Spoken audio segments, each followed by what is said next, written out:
Welcome. I'm E.G. Marshall. I have the lunch all packed, and I'm ready to take you on a picnic in the woods.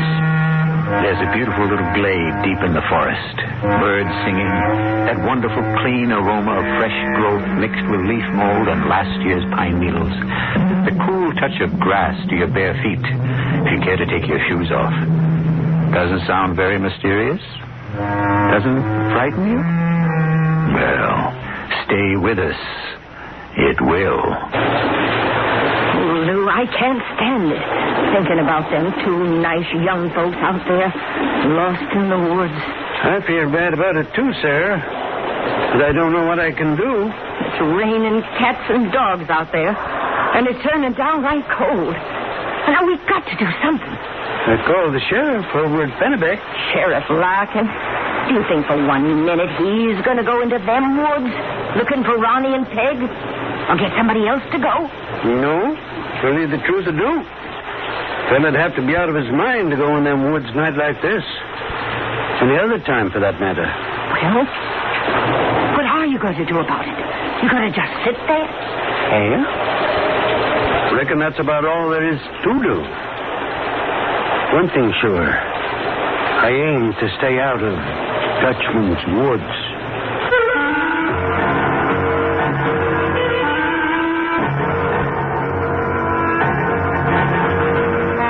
Our mystery drama, Stay Out of Dutchman's Woods, was written especially for the Mystery Theater by Field and Farrington and stars Paul Hecht. It is sponsored in part by True Value Hardware Stores. I'll be back shortly with Act One.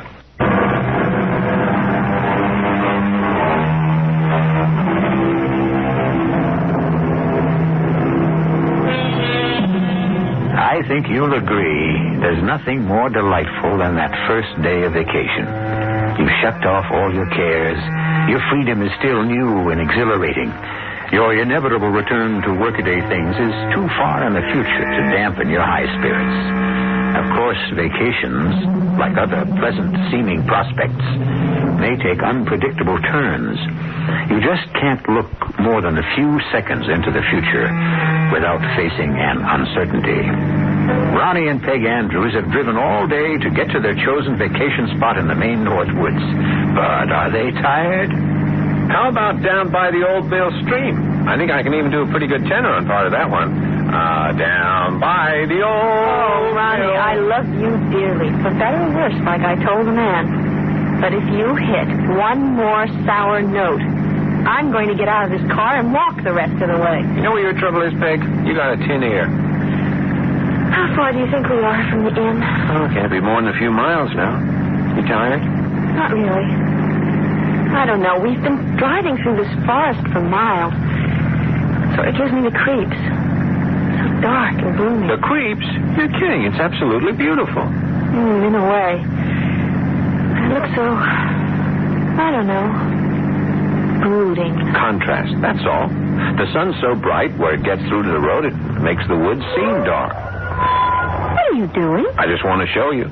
10 steps into the woods and you'll see there's nothing gloomy about it. It's just the contrast. I don't want to go in there, Ronnie. Oh, well. Okay. We can come back another day. Maybe tomorrow. It really is a beautiful forest. We could bring a picnic lunch. Well, okay. Maybe it'll look better to me tomorrow.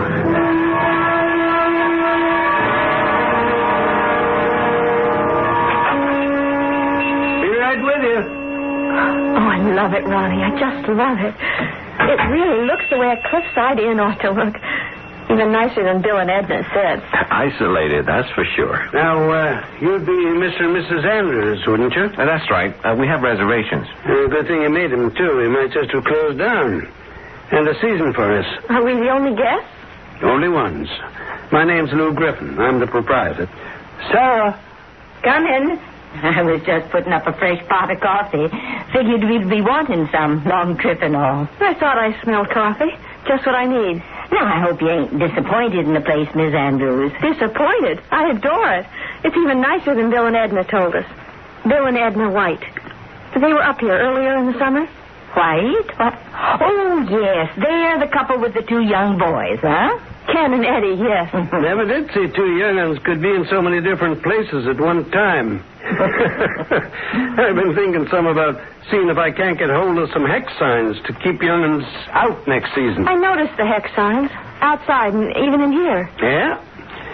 Anything we got plenty of, it's hex signs. Are they just for decoration, or do you really mean them to keep evil spirits away? Oh, they're just for what you call color. And it don't hurt to be on the safe side. What do you mean? Maybe there's evil spirits, maybe there ain't. Maybe they want to get in, maybe they don't. But I never heard of a hex sign doing any harm.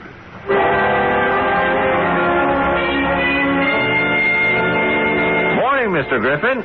Morning. Sarah, you can put the eggs on now. Lou and Sarah, what we like to be called. Friendlier that way. Okay, we're Peg and Ronnie. I brought your coffee out. Eggs won't be ready for a minute or so. I brought you a cup, too, Lou. Fine. As long as these good folks don't mind me sitting down with them. Oh, no, please do. I'll be right out with the rest. All ready but the eggs. How are you folks planning to spend the day? Well, we had a discussion about that, and I won. He wants to take a hike into the woods. Dutchman's Woods? Oh, is that what they're called? I wouldn't go in there if I was you. You wouldn't? Folks get lost in there. Been a lot of that. Oh, we won't get lost. I have a very good sense of direction. But all the same, you take my advice. You stay out of Dutchman's Woods. See, Ronnie? Oh, that's ridiculous. We can take care of ourselves. We're not going to get lost. Nobody aims to, of course. Folks do it, though. Yeah, I was going to ask you if Mrs. Griffin, Sarah, would be willing to put up a picnic lunch for us. Oh, she'll fix you up something for lunch. No trouble about that. Only thing is... Oh, we'll be very careful. Well, I'll just go to talk to Sarah about the lunch then. Thanks. But if I was you, I'd stay out of Dutchman's Woods. Oh, Ronnie, I'm hungry and I'm tired. Some kind of bug bit me on the arm. And I want a sandwich and then I want to go home. This place gives me the creeps. I can't understand you, Peg. We've taken hikes in the woods before. You never acted like this. I know. I don't really understand it either. There's just something about this place. Can't explain it any better than that. Hey, look up ahead. Hey, there's a clearing up there. Sunlight. Oh, I didn't think I'd ever live to see it again. Oh, don't be a nut. Maybe it's a good place to stop for lunch. Come on. Hey, look. Hey, it's like a garden, isn't it? It's pretty, all right. Especially after all that gloom. Hey, look, we can spread the cloth Sarah gave us on that flat rock, eh? All the comforts of home. And then after we eat, we go home. Right back the way we came. Yeah, except that you're pointing in the wrong direction, Peg. I am not. We just came right out between those 2 bushes. Between those 2 bushes. Huh. All I can say is it's a good thing you married a man who can find his way around. Ronnie, I'm sure. I'm really just as sure as can be. Yeah, well, don't worry about a thing. They don't call me Ron the Pathfinder for nothing. Well, come on, let's eat. Okay. But I could have sworn. Lou Griffin, do you mean to sit there and tell me you let them 2 wander off into Dutchman's Woods? Wasn't a matter of letting them, Sarah. Dead set on it they were. He was anyhow. Oh, if I'd known where them 2 was fixing to go, I never would have put up that lunch for them. I tried to talk them out of it. She didn't much want to go in the first place. But he wouldn't budge an inch. You could have told them the truth about that place. And got nothing from her trouble but laughed at telling a tale like that. No, sir. Comes to talk about Dutchman's Woods. I'm on my own business. Ronnie, will you stop and listen to me? Oh, all right. Ronnie, the underbrush wasn't this thick before. It didn't come this way. Well, I have to admit, I don't remember it being quite this overgrown before. But I know we're going in the right direction. I'm very sure of that now, Peg. You're not sure at all, are you, Ronnie? Well, maybe I am just a little disoriented. Lost, I think, would be the word. Well, all right, I'm lost. You like it better that way? It's not as if we were lost in an African jungle or something with wilderness for miles around. We're in the tame woods in Maine. There's no cause to panic. I'm not panicking, Ronnie. Let's go back, shall we? See if we can find the clearing where we had lunch. Oh, all right. Ronnie, I think it's over this way. I'm sure we weren't coming from that direction before. Oh, all right. All right.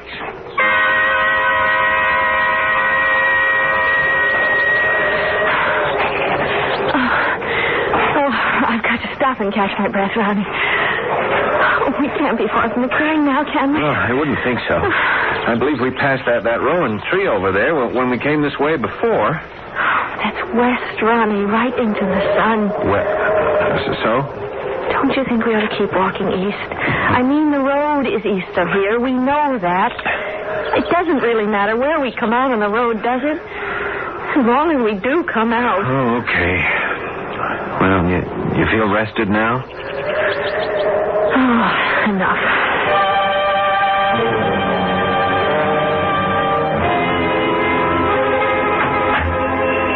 That you, Lou? It's me. Oh, did you see anything of them? Seen their car parked there alongside the woods. Oh. They're lost, all right. Well, why didn't you keep on looking? Did you go into the woods? Well, a few steps here and there. Not very far in. Well, land's sakes, how do you expect to find somebody that's lost in the woods if you don't go into the woods? Well, I think you was aiming to get rid of me or something, the way you keep trying to run me off into them woods. Well, them young folks is our responsibility, Lou.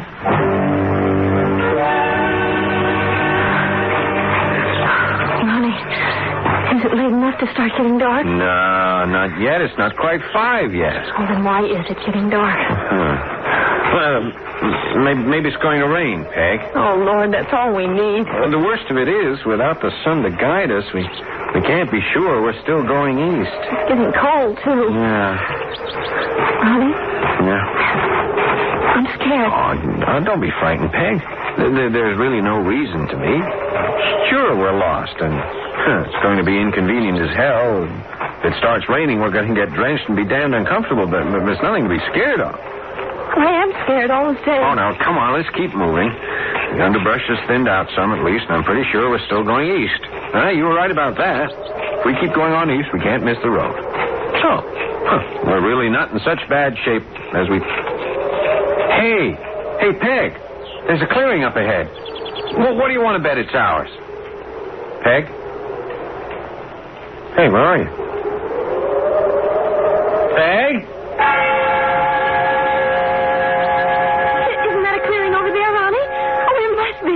It's lighter in there. Ronnie? Ronnie, don't play games with me. I'm scared enough already. Ronnie? Where are you hiding? Ronnie! Peg! Answer me, Peg. Answer me, will you? Ronnie? Peg? Peg, is that you? Over this way, Ronnie. That's right. Ronnie, over this way. Yes, that's fine. Keep on just the way you're going. There. Hello, Ronnie. You aren't Peg. Of course I'm not, but won't I do? Don't you think I'm as beautiful as she is? Well, I was looking for... Don't you, Ronnie? Well, I think you're the most beautiful woman I've ever seen.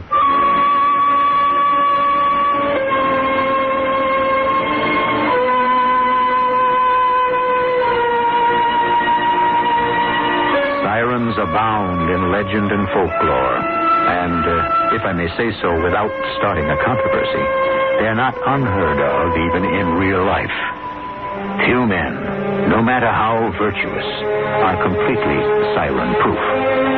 So, if there's a siren operating deep in the Maine woods, it shouldn't surprise us too much. The question is, will she lead, or try to lead, Ronnie Andrews to his destruction? We'll investigate further when I return with Act 2.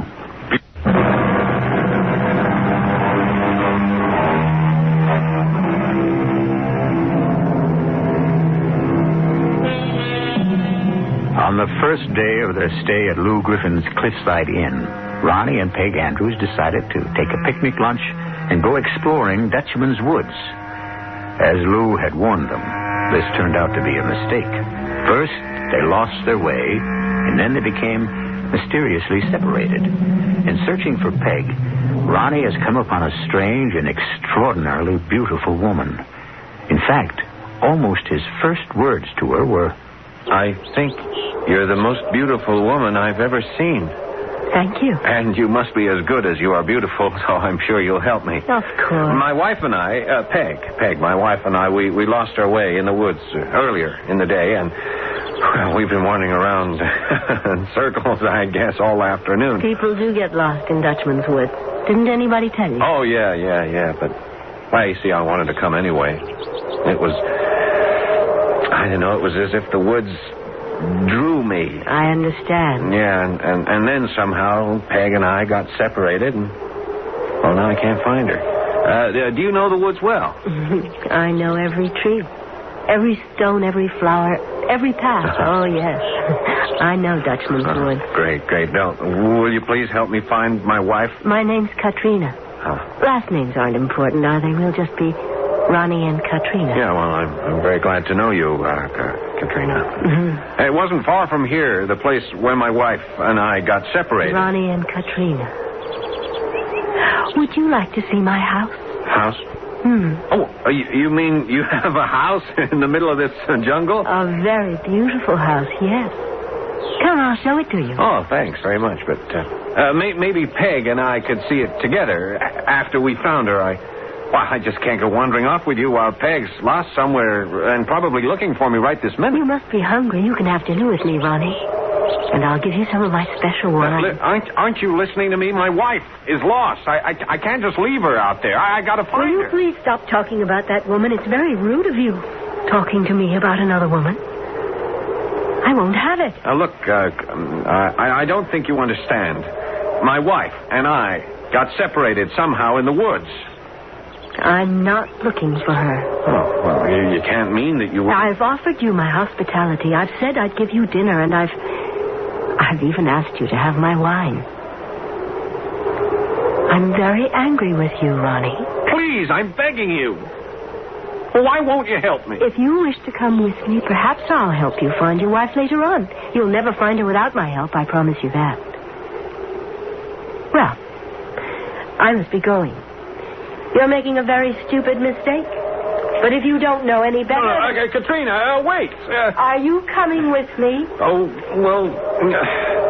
Oh, yes, all right. I'll come with you.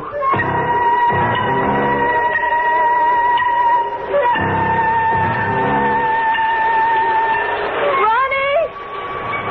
Oh, Ronnie, can't you hear me? I found the road, Ronnie. I found the car. I'm going back to the inn now for help. Try to find shelter from the rain, Ronnie. And don't.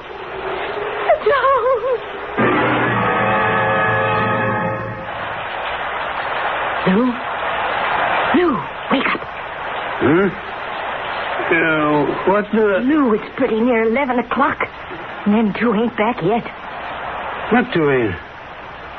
Oh, well, we knew they was lost. It's still raining. It's turning cold as winter just about. Them two lost out there. Funny thing, she ain't back yet. Did not expect him, but you think... If you think I'm going to let you go back to sleep again, you've got another thing coming. Turn that lamp on, will you? I'm going to get up. Maybe put on a pot of fresh coffee. Does that sound good to you? Yeah?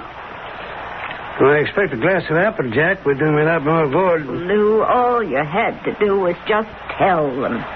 Think he'd believe a tale like that? Fed up in the city? Half right in my face he would have. Well, I wish you'd told them. Sarah, we don't even know if it's true. We know men get lost. That we do know. But we don't know why they get lost. I couldn't tell that story as gospel. Who's that? Lou! Sarah! Oh, somebody help me. We're coming, Peg. Now, bawling about it ain't going to do no good. Whatever it is, what happened? I can't find him. I can't find him anywhere. Somebody has to help. Yes, sir. Happens every time, my dear. We were standing right there together, and then all of a sudden he just wasn't there. He wasn't there. You better come back in the kitchen and have a nice cup of hot coffee, Peg. Oh, no, there's no time. We have to find Ronnie. Will you help me look for him? Oh, somebody has to help me. Yes, I'll go with you. Would appreciate it. What if you get lost? Women don't. Peg found her way home all right, didn't she? And I've been in them woods before. I just can't understand it. You know, I thought at first he was hiding from me, playing some silly kind of game. And he was there, and then he wasn't. 2 seconds later. I told him not to go into them woods. You gotta admit, I told him. Men just ain't safe in Dutchman's woods.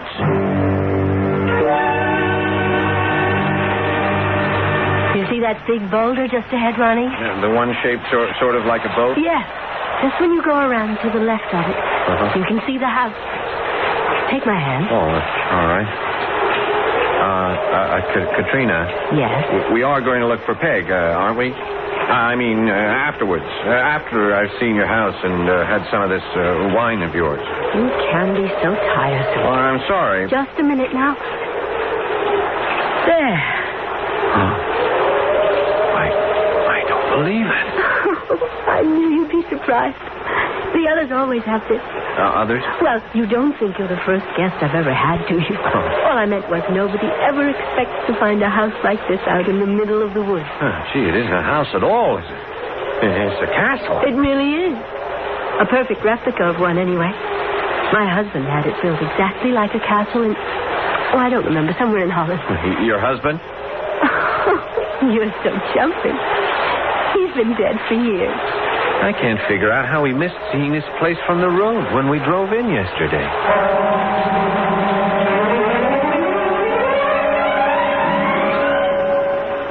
Peg, you feel like you're up to it. Back into them woods and all. Oh, yes. I think we ought to go right now. I mean, the longer we wait... I think maybe we'd better take this with us. The hex sign? What's it supposed to do? It's a strong one, this here. It's meant to ward off witches and evil spirits and, well, just about anything else that walks the night. Well, like Lou says, it don't hurt to be on the safe side. Come, let's get out of here. If ever find that man of yours standing around here telling old wives' tales.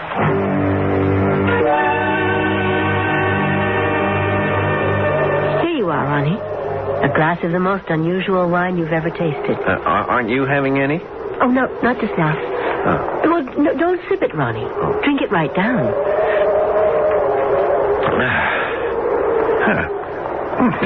Doesn't really taste like wine after all. You don't like my wine? No. I didn't mean that. It's just that... Oh, yeah. Now it does. Hey, it leaves a very pleasant aftertaste. Exactly. You can have another glass when we go in for dinner. You know. Well, what I really ought to do is... The thing that makes my wine so different is a special ingredient. I'm not sure you can find it anywhere at all except right here in Dutchman's woods. It grows wild, like the grapes. All the ingredients I use to make the wine grow wild. I have to go out later and find Peg. Can't just leave Peg wandering around out there. Of course not. But would you like to come inside now, Ronnie? Sure, why not?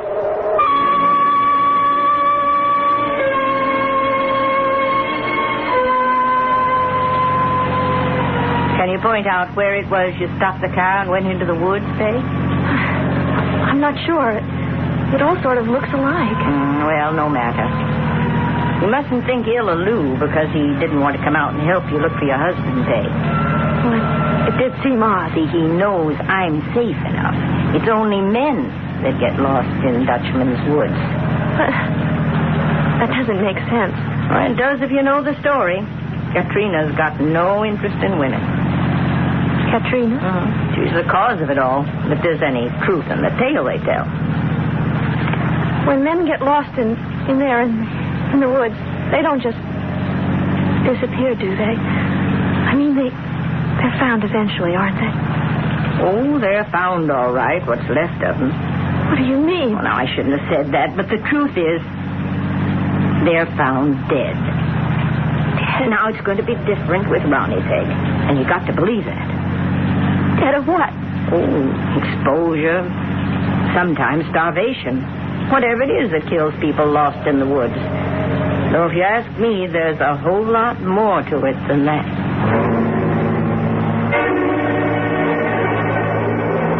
You like my house, Ronnie? Oh, yeah. It's extraordinary, Katrina. This is the most extraordinary house I ever saw. At first, I didn't like it.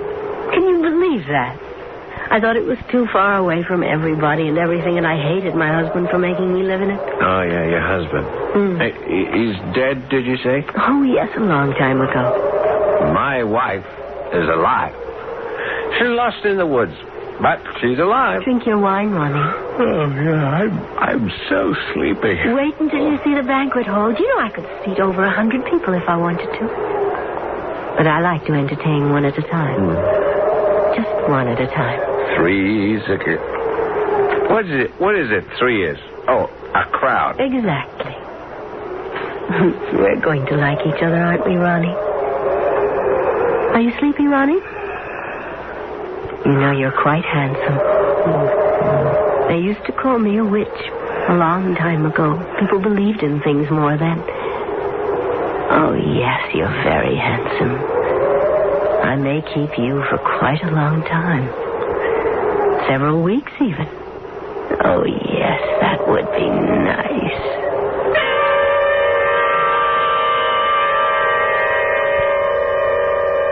A bleak, rainy night in a dense forest that already has an evil reputation. A good time and place for unnatural goings-on.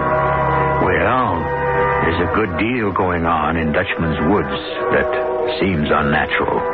If you accept Webster's definition of natural, occurring in conformity with the ordinary course of nature, Webster says. The abrupt and unexplained separation of Ronnie from Peg doesn't seem to qualify as natural, according to that definition. I'll be back shortly with Act 3.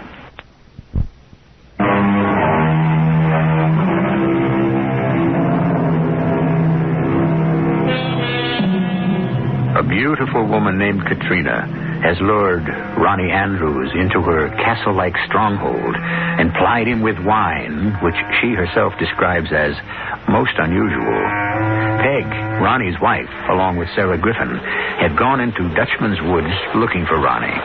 Peg still thinks of Ronnie as simply lost in the woods on a miserable rainy night.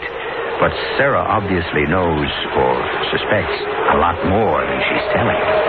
You shine your flashlight round about, Peg, and I keep mine straight ahead so I can see where we're going. All right. Ronnie? Oh, I don't know as it'll do much good to keep on calling for him. Sarah, what did you mean when you said somebody called Katrina was the cause of it all? It's a long story, that one. And don't seem like a very good time to go into it right now. I want to know. Well, yes, I guess you would. Sarah, tell me. I guess I ought to, yes, now that I've gone this far. Keep on flashing your light around. Yes, I will. Well, it starts back a long while ago. Not much after the Revolution was over. The American Revolution? That's the one. Seems there was this man, Dutch trader, named Hans Groot. And he fell head over tea kettle in love with this young girl that was sashaying around New York society at the time. Her name was Katrina. Katrina? But that was around the time of the Revolution, you said. Just keep on shining your light around now.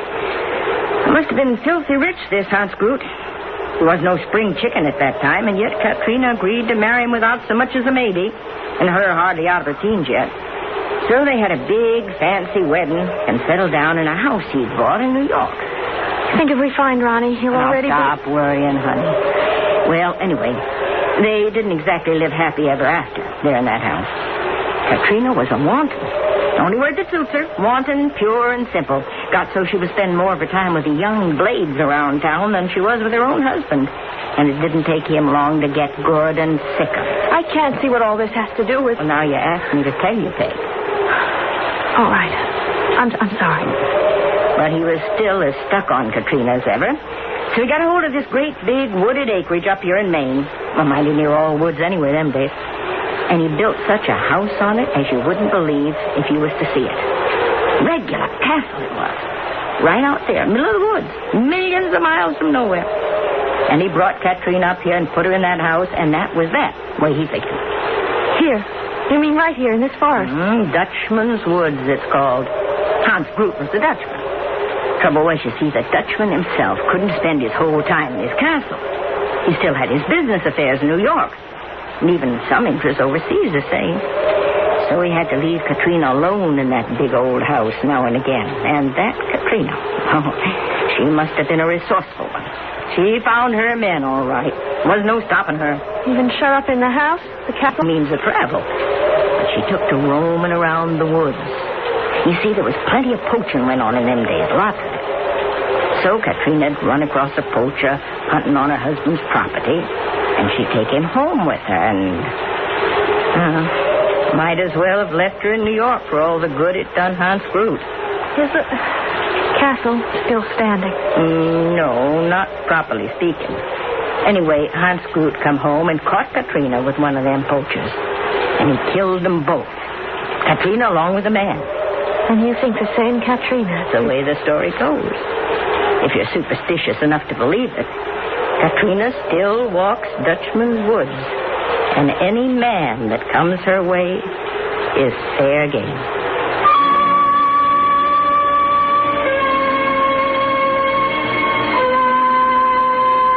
Oh, God. Oof, what in the name? How did I get into a place like this? Oh, yeah. Yeah, I remember. You fell asleep, Ronnie. Oh, I'm sorry. I must have been more tired than I realized. I still feel sort of sluggish. You were tired. Hey, look, we've got to get moving. We've got to find Peg. Peg, that's all I hear from you. My name is Katrina, not Peg. I'm not accustomed to having my guests talk about other women. Well, we ought to go out and see if we can find Peg. You'll only lose yourself again if you go out there. But you promised you'd help me. I didn't promise at all. She'll find her way home. She's probably back at the inn right now, safe and sound. She's a woman. I don't enjoy another woman's company. I don't want women here. Can't you understand that? Are you saying that you cause people to get lost? You aren't lost, Ronnie. You're here. Right in this room with me.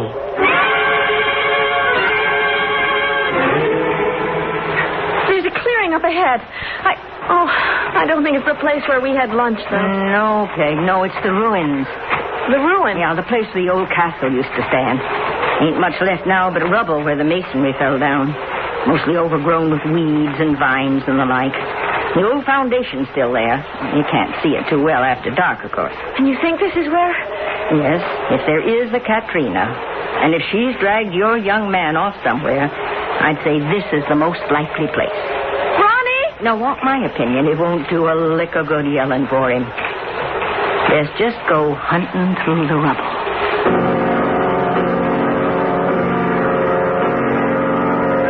I feel funny, Katrina. Kind of fuzzy, yeah. Oh, it must be that wine of yours again. It's partly the wine, I'm sure. But also partly just me. Oh, Ronnie, we're going to be very happy. Happier than you've ever been, I promise you that. Is it raining outside? I can't tell. It looked like... You're not listening to me. Oh, yes, I am. You were talking about happiness. You've never been happy, Ronnie. I mean, wildly happy. Happy with nothing to intrude. You've never been happy that way, have you, Ronnie? Well, you're very beautiful. It's all for you. Right now. Not forever, I don't promise that, but right now. You're my only reason for being beautiful. Very beautiful. What was that? We'll belong to each other. I'll be completely yours. Listen. Somebody called me. I have a feeling, Sarah. I have this crazy feeling that he heard me. It's no crazier than anything else. Maybe he did. Ronnie! Can you hear? Sarah, look. It's turning into... It's not just an old heap of... It's a castle.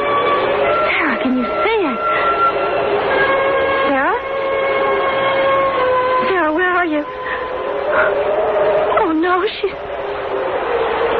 Dear Lord, help me.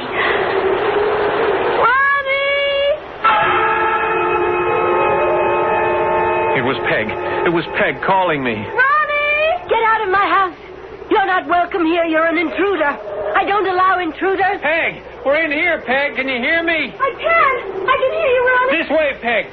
Come toward my voice. Stop talking to that woman. Don't come in here, you. I forbid it. Oh, Ronnie, we looked everywhere, Sarah and I. Oh, I thought I'd never see you again. Ronnie, take your hands off that woman. Who is this? Oh, Katrina. Her name's Katrina. She found me in the woods. I think You'll find out soon enough who I am, you little fool. What are you doing here? I came here looking for my husband. Your husband doesn't want to see you. Get out. I'm not going to leave without him. He doesn't want to go with you. Do you, Ronnie? You don't want to leave with her. Tell her. You do want to come with me, don't you, Ronnie? Well, Ronnie, wouldn't you like another glass of wine? I don't know. I don't... Wine? Has he been...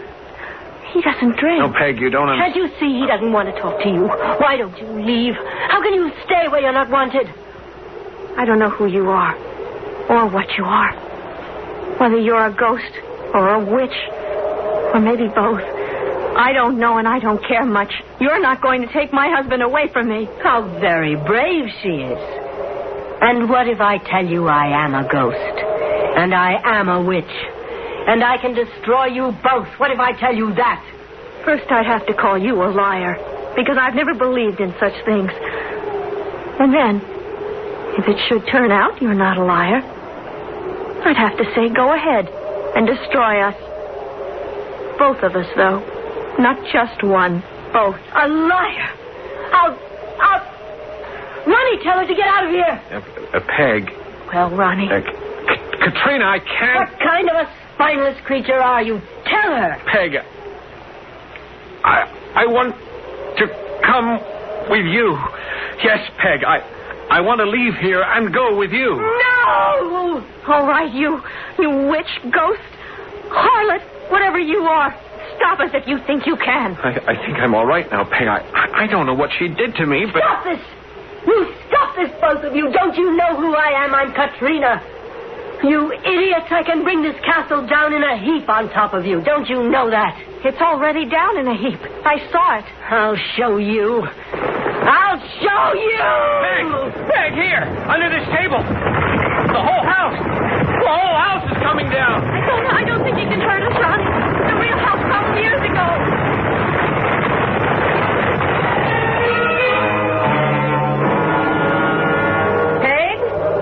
Peg, where'd you get to? Over here, Sarah. Help us. Is that you, Peg? Where in the world did you... Land sakes. Oh, is it... It's Ronnie. Help me with him, will you? We've got to get him up off this ground. Ronnie. Yeah, where am I? Is that you, Peg? Yes, Ronnie. Can you stand up? Well, I think so. I feel sort of dizzy. I don't understand what How'd what's you get going on. here, anyhow? We must have walked past this spot half a dozen times. What happened to him? I'm not quite sure. He was all right just a minute ago. I was with him in the house, the castle. He was all right except for the effects of the wine. And it seemed to be wearing Now, out. just hold on a minute. You know, you ain't making no kind of sense. I'm so cold. Oh, he's soaked to the skin. The rain stopped, thank goodness, but we'd better get him He was some... perfectly dry a minute ago. And then the house actually did just crumble around us the way she said it would. Only, of course, it wasn't real, or we'd both be... How did he get that wet? I hope you know what you're talking about. I sure don't. Oh, I feel stiff. I ache all over. We got to get you home and into a nice, warm, dry bed before you catch your death.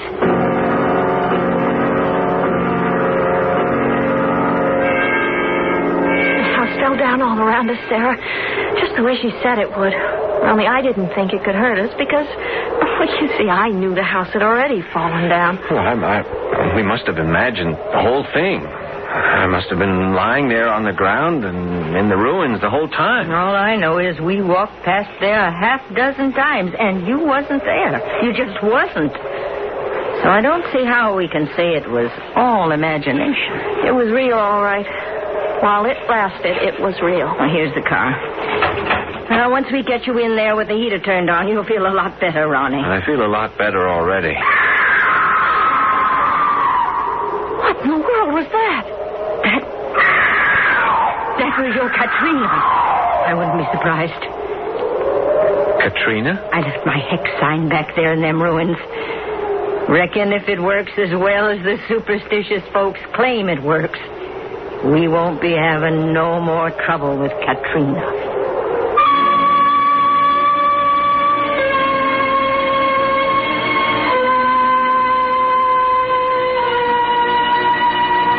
A ghost Katrina certainly was.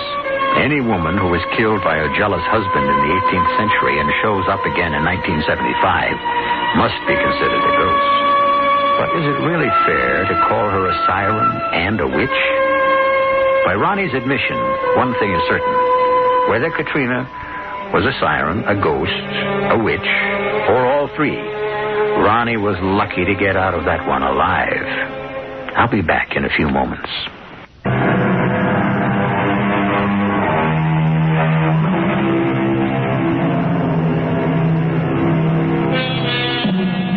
Ronnie and Peg spent the remainder of their vacation in Maine. It's a beautiful state. Why shouldn't they? But they gave Dutchman's woods a wide berth. To this day, when Ronnie Andrews sees more than 3 trees forming a clump, he crosses to the other side of the road. So between now and our next look into the nature of things, stay away from all suspicious-looking forests. We're saving you for another and quite different kind of jeopardy. Our cast included Paul Hecht, Jada Rowland, Santos Ortega, Joan Loring, and Mary Jane Higby. The entire production was under the direction of Himan Brown. This is E.G. Marshall inviting you to return to our Mystery Theater for another adventure in the macabre. Until next time, pleasant dreams.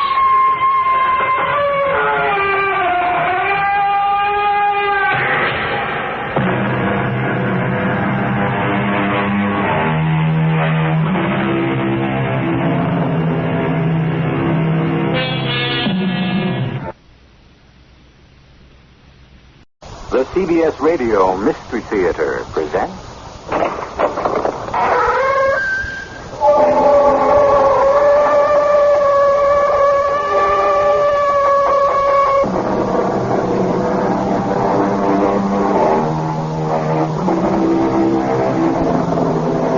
Come in.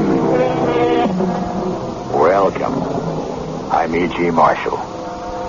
It might occur to you that since I lived so much in the world of the macabre, I could become jaded. Nothing could be further from the truth. For the deeper I delve into Satanism, the occult, the mystical history of the past, the more I realize how little I know, how much is yet to be revealed. An example, this tale. A quiet and unassuming one, but filled with such brooding and haunting terror that I'm sure you will share it with me.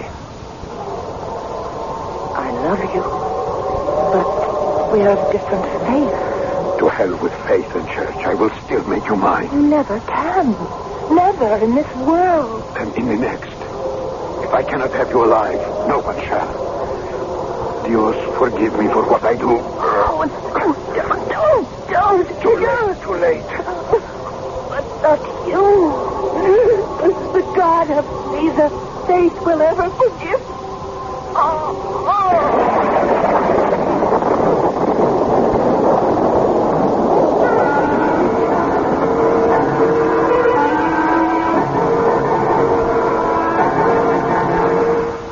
Our mystery drama, Never in This World, was written especially for the Mystery Theater by Ian Martin and stars Alexander Scorby.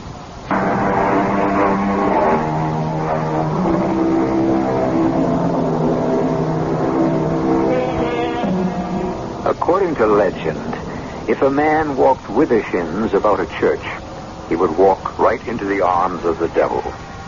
The word withershins is of Gaelic derivation and means to walk contrary to the path of the sun, or counterclockwise. This is the story of an American of Scottish background who, on an idle fancy, challenged the legend at the beginning of this century and stirred up old ghosts from 2 centuries before. Oh, there.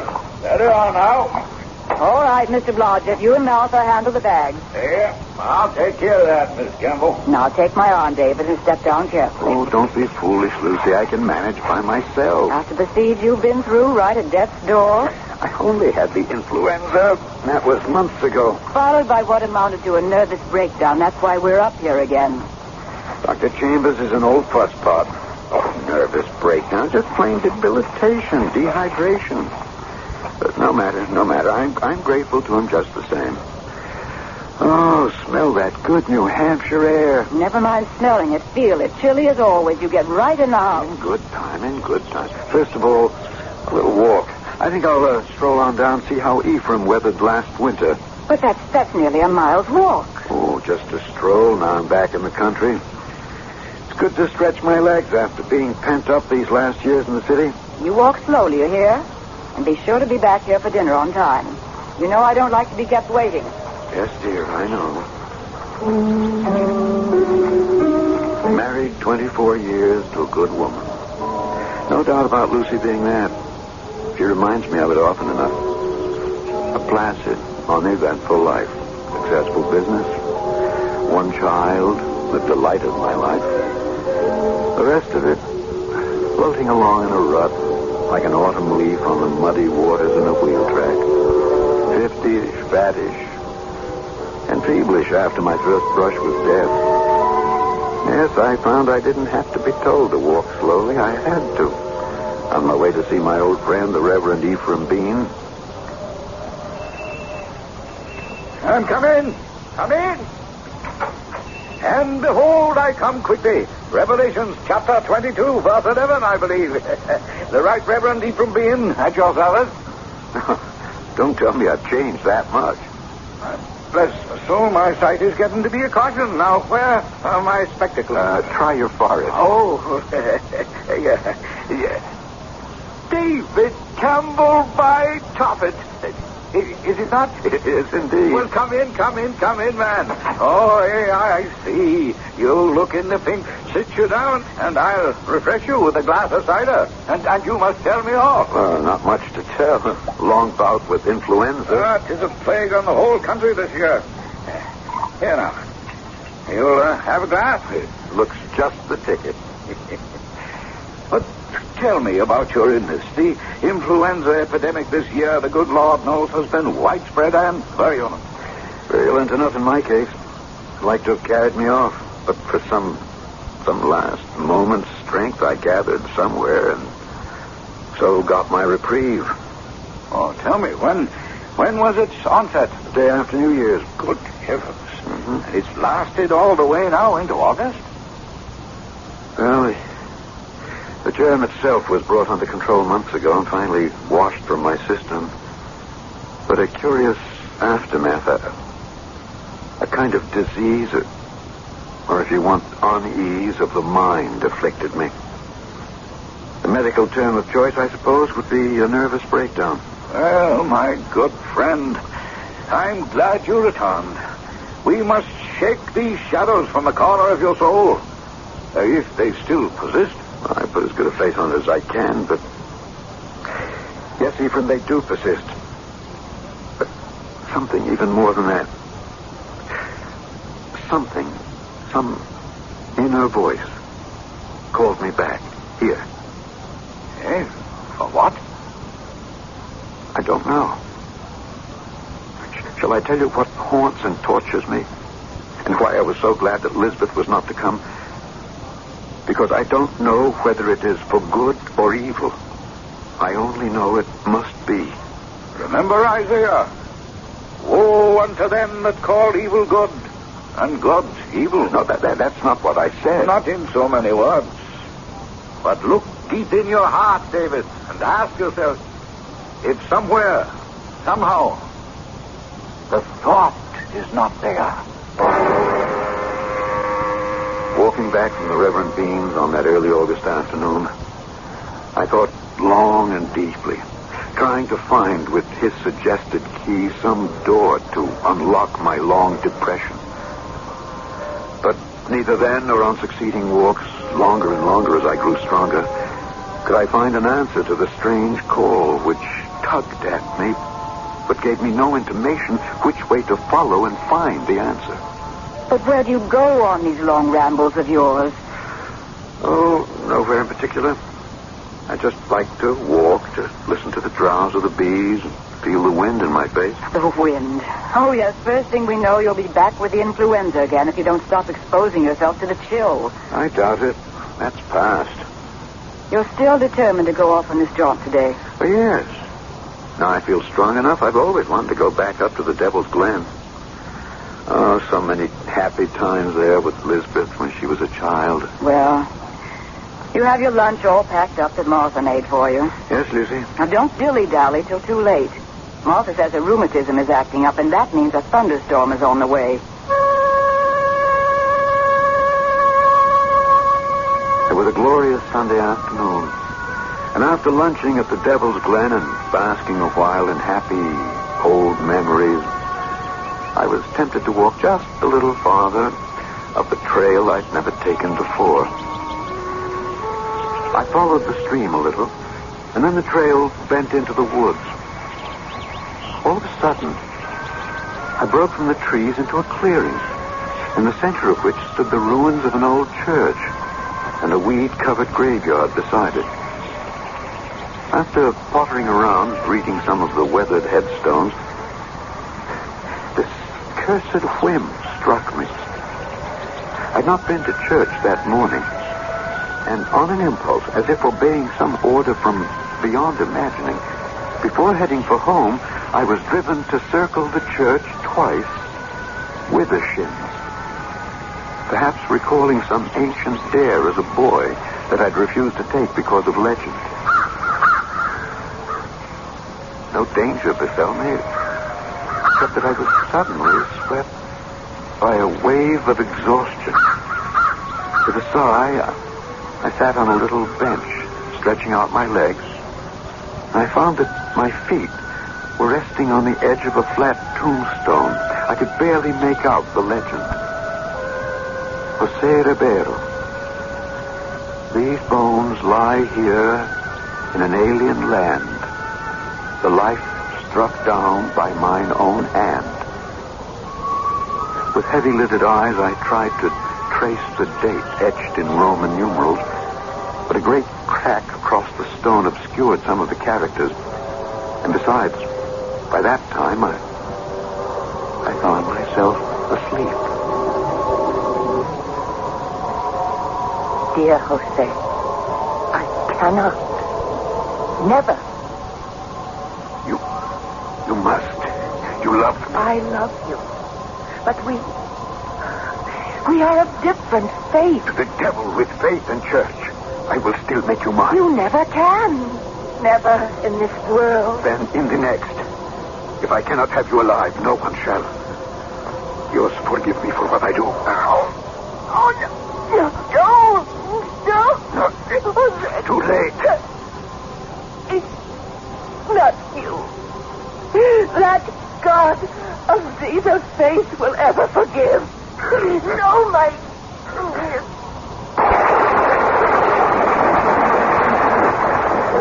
I was literally galvanized awake by a bolt of lightning which must have hit the tree. It was dark, and the thunder continued to grumble menacingly, so with what wits were left to me, I fled the dream and the storm and ran pell-mell for home.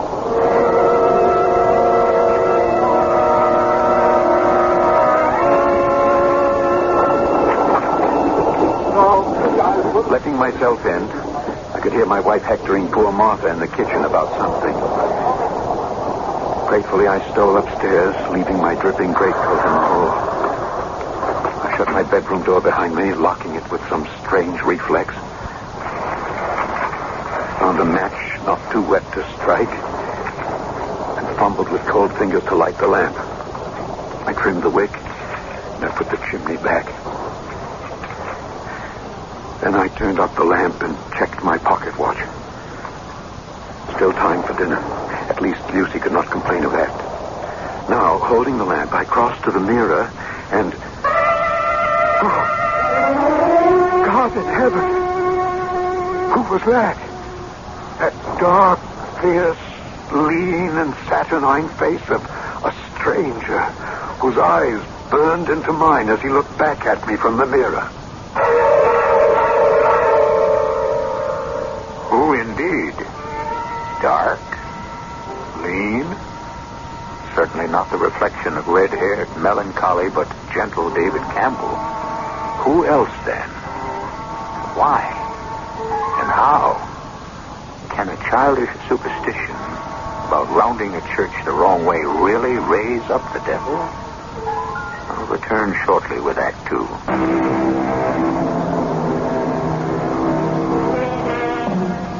As fascinated as a moth might be, held by the lamp he holds in his hand, David Campbell is transfixed by the reflection in the mirror.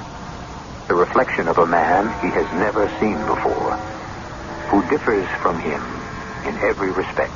Dark brown eyes for Bloom, a great beaked nose for his straight one, dark curling hair instead of the familiar soft, straight reddish hair already receding from his brow. Other things, too, he is conscious of. That his clothes hang loosely on him, too short in the sleeve length, and the elastic bands on his trousers stretch to the breaking point to accommodate his extra height. But far more than the physical shock is a profound terror of finding himself someone other than himself. David? David, are you in there? David, why have you locked this door? Why indeed, Lucy? Only thank God I did. Time. Precious time to figure out what... What am I going to say? What can I say? Really, David, this is too mortifying of you. You must be in there. Why don't you answer? I'm not feeling myself right now. Let me in. I want to help. The only way you can help is... Oh, all right, I'll let you in if you do something for me first. What? Now, please, don't think I'm being unreasonable. It's terribly important. I'm pushing a key under the door. You see it? Yes. It's the key to the old roll-top desk in my study. I want you to open it. On the left-hand side, the first row of pigeonholes. Pull them to you, and they'll slide out. There's a secret compartment there. Inside it is a letter.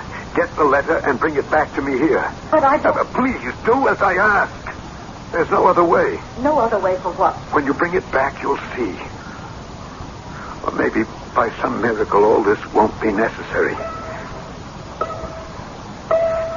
It took some more urging, but finally Lucy left on her errand. For myself, I returned, hoping against hope, to the mirror. No question. To outward view and sound, I was a different man. But that different man was only a prison, which still held David Campbell. The inner man was still the same.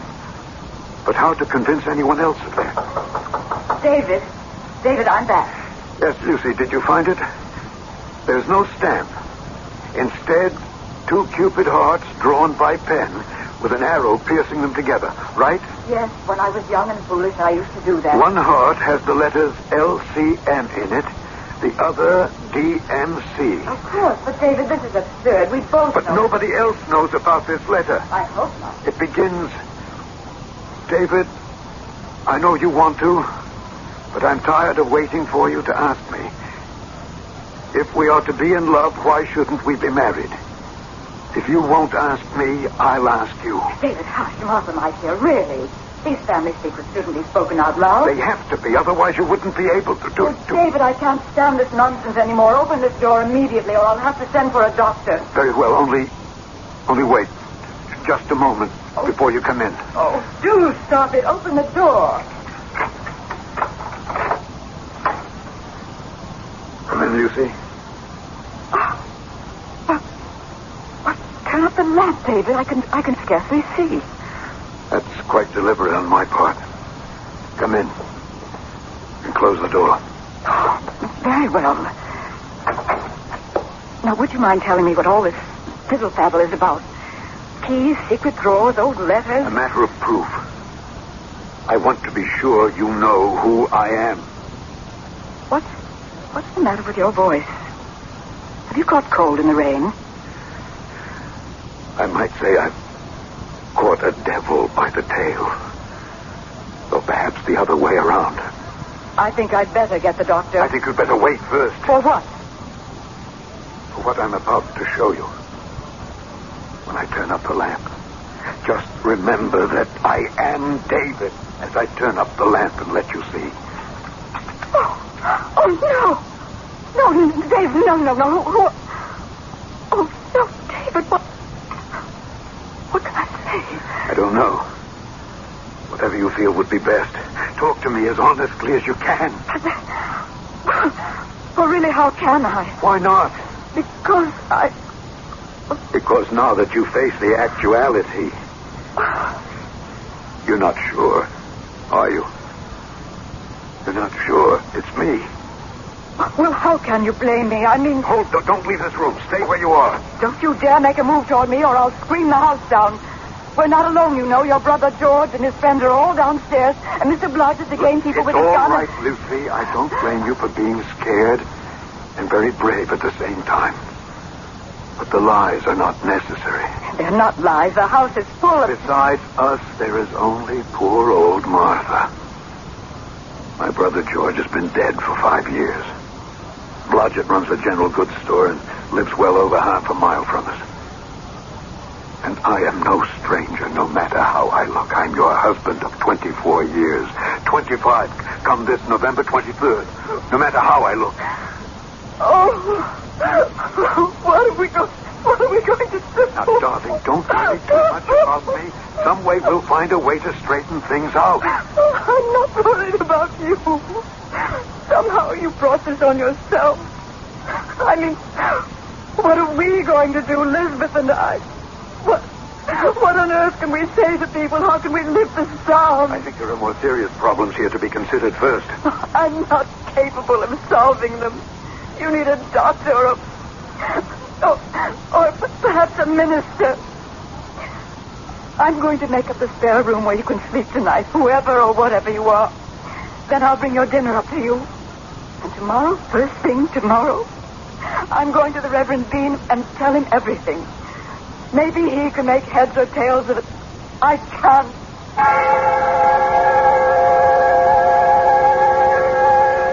Lucy spoke about you suffering some sort of change that... I bless my soul. Yes, indeed. You do find me changed, then? Without a doubt. I'm rather sorry. I thought to bring my spectacles for once. Do you recognize me by any chance? Not while I wear these. There, I think I shall remove them. And the shock will be less profound, David. Then you do believe I am David? I am a man of faith. But my looks, my voice... A shock, I admit, when seeing all too clearly. Yes, David, I accept you for who you are. But how can you? Because you asked me to. Tell me, how have you suffered this change? I could feel the sting of tears behind my stranger's eyes at the simple kindness of this good man's faith and his friendly trust. I told him what little I could of my walk that day, of my discovering the ruined church, of my sudden weariness, my sitting by the grave of the man named Jose Ribeiro, my falling asleep, and the waking to the lightning striking the tree. And all the while I told him, the hope in my heart was sinking slowly as I watched the expression on that open face, too ingenuous to hide any emotion or thought. Jose Ribeiro? Yes. Never heard of him or any such family here. You don't believe me after all. Did I say that? You didn't have to. I believe the transformation. I believe that no matter how you look or sound, you are my dear friend, David Campbell. Now, other things are something else again. What other things? I've lived here all my life in Tamilworth, man and boy. I know this country like the back of my hand. I've no doubt No one knows it better, Ephraim. But just what are you getting at? The church, ruined or otherwise, the clearing in the forest, the graveyard. A man named Jose Ribeiro. I tell you this solemnly, since I know every tree and trace of all that area. David, my old friend, there simply is no such place. Nor would any protestation of mine sway him from that stand. I must admit, he had shaken me. There was no recourse. I must return there and see for myself. Easier decided than accomplished. These days, Lucy watched me like a hawk. And of course, I dared not show myself in front of Martha, to whom I would be an unexplained stranger in the house. But finally, a day came. David, What's the matter, Lucy? Nothing. It's just so difficult to call you by name when, looking at you, I cannot recognize the man I married. And yet... What? Come to the light a moment. Yes. I do believe... I think perhaps you're starting to change back. Oh, don't hope too much. I suppose it's just an illusion that I'm growing used to. No. I will never get used to it. No, I have to go marketing. Don't leave the room. Martha is in the house. Just don't lock me in. I can't stand that. Give me the key. Promise you won't do anything foolish. That I can promise with all my heart. As soon as I saw Silas Blodgett drive Lucy off, I stole down the stairs, past Martha, busy in the kitchen, and fled down the street. By the time I reached the Devil's Glen, it was late afternoon. A hazy day with the sun trying to burn through a low cloud cover. I hastened up the path I remembered, holding my breath. And suddenly, there I was, back in the familiar clearing. The ruined church, the graveyard, the shade tree, part blackened by the lightning bolt that had hit it. The tortured, broken tombstone twisted with the huge crack beside the seat I had sat in. Only one thing was different as I approached.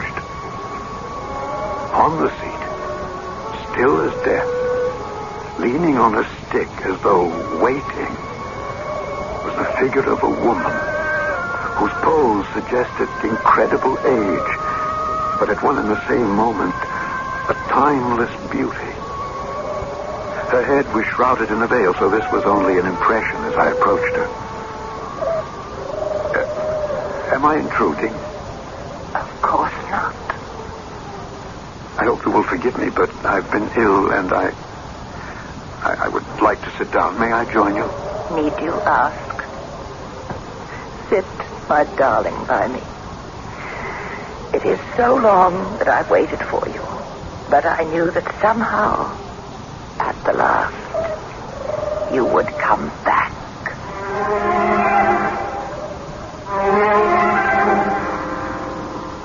Fantasy or reality?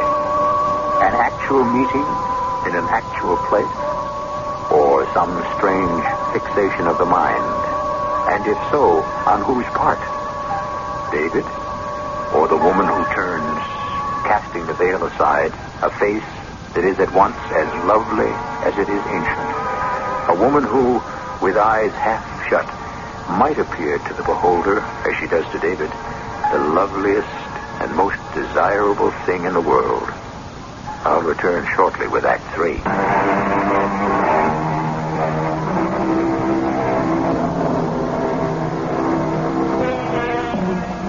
The sun suddenly dropped behind the horizon, and in the half-light of twilight, the age is washed away from the woman's face.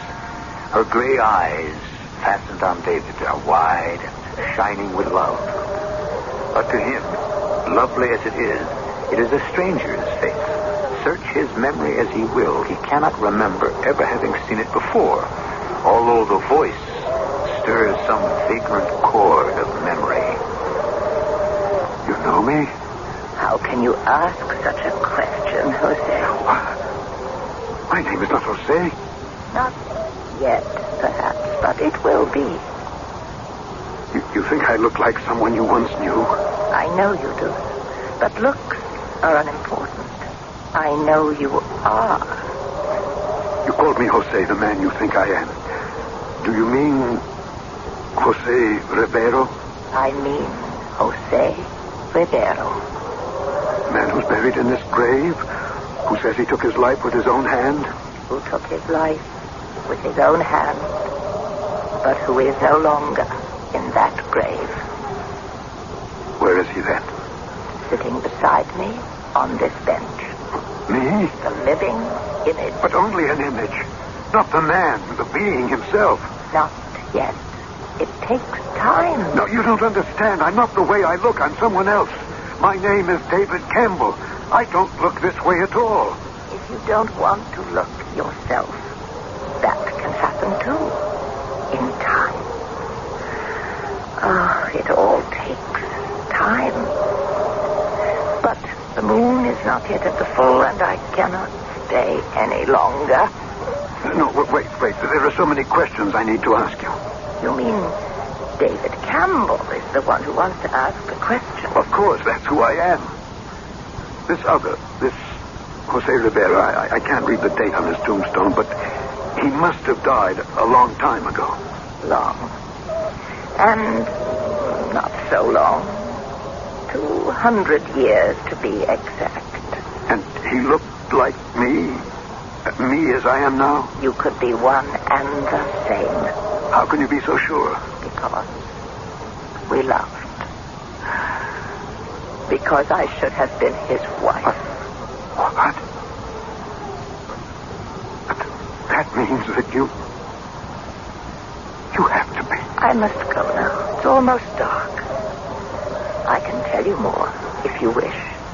As much as you can comprehend. Come to tea.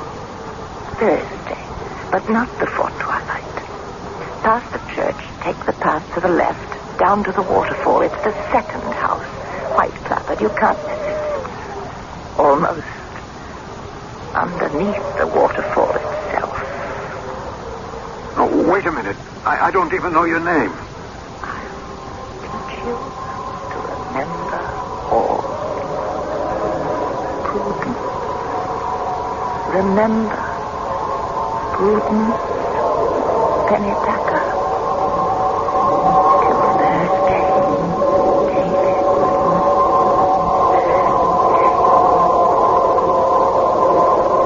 Prudence!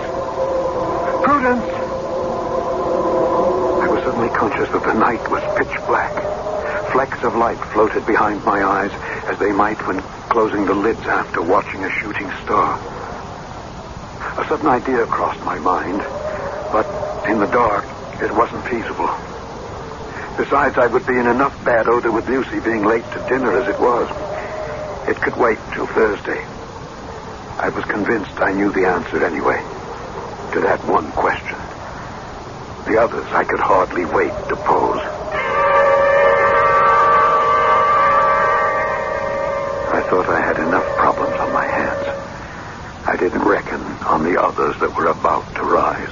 I just can't stand it any longer, David. If you are David, going on with this charade, so I've made all the arrangements. Now, wait a minute. What charade? What do you mean? I can't make up any more lies or half-truths or excuses about you. Martha can't understand why, if you're ill, she can't bring a tray up to you. Cy Blodgett and the others in the village can't imagine if you don't need a doctor why you stay cooped up. Oh, I could go on and on, but I don't intend to. I've spent the day packing us up. We're going back to Boston. Take you to Dr. Chambers or whoever he recommends and get you the treatment you need. I'm not leaving here before the end of the week. You go to Boston and get a good look at the world you think is turned right side up.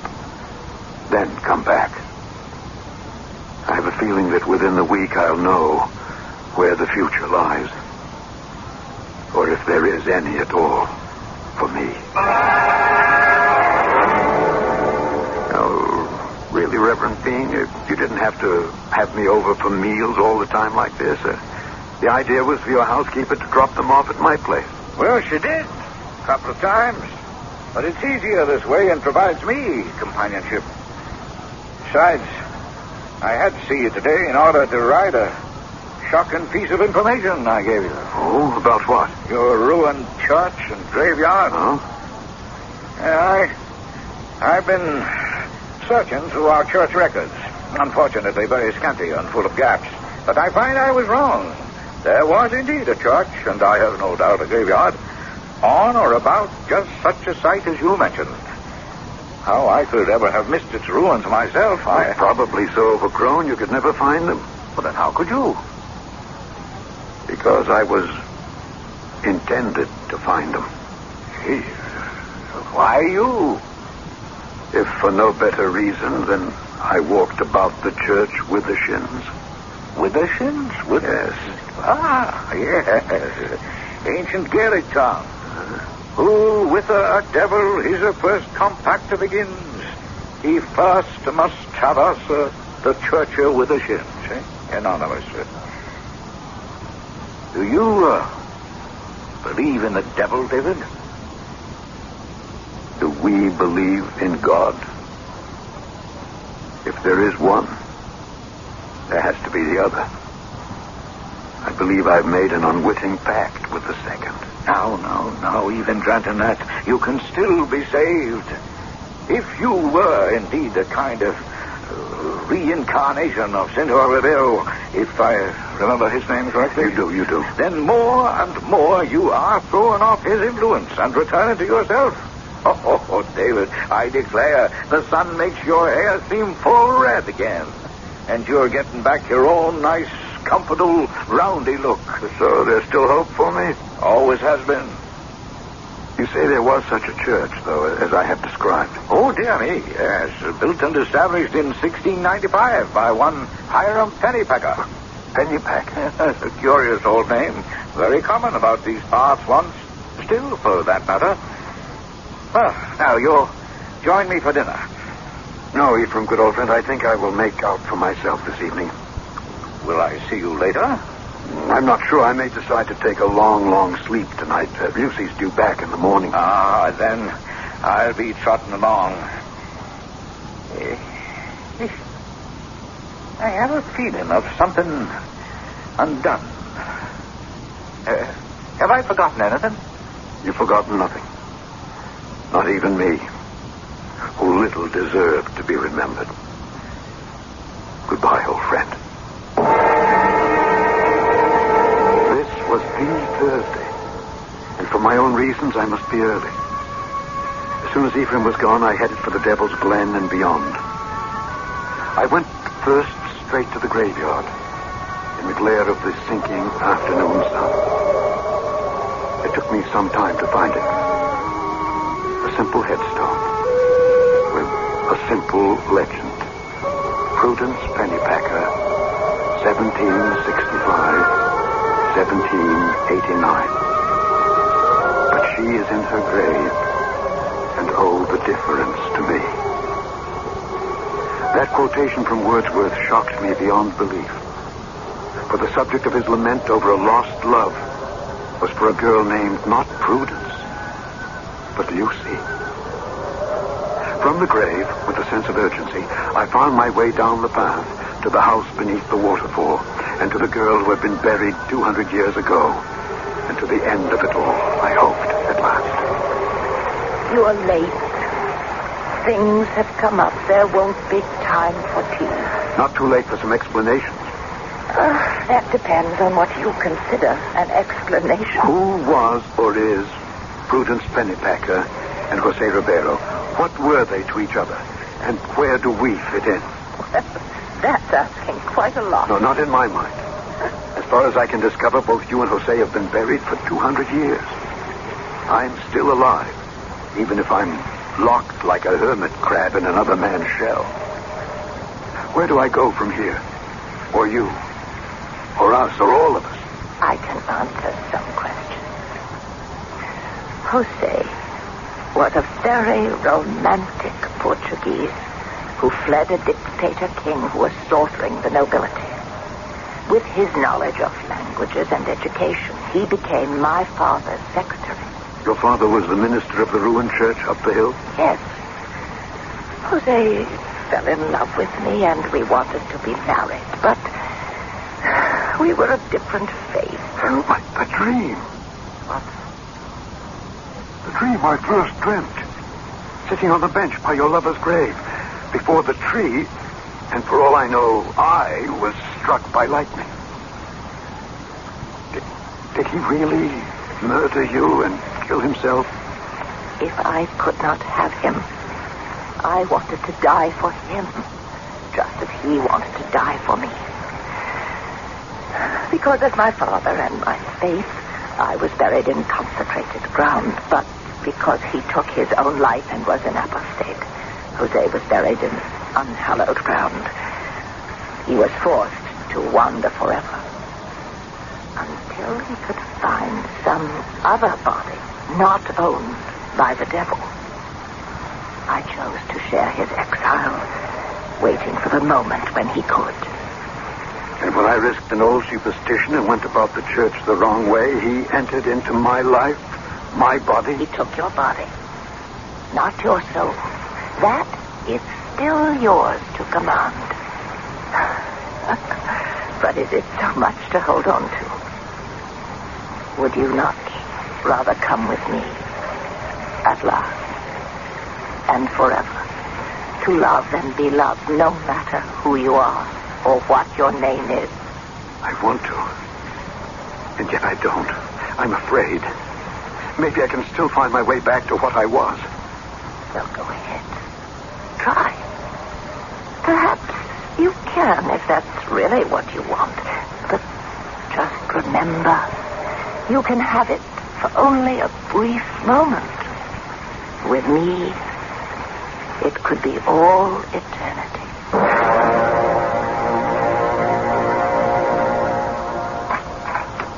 David. Oh, God, I've been so worried. Where have you been? To the edge of beyond. What does that mean? It doesn't matter. Oh, what brought you home so soon? Lisbeth, she was so worried about you. And I'm so glad now I came. Are you? Yes. You look wonderful. Your old self again, aren't you? Oh? Yes, Lucy. We must start building you up with right food and rest, right? Yes, Lucy. It's a positive miracle. You look exactly like yourself again. It's all over, isn't it, whatever it was? You're David Campbell again. Yes, Lucy. Just the way you always were. Yes, Lucy. Oh, I could look in the mirror. And there I was. Day by day, my looks had returned to exactly what I had been to begin with. What I had neither the heart to tell Lucy, or perhaps even face myself, was that as my physical form remade itself outside, so inside, my soul, my character, my personality, name it what you want, was bewitched out of itself. The passion, the anger and violent emotion that ran within me was almost more than I could restrain. And I knew it would never be satisfied till I had and owned Prudence. I would destroy everything for that. You see, Lisbeth, even myself, I was possessed. Damned forever.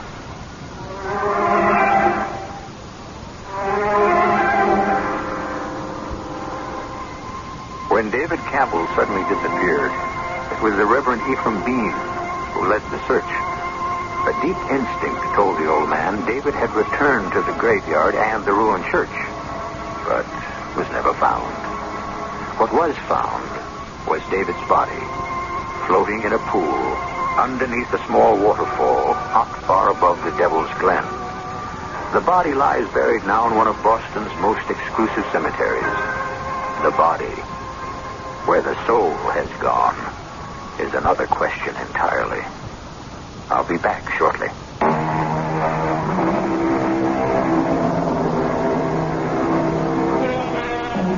So let us end this tale, as the Reverend Ephraim Bean might, with a quotation from Shakespeare out of a play named The Tempest. Our revels now are ended. We are such stuff as dreams are made on, and our little life is rounded with a sleep. Our cast included Alexander Scorby, Laurie March, Ian Martin, and Marion Selden. The entire production was under the direction of Himan Brown. And now, a preview of our next tale. So, who are you? I'm the girl who gambled and lost. Stop talking in riddles. I'm Althea, Judge, the town girl who wasn't good enough to marry Richard. Dick, what's the meaning of... The meaning is that I promised to pay you back. And I'm giving Dick $1 million to kill you. Well, this is crazy. Show him the revolver, Richard. This is a joke. It's a... Nobody should joke with a loaded .38 in his hand. Dick, after all I've done for you... What have you done for him lately? Yes, I swear to you, I'll leave you everything in my will. Here, I'll even write it out now and sign it. Can you leave him $1 million? No, you don't have that much, and that's my bid. Dick, you can't kill me. I've known you since you were... Shoot him. This is E.G. Marshall inviting you to return to our Mystery Theater for another adventure in the macabre. Until next time, pleasant dreams.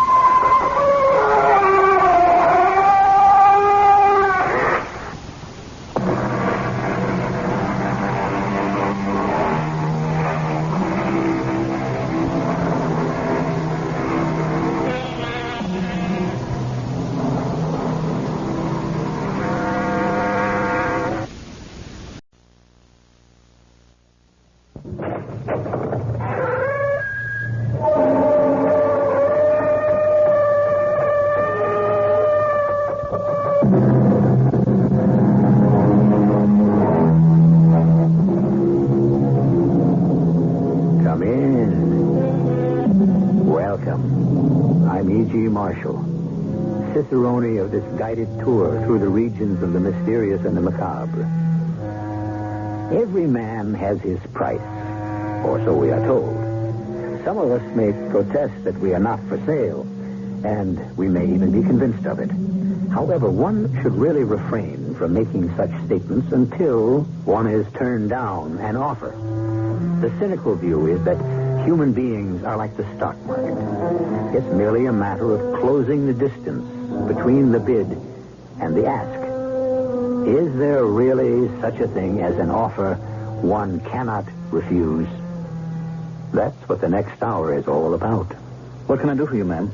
I want someone to commit a murder. What did you say? I believe you heard me. Madam, this is a furniture factory. I am the owner. I know exactly who you are and what you do. Why come to me? I'm not a murderer. I'm willing to pay $1 million. Murder is against every moral and religious conviction. I'm willing to pay $1 million. I would never... I'm willing to pay you $1 million.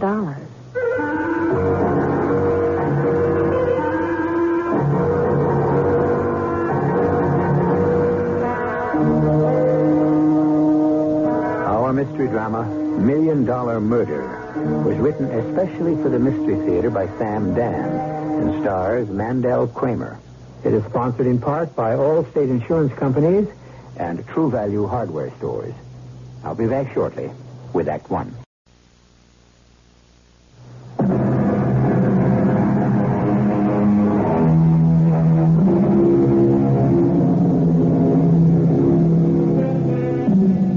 Luck, as you know, is fortune. Of course, that's good luck. On the other hand, we have bad luck. The way it works, most people average out, which brings us to the law of averages, which says that over the course of your lifetime, you can expect luck to break 50-50. Well, some people can get each 50% all at once. Here we have Richard F. Nelson. Till recently, he's had nothing but good luck. But these past several months, he's taken one blow after another. He's 35. Half his allotted 70. Is bad luck to be the pattern for the rest of his life? Come in. Jerry, come on in. Sit down. Dick, I What's the matter? What's the long face? Well, I guess there's no other way to say it except to say it. I'm leaving. You're what? I got another offer. You're walking out on me in the middle of the season? Dick, I can't turn it down. The money's twice as good. I taught you everything you know. I made you my production foreman. That's my future to think about. What are you giving me? 2 weeks. 2? As far as I'm concerned, you can walk out of here right now. Pick up your money and beat it. Okay, Dick, if that's the way you feel. Jerry, wait a minute. I'm sorry. I had no right to talk to you like that. Actually, I should be happy that you're getting a break. Dick, believe me, if it wasn't for the money... Come on. You're not supposed to spend your life out here in the sticks. You don't really owe me anything. Where's the job? Imperial Furniture. Oh, that's big time. I don't even know how they ever heard of me. Well, word gets around. You're a top man, Jerry. Well, I sort of felt you'd be glad for me, Dick, because that's the kind of guy you are. It's just that so many things have been going wrong lately. I guess I'm just a little off stride, that's all. Well, you know, my assistant's a pretty good man. Well, don't worry about it. We'll survive. Anyhow, good luck. Thanks, Dick. And let's have dinner one night before you go. Well, I'm going to be working overtime to the last minute. I want to leave you in good shape. Oh, by the way, that northern cherry wood I want to use for the sofa frames, it didn't come in. What do you mean didn't come in? We should have had delivery a week ago. Look, you get back to the shop. I'll handle it. Sure. Yes? Millie, get me George Cawley, please. Yes, Mr. Nelson. And I have a call from Edward Jerome of Western States Merchandisers. Will you talk to him? Will I talk to him? What do you think? Yes, sir. I have Mr. Nelson for you now, Mr. Jerome. Hello, Dick. Eddie, what's new? Dick, I'm calling to tell you that we have to cancel. What? I just got word this morning. Cancel? It's direct from the 8th floor. Eddie, we made a lot of those chairs to your particular specifications. Well, that was just part of, an informal understanding. But why, Eddie? I don't know. I guess all of a sudden classic is out and modern is in. Eddie, practically all of it is made, packed, ready to ship. Believe me, Dick, I understand. You know what I've got tied up in that order? Yeah, I know, and I'm sorry. Look, well, can't you salvage even a piece of it for me? I tried. But Dick, you know I tried. But they shot me down. I'm really sorry, Dick. I'll be talking to you. Yeah, okay. I could almost believe it's a plot. What now? Yes? I have Mr. George Cawley. Oh, thanks. Go ahead, Mr. Cawley. Hi, Dick. What's on your mind? Where in blazes is my cherry wood? Oh, Well? Well, Dick, I'm sorry. What happened is there's no record of your ordering any. No, what do you mean? It's a standing order. Well, actually, it's kind of an understood order. I don't care what it is. I've been getting that shipment every month for over a year. Look, here's what happened.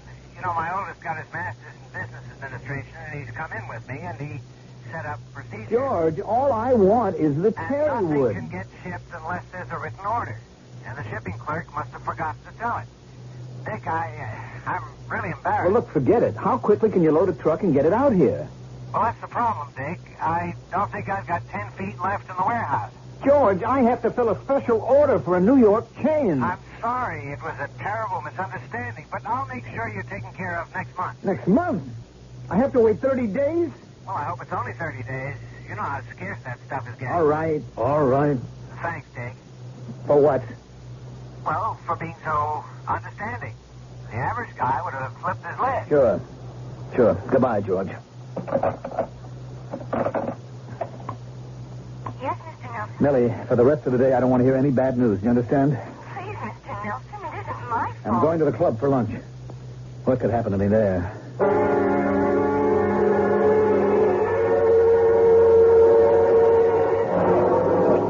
Hello, Dick.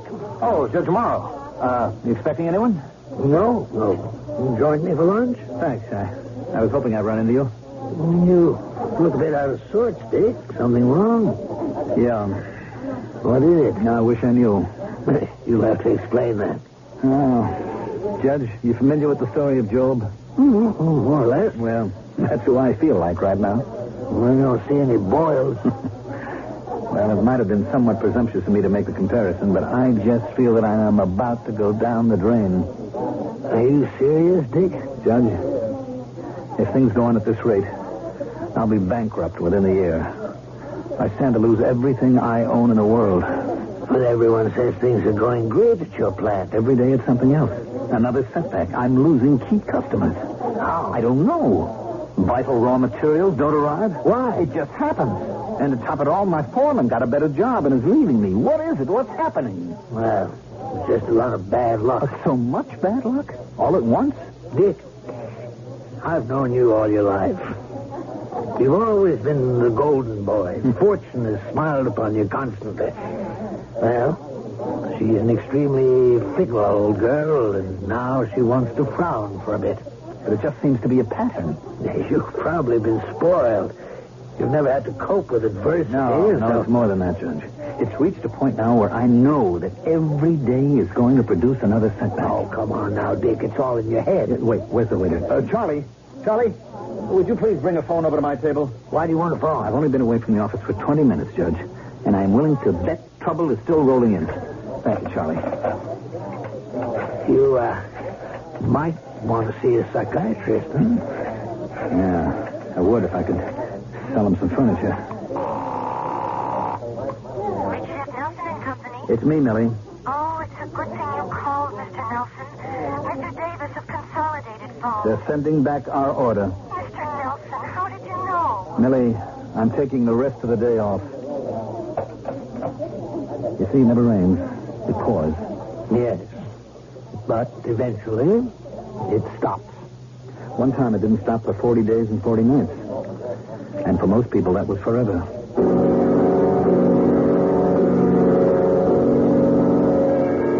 You don't have to let Jerry Lyons go, according to the union contract. I know. I can keep him for a full year on a technicality, but what's the good of it? He'd be unhappy. And why did you let George Coley off the hook? Dorothy, what was there I could do? You know what probably happened. Somebody needed that wood badly, offered him a higher price. Come on, George Coley isn't that kind of a guy. You're not that kind of a guy. And so you want to believe the best about everyone else. And Eddie Jerome? Maybe the time has come to reach a certain understanding with Eddie. What are you talking about? Maybe Eddie wants to be taken care of. Dorothy, you know I've never done business that way. Maybe it's time you thought about What it. are you saying? I don't know, Dick. I just... I never heard you talk like that about things like bribery and... I know. But maybe that's the way business has to be conducted these days. Maybe you and I have lived a kind of a charmed life so far. Maybe we were shielded from reality. Look, I have always prided myself on being ethical and honest. Maybe I'm being punished for it. For what? Hubris. Pride. Who knows? Hello. Who are you? Well, how did you get in? May I introduce myself? My name is Althea Beaumont. Your door was open, and so I... What is it you want? What do I want? First, may I sit down? Thank you. How are things at Richard F. Nelson and Company, manufacturers of fine furniture? Well, miss, it's Mrs. Although Mr. Beaumont has left us these past 5 years. We don't want to seem inhospitable, but... Of course. So, let us get to business. Business? Yes. That's why I'm here. Are you a furniture buyer, Mrs. Beaumont? By the end of the year, the Richard F. Nelson Company will need $1 million. What are you talking about? Salaries, accounts payable, loans due, and nothing is coming in. What do you know about that? It's true, isn't it? Well, we have had a phenomenal streak of bad luck. I know. And that's why I'm here. To reverse that streak. Who are you? No, reverse isn't quite the way to put it. Although that will happen. No, what I should have said is that I'm here to help you ride out that run of bad luck. In short, Mr. Nelson, I should like to offer you $1 million. As a loan? Oh, no, as a gift. Why would you want to make us a gift of $1 million? But, Dick, this woman is crazy. Darling, that's no way to... Of course it is. It's a sound, practical, feminine reaction. And you should verify me first. Here's my card.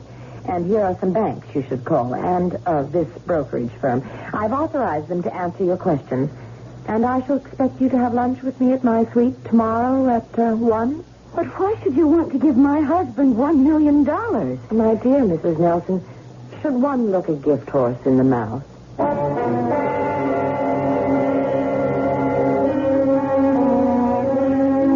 There are two schools of thought on that subject.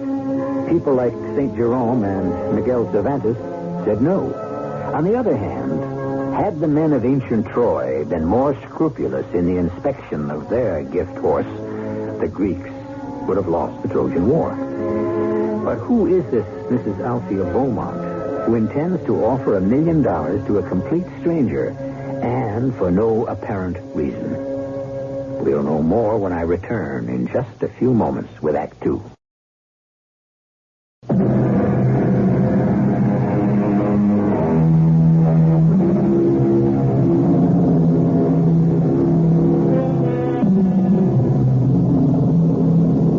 Does luck, good or bad, follow a pattern? According to the law of averages, you're supposed to get an equal part of each over the course of your lifetime. And we even have testimony for this in the Bible. After all, the 7 fat years were followed by 7 lean. All of which is scant consolation to Richard F. Nelson, who has been having some problems lately. Come in. Oh, welcome. Won't you both sit down, please? Now, Mr. Nelson, Mrs. Nelson, have you investigated me? Well, we made some calls. And we discovered that you're a fabulously wealthy woman, Mrs. Beaumont. Fabulously wealthy. Yes, you could put it that way. And so, you have ascertained that I am capable of giving you $1 million if I choose. Yes, but we can't understand why should you choose... Well, I expect you to perform a small service for me in return, of course. Are we supposed to sell our souls to the devil? Dorothy. What a remarkable notion. Oh, please. I didn't mean it to sound that way, but what am I supposed to think? Out of a clear blue sky, a stranger offers us $1 million. And, well, these things only happen in books or plays where you have to make a bargain with the devil, don't they? You need that $1 million, don't you, Mr. Nelson? Yes. You said something about performing a small service. Oh, yes. And I don't think it's too much to ask, considering that I'm willing to pay $1 million for it. What do you want us to do? Do you know Judge Walter K. Morrow? No, he's my dearest, closest friend. The judge has been like a father to Dick all these years. What about the judge? I want you to kill him. Oh. What did you say? I believe you heard me. Dick, I'm frightened. She's a mad woman. I would disagree. You can't be serious. Kill Judge Morrow? For $1 million. You are a sick woman. It isn't worth $1 million to you? I shall have to report this to the police. What will you report to the police? Who would believe such a ridiculous-sounding accusation? Then you admit it's ridiculous? No. I only said it sounds ridiculous. I don't believe we have anything further to discuss. I agree. We have discussed enough for one day. Sleep on it. Mrs. Beaumont, you are an evil, vicious woman. You may feel differently tomorrow. About murder? Never. You know where to find me. I'm sorry, Dick. We can't afford you anymore. I counted on that order. The merchandise is just too expensive. But it's highest quality. It's the best workmanship, the raw materials. I know, but we can't sell it. Maybe the public doesn't appreciate it. Look, isn't there any way that we can do some business this year? Well, you'd have to give us a better price. How much better? Say, 30% better? 30%? How can I do 30% better? Cut corners. Cut corners? Take out the quality? Our customers don't understand quality. Therefore, we don't demand it. And so you don't have to put it in. I wouldn't know how to do business that way. I understand your problem. But you have to understand my problem. Yes. Yes, look, let me think about it. Maybe I can figure something out. I sure hope so. Goodbye. It won't work. What? You can't compete with the cutthroats. How did you get in here? You didn't come to see me. I've nothing to see you about. So I decided to make it easier for you. I came to your office. Tell me, why do you want Judge Morrow murdered? I don't like him. And for that reason... I can afford to indulge my emotions. But why offer me $1 million to do it? Surely you could hire some gangster to do it for a lot less money. It has to do with what you were just talking about on the phone. Quality. Quality? Yes. Because this murder would be meaningless if it didn't have a certain quality. I don't know who you are. I don't know what your motive is. Ah, Richard. Richard. Don't I look familiar? No, I can't say that I ever... Look closely, Richard. You don't recognize me? I don't seem to. How many people have ever called you Richard? And how many girls have you ever known who were called Althea?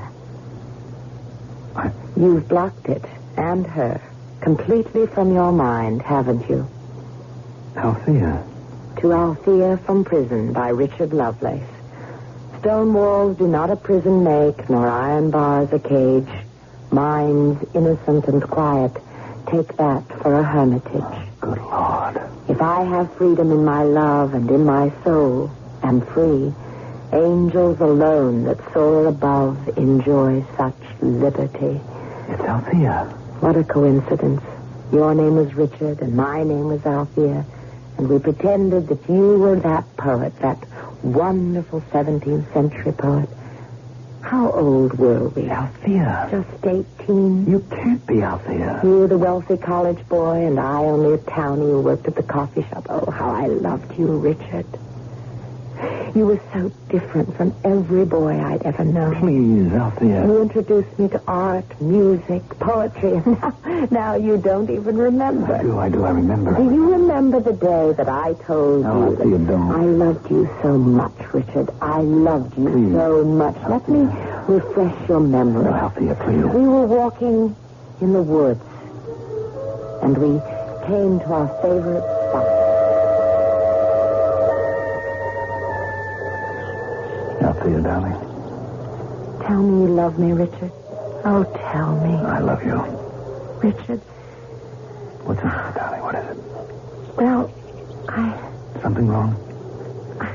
I guess it all depends on the way you look at it. You're acting so mysterious. I suppose I am. It is the eternal mystery, the age-old mystery, the ever-new mystery of life and birth. Althea, what are you saying? I'm saying that you and I are going to... Althea. Are you sorry, Richard? Sorry? Oh, my darling. Darling, I'm so happy. Are you sure? Yes. Well, we'll have to get married. Oh, Richard. You're the only girl I've ever loved, Althea. We're going to be married sooner or later. Okay. Sooner is greater.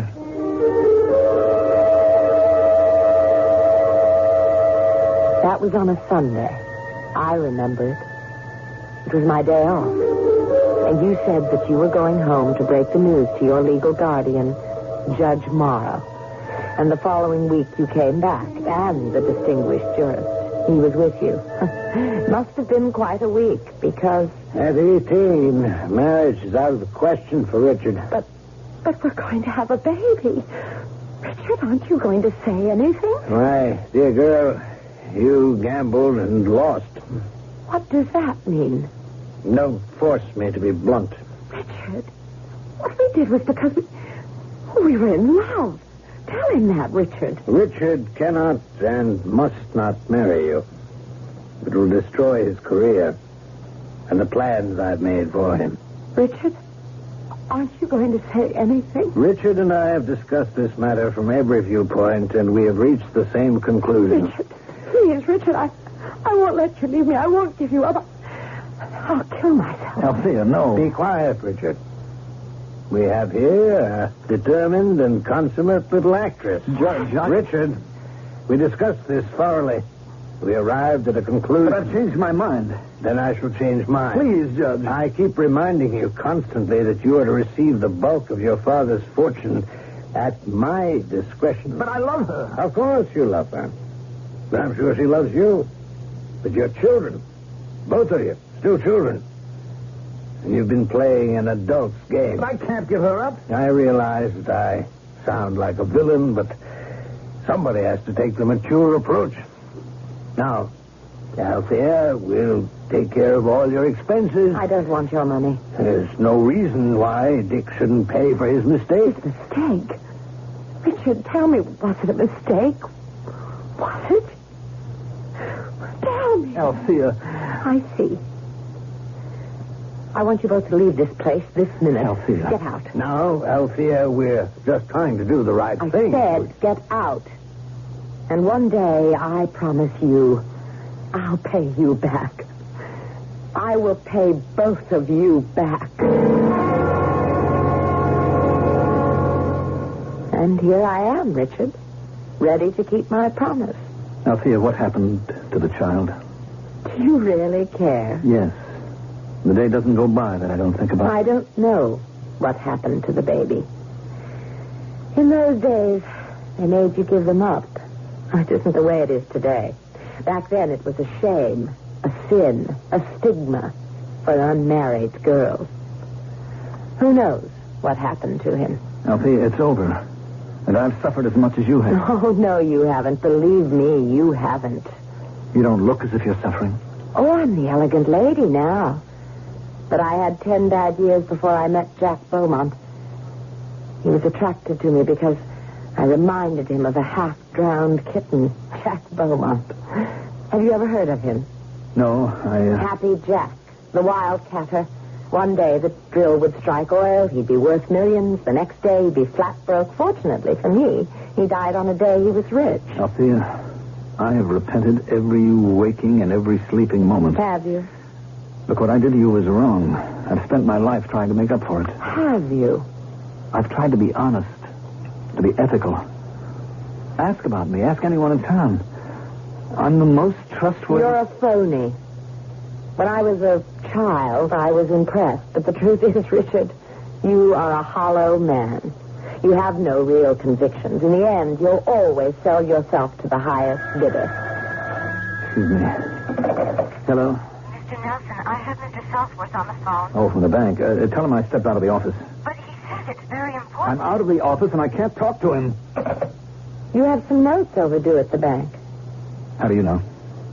I own the bank. What? I'm the majority stockholder. And next week, Southworth will have to call in these notes, or else. You own the bank? Yes. Yes, I also recently acquired Imperial Furniture. And my new manager was instructed to hire your foreman, Jerry Rizzo. Oh, so that's how... I also have a controlling interest in Western States merchandisers. I don't think they'll be buying from you in the future, or at least until I give them the word. Did you also buy up George Cawley's mill? George Cawley? No, I don't know about that. Well, it goes to show you bad luck is contagious. You won't need me to destroy you. From now on, it can be a snowball rolling downhill, but we can always break up that snowball before it gets out of control. Just kill Judge Morrow for me. No, I'll never do it.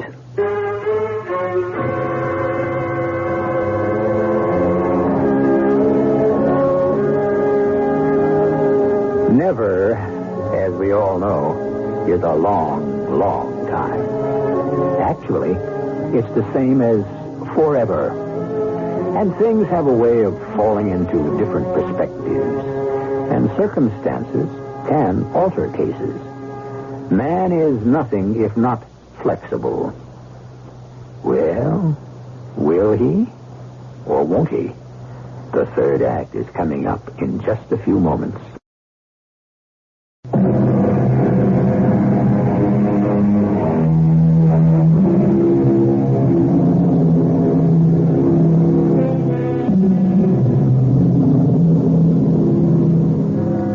Talk about morality. But what is morality? It comes from the Latin mores, which means customs. In other words, what the majority believes is moral. Now, if we are having this searching analysis of morality, it's only because Mr. Richard F. Nelson is undergoing the same process. Mr. Nelson is in danger of losing everything he cherishes unless he commits murder. And murder, as we all know, is not moral. So, what is morality. Dick? Yes? I was at the club today, and I signed the lunch. Oh? And as I was leaving, John, the manager, took me aside and said you hadn't paid our dues and that we were 3 months. Yes, I know. Dick, I don't want to be embarrassed, so won't you take care of it? Wait a minute. Dorothy, is it possible that you don't know what's happening? Dear, surely we can pay our dues. We're going to have to resign from the club. Well, that's impossible. Do you realize my family has always... Well, my grandfather was one of the We founders. simply no longer can afford it. What am I going to say to people? I don't know, and I don't care. There's no way to talk to me. Look, you're going to have to sign this paper for me. Why? I'm taking a second mortgage on the house, and I need your signature. But this is really my house. Dorothy, I have a note coming due at the bank. Daddy gave it to us for a wedding present, but he really meant for me to have My it. darling, we are facing bankruptcy. I don't understand. This Althea Beaumont woman is out to destroy us. But why? What have you ever done to her? Nothing. Now, look. I can make it. Despite everything, with the mortgage on the house, so we can pawn some of your jewelry. But... We have no choice, darling. Just a minute. Hello, Dick. Mind if I come in? Well, Judge, of course. Well, how about joining us for dinner? Judge, how good to see you. Oh, I'm on my way up to the country to spend a little time by myself in the cabin. Are you all right? Well, you know how it is. You get to be my age, and any day can be your last. Oh, Judge, you mustn't talk like that. No, anyhow, I thought I'd drop in and let you know the bridge game for tomorrow night has to be canceled. Oh, that's all right. What's all this Southworth tells me? Southworth? Yeah, at the bank. You seem to be running into some cash flow problems. Oh, well, we've had a few reverses, Judge. As a matter of fact, I was thinking of asking you for a loan. Me? Where else can I turn? My boy, 15 years ago, I gave you all the money you were ever going to get from me. Judge, times happen to be very tough. It's tough times that bring out the best in people. That's when you develop character. But I have some unusual problems. I could do the easy thing, Dick, and give you the money, but you get out of this yourself. Now, you got the stuff, and you'll see. You'll both thank me for it later. Seems I remember I once heard you say that before. Mm-hmm. You may have. And I was right, wasn't I? Well, goodbye.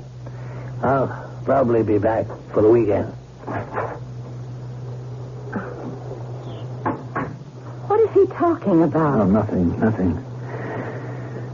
All right, now I can raise $80,000 on the house, and the jewels would be another $50,000. And we have the Persian rugs and the porcelain and the silver. Dick! I'll be able to pay the interest and meet the payroll.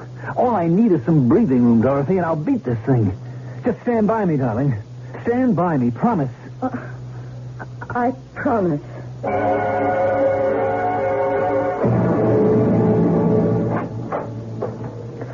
Mrs. Nelson. Mrs. Richard F. Nelson. May I come in, Mrs. Beaumont? Oh, forgive me. Of course. Won't you sit down? Thank you. Why are you out to destroy us?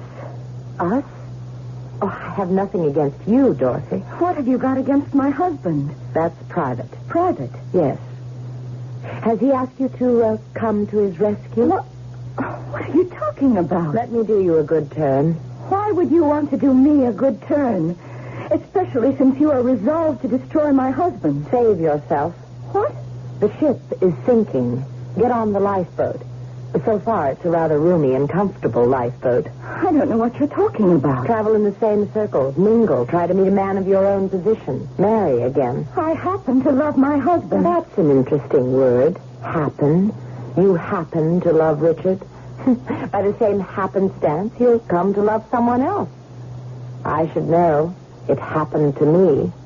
Richard isn't worth it. Since you are a woman of no morality, love is foreign to your understanding. Of course. Well, here's the position. You can strip yourself clean in a vain attempt to salvage Richard's business. I have confidence in Richard. I hope so. Think it through. You won't have a penny to your name, and neither will Richard. Are you equipped for a life of poverty, Mrs. Nelson? It's a woman's duty to stand by her husband. You show promise and even progress. First you would stand by him because you love him, now because it's your duty. Yes, indeed. We are really getting somewhere.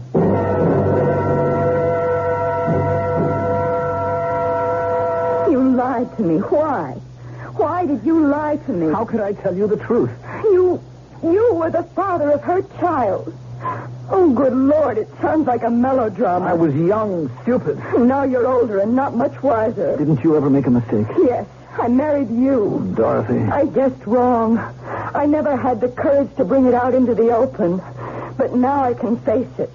My share of our money won't save you. Dorothy, you have to help me. I have nowhere else to go. Yes, you have. What are you saying? You know what I'm saying. Are you telling me to kill Judge Morrow? I'm only saying you have an alternative. Do you think for one moment that I would? I don't know. I just can't stand any more of this. It's impossible for me to stay with you any longer. Just as it was impossible for you to stay with her once.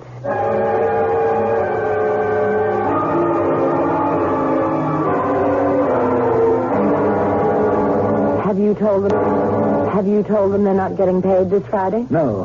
What business is it of yours? My bank holds your note. Oh, poor Richard. Actually, there can be plenty of money here by Friday and plenty of orders. You get out of here before I forget I'm a gentleman. Are you going to shoot Judge Morrow for me, Richard? I won't even dignify that with an answer. It would be different if you really had scruples, but in the end, you always do what's best for Richard. You don't know me. I made an adolescent mistake. I'm different now. Actually, the trouble is the judge. He talked you out of marrying me. What business was it of his? You married Dorothy. Did she really love you? Oh, yes, in her way. But where is she now, Richard? You're in a jam. The judge could help you. Has he offered to lend you even one copper penny? I'll starve if I have to. Brave words. And I mean them. I'll get a job. Doing what? Anything. Oh, those anything jobs won't support you at the country club. I don't need the club. I won't commit murder. Southworth will have to close you down on Friday. Let him close me then and be damned. Richard F. Nelson and Company, fine furniture, the end of 4 generations. So be it. Hello? Oh, yes, Judge. I'm feeling kind of poorly. What's wrong? Old age, mostly, I guess.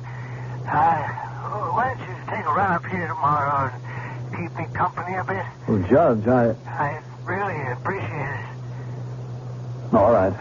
Good boy, Dick. Well, that was the author of all your problems.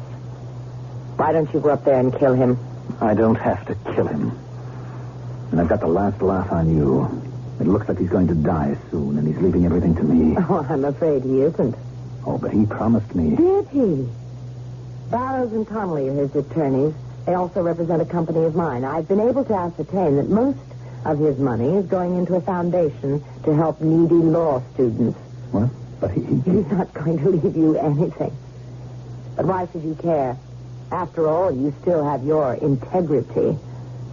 Why do you want me to kill him? He deserves to die. He's an evil, meddling old man. That's not for us to judge. I know, but we do it all the time. Sophia, isn't there any tenderness left? Any memory at all of the sweet times we knew when we were young? The judge will die soon anyhow. He has to. He's sick. It isn't as if you were robbing a man of full, rich life. I don't want to hear any more. Who's to know? Who's to suspect? They'll think it was some prowler, a burglar. There's no one up there. I don't even have a gun. I do. I have it ready and waiting. Sophia, this is monstrous. Of course. But it's not your first. After all, you abandoned me, didn't you? How do I know I can trust you? You can trust me. How do I know? I keep my promises, don't I? Years ago, I promised I'd pay both of you back. I'm keeping it. Elsie, isn't there any way? We're wasting time. Tonight is when we should do it. When we get there, I'll give you the revolver, and I'll tell you exactly what to say.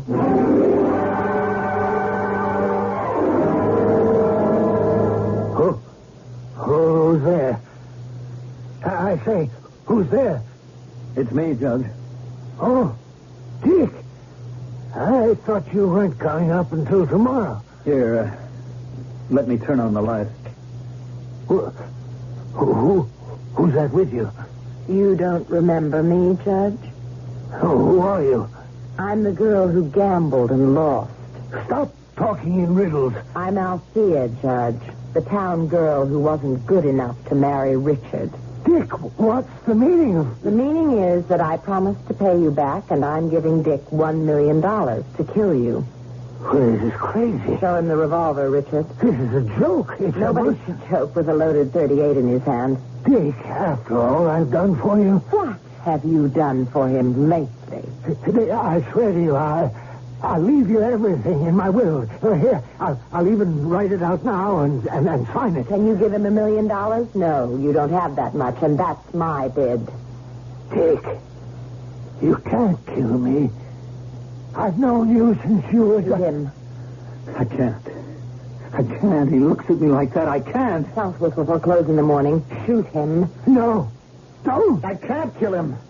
I can't. I don't want your money. That's childish. You need money for so many things. Payroll, the bank loan. Shoot him. No, Richard. Shoot him. I'm sorry. Please, Richard. You're a meddling old fool. No. Richard, get angry. You ruined my life. That's it. On account of you, I lost the only girl I ever loved. No. Why shouldn't I kill for $1 million? I ought to kill you for nothing. Bravo, Richard. Bravo. He doesn't die. Look at him. He doesn't die. Richard. You're wasting your time, Richard. Those are blank cartridges.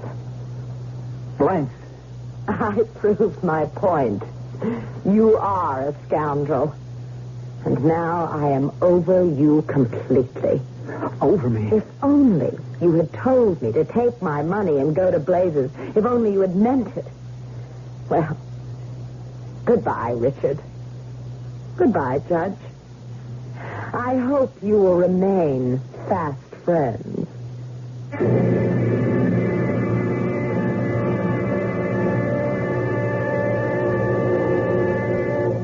No, they didn't.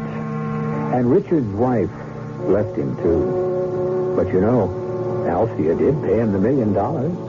After all, he kept his part of the bargain. It was she who loaded the dice. Oh, we should say, the gun. I'll be loading up with some information for you when I return shortly.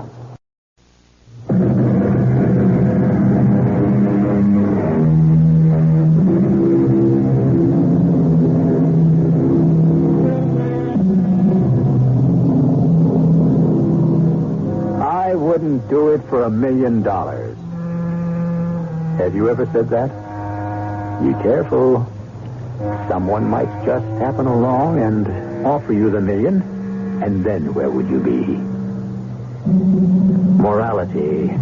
We're still no further along, are we? Does it go deep, or is it a veneer? I suppose it all depends.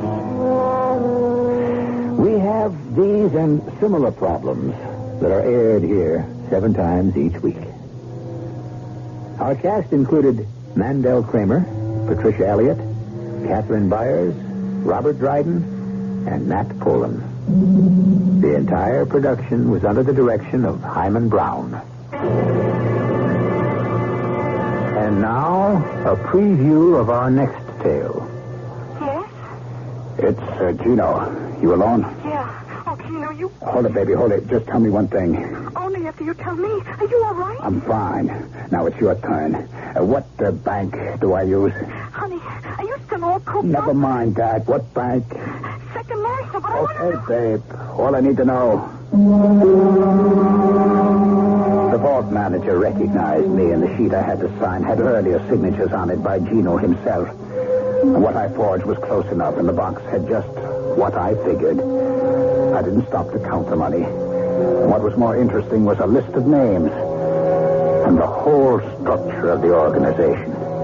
And what was most interesting after I put the box back and came out was reading myself. Radio Mystery Theater was sponsored in part by Sign-Off, the Sinus Medicines, and Buick Motor Division. This is E.G. Marshall inviting you to return to our Mystery Theater for another adventure in the macabre. Until next time, pleasant dreams.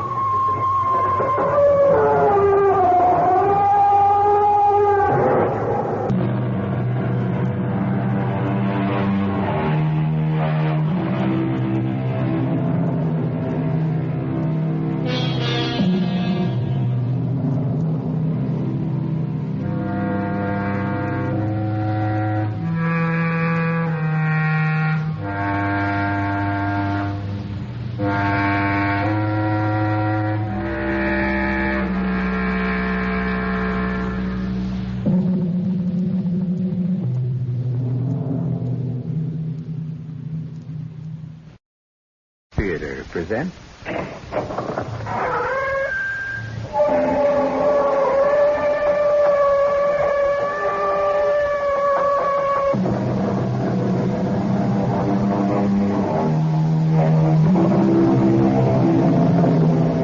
Come in. Welcome. I'm E.G. Marshall. Of all the murder mysteries, the plot which most intrigues me is the locked room. And when you take that as an ingredient and add to it elements of the supernatural, both sacred and profane, then you have a tale to tantalize and terrify, such as the one I bring you now. Now look, Doctor, the law is... Excuse me. Well, hello there, Sheriff. New star looks good on you. Yeah. Seems I'm going to have a use for it right away. How, Abner? Ben James, my deputy, just rode in hell for leather. After the doc here left Doomdorf, seems the preacher came by, headed for Doomsdorf's place, breathing fire and carrying his gun. Looks like all hell is finally ready to break loose up there.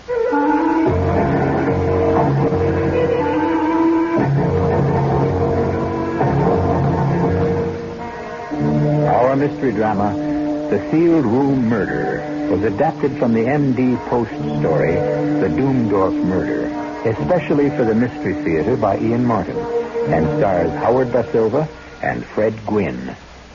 It is sponsored in part by Buick Motor Division. I'll be back shortly with Act One.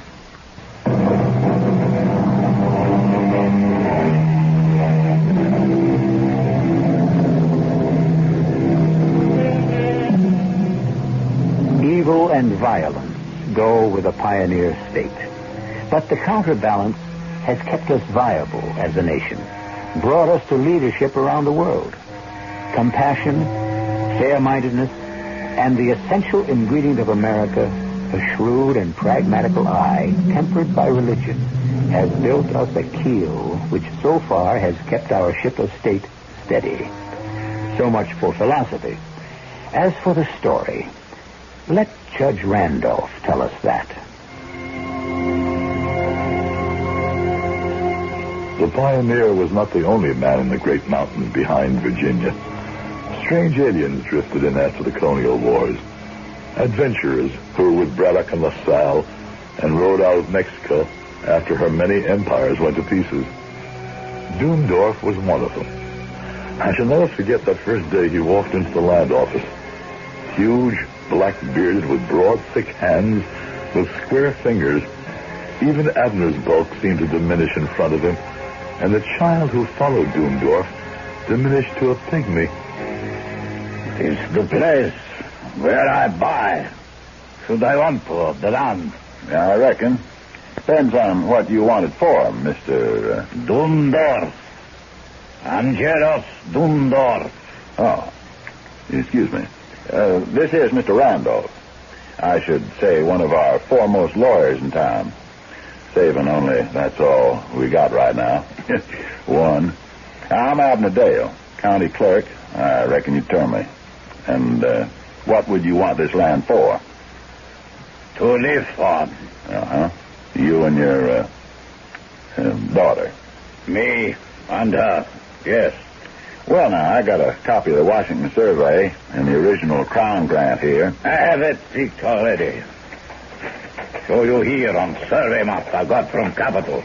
Now, let's see here. There? That's it. You sure there's land you want, sir? I think what Abner means to say is this wedge of rock has never been worth even running the line. Do you know what you're getting into? Have you seen this piece of property? Yeah. It's a forbidding pile of rock, Mr. Doomdorf, and isolated. The land is mine. I want it. Well, pretty mean up there right now with the wind and no shelter. I have tent, sleeping bag. All my life I live rough. Well, that's all very well for you, but for the little girl... What is good for me is good for her. I don't think you quite understand. As a lawyer, I should not like to see you taken advantage of. The parcel of land which you have bought was never surveyed because it is not worth surveying. It consists almost entirely of rock. I know what he's like. He's right for me. Well, how are you going to feed? Ain't much game running up in that part of Western Virginia. I make out all right. Here is gold. Enough. Hey, look at there. Pieces of 8, ducats, English guineas, American dollars. Yeah, you're quite a traveler, Mr. Doomdorf. What I do is my business. And I mind my own business. I don't like anyone who stick his nose in my affairs. You take the money and give me the paper so I can go. No offense, just trying to be friendly. That's Angelus. Angelus. All right. Yeah. Want to spell your other name? I don't know. You right. You tell me. Doomdorf.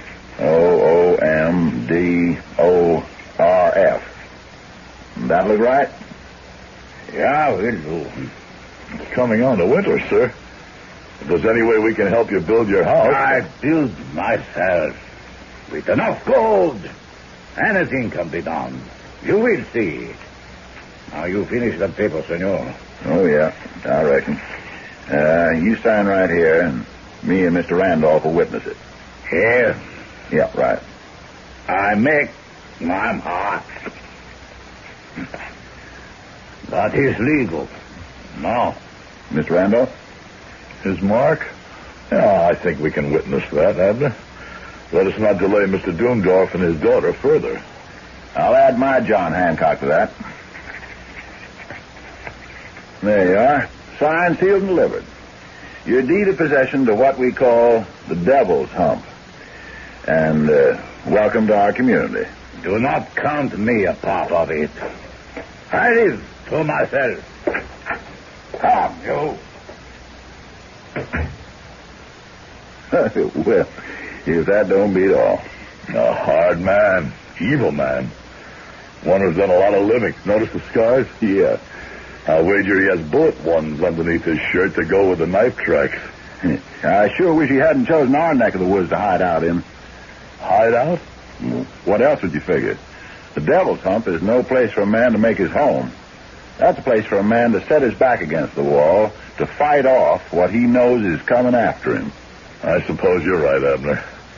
The more's the pity. Why? Oh, that innocent child should be dragged along to share such an exile. Yeah. You get a real close look at her. What was she? Dumb that she couldn't speak? I doubt it. Afraid. And now you got it. Afraid and beaten. Well, I pity her. That's a hard man.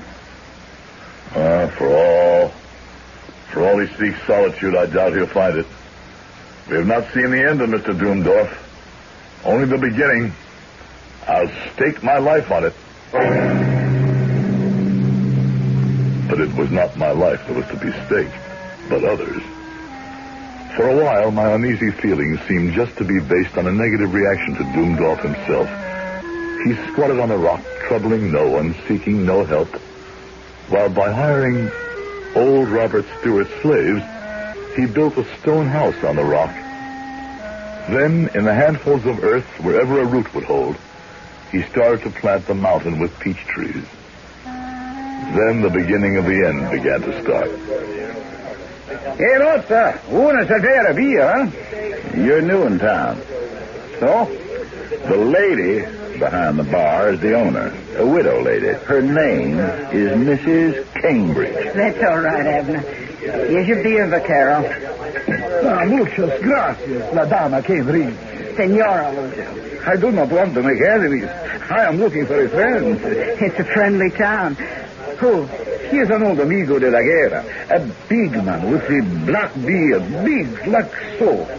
And this strange accent. I think maybe his real name is Doomdorf, like that. Doomdorf? Mary.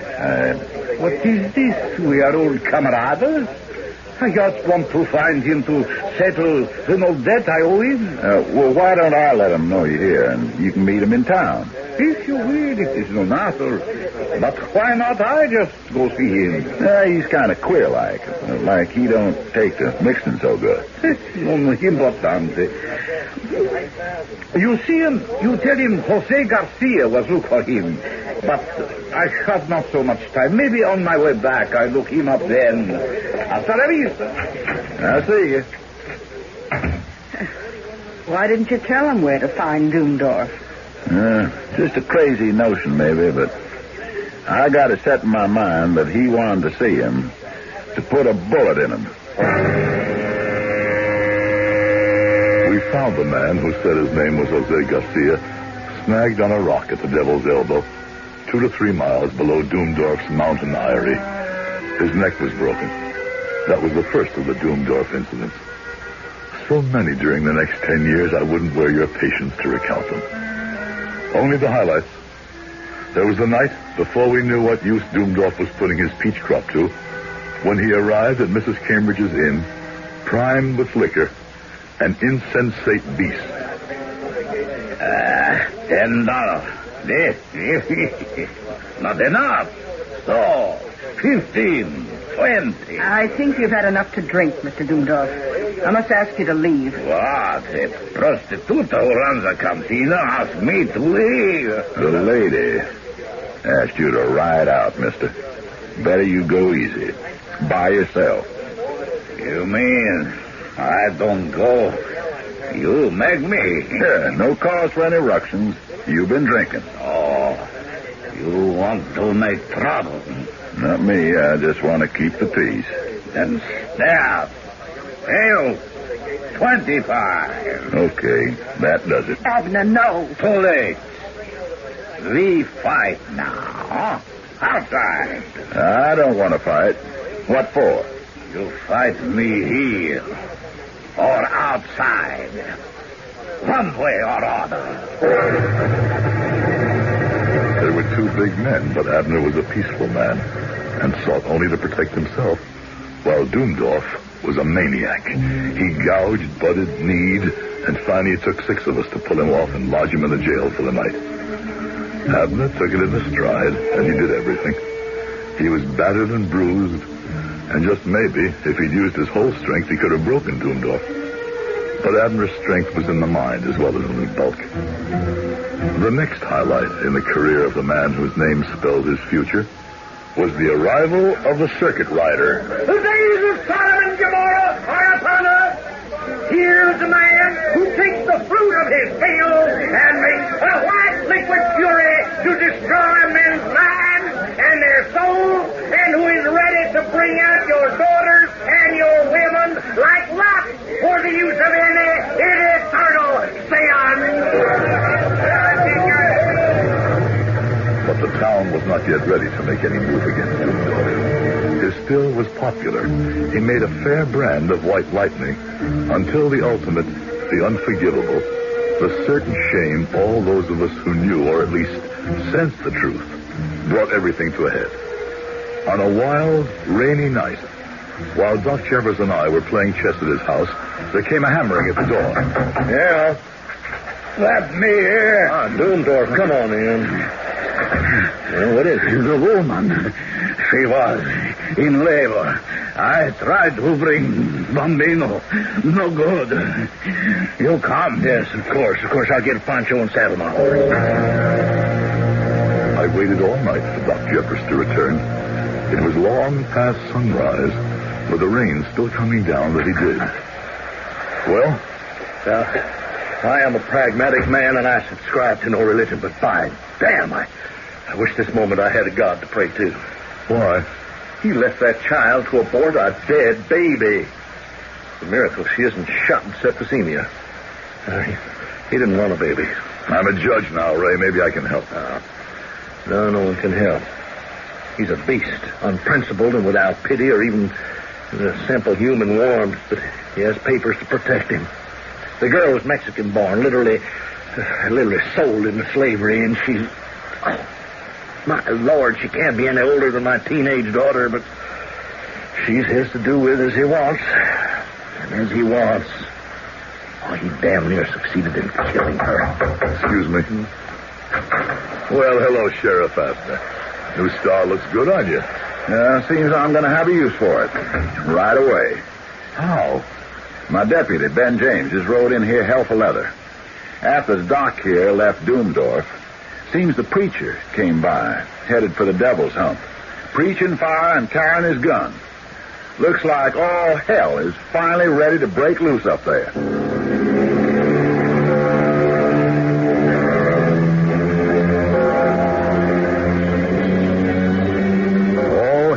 break loose. All right. But for whom? For poor little... Now, there's a sad thing.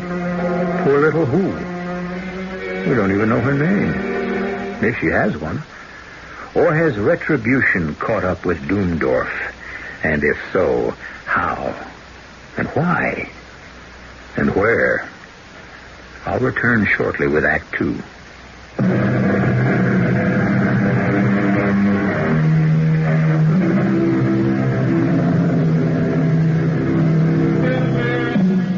It was a long ride out to the Devil's Hump, and the afternoon sun was burning hot and steaming above the great chestnut trees that shaded the trail. A trail so narrow, the judge's horse had to follow behind Abner's. Abner had his Winchester out of the holster across his saddle. Whatever hell had broken loose, he was ready for it. And now I'll turn the story back to Judge Randolph. He can tell it better. He was there. I suppose, seeing Abner, I should have had my own rifle out. But I'm an indifferent shot. And Abner, for all he loathes violence, can part a twig at 100 yards. I reckon there ain't no sense to push the horses up that rock trail, Judge. We'll dismount here and climb up the rest by foot.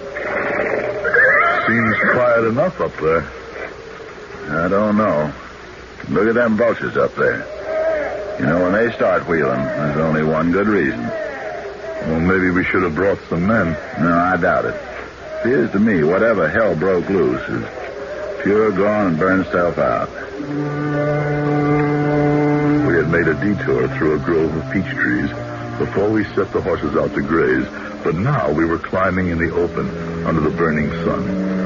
When I saw that gaunt old circuit rider, Bronson, sitting bareheaded, hands on the pommel of his saddle, in a paved court before the door, his big red horse was dripping with sweat. I braced myself for anything. He seemed in a kind of trance. Bronson? Where's Doomdorf? Surely he covereth his feet in his summer chambers. Now look here, Bronson. No, leave him be. He's in his own world, not ours. Come on, Judge. Howdy, Mrs. Doomdorf. Si, senor? It's Sheriff Abner Dale, and I'm Judge Randolph. Where's Mr. Doomdorf? Oh, senor, he went to lie down in his south room upstairs after the midday meal. Was he feeling all right? Oh, yes. That is what he does every day. It is his custom. So. Did you send Ben James for us? Send for you? Oh, no, senor. But come in. I will take you upstairs. I'm glad you're here. Why, ma'am? Well, I was in the orchard to gather some fruit if it was right, but when I came back... This is his door. I cannot wake him. Can you open the door? Oh, no. Why? Why, are you afraid to? I could not. It is bolted. Does he always bolt it? When it goes to lie down, yes. Or whenever he sleeps anywhere. Why, because he's afraid of something? Oh, yes. Who? Those men. What men? The ones he stole from, that he fought with in Mexico for the revolution. And then he ran away. Leaving them to die? I think. Not all. They still come after him, but he is too careful. Here, he cannot be surprised. Yeah. Maybe just for once he wasn't so careful, and they did. Knock on the door, Abner. Sure thing. Doomdorf! Doomdorf, wake up. You're in there. Let me. Doomdorf, it's all right. This is Judge Randolph. Doomdorf, come out. If he could come out, he would. I do not think he can come out. Any other doors to this room? No. Windows? The casa, the house, is built on the cliff. No way in from the outside. All right, Abner. Let's break it down. Stand back, Judge. I'll get it. This time. Keep back till I make sure the coast is clear. Doomdorf, you... What is it? Oh, he is dead. I'm afraid so. Oh, then at last I have killed him. I have killed him. I have killed him. I'd better go after her. No need. Where can she go? No, we'd better look at him first. I'll close the door. He's been shot. Yeah. Pretty near ripped him in half. Look at the size of that hole in his waistcoat. Smells like burnt powder in here. You sure we're alone? See for yourself, Judge.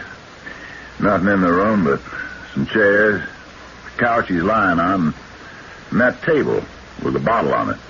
No doors. Window shutters thrown back, but the window's closed. Well, at least we know he wasn't shot from outside. It kind of looks that way. You sure he's dead? He's cold in the mackerel. Even the sun coming in couldn't keep him warm. Where's the weapon? Well, right behind you, I'd say. On them 2 dogwood forks on the wall. Those would be made to rest it on. The shotgun, yes. It's been fired quite recently. There's a freshly exploded cap right under the hammer. Yeah, I saw that. You've been drinking some. Heavy, I'd say. You think it's suicide? I don't hardly think after he got a hole blowed that size in him that he'd get up and hang up that gun nice and neat. No, I don't hardly think so neither, Abner. This is murder. The woman took that gun down and shot Doomdorf while he was sleeping on that couch. Could be, I suppose. But what about Bronson?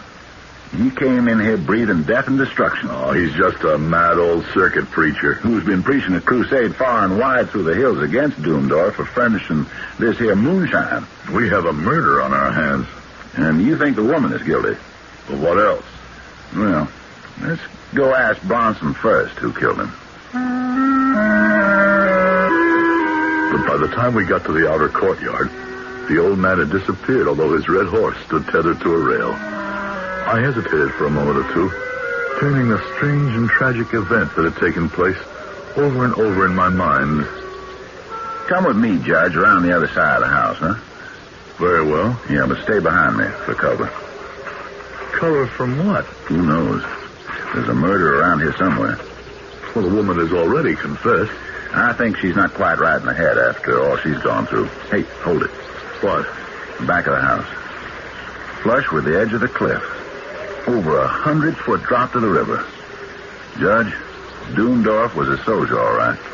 Well, how do you reckon that for certain? Any good general first makes sure his rear is protected, and he couldn't be flanked. The only way to flush Doomdorf out was up that goat path we climbed to the house. He knew what he was doing when he made this his castle. Yes, Abner. I recognized that years ago when that man who called himself Garcia came looking for him.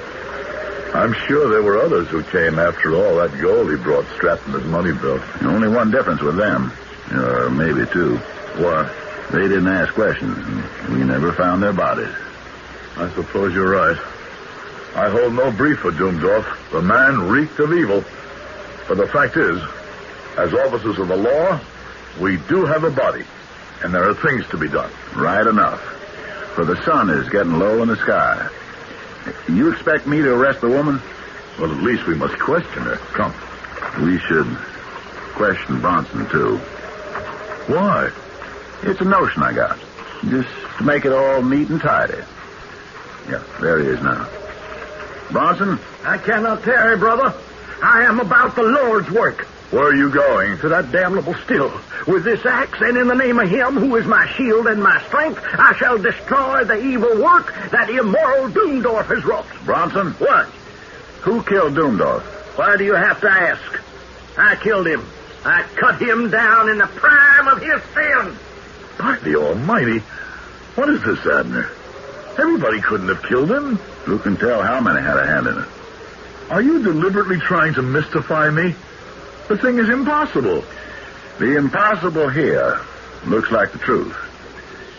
Come with me, Judge, and I will show you a thing more impossible than all.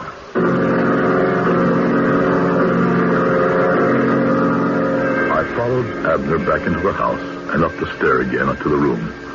The door swung open, the shattered edge of it with the lock hanging half out, and Abner closed it carefully behind us after we entered. I want to show you something, Judge. The bolt. They kept the door closed? Yes, sir. But I want you to see that it is no way connected with the lock itself. See? And it is on the inside. Now, how could the one who killed Doomdorf get into the room when we know the door was bolted and we had to break it down to enter? Only one other way. Through the windows. Well, let's look at them. Now, remember, we have seen from the outside that there is a sheer drop of at least 100 feet to the river, and the rock is as smooth as glass. Now, try looking out. Oh, just as you said, the wall of the house is plumb with a rock face. Yeah, that isn't all. You can't open these windows. See? Examine the frames. They're cemented into their casement with dust, and they're bound along the edges with cobwebs. That's right. These windows have never been opened. Yeah. Then how did the assassin enter? Well, of course. The answer is evident. Whoever killed Doomdorf hid in the room till he was asleep. Then he shot him and went out. Where could he hide? And even supposing he could, when he left, how did the assassin bolt the door behind him when the bolt was on the inside of the door? Then who knows? Maybe Doomdorf did kill himself. No, we ruled that out yesterday. Then there's only one open road out of the mystery. Both the woman and Bronson claim they killed Doomdorf. Let us go down and ask them. Question them. No. In the law court, that procedure could be considered sound sense. But, Judge, we are in God's court, and things are done in a somewhat stranger way. In what way do you mean? In a way that still must be put to the proof. And for that, we need to borrow time. But I have every faith that time will show us exactly who murdered, or perhaps the better word might be, executed the man who lies dead before us.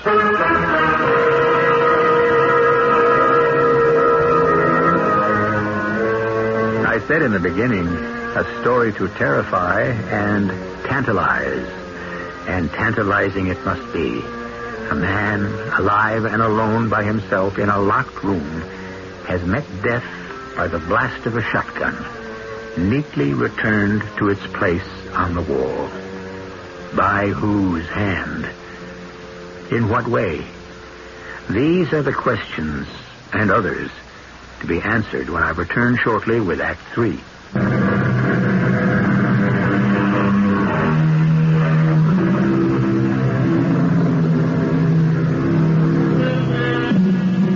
In the room with the dead man, Judge Randolph faces Sheriff Abner Dale, a frown of puzzlement on his patrician face. His eyes search the expression of the great lumbering young man in front of him, whose whole physical appearance suggests a man of action rather than one of thought or mental ability. The judge is the first to break the silence posed by the seemingly insoluble problem they face. What do you mean we are in God's court and things are done in a somewhat stranger way? Before we go question those who are so anxious to be convicted of the assassination of Doomdorf, let us find out, if we can, at what hour he actually died. How? I seem to remember he wore a watch. Yeah, here it is in the waistcoat pocket, broken by the shot. At what hour stand the hands? Just past 1 o'clock. By the look of Bronson, when we found him here, he must have been far off, still on his way to this place. And the woman, by her story, was down the mountains picking fruit among the peach trees. That's how I had it figured. Well, why waste time on speculation anymore? We know who did this thing. Let us go down and get the story of it out of their own mouths. Either Bronson or the woman killed the man. I could better believe it, but for the inevitability of a certain awful law. All they that take the sword shall perish with the sword. Oh, the good book. Matthew. We reap what we sow. Thus, we receive what we give and nothing else. That is God's law. Very well, in a sense. But in this case... By all means, let us go try the method of your law courts. Your faith lies in the wisdom of their ways. came down the stairs together, Abner, calm and reflective, myself, tortured and mystified. Bronson, how did you kill Doomdorf? I killed him as Elijah killed the captains of Isaiah in their 50s. But not by the hand of any man did I pray the Lord God to destroy him with the fire from heaven. I prayed him to destroy Doomdorf. Give me the axe in your hand. So, now, explain yourself. His hands were red with blood. The widow and the orphan cried to heaven against him. I will surely hear their cry, is the promise written in the book. And you were the instrument raised up to heed their cry. Yes, and the land was weary of him.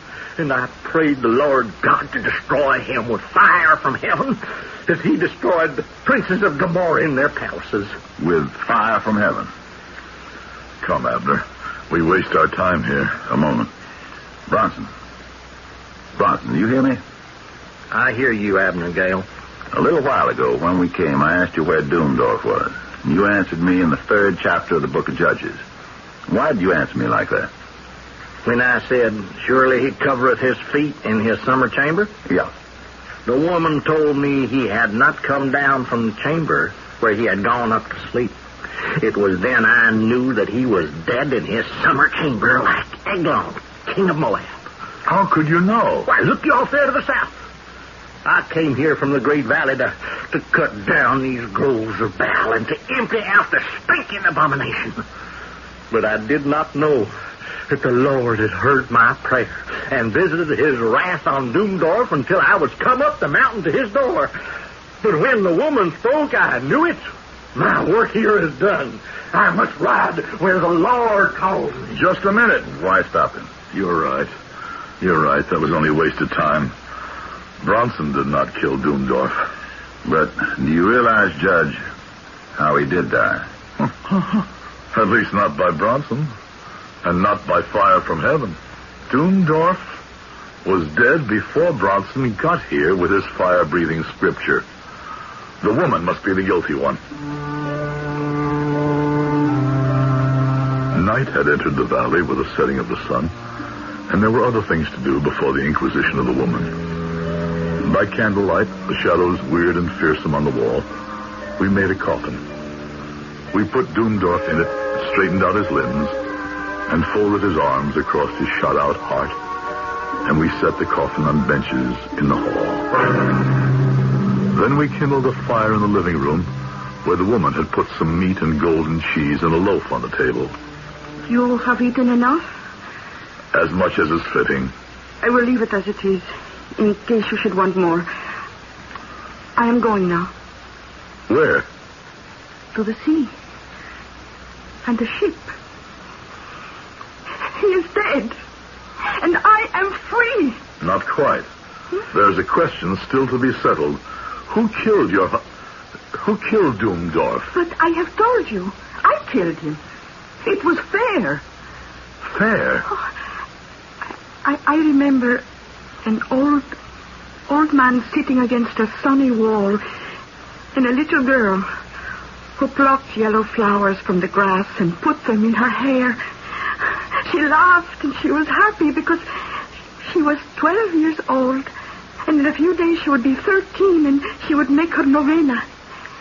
But they were bad times, and the big stranger with the black beard and the hard hands came to the old man and talked. And after he had talked a long time, he gave the old man a gold chain and some money. And he took the little girl away. He used her in a way she did not know. And if she tried to run away or kick him away... You like to look at the scars on my back? You want to ask the doctor who was too late to save my baby? Oh, it was fair to kill him. But where will he go? Mi abuelo will be gone by now. My grandfather was dying 10 years ago, but the wall will still be there. And maybe the sun and the yellow flowers. It is all right that I go. It's up to the judge. I cannot find it in my heart to hold you, or in the law. Not a jury in Virginia who would convict you for shooting a beast like that. I thank you, Judge. But I have not shoot him. Not shoot him? But the man is riddled. Oh, yes, senor. I kill him, but I have not shoot him. I kill him with witch words I have remembered from my mother. Hey, you can't kill a man with words, man. Oh, I know, senor. That is why I make a doll in wax. And I put a needle through his breast. And he died very quickly. Now, senor, I may go?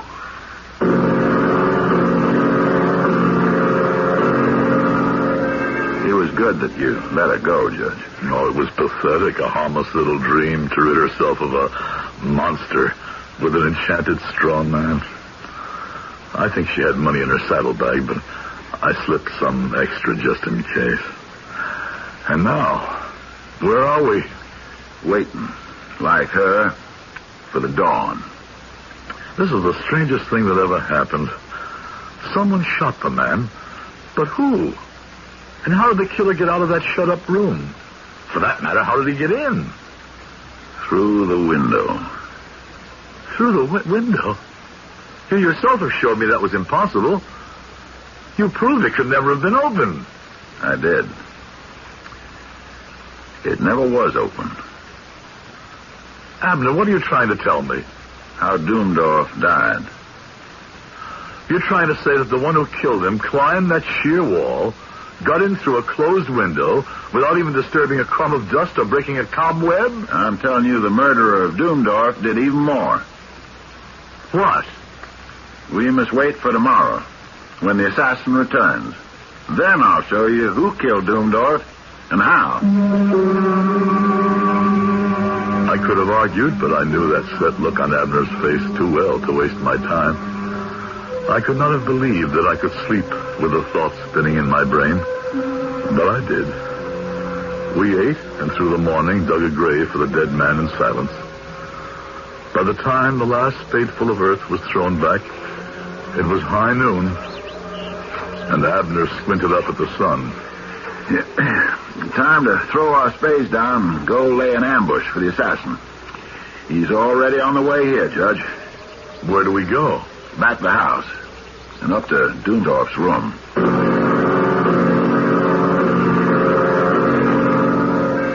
Now we must make certain preparations. What are you doing? I'm loading the shotgun as it was before it took Doomdorf's life. And now I place it back on its rack exactly as I found it. What do you want to do with this pillow and his coat? The blood is not entirely dry. Here, give them to me. We'll wrap the coat around the pillow as if it were a body and place it here on the couch just where Doomdorf lay. Now, look out the window. Is the day still clear? Not a cloud in the sky. Just like yesterday. If not hotter. Now for the moonshine. Or this bottle of still liquor. Let's see. Good. You can see by the dust ring on the table that it sets just where it did yesterday as I return it to its resting place. Whatever you say, but I still don't see how. What? Shh. We are about to trick the murderer in the act. But we came without guns. How can we protect ourselves? We need no protection, Judge. It is all in the hands of the Lord. Look. The assassin is creeping along the wall. Where? Look. That point of light. I followed the line of his extended finger and saw what he meant. A tiny disk of focused, white-hot sunlight moving slowly across the wall toward the shotgun. He that taketh the sword shall perish by the sword. The water bottle, full of Doomdorf's liquor, is focusing the sun to the heat of a lighted match as it travels to the lock and firing pin of the shotgun. The answer to Bronson's prayer. The fire from heaven. Now, watch it. Now.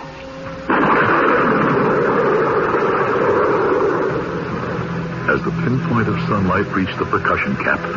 The gun exploded as though the trigger had been pulled. The pillow, wrapped in the dead man's coat, lying on the couch where the man himself had lain some 24 hours before, leaped and shuddered like a living thing and collapsed inertly. The room was still echoing with the sound of the explosion. My own voice sounded cramped and hoarse as I said, "And we mistrust coincidence. Why, it is a world filled with the joinder of accidents. It is a world filled with the mysterious justice of God."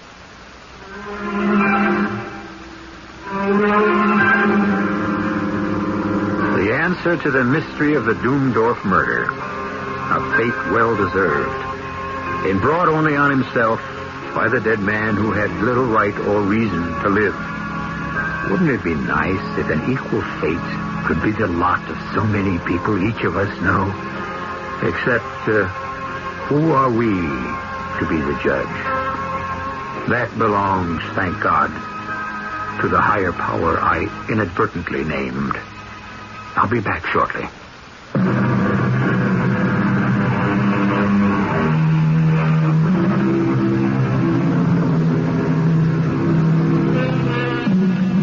It seems to me necessary, in conclusion, to put a quote used in this story in its exact context.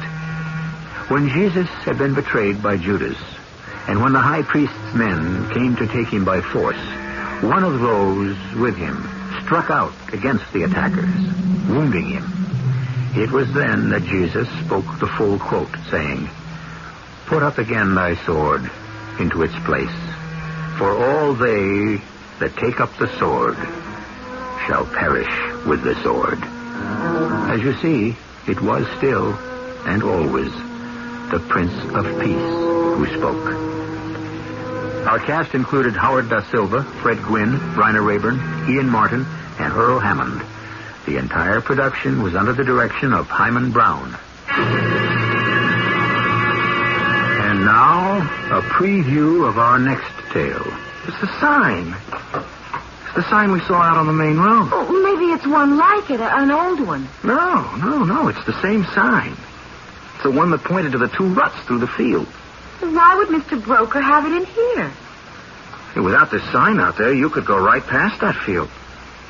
Go right past Granville and never know it was here.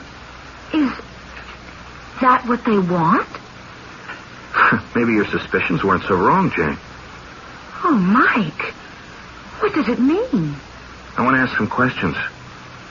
But don't let on we found this, huh? Come on, let's get out of here fast before Broker gets back. Let's leave this town right away. Yeah, I only hope we can. Tim Egan did. Oh, did he? You were suspicious about that sudden departure. Now I'm beginning to wonder. He departed, but I'd like to know where. This is E.G. Marshall inviting you to return to our Mystery Theater for another adventure in the macabre. Until next time, pleasant dreams.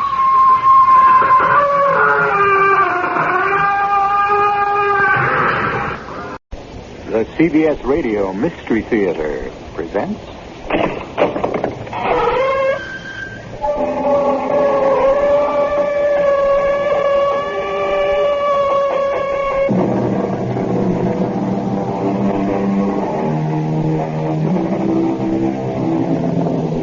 Come in. Welcome. I'm E.G. Marshall, your landlord in this mansion of terror. And often there's no terror quite like those nameless terrors, those undercurrents we can't put our finger on. We know something's not quite right, but we don't know why. It nags at those dark corners of our mind. And such is the story we have for you now. All seems to be sweetness and light. But watch out for those dark corners, those things left unsaid. Jane and Mike Slater are young city dwellers spending their vacation in a quiet village called Granville. They thought it was the perfect spot to get away from it all. That's what they thought, until they got there and tried to get away from it. Mike, we should have turned left back there. No. We're on the main road out of the village. No, we're not. Look up there. There's another dead end. Well, this doesn't add up, Jane. But we've been driving for a half hour trying to get out of this town. Every road is either a dead end or it takes us right back into the middle of the village. But we came in on the main road. Where is it? Why can't we find it? I think they don't want us to find it, Jane. We're trapped. Trapped in this town, and I don't know why.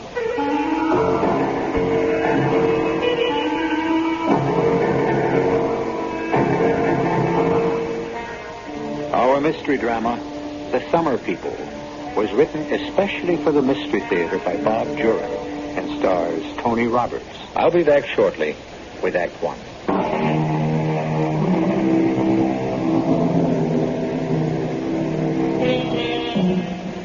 2 weeks in another town, a summer place.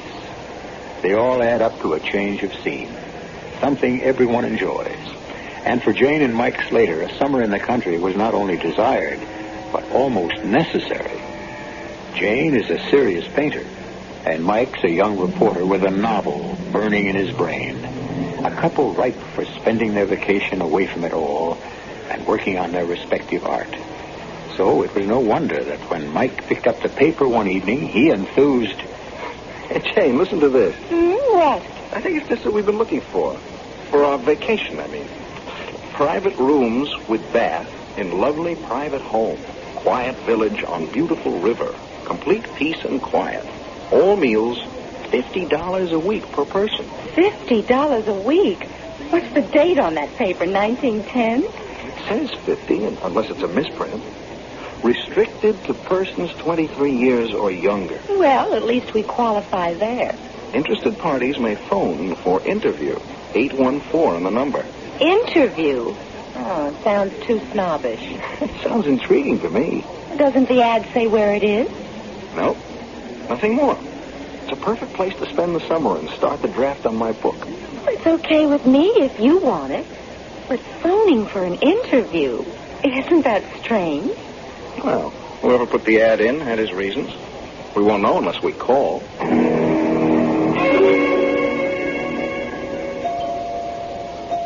Coming. Mr. Slater? Yes. You're Mrs. Williams. That's right. Oh, we've been expecting you. But our chat on the phone, you sounded like the right kind of people. Come in. Thank you.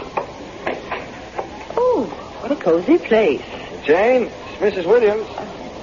That Dutch cloth must be an heirloom. It's my great-grandmother's. Mrs. Williams, hello. Mrs. Slater? Sit down, please. Thank you.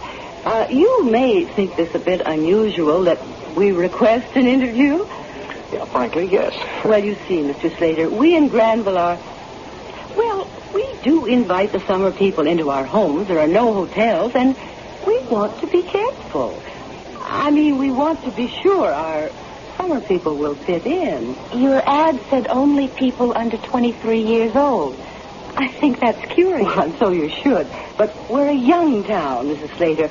Oh, Granville's been a village for 230 years, but the people are young. We stay young. And we want our summer visitors to be the same way. How old would you say I was, Mr. Slater? Oh, no. Don't put me on the spot. Oh, well, you want to guess, Mrs. Slater? Well, since you asked, 40? 42? Oh, I'm 79. 79? Oh, you can't. Well, that's the way it is in Granville. We found the secret for keeping young. And we want our summer people to enjoy us just as much as we'll enjoy them. It all sounds great to me. We're quite self-supporting, but we do depend on the summer people. That's why we're willing to take the trouble to meet our prospective visitors personally. You're both in good health? Oh, yes. No recent illnesses or operations? Would you like a blood sample? Oh, come on, Jane. This is ridiculous, Mike. Slater, I understand your reaction.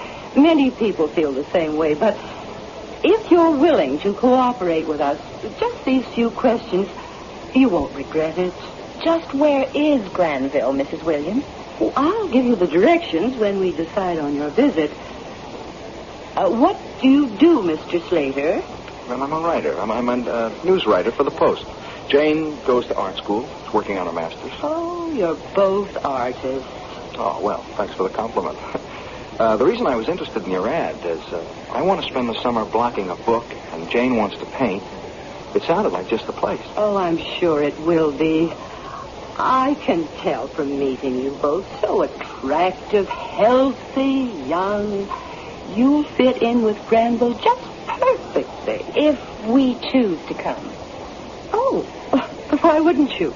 You haven't told us enough about the town or your home. You've been concerned in making sure we'd fit in. Maybe we couldn't, from our point of view. Oh, well, you do have a point, Mrs. Slater.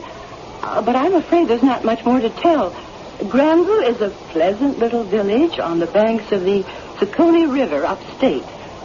I can offer you my second-floor suite and the friendship and attention of all the residents of Granville. We'll think it over. I'll call you in a day or two, but I'm pretty certain we'll be there.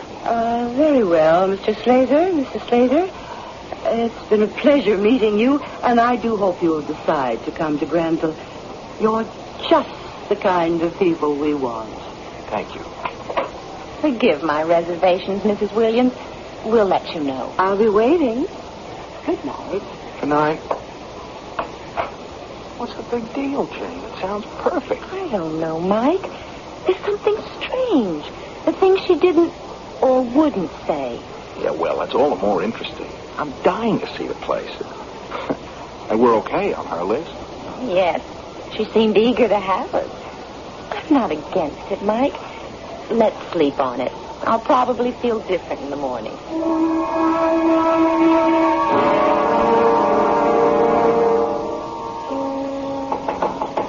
You in there, Martha? Come on in there. How's Elizabeth? Oh, she's okay. Dr. Teal said it was indigestion. The way she was carrying on, I thought it was a heart attack. How'd you make out with the summer people in the city? The Slaters? They're perfect. Two of the best I'll ever have. I hope they decide to come. Oh, they're not firmed up yet? The wife was a little leery of my questions. They didn't call me. Well, what about the basketball player? Oh, he's upset. He didn't seem to mind at all the questions and restrictions. Said he couldn't wait to soak the basketball season out of his bones in peace and quiet. I sure hope the Slaters come. I hate to start looking again. I think they will. I impressed them with the age thing. What'd they say? Oh, like everyone else, they guessed around 40 and were amazed when I said 79. Imagine what the summer people would say if they knew how old we really are. I wouldn't believe it, so, why tell them?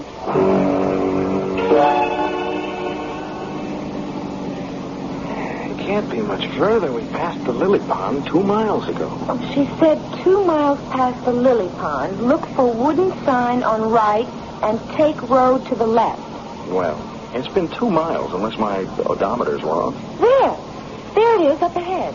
Oh, yeah. The arrow sign. Granville, 4 miles.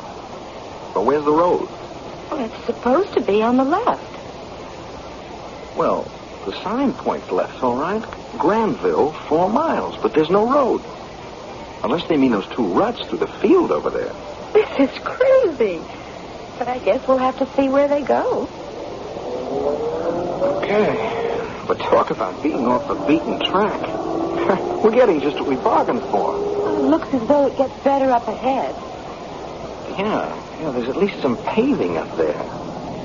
You know, if it weren't for that sign back on the highway, you could go right past this place and never even know it was here.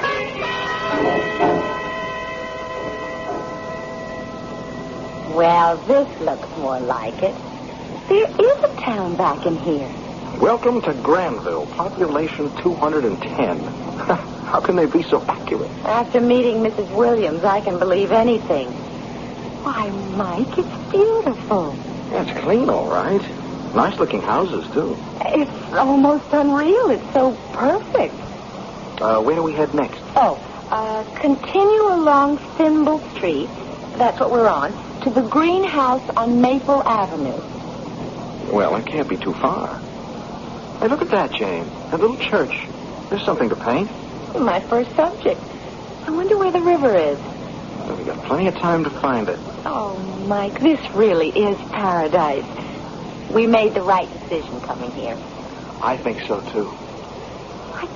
I can't wait to... What's the matter? But where do we go from here? I mean, we're at the end of Thimble Street, and so far there's been no Maple Avenue and no greenhouse. We must have passed it. We were talking too much. I've been watching every street. We didn't come to Maple Avenue. Oh, we'll have to ask. I'll go in that little store. Ask the fellow coming out. Excuse me, sir. Oh, hello there. Could you tell me how to get to Mrs. Williams? Oh, sure. You're the Summer people. She's expecting you. Yeah, the directions said straight on Thimble to Maple Avenue. Oh, you passed Maple 1 block back. Go back, left on Maple, by the greenhouse. Then about 1/4 mile, you'll find Mrs. Williams on the right. Big yellow house with a green porch. Oh, thanks so much. I can't see how we missed Maple Avenue. My name's Ned Broker. Glad to have you with us. I'm Mike Slater. It's my wife, Jane. See you later. Thanks for the directions. What a pleasant man. That proves Mrs. Williams' point, I guess. Granville stays young. Well, it's nice to know we're not staying with a bunch of old fogies. Hey, they seem to be anything but that. Mrs. Williams and that guy back there, at least. Oh, there's the greenhouse. Maple Avenue. I don't see how we passed it before. Well, go left like the man said. 1/4 mile, and we'll be at Mrs. Williams. Hello. I've been waiting for you. Here we are. Well, I wasn't sure when you'd arrive. No, we only made one bad turn. Not bad for newcomers. Mr. Broker in the village told us how to get here. Oh, well, come on in and get settled. Your rooms are all ready, and I've got a pot of hot coffee and homemade apple pie all waiting. Like I said, this is paradise.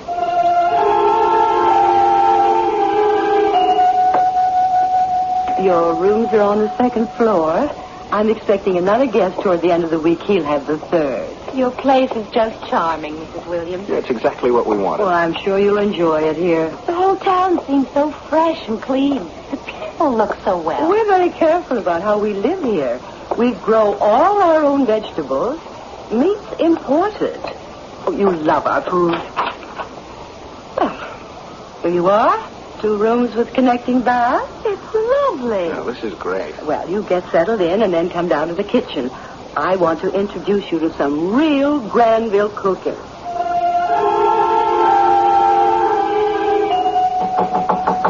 You in there, Martha?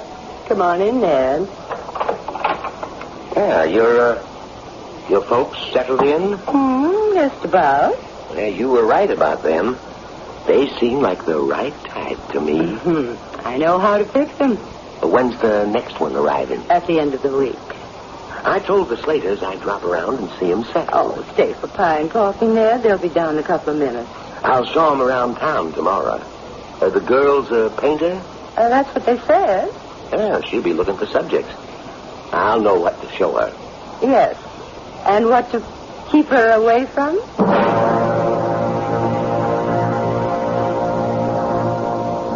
Charming people in Granville. Hospitable, friendly, attentive. But I can't help feeling... Oh, no, it's just my overly active imagination. There's nothing wrong. Nothing sinister. How could there be with such lovely, youthful, healthy people? And yet... we'll return to Granville when I return with Act 2. I did say we'd return to Granville, where Jane and Mike Slater have decided to spend some time in late summer. He to start a book, and she to pursue her painting. But, frankly, that town gives me the willies. If you don't mind, I'll just stay here and meet you later. You go on ahead and join Jane and Mike in the kitchen of that friendly Mrs. Williams. You might even get a piece of that apple pie. Another slice, Mr. Slater. Oh, No, thanks, Mrs. Williams. It's delicious, but 2 is my limit. Oh, now, come on. A young fellow like you ought to be able to put away a whole pie. He's being polite. I'll take another one, Martha. Help yourself. I understand you paint, Mrs. Slater. There's plenty of subject matter here in Granville. Well, that's what I was hoping. I'm dying to look around the village. I'd be glad to show you around. Well, I'll be glued to my typewriter most of the time. I'm glad Jane has a painting to keep her busy. Well, you want to rest up today. Why don't we start out tomorrow? Fine with me. From what I've seen already, I know we couldn't have found a lovelier place.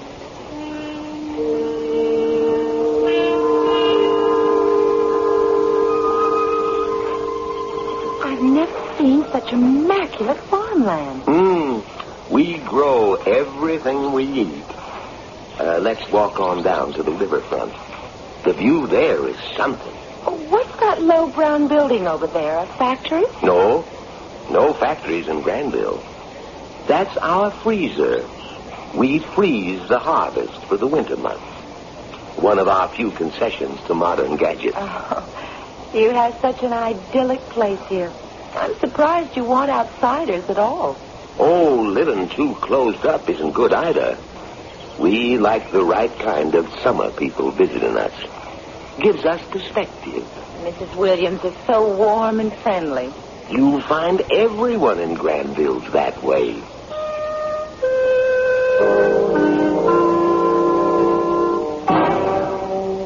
So, how was the grand tour? Beautiful. It's a beautiful spot. Almost too perfect. Everything's laid out just so. What's wrong with that? Well, nothing really. It's just curious. I don't remember seeing any children. Not a single child. Well, maybe they're all grown up. Everyone seems to be proud of how old they are here and how well they look. But a whole village without any children? Yeah, that's unusual, yeah. What's the difference? Well, none, I guess. To us, anyway. I'm going to start on Mr. Broker's barn. It's so unique. Mrs. Slater, lunch is ready. Thank you. We'll be right down. Oh, I don't really feel like any lunch. Hey, that breakfast she poured into us would last me a week.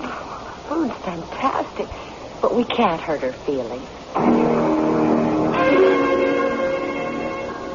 I know you're going to like it here, Mr. Egan. Oh, I can see that already. Peace and quiet's all I want. Well, you're on the 3rd floor. A nice young couple has the 2nd.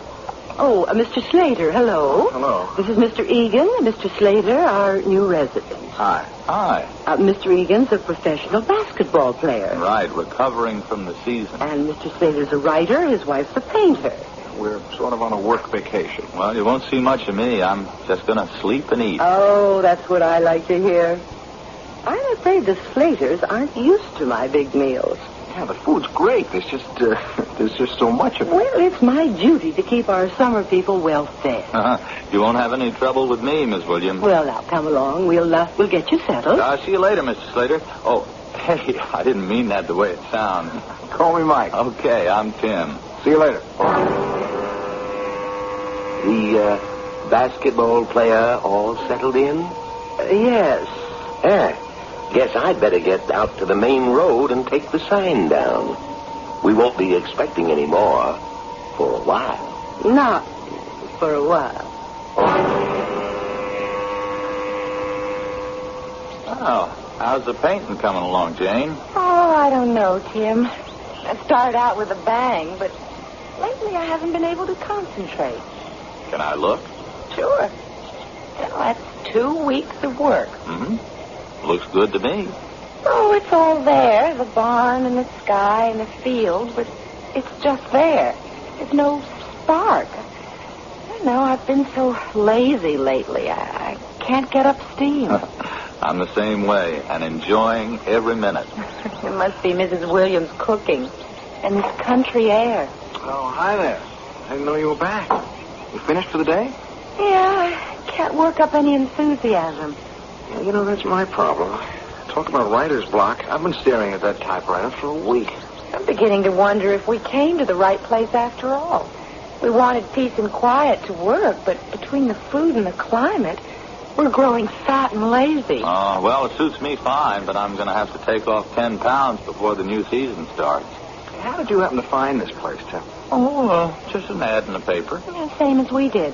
Did Mrs. Williams give you a personal interview? Sort of. She came to my apartment, took one look at me, and gave me directions to Granville. Did you think it was funny they made such a fuss about meeting us? Well, yeah, I did, but she was so nice, and this Granville sounded so great, I didn't care. I just wanted to get away. You know, I didn't even tell my fiancé where I was going. Have you looked around the town, Tim? No, I've done what I said I'd do. Just sit, eat, and sleep. Hey, Jane, there's no need to bring that up. What's that? Well, Jane thinks that there's something unusual here. Tim, there's not a single pet in town. Everyone in Granville is a youthful senior citizen. Oh, well, there's nothing odd about that. I was in Florida one time, and there were these old people. This isn't an old people's retirement community. It's a plastic village. Everyone's very charming and gracious, like mannequins. Well, I still don't see anything wrong in that. Well, it just bothers me. Why are they so anxious to have us come for the summer? They say they need their summer folk. For what? Well, the money. I mean, they don't have any industry here. They just need cash for something. The money? $50 a week for the two of us? What are you paying, Tim? $25. It's not the money. It's this lethargy. We all have it. I think they're draining our strength in some way. Oh, come on. Don't make such a big deal out of... In some way. Oh, come on. Don't make such a big deal out of nothing. I'll see you two at supper, okay? How about some homemade ice cream? It's already in the kitchen. Thanks, no. No thanks, Mrs. Williams. Yeah, I was just going to take a snooze. Maybe later, Miss Williams. Well, whatever you wish. It's there when you want it. She was listening.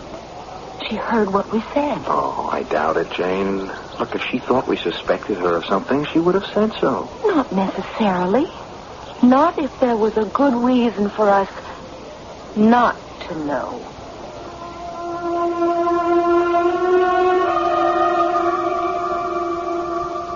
What's up, Martha? I don't think the Slaters will be staying the whole summer. Mrs. Slater's particularly nervous. What you going to do? I'd advertise the rooms, Mr. Egan's too. He was due to leave the end of the month anyway. Well, okay, if you're sure you can get replacements. 3 summer people aren't enough. I know, but I won't have trouble filling the room.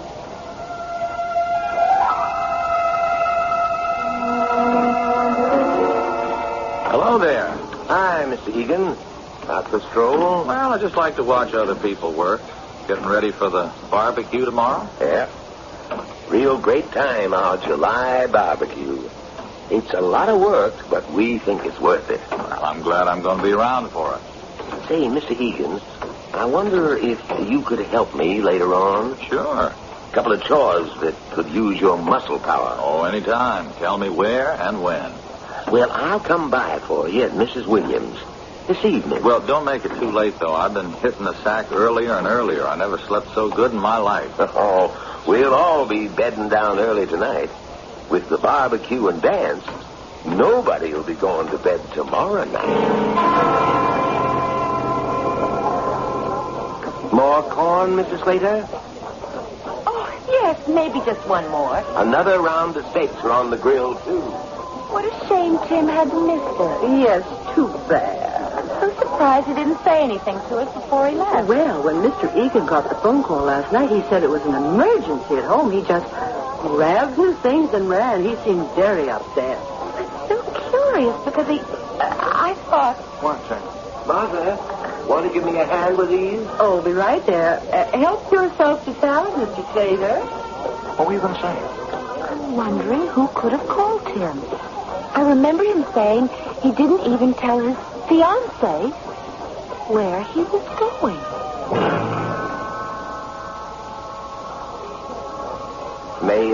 May I have the honor of a dance, Mrs. Slater? Thank you. No, please, I couldn't. Go on, Jane. I'm too full. Maybe later. Well, Martha, it looks like us old folks have to show the youngsters how to have fun, huh? My arm, Mrs. Williams. Delighted, Mr. Broker. Excuse us. Just one dance, and I'll be back for you, Mrs. Slater. Hey, Jane, we might as well pack up and go back to town tomorrow if you're going to act like this. I'm sorry, Mike. There's no reason for these suspicions. But do you want to leave? No. You have your work to do. Well, I'm not getting anything done. I mean, maybe we'd better pack it in. No. I won't say anything more about it, Mike. I'll get back to my painting tomorrow and try to enjoy the rest of the summer.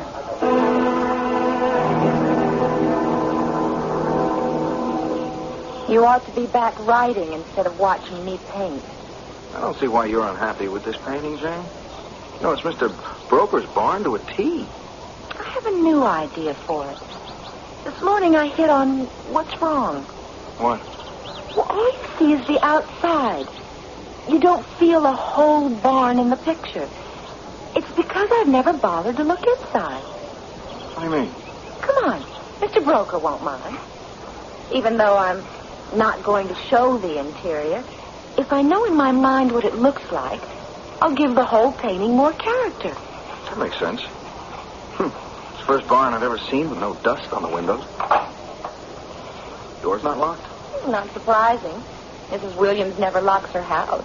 I don't think any of them do. Well, let's go get that mood you're after. It's clean as a you-know-what. Yes. What's the matter? It's too clean. Whoever saw a barn without any hay or harnesses or just plain junk? Oh, there's a loft. Maybe there's some junk up here. Oh, hey, be careful climbing that ladder. It's steady. You see anything? Sorry. No plain junk, but... Hey, wait a minute. What is it? I'll be darned. For heaven's sake. Look at this. It's the sign. The sign we saw out on the main road. Oh, maybe it's one like it, an old one. No.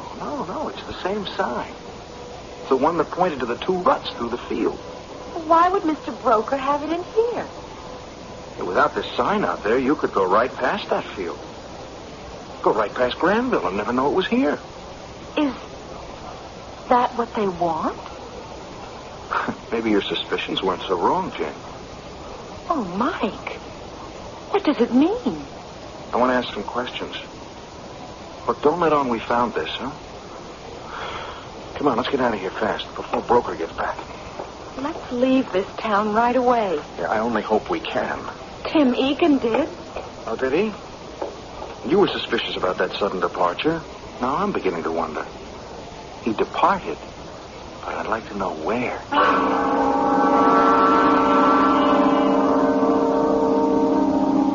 How are things in Granville? You'll forgive me for not going along with you, but maybe now you know why. I much prefer to stay here and let you tell me what's going on there. I'm dying to know what happens next to our friends Mike and Jane Slater. You'll be able to fill me in after you return to Granville shortly in Act 3.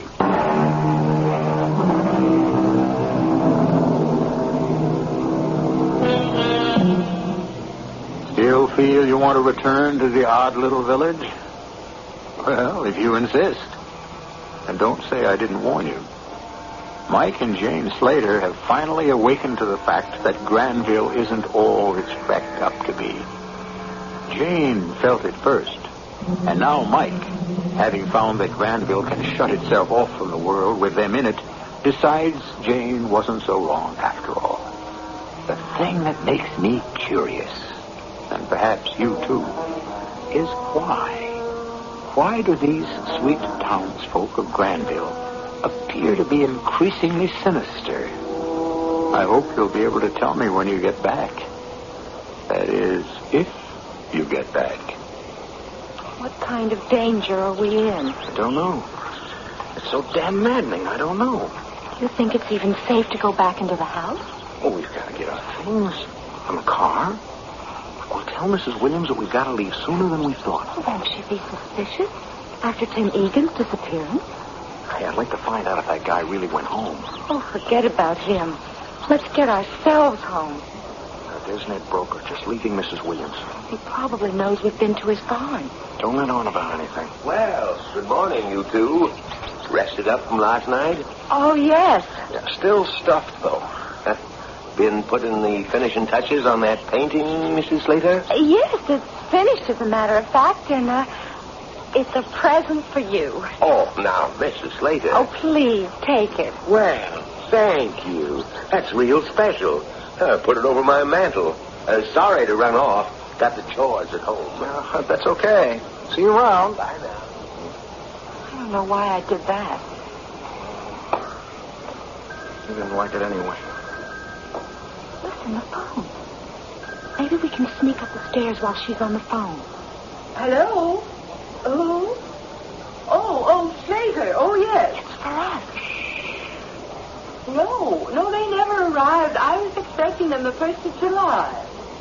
That's right. They were taking the 2nd floor for the summer. I called their apartment in the city twice and didn't get an answer. I assumed they changed their plans. Mike. I wish they'd let me know. I could have gotten other tenants. And you haven't heard from them since they left the city? Oh, dear. Well, I wish there was something I could tell you. Yes, perhaps you'd better. All right, goodbye. Mike. She's gone into the kitchen. Mike, this is unbelievable. We are in danger. I don't know what or why. We have to get out of here. Don't let on we heard that conversation. Don't do anything to make them think we're suspicious. We've got to give ourselves time to make an escape.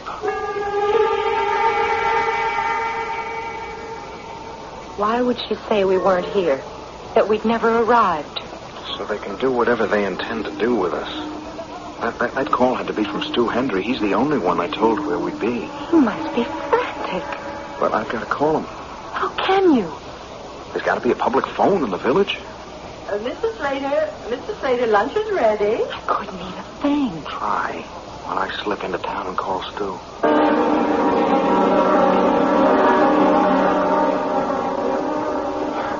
Mrs. Williams, could I use your phone? Well, of course. I couldn't find a public phone in town. Oh, so that's where you were when I had lunch ready. You didn't have to go all that way. All you had to do was ask. My phone's right here in the parlor. I only want to call my publisher about my book. I'll reverse the charges. All right, just help yourself. I'm going to a friend's for the afternoon. It's our backgammon day. And help yourself to the refrigerator. Mrs. Slater hardly touched a thing for lunch. Henry here. Stu, it's Mike. Mike, where the hell are you? In Granville. Listen. What? Why, I just phoned there, and some dame told me you never arrived. I know. Listen, Stu, we're in danger here. Danger what? I don't know what it is, but Stu, listen. This is important. Jane and I are leaving here in a couple of minutes. We'll call you as soon as we're out. If you don't hear from us in 1 hour, I want you to get all the police you can and get up here to Granville. Well, how do I find the place? Take Route 47 north to Minorville, then Route 11 west 2 miles, and look... Oh, no. The sign won't be there. Look. You look for 2 ruts across a... Stu, do you hear me? Stu. Damn, they know. Jane! What is it? Is everything packed? Yes, I just finished. We're leaving now. Mrs. Williams went to a friend's. Hurry. What did Stu say? We were cut off, and it wasn't any accident. Grab those cases. I'll take the trunk and the typewriter. Oh, I'm so glad to get out of here. I'll kiss those hot city sidewalks. This is our only chance. Someone was listening in on my talk with Stu. I just hope we can make it in time. I'll get the door. Wait. Anybody out there? Not a soul. Okay. Let's go.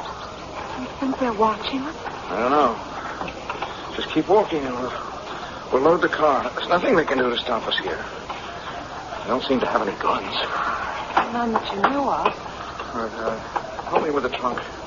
That's it. Now the case. Okay. Get in.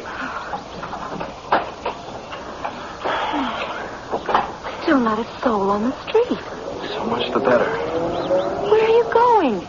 You should have turned right. No, we gotta get back to Thimble Street. We came in through Thimble to Maple. It's left on Thimble. Oh, I guess that's right. You know, the green house, remember? Yes, there it is. Only, what's that sign say? Well, that was Broad Street. Well, there wasn't any Broad Street when we came in. Well, it's probably the next one. Keep going. We can't. We're coming to a dead end. Well, we'll have to go back. Try turning right on Broad Street. Oh, gee, this is getting crazy. We turned left coming in. Turn right here. Okay. Well, this looks right. This takes us right out onto the main road. Oh, thank God.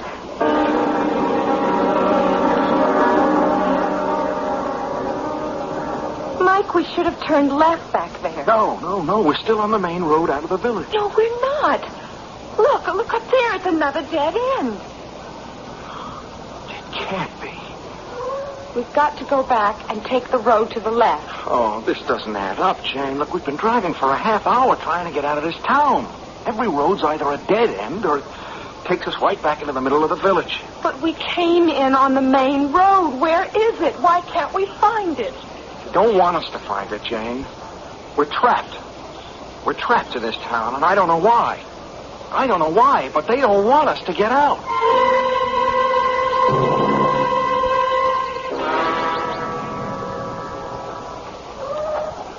We're back at Mrs. Williams. Oh, all roads lead to Mrs. Williams.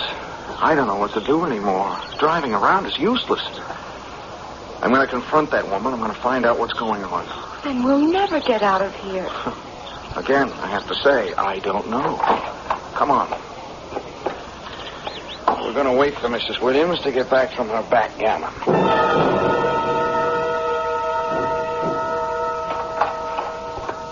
Why, Mr. Slater, Mrs. Slater, something wrong?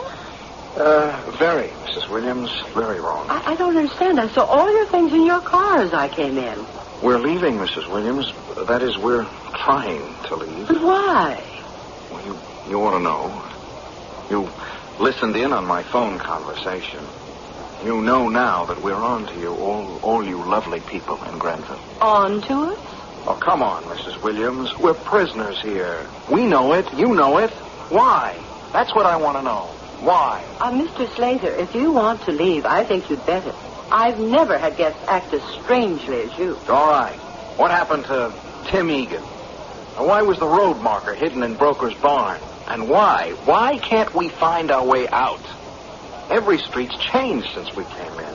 For half an hour, we drove in circles trying to find the road we came in on. Mr. Slater, if you want to leave Granville, I'll have Ned show you the right way. It's no secret.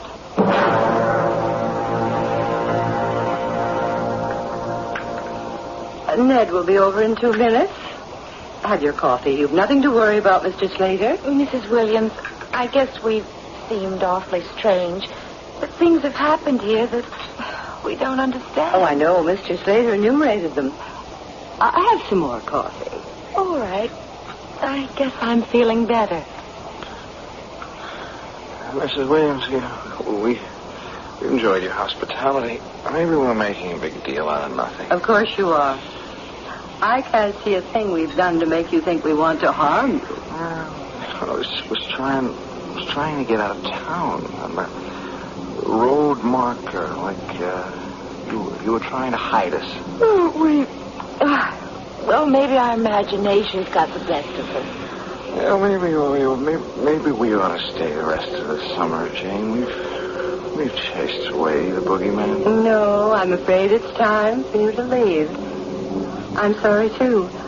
I don't think you've got enough of my good home cooking. Martha, you in there? Come on in, Ned. I think they're about ready. They each had 2 cups.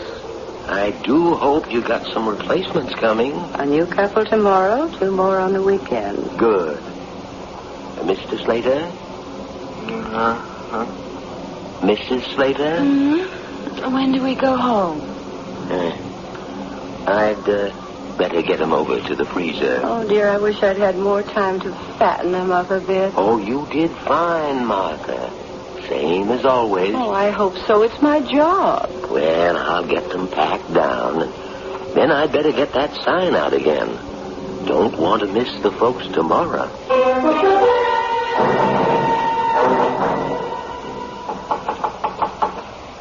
Be right there. Oh, hello. Hello, Mrs. Williams. We're the rental. Oh, of course. I've been expecting you all morning. You didn't have any trouble finding the place? Oh, no. Oh, well, come on in. Rooms are all ready. You're on the second floor.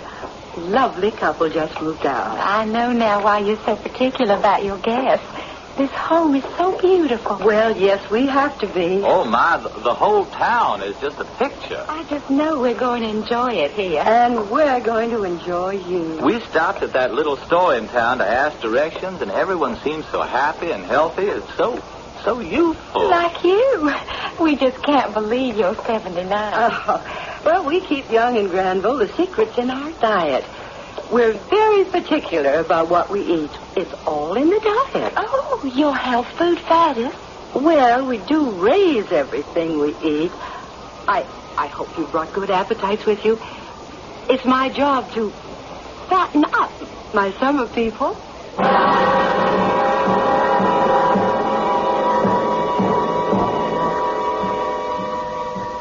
Well, I warned you not to go back there, but you went anyway. You can spare me the details.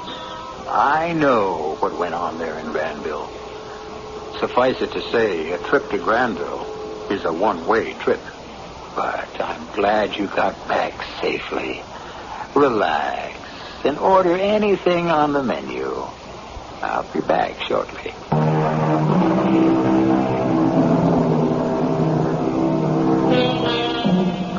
I do hope you won't make the mistake of ever returning to Granville again. You're lucky to have gotten out with your skin.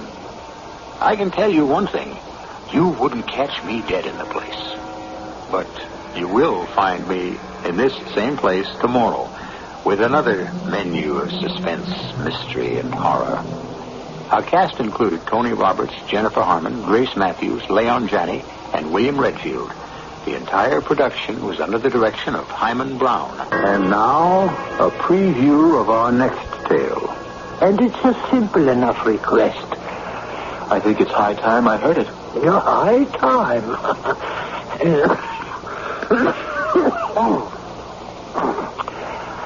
As you can hear, I have my own doctor whom I trust implicitly.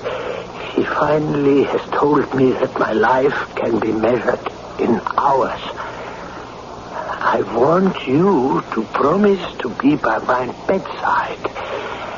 I want you to do for me what has never been done before. I want you to mesmerize me in articulo mortis, in the act of death. But just before it, so that the old man with the scythe will be stopped in his tracks. This is E.G. Marshall inviting you to return to our Mystery Theater for another adventure in the macabre.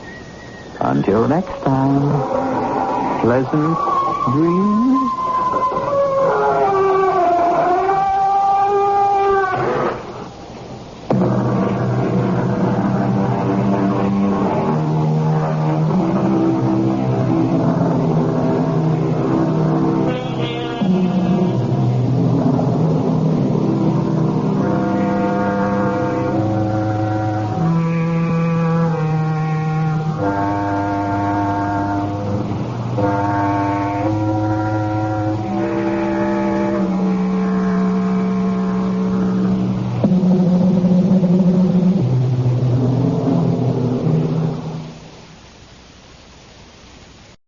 The CBS Radio Mystery Theater presents...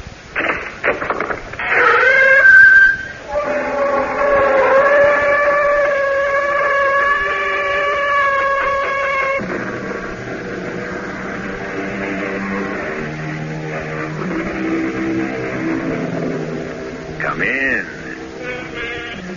Welcome. I'm E.G. Marshall. In 1778, Friedrich Anton Mesmer astounded Paris and the medical world by introducing what he termed a new medical theory, the theory he called animal magnetism.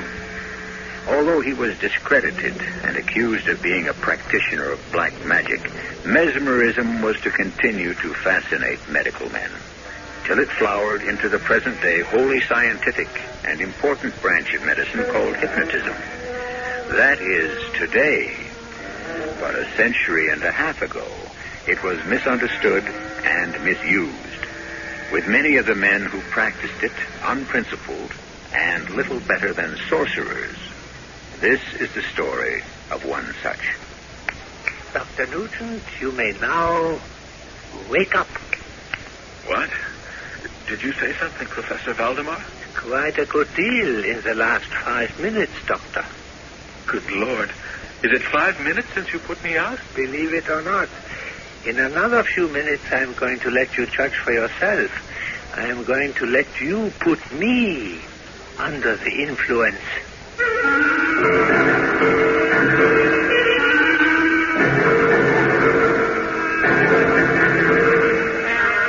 Our mystery drama, A Living Corpse, was written especially for the Mystery Theater by Ian Martin and stars Robert Dryden and Kurt Peterson.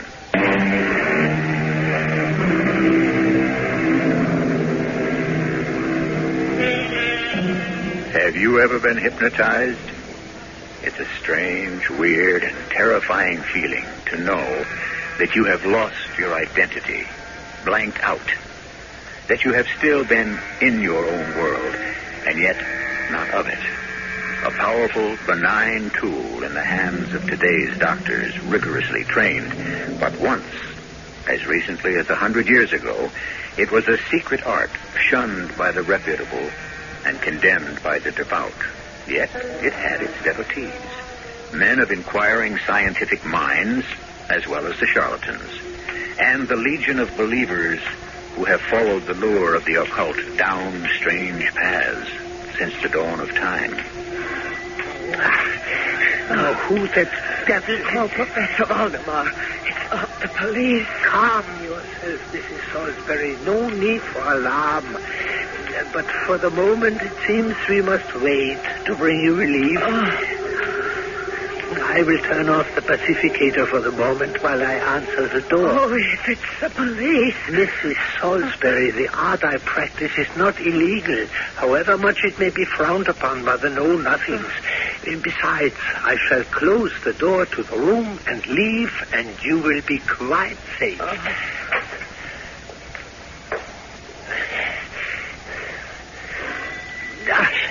Very well, I'm coming. Coming. Better make sure. Who is it? Dr. Craig Nugent. By your appointment, Professor. Oh, one moment. Enter softly, my young physician, and keep your voice low. You were expecting me? Yeah, earlier, much earlier. Your arrival now is awkward. I'm sorry. I was held up on a case. If it is inconvenient, I could return at some other time. No. As a matter of fact, perhaps it works out all to the good. I have a patient with me I was just about to put under magnetic influence. You will have the opportunity to see and observe. Come into this room, but softly, sir. Very well, Professor Valdemar. I would have you in the same room, but the lady is anxious to preserve her anonymity. However, if you will come to this spot in the wainscoting, allow me. Just slide this small shield to one side, and it opens the eye on a portrait in the next room.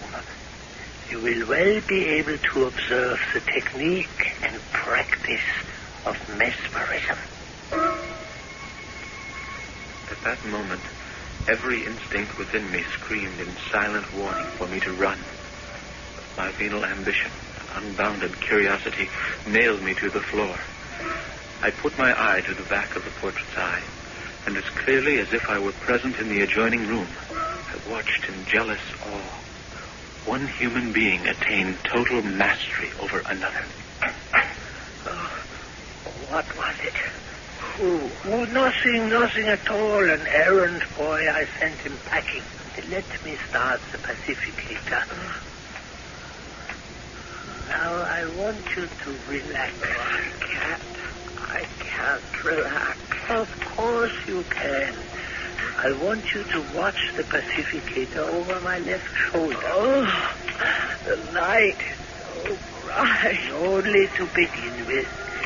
Just watch Listen to the sound and watch the spinning disc. Relax. Relax. You want to go to sleep. Sleep. Sleep. Yes. Sleep. Look deep into my eyes. Feel the magnetic influence spread to you and around you, warming and relaxing and making you drowsy. You are falling asleep. You can't fight it. Your eyes are drooping. The tension is draining away. And now, as I lay my hand on you and touch you, you are asleep. Sound asleep. You will lift your right arm to shoulder height and hold it there steadily. So.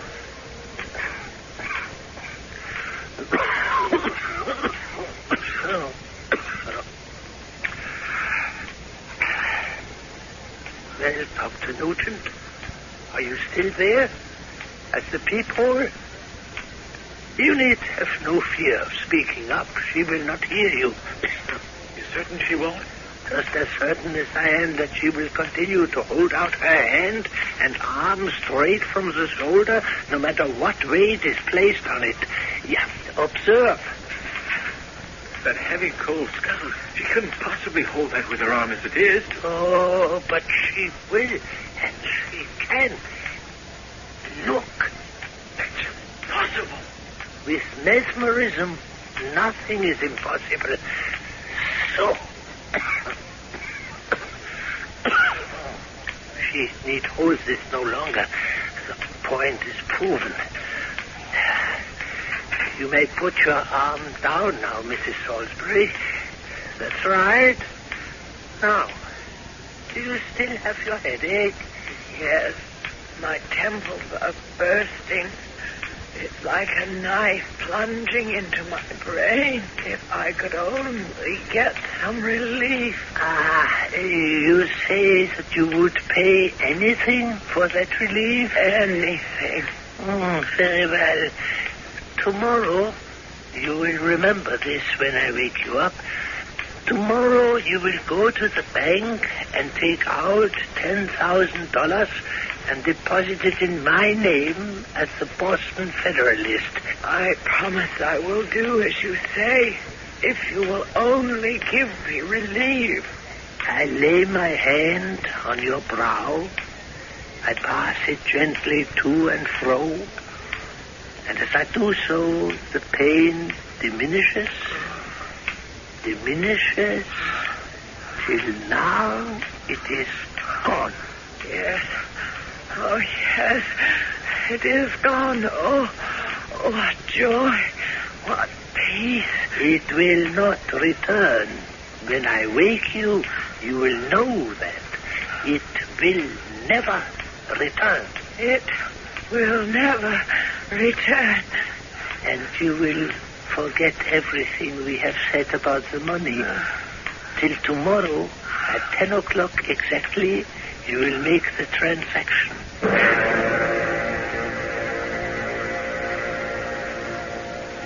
I had watched all the foregoing in open-mouthed amazement.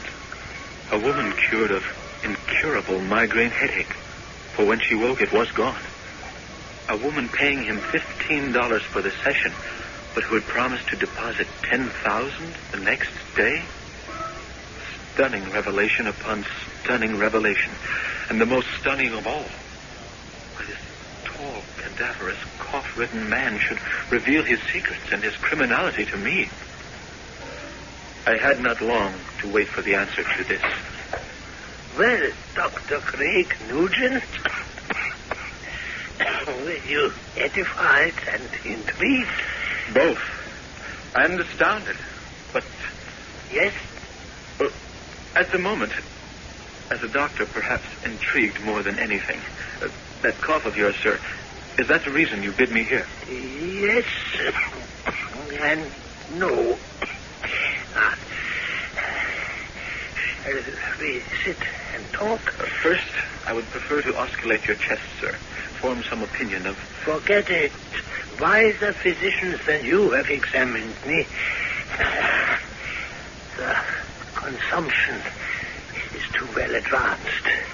My death is inevitable, and in very short order. There is no hope. Then why am I here? If you will sit with me, Doctor, because I suddenly find myself weak and tired, I will attempt to explain. But first, let me ring for my wife. I am sure you would enjoy a glass of port as we talk. In any case, I am anxious to have you meet her. I'm sure the pleasure and the privilege is all mine. The idle phrase gagged and stung in my throat. Luana Valdemar was, as always, that vision of loveliness, scarce above my own age. Violet eyes, great and deep enough for a man to drown in. Skin that seemed translucent to an inner glow, and a dark cloud of jet black hair tumbling to her waist that set my heart pounding so loudly I thought all three of us must hear it. In one first look, I was in love, enchanted and in chains. What will you have, Dr. Newton?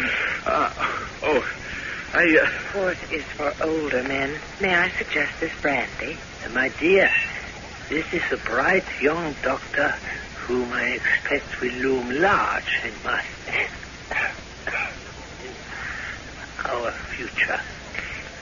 Dr. Craig Newton, may I present my wife, Luana. Your servant, madame? No, I'm yours. Will it be the brandy? Whatever you suggest.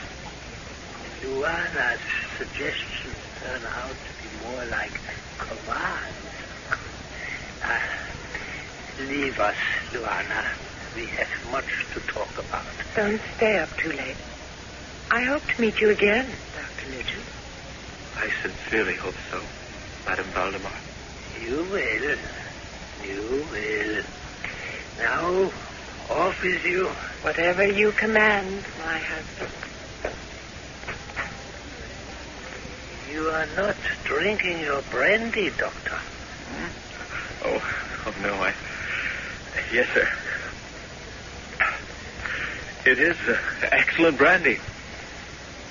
I don't quite understand why I was invited here in the first place. Of course you don't. I think if you will entertain my proposition, you and I have a great deal to offer each other. For a beginning...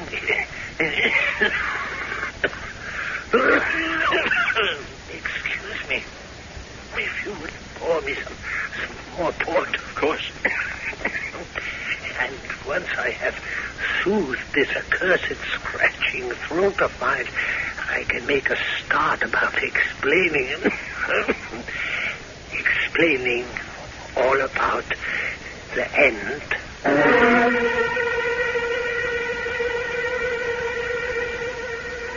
As he reaches for the glass, Professor Valdemar's tall, gaunt figure is shaken by yet another bout of the racking cough that snatches away all his breath. In medical dismay, young Dr. Craig is helpless to do anything to relieve him or to imagine what on earth kind of service he can offer this strange and half-dead man. I shall return shortly with Act 2.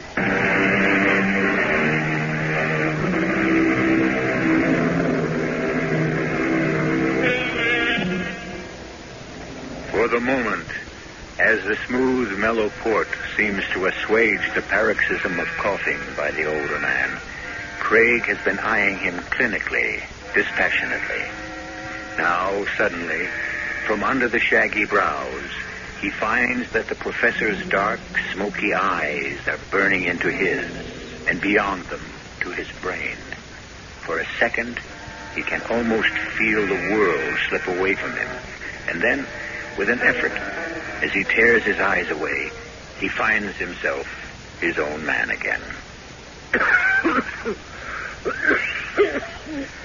That's a wicked cough, Professor Valdemar. Yeah. I am beyond medical help. However, you might still help me. How would you like to know all my secrets? The study of a lifetime. You have the one thing I never had. That precious sheepskin, that open sesame to acceptance by everyone. I could never put anyone into a sleep or a trance. Oh, you could, if you knew the secret. All it takes is that. And you are prepared to tell me that? If you prove as apt a pupil as I believe you will, and on the giving of a solemn promise from you to me... I'm a little bewildered. I don't know what to say. You need not answer tonight. It is late and I am very tired. But I must know by tomorrow. For my time... Well, I don't have to tell a doctor. My time is short. Must I make the promise before I learn the secret? No. Then suppose I refuse to give it after you have taught me what you know. You won't. I promise you. You won't. I left that strange house with my head spinning. I'd walked there during the twilight, but now it was almost pitch dark. My way lighted only by an occasional street lamp. I hadn't gone more than 50 yards from the door when suddenly a figure swam suddenly out of the murky gloom. Come with me. Tawana! No, it's too dangerous. He might see us. Not here. In the shadow of the postern gate. Oh, dear Lord. I nearly fainted when I saw you in the house tonight. What brought you there? He summoned me. What did he want? Oh, he knows about us. No, darling, no. Though he knows too much about too many things. Man is evil. He makes my flesh crawl. How could you have married him? I told you. A young girl has little say in picking a husband. I think he mesmerized both you and your father. I know he did, Papa. He left every cent to him to pursue his work. I have nothing. What's done is done. I still want to know about Amadeus and why he summoned you. He had heard somehow of my interest in mesmerism. How? I don't know. Not through you. Are you mad? If he knew about us, if he even suspected I had ever met you before. What doesn't bear thinking on? How could he know? We've been so careful. Never too careful with him. He's diabolical. That terrible feeling he knows. And if he ever did... If he ever did, what could he do? Ruin your career? Shame me as an adulteress? Oh, there's other ways to punish us and make us crawl. What other ways? You'd have to have his mind. Cruel, vicious, distorted, and half mad to imagine them. But worst of all, my darling, we'd be separated forever. No, not that. Ever. No way to stop it unless... Unless what? Unless we got rid of him, killed him somehow. No need for that. Providence will provide in time, and very shortly. You mean he's dying? In the terminal stages now. He knows it as well as any of us doctors. And the safest thing is for us to stay apart until it happens. Not even see each other. No need for that. I must come back to the house tomorrow. Why? He's offered me a strange proposition which I feel I can't afford to turn down. In return for a promise, he will teach me the secret of a mesmerist. What promise? I don't know that yet. Don't listen to him. Oh, I beg you. No need for concern. Now, he will teach me the secrets first, before my promise, and even after I have given it. Who says I must live up to it? Trap. Oh, I know it's a trap. Please, Craig. At least let me find out what cheese it's baited with. Then let me make up my mind. If you can.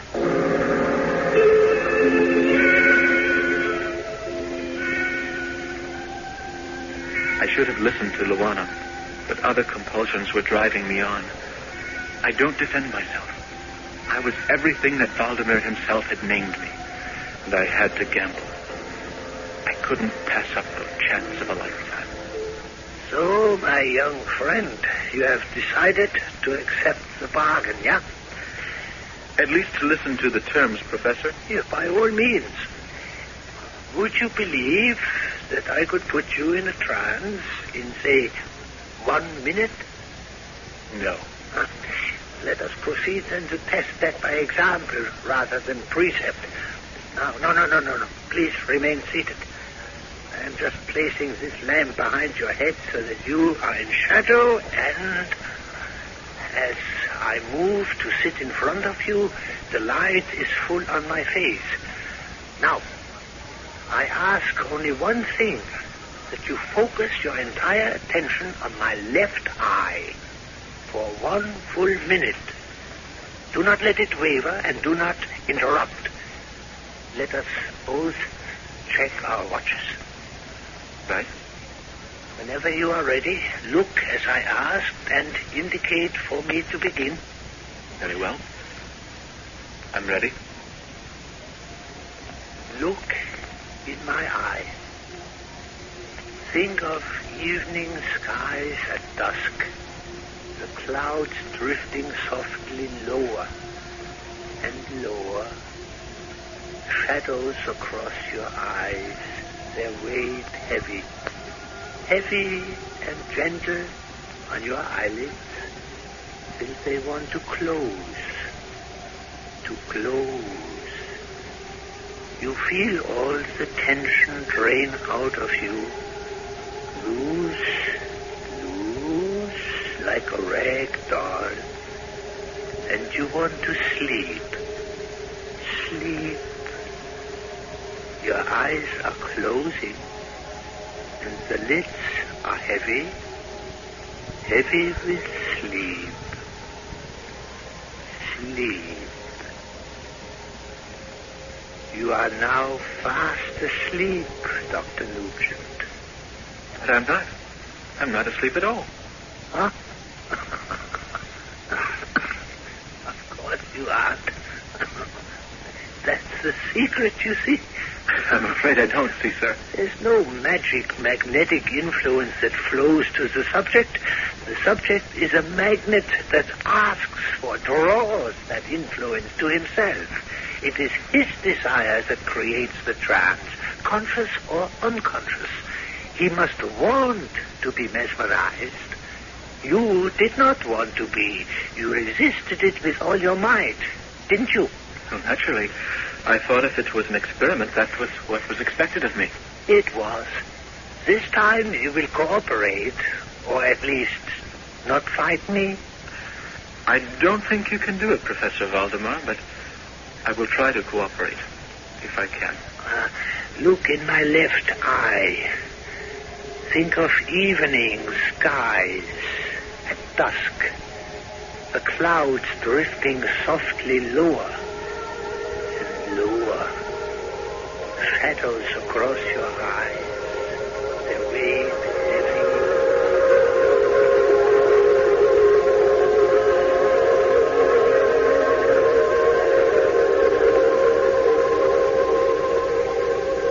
You are now fast asleep. Asleep. Dr. Nugent, can you hear me?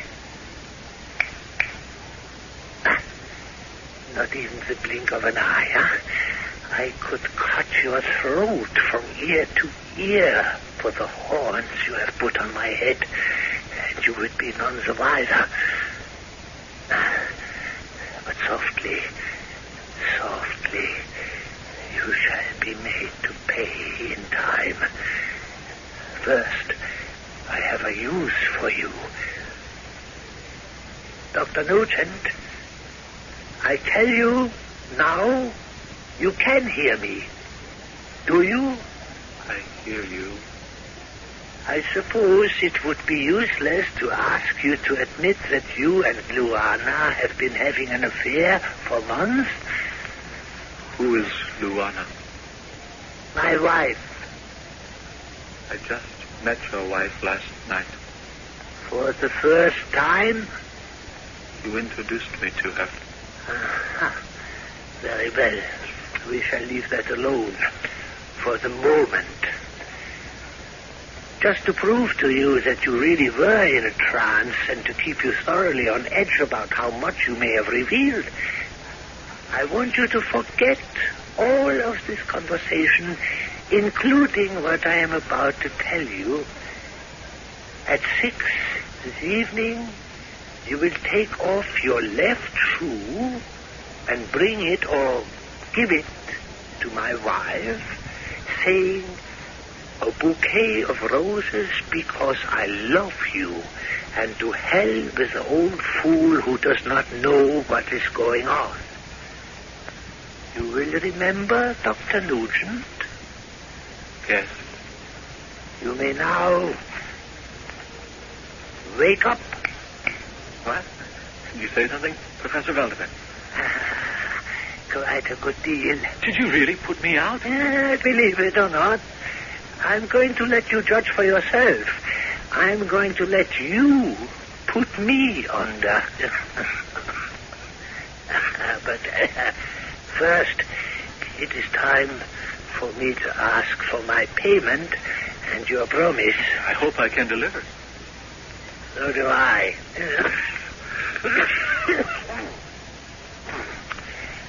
As you can hear, I have my own doctor whom I trust implicitly.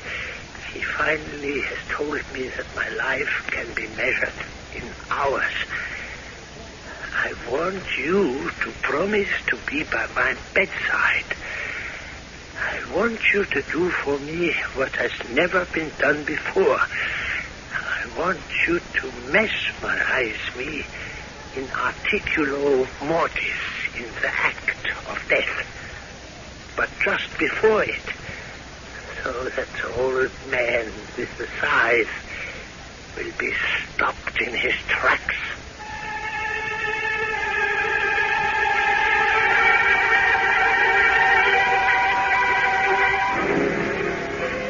In momentary stupefaction, Dr. Craig Nugent hears and tries to absorb this amazing request.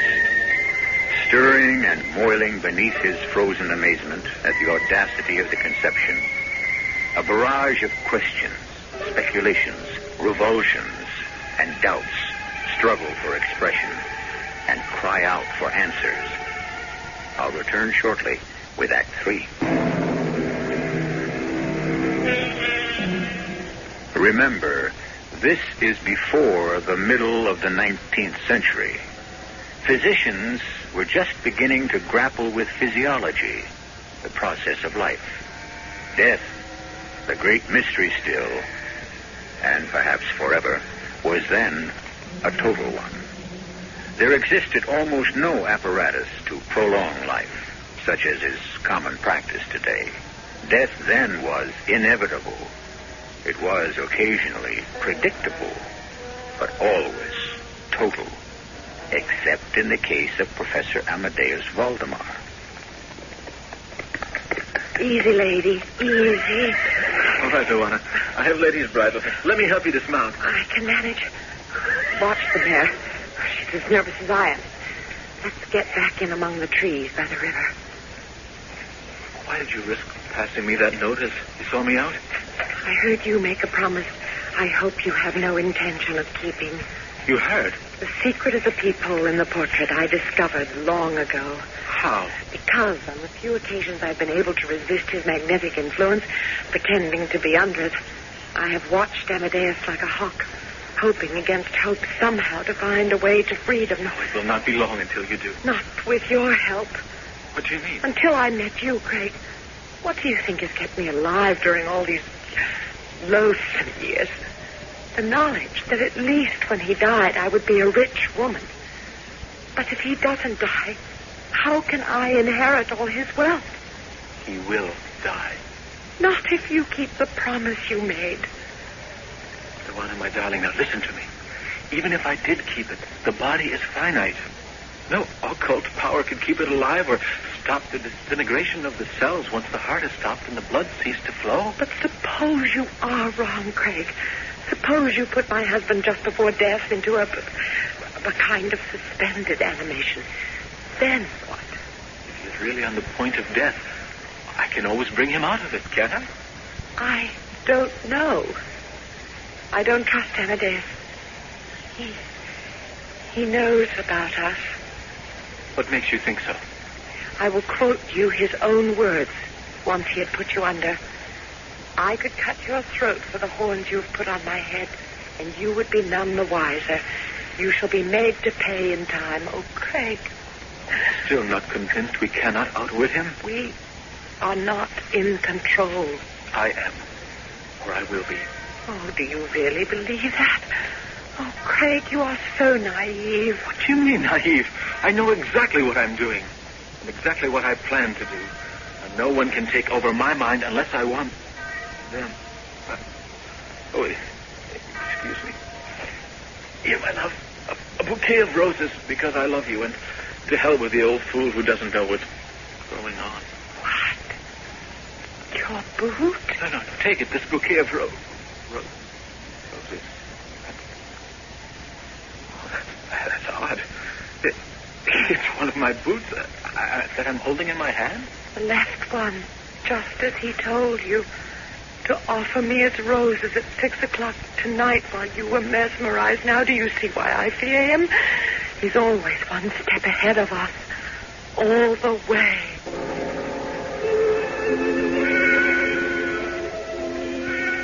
The next 10 days passed in a strange torpor, a dream-like state that paralyzed all thought, and made me function like an automaton, session after session with the professor, perfecting the techniques of mesmerism, both the establishment of the trance and then the careful methods of bringing the patient out of it. No mention of anything beyond the clinical, except the closing question each time. You still do solemnly promise before death takes me that you will put me under the influence? My automatic reply, yes, sir, Professor. I do solemnly promise. Until, finally, the fatal day arrived and the messenger came to fetch me to fulfill my given vow.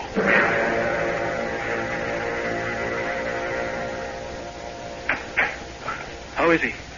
Sinking fast, barely holding on to life. I must hurry. Why? Let him die. It would be a blessing for all of us.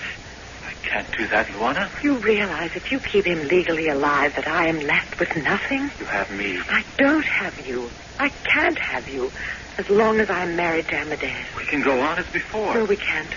Not even if I wanted to. People will be watching us now. I love you. How can you and make of me what you plan to? A nurse to a living corpse, tied hand and foot to its service night and day.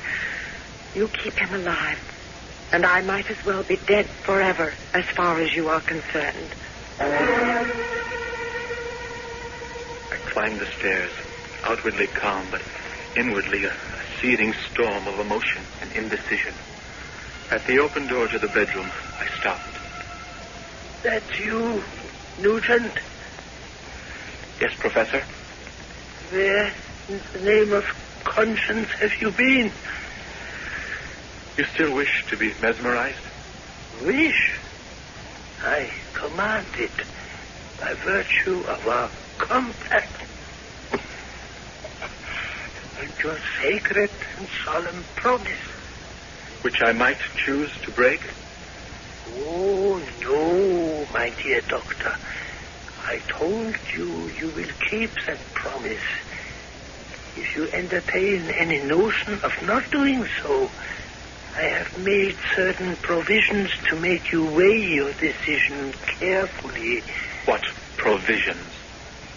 My affairs are in the hands of my solicitor.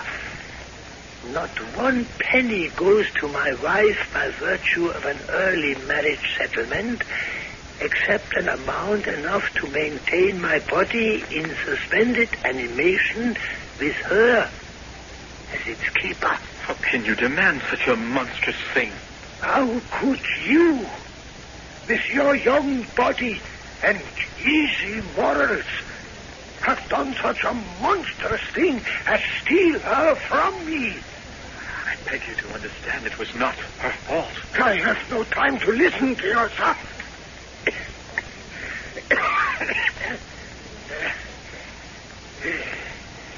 Remember the boot and the flowers? Yes. You mean... How can you even speculate on what post-mesmeric suggestions I have implanted in your brain during our sessions? You see, I have thought of everything. And now, make haste. The shadows are gathering. Hurry and do what you have been trained to do. Within 5 minutes, I could perceive unequivocal signs of the mesmeric influence. The glassy roll of the eye was exchanged for that unique expression of uneasy inward examination. With a few lateral rapid passes, I made the eyelids quiver, as if in incipient sleep, and then closed them altogether. I then stiffened the limbs of the sufferer, the legs at full length, the arms nearly so, the head slightly elevated. Is he dead? By all the vital signs, pulse, respiration, the contraction of the heart, I would say yes. No, wait a minute. Look at him. At his mouth. It's moving. He isn't dead, but... No. Just sleeping and waiting. For what? For the cure when it comes. Then wake me so that I may live again. But there is no cure.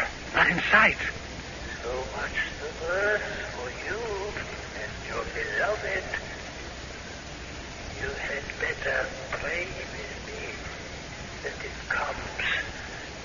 And soon.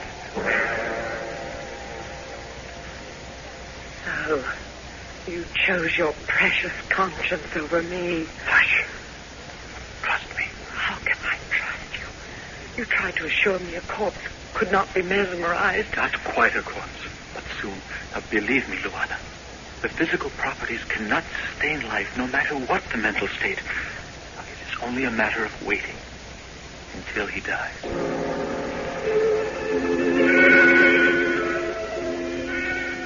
And wait we did. Hour succeeding hour. Day succeeding day, and week and month. Until finally it had to be faced. Moribund the professor might be. Dead he was not. Nor would be till brought out of trance.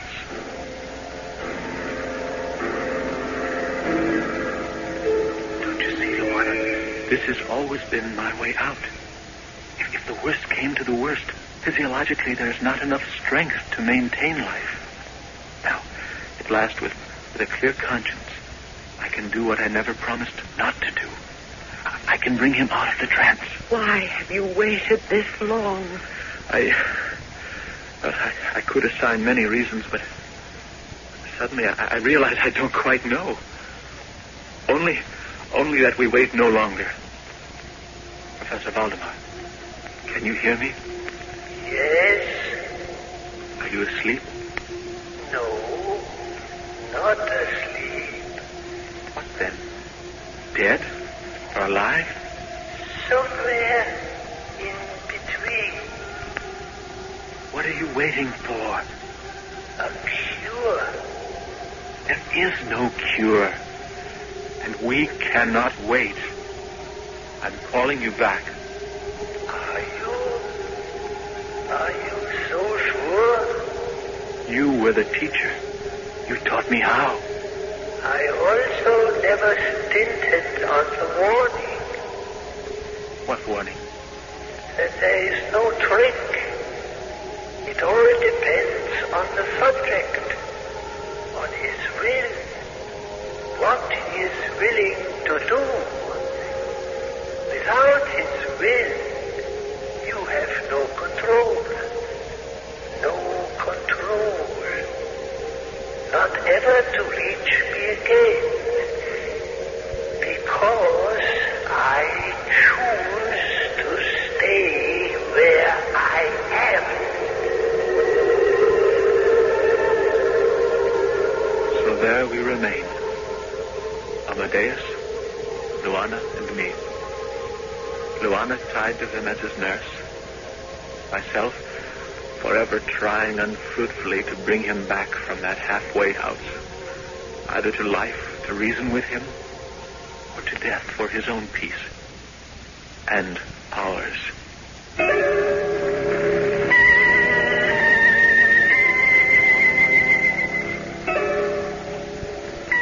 In the Hall of Records, having heard this strange tale, I busied myself to look up the principals.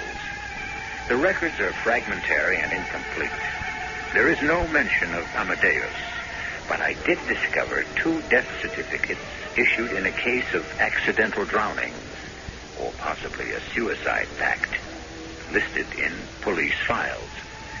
The names were Dr. Nugent and a woman identified only as a Mrs. Vladimir. Close enough to prove or disprove our story? Does it matter? I'll be back shortly. One loose end remains, the body of Professor Valdemar. That I could find no trace of. Only vague hints here and there of a cult that believed that death might be held at bay by placing bodies in suspended animation, much as the proponents of cryogenics or deep freezing propose today. Amadeus Valdemar could have been reawakened and long ago cured, and with the passage of time, gone to his ultimate reward. The only thing that tends to hurt is that, I'm sorry to tell you, we'll never really quite know, will we? Our cast included Robert Dryden, Kurt Peterson, and Patricia Elliott. The entire production was under the direction of Himan Brown. This is E.G. Marshall inviting you to return to our Mystery Theater for another adventure in the macabre. Until next time, pleasant dreams.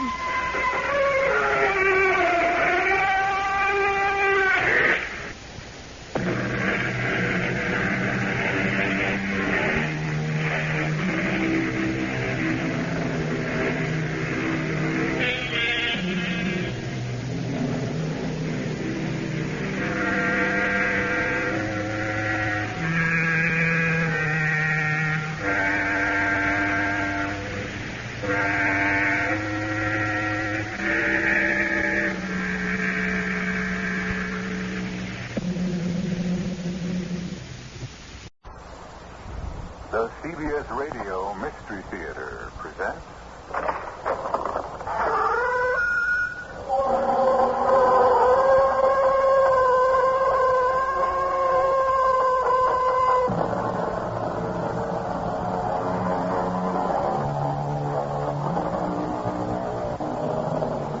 Come in. Welcome. I'm E.G. Marshall. Many of you may not be familiar with the writings of William Austin, since his main claim to fame is that he was the forerunner of the famous Nathaniel Hawthorne. But it is as sad in a way as this haunting tale I bring you that he should have been so overshadowed by his famous antecedent. For no more poignant and heartbreaking, while at the same time terrifying story could be told than this. The American version of the wandering Jew, condemned and outcast, and the small, shivering, fever-racked child with the sad brown eyes innocently doomed to share his exile with him forever. Lightning flash. Do you see? My eyes are dazzled. What should I be seeing? There, in the center of the cloud. What? An open carriage, drawn by a fierce black horse, and the child clinging in terror to the man. There he goes, the storm breathes.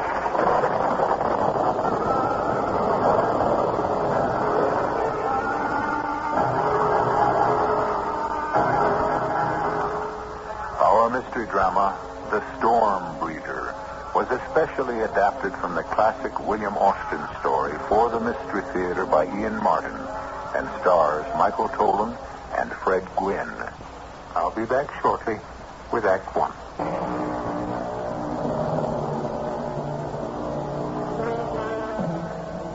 For the strange, weird, unforgettable fragment of American history brought to you here, we are indebted, according to William Austin, to one Jonathan Dunwell of New York.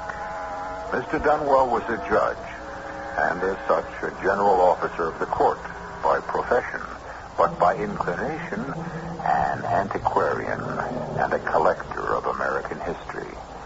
It is his manuscript we bring to life.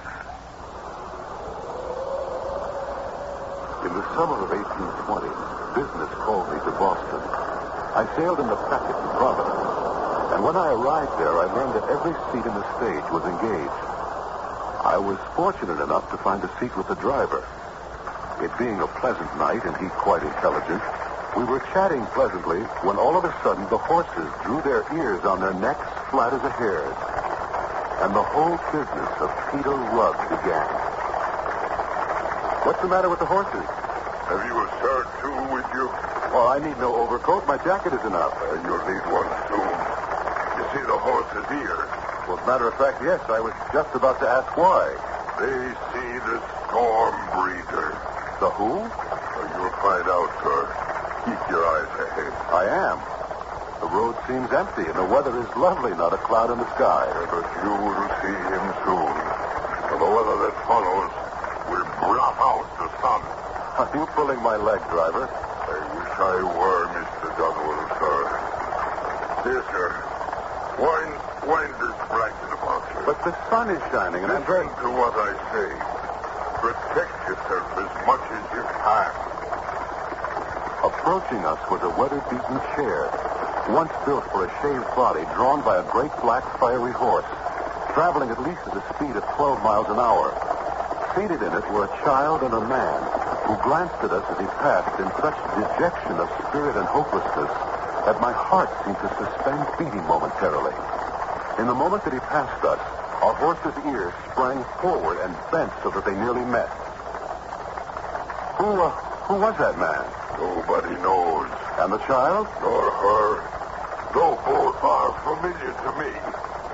I must have passed them more than 100 times on near as many routes. Without ever exchanging a word? Not a word. In the beginning, he used to stop and inquire the way to Boston, even when he was traveling directly away from the town. But since he never seemed to follow my directions, I have ceased communication with him. So that was the reason for the strange, fixed look he turned on you. It could be. And now he's gone.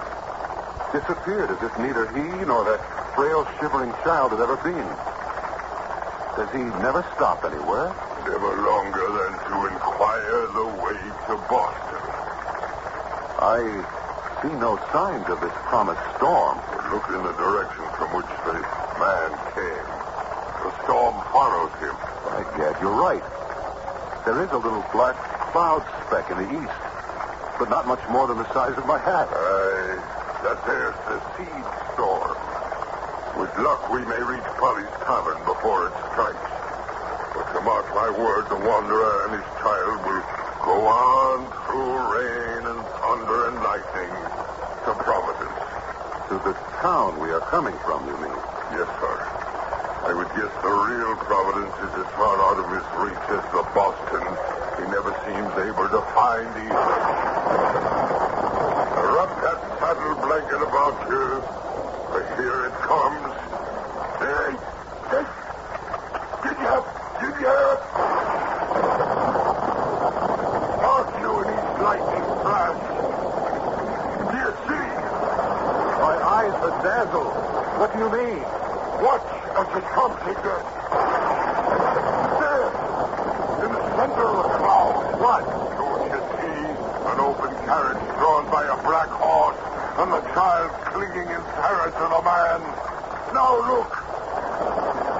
Do you see? I see nothing but the lightning and the boiling blackness of the cloud. No matter if I answers well for you. Now hold fast. We go full out. Hey, get up. Move, Karen, move.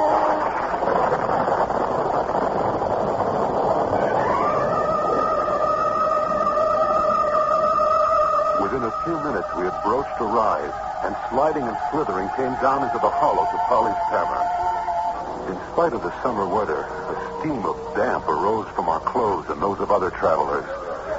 And the whole common room seemed to be awash with discussion of the storm breeder, whom almost all of them seemed to have met on the road. The name is Darwin, sir, of Boston, in the import-export trade. Jonathan Dunwell, recently seated as judge in our circuit courts, bound from New York to your fair city. Well, sir, my pleasure and privilege to meet so distinguished a gentleman. I'm afraid your city is fast surpassing ours in credit and notoriety. Not entirely, sir. I'm afraid a citizen of your city is the focus of all conversation tonight. The storm breeder. Did you chance on him? No, as it happens, not today. But too many times. Too many times? I could wish to see neither that man nor his horse again. For they seem not to belong to this world. Well, how's that? I saw them plain, father and daughter, passing us on the road. Did you speak? No. I have seen him wet and weary many times before tonight. And no one who has ever once seen him can ever be deceived again as to his identity. You know him by name? Yes, sir. Peter Rugg. Peter Rugg. But who is this mysterious man? That is more than anyone can tell exactly, save that he is a famous traveler, though held in low esteem by all innholders, for he never stops to eat, drink, nor sleep. But why does the man never stop anywhere? Long enough to speak to anyone, at least. Why, those who know the most about him say the least. It is asserted that sometimes heaven sets a mark on a man for judgment or for trial. I'm thinking of the one time Rugg spoke to me. I was in Connecticut at the time, on a winding road, my horse as weary as myself. It was toward dusk, and all of a sudden, from behind me, traveling at a reckless clip for those roads, a fiery black horse pulling an open chaise caught up to me from behind. Could you tell me how far it is to Boston? 100 miles. 100? How can you say so? I was told last night it was but 50, and I have traveled all night. Problem is, sir, you are traveling from Boston. You must turn back. How can you tell me so? It is all turn back. Boston shifts with the wind. One man tells me it is to the east, the other west. Even the guideposts all point the wrong way. I think perhaps you're tired, and your little girl, too. Why not stop and rest? You're wet and weary. Yes, foul weather since I left home. Stop then up ahead of the inn and refresh. No, I cannot stop. Do you see what follows me? I must ever stay ahead of it. So I must reach home tonight. I pray you are mistaken in the distance to Boston. I wish I were. May I make so bold as to inquire if you are Peter Rugg?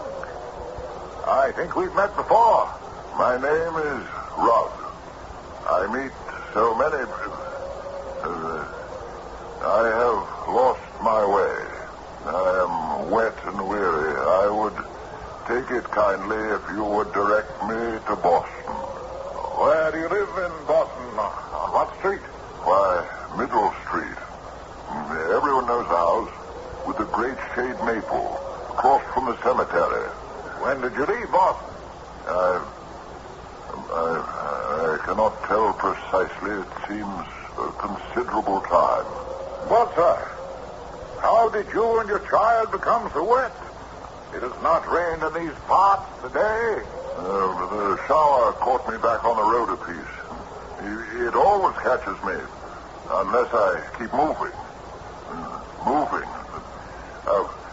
Would you advise me to take the old road or the turnpike? Why, the old road is over 120 miles. The turnpike but 97. You impose on me. It is wrong to trifle with a traveler. You know it is only some 40 miles from Newburyport to Boston. But this is not Newburyport. This is Hartford. Do not deceive me, sir. Is not this river I've been following the Merrimack? Oh, no, sir. You are just outside Hartford. And this river is the Connecticut. Have the rivers changed their courses as the cities their places? Am I forever? But again the clouds are gathering and the storm is at my heels. God curses me for that fatal road.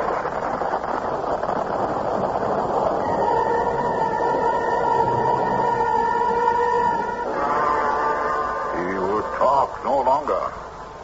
His impatient horse leaped off, his flanks rising like wings. And that's the last time I saw the ill-fated Mr. Rugg. Amazing. But you say he gave his address as Middle Street. That is correct, Mr. I should say Judge Dunwell. The house with the great maple shade tree across from the cemetery. So he said. Do you know Boston well enough to locate him? Oh, no, sir. And my business seldom carries me that way. But mine does. I think for curiosity's sake I must go to Peter Rugg's home. I tried to find out why it is so difficult to return to. 20 years, you said, you've been seeing him on the road. Oh, all of that. And the last was the only time we spoke. I should like to meet the man face to face. If for no other reason than to find a better fate for that little girl long since turned woman. When I get to Boston, I shall make it my first order of business.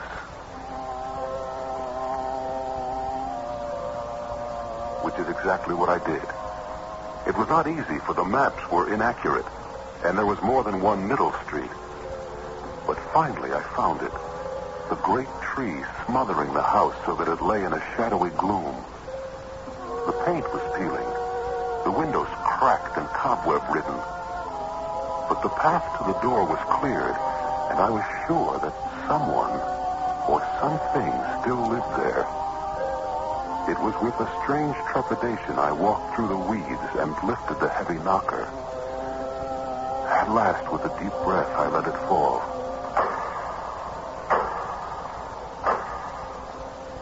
Then, in utter silence, bathed in the shadowed gloom, I waited to meet whatever waited behind that door.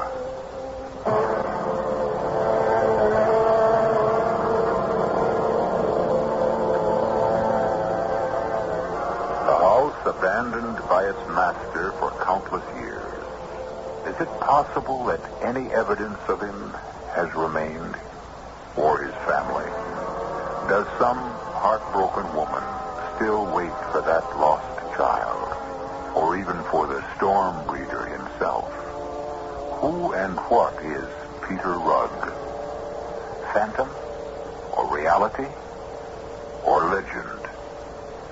We shall have to await those answers with Judge Dunwell until I return shortly with Act 2.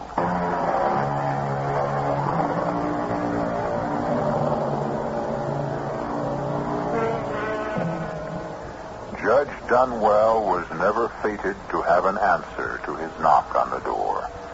For in the very moment that something old stirs and rustles within the house, outside it, the small noises are smothered by the arrival of the familiar black chaise and the snorting, prancing steed that draws it. Whoa, Lightfoot! Whoa! Don't you recognize home at last? At the sound of the arrival, instinctively I had withdrawn deeper in the shadows, finding perfect concealment behind a clump of overgrown rhododendra. Twilight was just upon us, as a confident and somehow younger man than I remembered Peter Rugg to be strode up the path, just in time for the door to open. The little girl sat timid and immobile on the seat of the carriage, as if knowing the hopelessness of it all. somewhere, low thunder grumbled. Mistress Rugg, your husband is sorry to have been delayed, but circumstances beyond... I beg your pardon, madam, but I'm looking for Mistress Catherine Rugg. Who? Who did you say? My wife, madam, the Mistress Rugg. Oh, Lord bless you, sir. She ain't here. Ain't been here in this world for 50 years. What do you mean? I mean, she's dead and gone like all birds. Dead and gone and buried and lost. But that can't be. I'm tired and worn, but I know my own house. I live here. Oh, no, you don't. Not now you don't, whoever you are. I can show you deed and title which says that it's mine. It is true. It seems as though it might be on the wrong side of the street. I don't know. It's hard to... forgive me, madam. I'm confused. Everything seems misplaced. The streets change. The people change. The town change. And what is strangest of all, Catherine Rugg has deserted her husband and child. Oh, pray tell me, has John Foy come home from sea? Who? John Foy, my kinsman. He could give me some account of Mrs. Rugg. I never heard of John Foy. Where does he live? Just above here on Orange Tree Lane. Oh, bless you for a stranger. No such place in this neighborhood. But that can't be possible. The street's gone. Orange Lane is not the head of Hanover Street near Pemberton's Hill. There is no such lane now. You cannot be serious. Woman, you mock me. The next thing you will tell me is that there is no King George.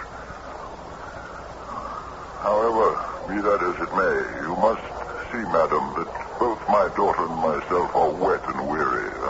I must find a resting place. Can you direct me to Boston?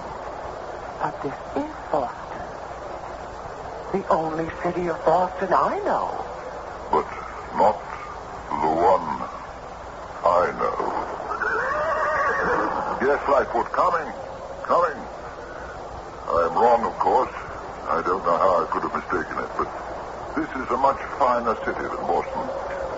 Boston must lie at a distance, my good woman, since you are ignorant of it. Yes. It's the same old story. No home tonight. I must away. No! Mr. Rugg, wait! Wait! Who are you, sir? Oh, 1,000 pardons, Mistress Croft. May I present myself? Judge Jonathan Dunwell of the Circuit Courts, but recently come to Boston. A judge? Have you some business with that man? Not legal business, but I had hoped to meet him here and question him. I am obsessed with a desire to know exactly who and what he is. I'm ashamed for allowing you to stand so long in the rain. Come in and warm yourself by my fire.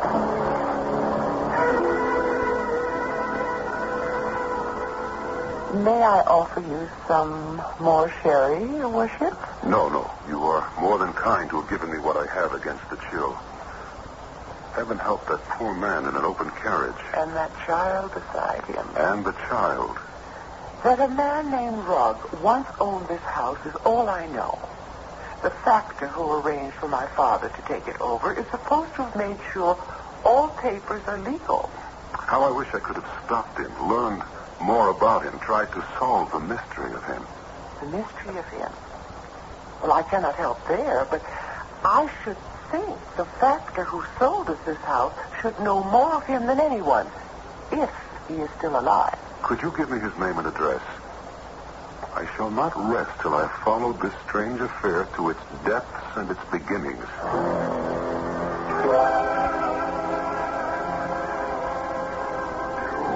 You understand the hour is late, Judge. Yes, I do indeed, Mr. Felt.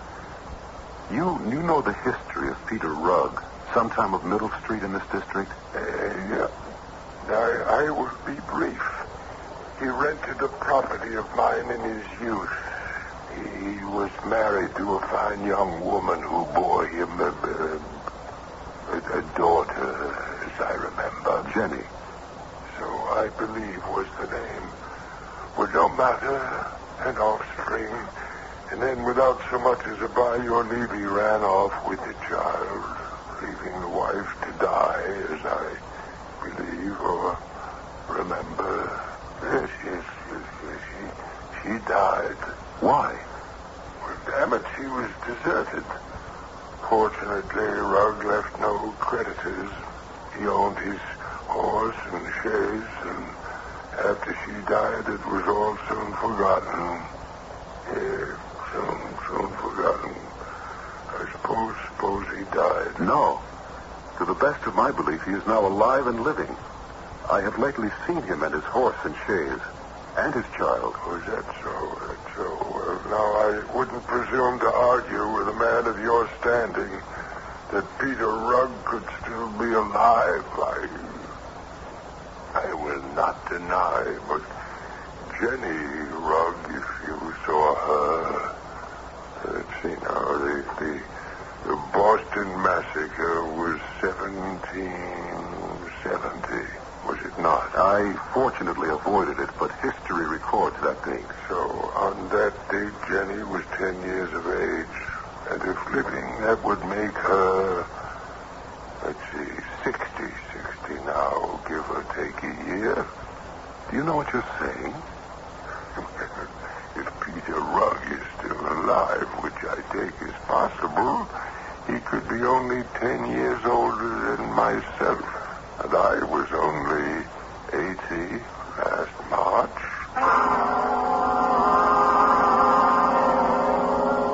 It was obvious that Mr. Felt was in his dotage. So despairing of gaining any further intelligence from him, I returned to my lodgings at the Marlborough Hotel. If Peter Rugg, I thought to myself, has been traveling since the Boston Massacre, there is no reason I can see now that he shouldn't travel to the end of time. And I might have left it there had I not descended to the tap room for a nightcap, and there encountered Mr. Derwent. I ran up against a man whose grandfather knew our elusive friend, Mr. Rugg, and can now tell you the whole story, such as it is. Then by all means begin. It seems that, if my informant is worthy of credit, Peter Rugg, a man in comfortable circumstances, with one daughter and a wife, lived in Boston on Middle Street. He was a man generally esteemed, save for one thing. Oh, don't keep me on tenterhooks. What? An ungovernable temper, so violent that the wig would rise from his head. And while his fits were upon him, he had no respect for heaven or earth. Sorry spectacle. Some of it hard to believe. Less hard to believe than his punishment for it. Well, what does that mean, sir? Well, whilst visiting in Concord one day late in autumn, with his daughter in the chaise, drawn by his favorite horse, a great black beast named Lightfoot, a tremendous storm overtook them, driving them for shelter as dark fell under the roof of a friend of his, Mr. Cutter, who urged him to tarry the night. Which any man in his right senses under the circumstances would do. And he did not heed his pleas? Far from it, Judge. Instead, the veins standing out on his neck and at his temples, he screamed to high heaven, "Let the storm increase! Let God and the devil wreak their worst! I will see home tonight, or never see it more!" And with that, he clapped whip to his horse and disappeared into the raging night. Never to return home? Never. Incredible. Wasn't that supernatural? Why? The man is accursed. Whether by God or by the devil, I know not which. Still 50 years of wandering in search of his home. How could it be possible? Well, now, as to that, there are two theories. One I had from my informant. His grandfather said that on the day after he left Concord 50 years ago, his friends and neighbors started inquiries. But it appeared that Peter Rugg had stayed no place in Boston. And his wife had a strange tale. What tale is that? Sitting by the window, waiting on that wild night, there was a sudden sound like an earthquake. And indeed the whole house rumbled underneath her as if about to cave in. Peering out through the storm, she saw a strange sight. What sight was that? Coming hell for leather down the street was Peter Rugg in his carriage, straining back on the reins in a vain effort to stop his horse, and crying, "No, Lightfoot, no! May you be damned, whatever you are! Hold up, I say! We are home! Hold up, Lightfoot, in the name of all that's holy! Hold up!" So that fiery horse of his had the bit between his teeth and would not stop? Yes. But there were those who discount the story, saying merely that Peter Rugg wanted to leave his wife and never come home at all. That there was another woman somewhere. That scarcely fits the facts as we know them. Well, then, there is the other theory. Which is? Perhaps best told by the woman who had the experience.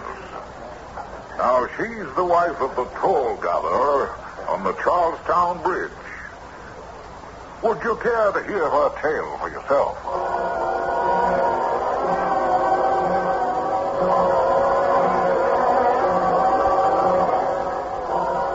Well, sir, it's many years ago by now. My old man has gone for his rest. Lord save him who could spare me out. In those days, we were both young and spry, and many's the evening I used to keep him company here at the toll gate. Those days were when? Oh, nigh on to 50 years ago. Well, I'm sorry to have interrupted. Go on with your story. But I remembered how annoyed Ethan was by this big black horse and the chaise and the man and the little girl. Used to tell me how they continually were in contempt of the rates crossing the bridge without stopping or paying. And were they always followed by bad weather? Why, bless you, sir, that is the truth. My Ian used to say they brought bad luck. And you say you saw them? One evening we heard them thundering up, and I said, "This time they ain't going to take it out on you, Ethan. You're too easy going."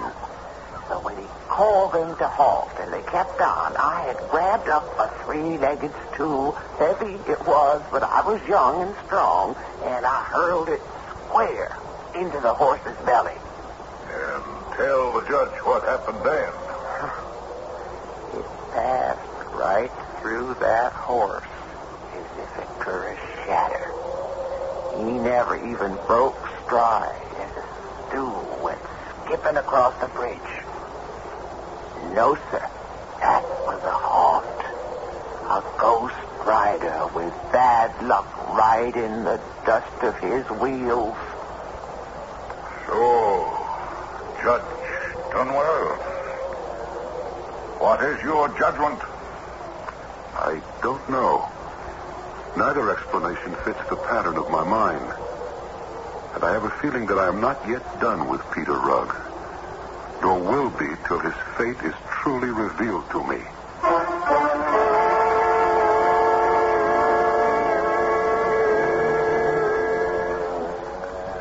And the judge's instinct was right. Neither he nor we are yet done with the haunting tale of Peter Rugg, the man or ghost who wanders so hopelessly in search of home and rest.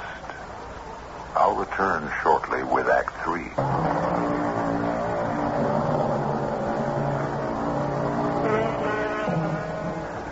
It was to be 5 years before Peter Rugg's and Judge Dunwell's paths crossed again. For some time, the judge had tried to track down the sometimes elusive person or legend, whichever he was. Then, being only human, Peter Rugg had almost passed from his mind until the rest of the judge's story, which you are about to hear now. In the autumn of 1825, I attended the races at Richmond in Virginia. There was great excitement, and the races were well attended, for it was a match race between two recognized champions, a roan called Dart and a light gray mare called Butterfly.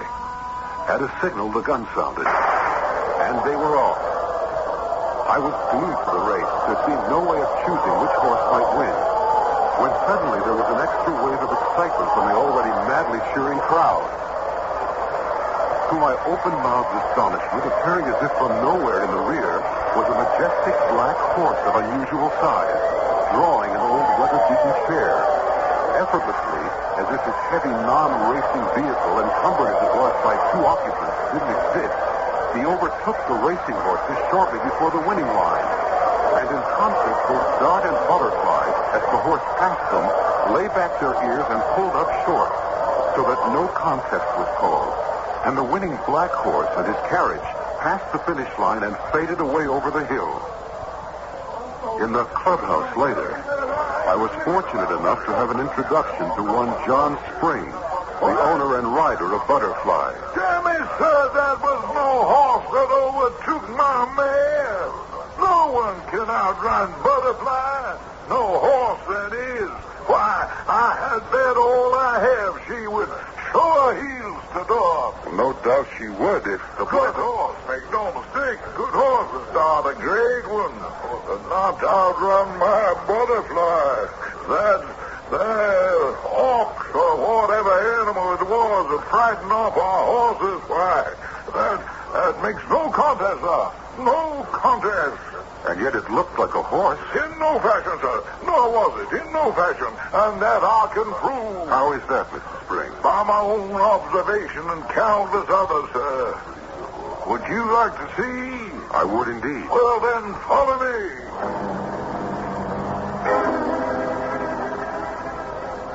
Now, you remember, just about here, both of them pulled up and let that interloper go by and disappear. Yes, the view is unfamiliar from this point, but I do remember it was shortly before the finish line. Exactly, sir.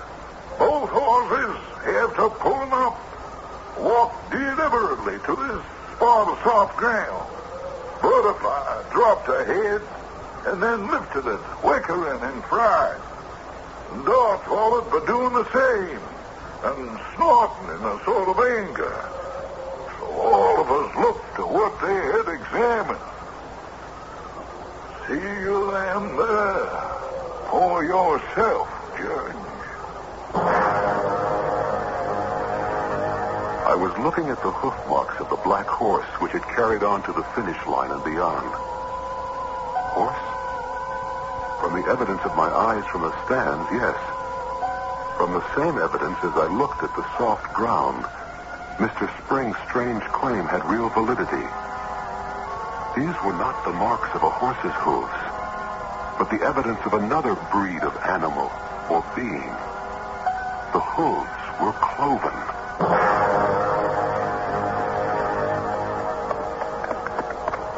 Judge Dunwell. Mr. Derwin, your business takes you far afield. In the nature of things. Not like what happened today at the races. You saw? Oh, yes. I was stunned, weren't you?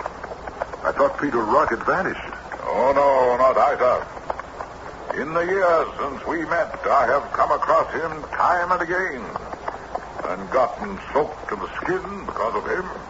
In New Hampshire, Connecticut, Massachusetts, and the last time, but shortly, in Delaware. Have you spoken? The last time only. Tell me, if you will, what took place. Well, sir, on his approach, he checked his horse with some difficulty. A more beautiful horse I'd never seen. Sir, your face seems familiar. Perhaps I may engage your help. If you are, as maybe, traveling to Boston, I should be glad to accompany you, for I have lost my way. My little girl here is weary, and I must reach home tonight. That would be impossible, sir. For you are in Concord, in the county of Sussex, which is in the state of Delaware. But Concord? That is only 20 miles from Boston, and my horse Lightfoot could carry me to the Charlestown ferry in less than 2 hours. You mistake, sir. You are a stranger here. I am well acquainted with Concord, and this town is nothing like it. Because this is Concord in the state of Delaware. Huh? What do you mean by state? Why, one of the United States, man. States? Do you mock me? Because my heritage is Dutch? I know well I am not in Holland. As a gentleman, I beg you not to mislead me. Tell me, quickly, for pity's sake, before my horse swallows its bit, he is so starved, set me on the right road for Boston. If I could, and I did, it would be 500 miles from here. 500 miles, you say? Nay, I will listen no more. This beats the Connecticut River. Get up, Lightfoot, get up!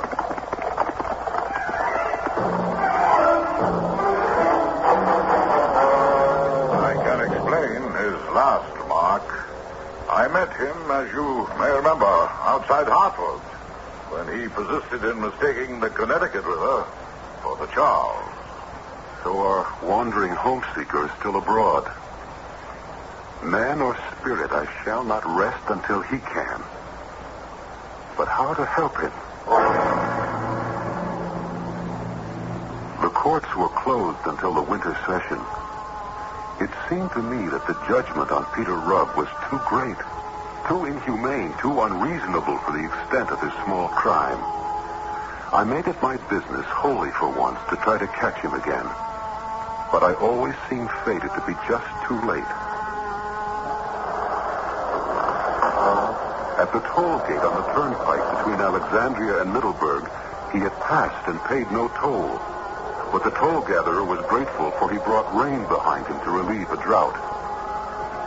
Back in Virginia at the toll bridge, an irate gatekeeper told me that, annoyed by the number of times Rugg had passed that way refusing to pay, he had stood in the way of the vehicle, and it had passed right through him, or over him without so much as touching him.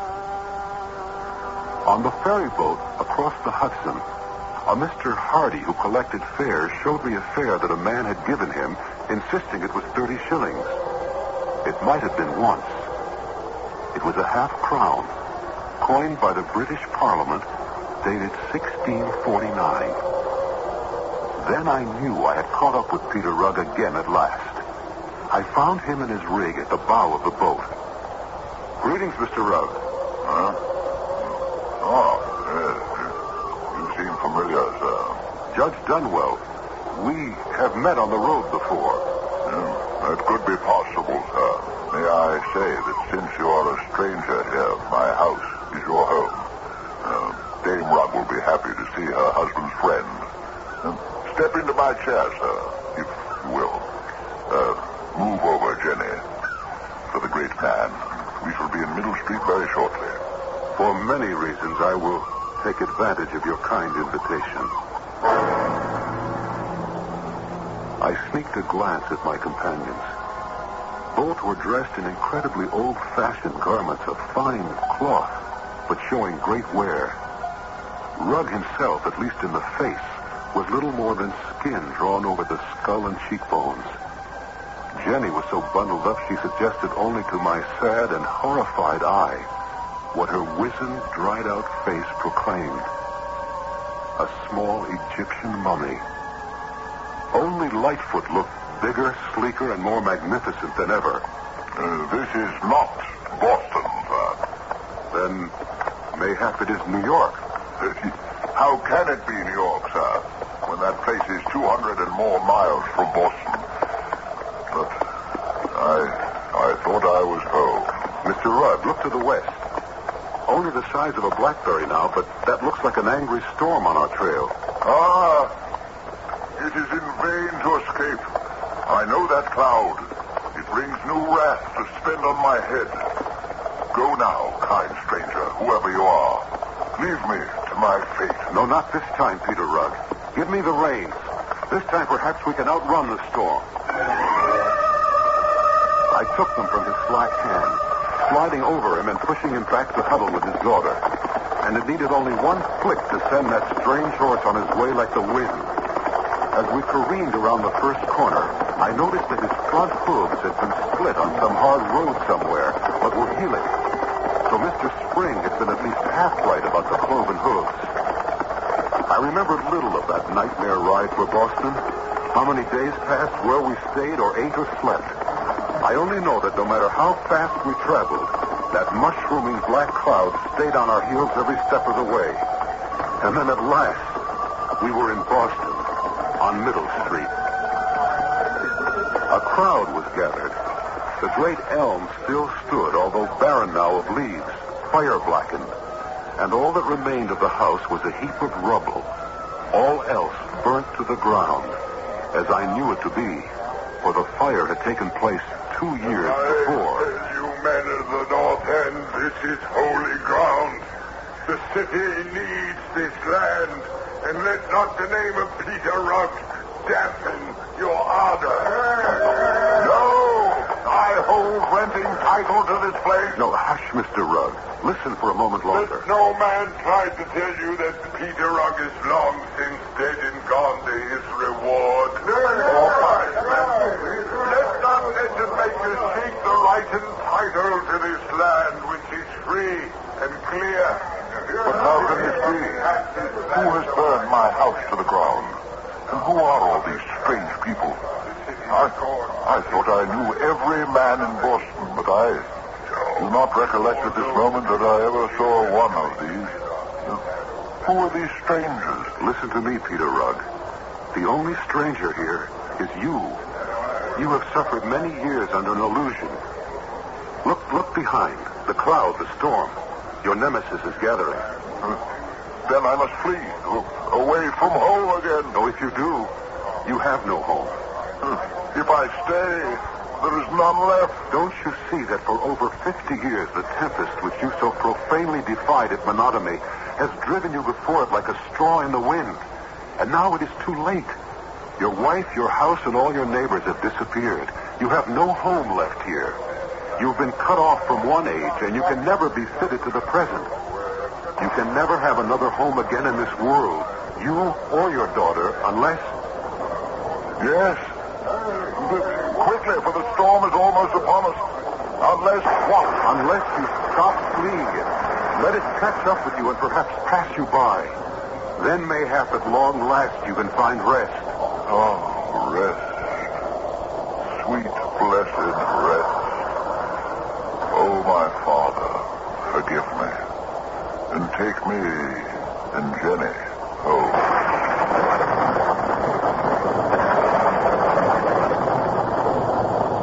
The great black clouds and teeming rain engulfed us all.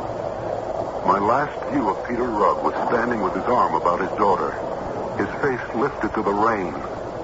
And wonder of wonders, at last the child's head, too, was lifted. In the intensity of it, they were lost. And suddenly the storm passed. For a moment, in its last fringe, I saw the two of them, eyes on heaven. And then, as if they had never been, chaise, horse, harness, father and daughter were gone. Where? I do not know. I can only hope home at last.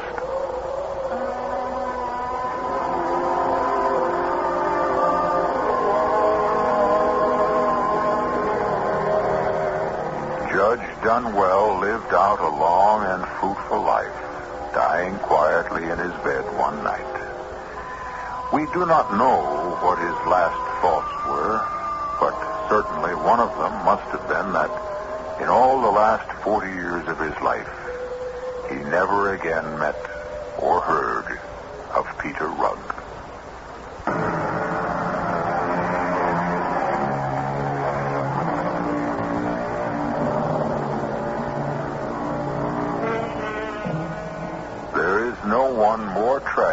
in all history or literature than the soul condemned to wander, lost, alone, cut off. And I do have to wonder a little if Peter Rugg didn't make his own penance. What we fear in life, we should not run from, especially if we can't outdistance it. Turn and meet it face to face. It's surprising that the reality is never as bad as the imagined. Our cast included Michael Tolan, Fred Gwynn, Ann Petoniak, Arnold Moss, and Ian Martin. The entire production was under the direction of Himan Brown. This is E.G. Marshall inviting you to return to our Mystery Theater for another adventure in the macabre. Until next time, pleasant dreams.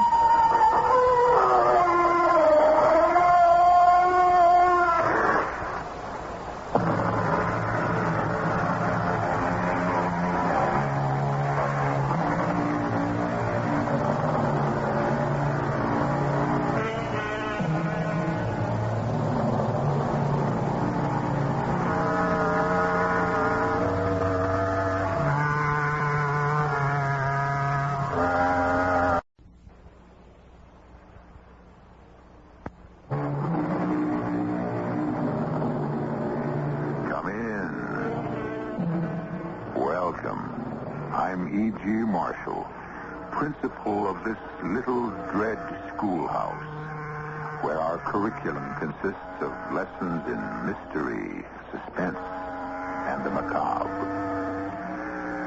We say they were giants, those founding fathers of ours, and indeed they were. Giants of intellect, morality, and ability, but they were also human giants, bedeviled by human problems, tormented by heedless children, persecuted by jealous enemies, embarrassed by foolish friends, and even haunted by ghosts. It's a ghost, John. It must be a ghost. There is no such thing as a ghost. I heard him. You're talking like a woman, Abigail. And what does that mean?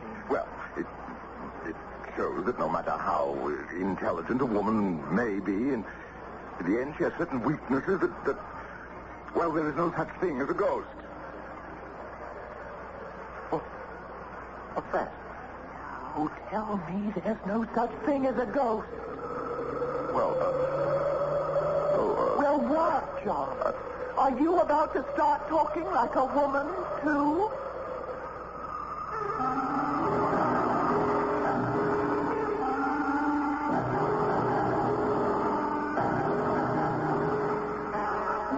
Our mystery drama, Ghost Powder, was written especially for the Mystery Theater by Sam Dan and stars Marion Seldes and Michael Wager.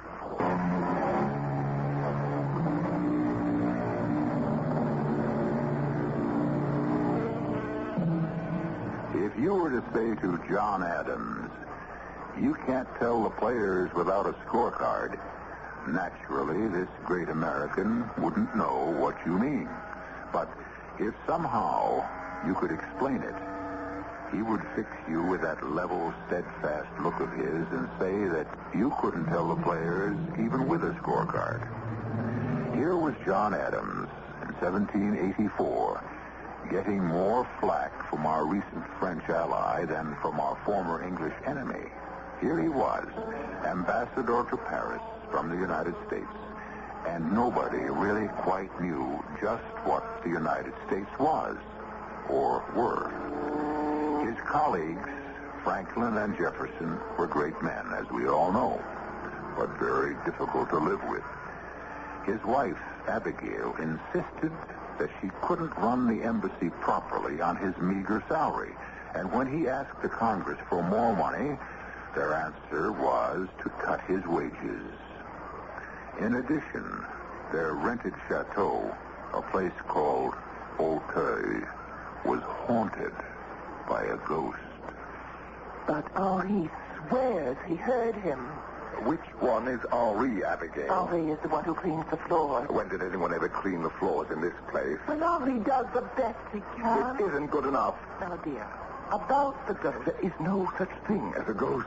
Let us discuss this rationally. How can you possibly discuss a thing like a ghost rationally? It's a contradiction in terms. John, you simply cannot close your mind. Are you telling me you actually believe I am that... telling you what Henri said. I see.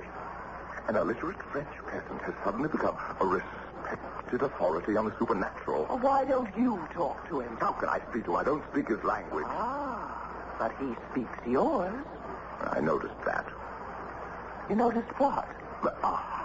He speaks yours. The of reproach. See how this humble, uneducated man takes the trouble to learn your language while you will not bother to learn his. That isn't what I meant to say. But now that I hear it stated, I must say I agree with it. I am far too busy to study this exercise in nasality. But, darling, you are the ambassador. Not exactly. I am the minister plenipotentiary. And Mr. Benjamin Franklin is the ambassador. Well, actually, Mr. Franklin is the ambassador emeritus. I wish Mr. Franklin would go home to Philadelphia, where I understand he is worshipped. Mr. Franklin is coming to dinner. Oh, no.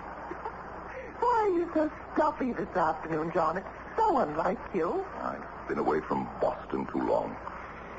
Now, about Henri and his ghost. I don't wish to talk about Henri and his ghost. What is there that I can say to this superstitious servant who... Why don't you listen to him first?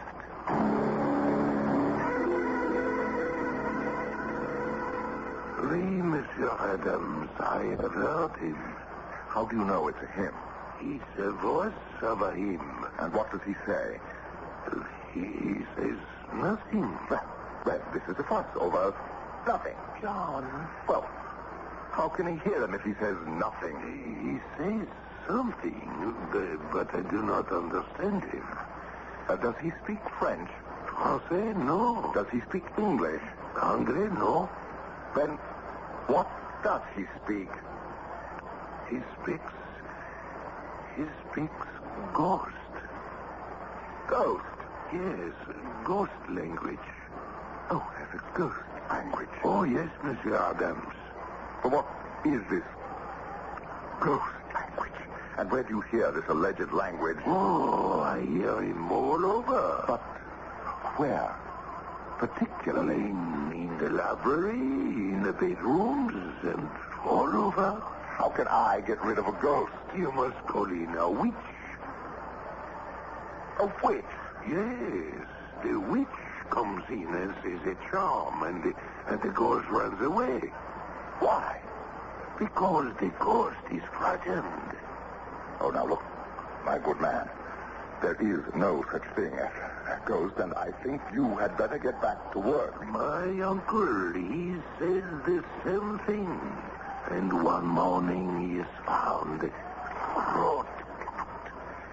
If you spent more time getting the place clean, as you are paid to do, instead of weaving these impossible fables about ghosts... Henri, the master will give this matter his full consideration, and we shall rid the house of the ghost. Thank you, madam. And you may finish cleaning the floor. I go, madam. Now, Abigail, I do not relish being called the master as if I were some feudal aristocrat. No, but your dear friend Tom Jefferson is a feudal aristocrat back home, and he is called master by hundreds of slaves. We are not discussing Tom Jefferson. We are discussing a matter of gross superstition. Why must I indulge him in this superstitious nonsense? To make my life easier. What does this have to do with you? One day, my dear, there will be another revolution. A revolution of the women. What on earth do women have to revolt about? It will come in a faraway future. I shall not live to see it. My dear, I do wish you would stay to the subject. Although you change it so many times, I confess I am at a loss to know where exactly we are. Call in a witch and have this demon, this ghost... This figment of Henri's imagination. Well, whatever it is, properly exorcised from the premises. My dear, It does the lower elements no good to reinforce their superstition. Perhaps not, but it will do me good. Henri's story has infected the entire staff. I want you to go along with this mumbo-jumbo before they all run away. Oh, let them. We can hire others. No one will want to work here. Oh, please, John. Hire a witch. To realize what would happen if a word of this reached home, I'd be the laughing stock of the country. The thing could be done for a single silver franc. Jefferson. What will Jefferson say? I will tell Henri to find a witch and have her here tomorrow. I forbid it. John, I cannot maintain this house without servants. I can't entertain at official dinners, and I insist. I will not reinforce the dark ignorance of the human race. John, please. I have nothing more to say. This is a matter of housekeeping. It doesn't concern you. Whatever lessens the dignity and the sanity of the human race concerns me. You're not making a speech before the Congress.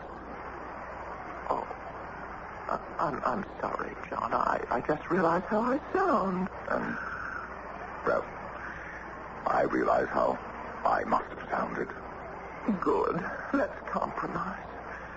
And call in a witch. No, I cannot permit it. Do you understand? I can no longer be mistress of this embassy. Yes, I realize that, and therefore I shall resign the post. John, this is an impasse, my dear. Each of us is standing on a principle. But you can choose to resign. But I cannot choose to be party to the dark barbarism of the Middle Ages. I cannot sanction witchcraft.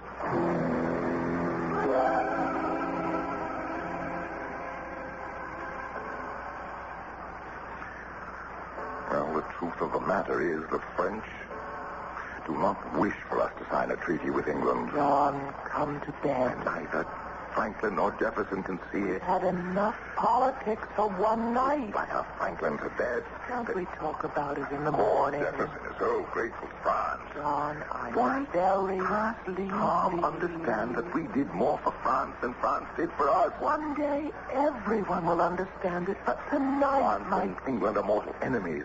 Our independence is a body blow to England. Why do you and Franklin and Jefferson argue so ceaselessly? Each of you has already stated his position. I intend to go back to Boston. Yes, dear. Retire from political life. Of course. And to the farm. That would be nice. Practice a little law. Certainly. You don't believe what I'm saying. Not a word of it. Yes? Madame? What is it, Pauline? Madame, I am frightened. Of what? The ghost. Which ghost? Oh, I would assume it's the same one. Oh, now somebody has to put his foot down. John. Young woman. Monsieur? There is no such thing as a ghost. Oh, monsieur, one does not make the joke about the ghost. It is silly, nonsensical superstition, and I have had quite enough. Now, as master of this house, I order you to get to your bed and have yourself a full night's sleep in order that you may be fit for your duties in the morning. Is that understood? But, monsieur... That will be all. Good night. Not another word. You may leave.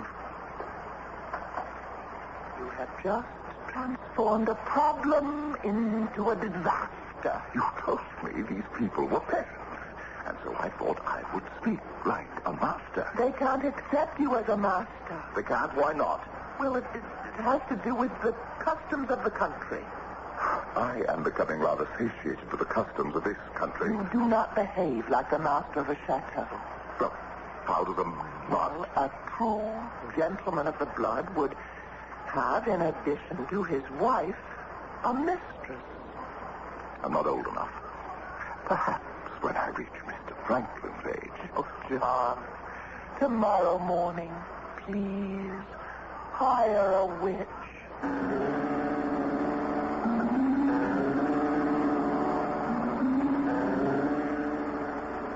John.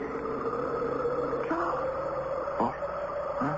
John, please wake up. Wake up. Why?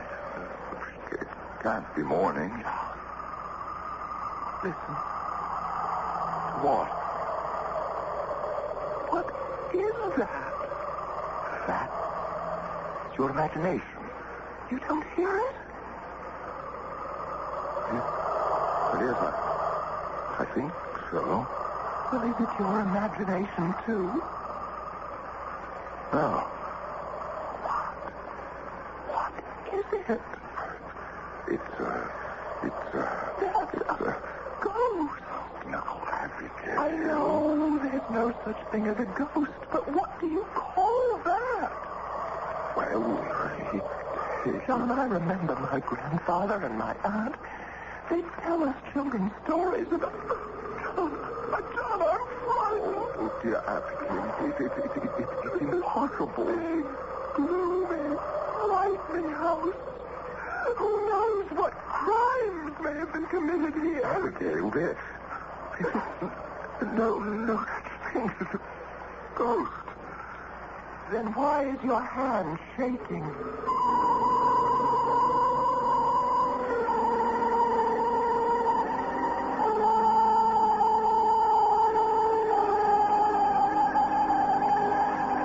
In broad daylight, in safe, secure, and familiar surroundings, there is never such a thing as a ghost. But in the dead of the night, in a strange country, in a large, gloomy house, one can never really be sure. We have never had, in this country, a more down-to-earth, sensible pair than John and Abigail Adams. But they've never had occasion to spend a night like this one, either. I shall return very shortly with Act 2.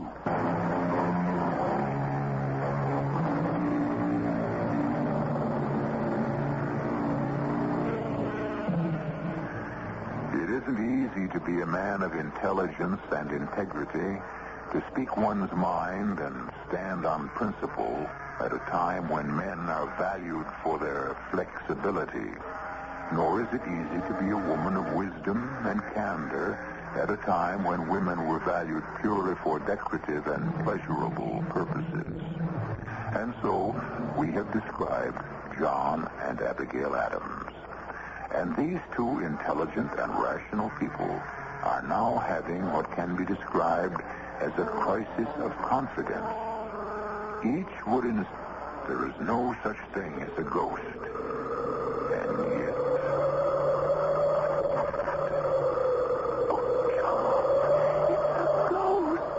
Abigail, there is no such thing. I know, but just tell me what that is. I am going to find out. Let me come with you. No, you stay in bed. No. I'll settle this once and for all. John, do we have a pistol? Now, when did we ever have a pistol in this house? But you have to have something to... Well, if it's a robber, this fireplace poker. But suppose the place is being robbed. What is it that we really care about? That can't be a thief. Thieves would be quiet. I'll go see. John!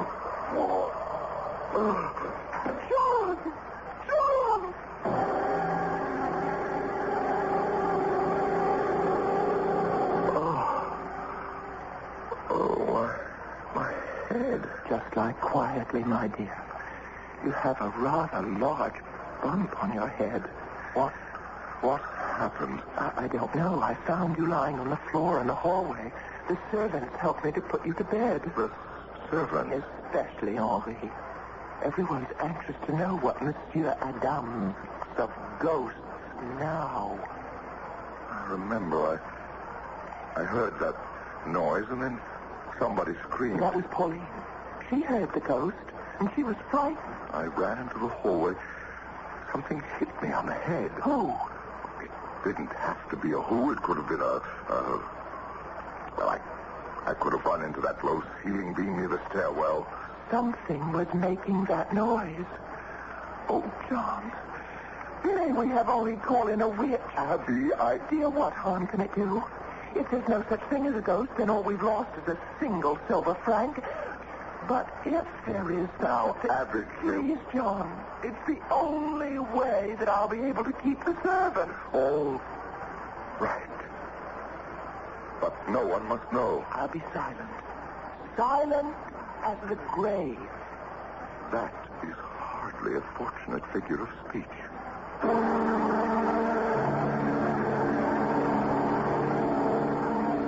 John, this is Madame Pinetessa. Monsieur. How do you do? And, you are purported to be a witch? Purported? What does Monsieur mean, purported? I am a witch. Well, I mean... Monsieur is a politician. I am a witch. Whose profession is older and more honorable. Well, what can you do for us, Madame Pinetesse?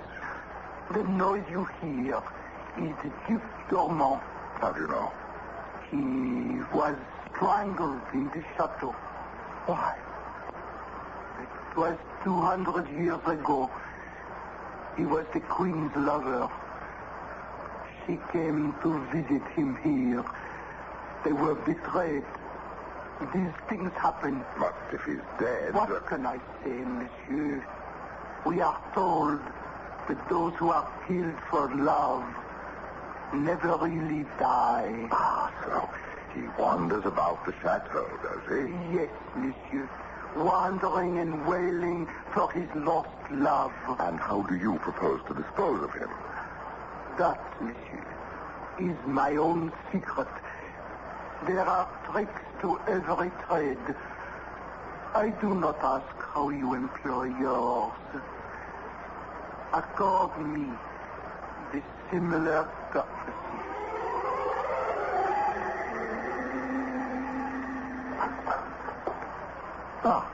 Count de Verlaine. Madame said to wait for you here, Monsieur Adams. Welcome, Your Excellency. To what? Do I owe the honor of this visit? Monsieur, I think we might discuss your rental of several French frigates of war. Your Excellency, we have no need but you have no navy to speak of at present. And the Algerine pirates? Yes, we do have trouble with the pirates on the Barbary coast. And since the building of a battle fleet is, of course, prohibitively expensive... We are aware of the problems involved. It will be difficult to raise funds through taxation. Your countrymen cannot seem to agree on the necessity to tax Virginia planters and Pennsylvania farmers in order to protect the interests of New England merchants. Sir, this is our internal affair. Naturally. Besides, we have other sources of revenue. Have you? I am given to understand that the Prussian loan is encountering difficulties. Do you, sir? It is common knowledge. Well, I must be going. Good day, monsieur. Such lovely weather. Yes. Thank you.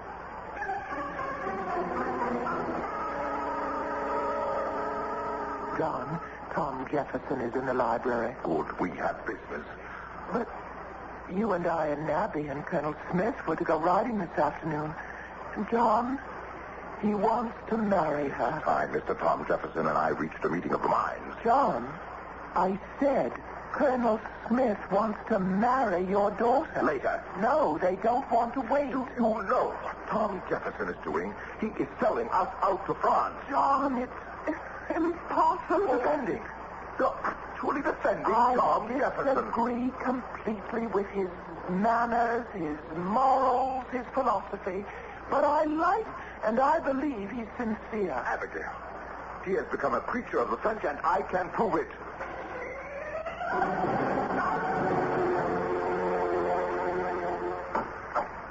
Well, John, why did you want to see me? Tom, we must have this out. What? Well, George Washington won't live forever. Hamilton, too unpopular, personally. Hancock, they thinking nobody really thinks they have enough. Enough of what? Buzz, too slippery. What is all this, John? This is the talk that's going on at home. This is how people are thinking and speculating. It's going to come down to a fight between you and me. What kind of a fight? Power. Who is going finally to rule our country? I never thought much about it one way or the other. You want the truth, John. I think you're more qualified. You do a better job of it. Maybe you think that, but your friends, your Federalist friends, won't let you think that way forever. They'll egg you on for their own purposes. Don't you have the same kind of friends that I do, John? Yes, and all with axes to grind. And I shall be the victim of my friends, too. And it has to be this way, Tom. Why? You and I, we are on opposite sides of every question. One of us has to prevail. Maybe not. Maybe the people will split the differences between us. Maybe they will. But still, we have to fight it out. We can fight as friends, John. No. You have already betrayed me and the country. Be careful what you're saying, John. Oh, stop talking like a Southern aristocrat. What do you propose to do? Challenge me? How dare you accuse me of betrayal? You and I were sitting in this room night before last. We spoke to the progress of the Prussian negotiations. I had confidential information that things were going badly. You and I were the only ones in the city of Paris who knew it all. So I thought. This morning, the Count de Verlaine tried to use that fact to strengthen France's bargaining position. Well, what does that have to do with me? Well, if you didn't tell him, who did? Ben Franklin was also in the room. When I read the dispatches from Prussia, Ben Franklin had fallen asleep. Oh, what makes you think I told Verlaine? Your friendship for France is notorious. I am grateful to France for helping us overthrow the British yoke. Would you have us exchange the British yoke for one made in Paris? I am here to represent the interests of my country. You were the only one who could have told us then. But I didn't do it. On my word of honor. What am I saying? Why am I trying to insist on something that should be beyond question? My integrity. How dare... Tom. We worked on the Declaration of Independence together. How can you even accuse me? Tom, I'm sorry. I don't know what to think. Someone is betraying our secrets. Does anyone else know? No one. Are you sure? Can you swear that not one other single solitary soul? Yes, I can swear. Well, what? Abigail, Miles. Abigail? Well, I have no secrets from Abigail. But these are matters of government secrets. I know, but Abby is my counselor. Abby is only a woman. Only a woman, yes, but I share everything with her. Is it possible? No, I can't say it. Abby could never. Can you forgive me, Tom? Well, I'll have to. I'm sure I'll be forced to say certain things in the future for which you'll have to forgive me. But how could Verlaine have found out? I don't know. Unless the walls have ears. Now, that's impossible, John. Who can say, Tom? After all, these are French walls.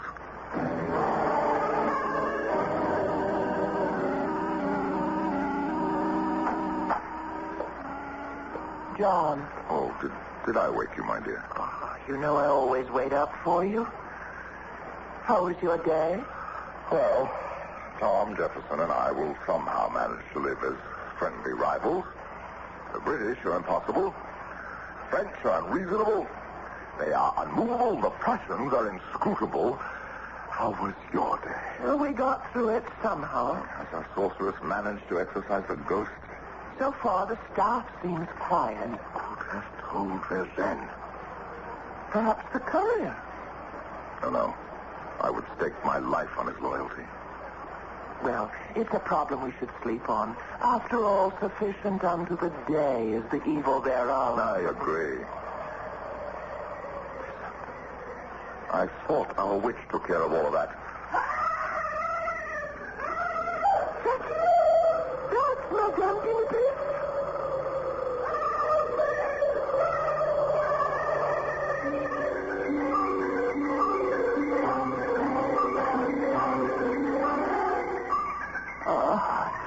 Madam, Pinifas.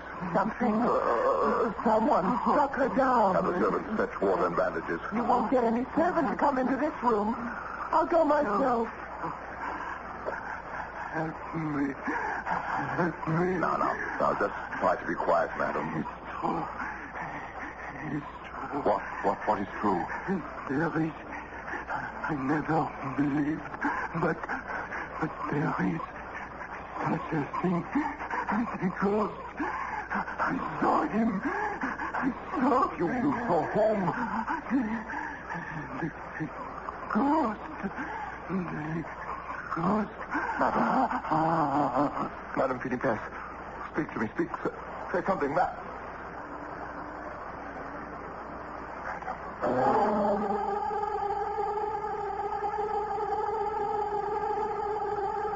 That's twice the ghost or whatever has struck. But this blow appears to be fatal. Is it a ghost? Well, we have the word of perhaps a foremost authority, a witch. Who would know more about the subject? You'll get to know a great deal more when I return in just a few moments with Act 3.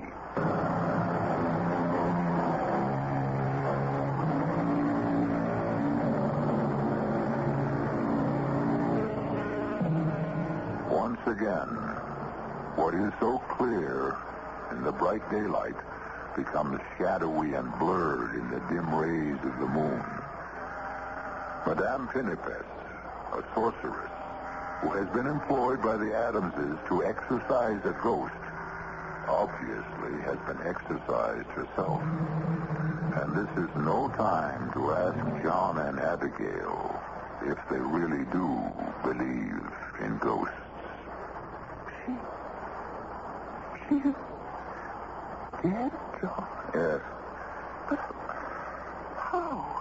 how did she die? Well, I saw her lying on the floor, but I assumed she'd been struck down, but... I know there isn't a single mark of violence. Then how did she die?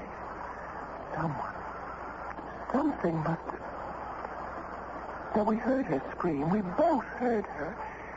And what was she muttering when we came in here? The ghost.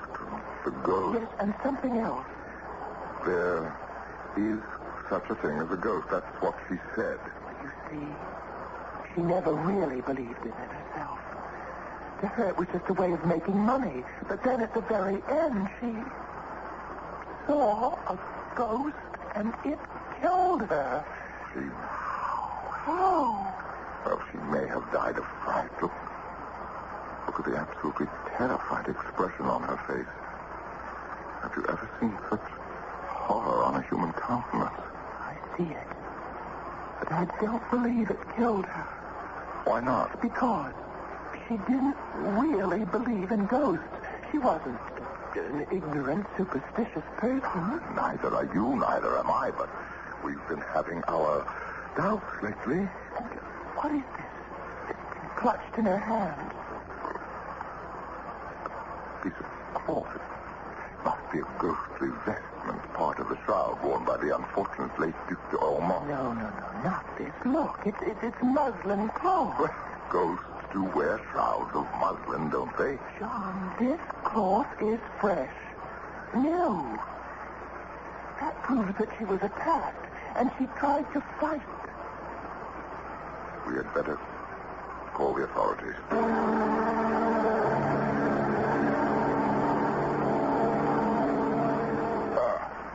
And for what purpose had you employed this woman? We were having trouble with a ghost, Monsieur Commissioner. Make a note of that, Sergeant. The house is haunted, then? It would appear to be. If the ghost killed her... If the ghost killed her... Oh, surely, Monsieur, you cannot believe in ghosts. Monsieur Adams, I have an open mind on the subject. But such a thing, it's not... It's not what? Possible? Yes. You and Madame say you heard the thing yourself. Well, we may have heard The wind whistling through the chimney. Surely, Monsieur Commissioner, you, a man like yourself, you cannot believe in ghosts. Monsieur, as a police officer, I must adhere to the facts. And these are the only facts we have. Well, then, at present, what do you propose to do? Nothing. A woman has been murdered. The physician who examined her could find no mark or sign of violence. But something must be done. I ask you, monsieur, what? If the deed was committed by a ghost, how do we proceed against him? But, monsieur, there is a more convenient explanation. Convenient? Well, perhaps satisfactory. The woman was over 80. It is entirely possible she died of old age. Yes, that would satisfy everyone. Sergeant, right that she died of old age. The most respectable killer of all.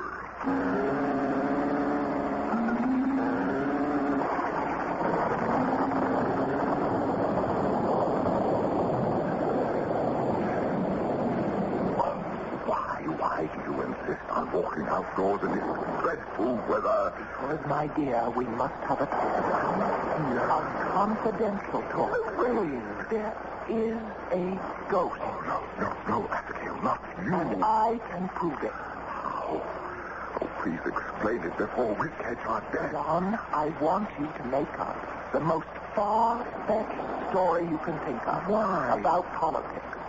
And tell it to me in the library. But I don't understand. The more impossible, the better. But why? John, I'm afraid if I tell you, you won't do it.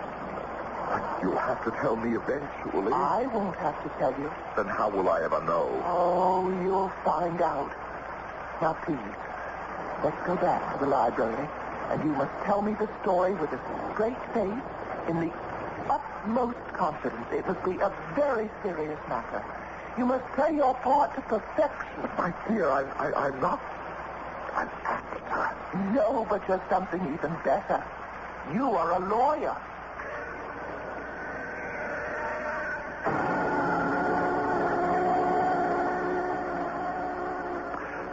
Abigail, this is incredible. Really? Yes, this message I have just received from St. Petersburg. Really, my dear? Yes, from Count Ramunzev, a confidential minister to the court. But what have we to do with the Russians? Well, the Count believes our two countries have a great deal in common. I can't imagine what. Well, the Russians are established on the western end of our continent. We may one day become very close neighbors. We share a common border. I hadn't thought of that. France, as you know, holds extensive territories to the south, and they fear she will try to expand. Oh? Yes, and the Russians would rather have us for a neighbor than the French. Well, that makes considerable common sense. And so they are willing to lend us money to aid in our expansion, provided we break off all relations with the French. Oh, I see. A Russian alliance. What an interesting possibility.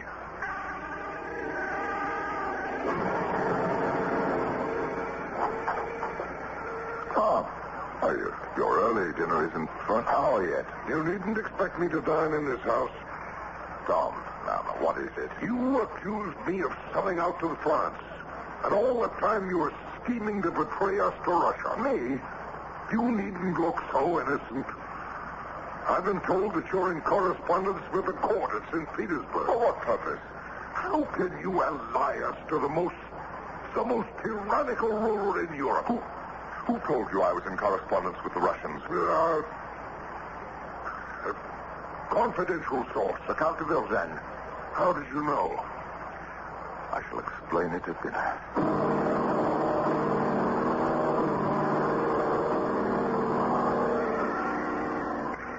And you say this ghost or whatever overhears our conversation and reports it to Diverger. That is our ghost. That sound? Where's it coming from? The library. And, there he goes now. Where? Obviously, he's leaving the house. Well, let us settle this thing, John. No, let me go first. Oh, no. Oh, no danger. I shall have 2 scout gentlemen to protect me. Now, let me open the door. Hand me the candelabra. Now, look. Where?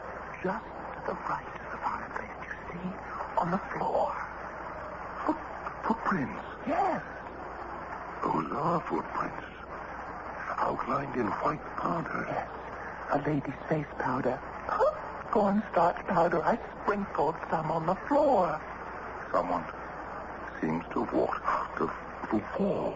That wall, it must have a false entrance, a hidden panel.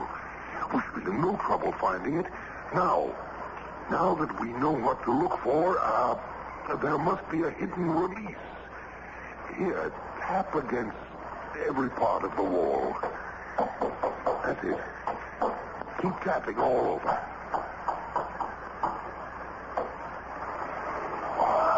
Listen, we found it. Oh, look, the center panel is opening. Listen, the ghost noise. Can't be a ghost inside. Or can there? It's a long passageway. Feel the breeze. That's what it is, John, the breeze. The breeze whistling through the passageway when the panel is open. That's what makes the noise. Are you sure, Tom? Pull this panel closed. See? The air is no longer rushing along in the passage. Then the noise is created when the ghost or whoever enters and leaves. And that's why Madame Pinipesa was frightened to death.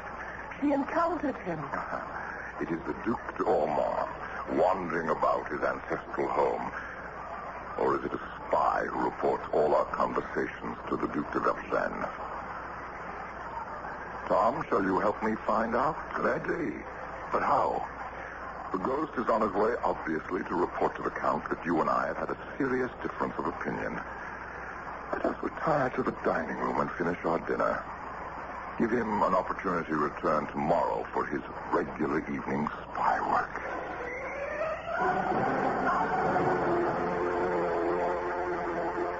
It is no secret. What is no secret, Count Rasen? That your country's existence is threatened by factional strife. Factional strife may be a sign of vigorous national health. Oh, my dear Adams.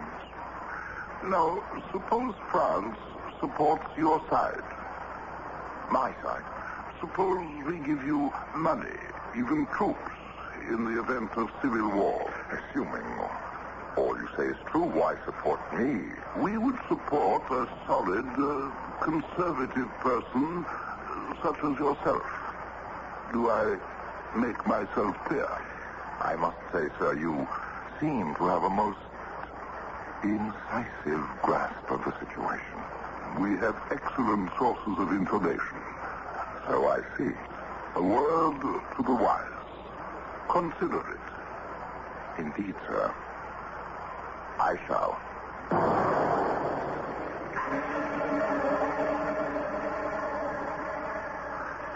I fear, Mr. Jefferson, that further discussion between us is pointless. I shall write to the Congress. They must choose between you and me. I shall write in the same manner. I have no intention of listening to further lies and slander on your part. And I have no intention of remaining a moment longer under this roof. Allow me to show you the door, sir.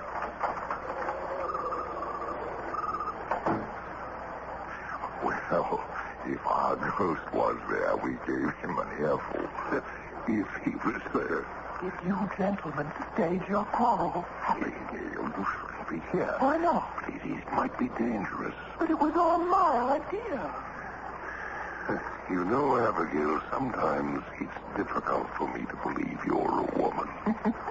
I accept that as the sincerest compliment you're capable of, Tom. It was so intended. Listen, please. Our ghost bestirred himself. panel has just opened. That's the wind, I hope. And now the panel has closed. He must be headed for the doorway to the library. But if he is, I'm ready for him. Now. Hold him. Hold him. I've got him. Abigail, get a light. A light. Just a light. Yes. Look. What? It's the police commissioner. Madame, your service. What am I doing here?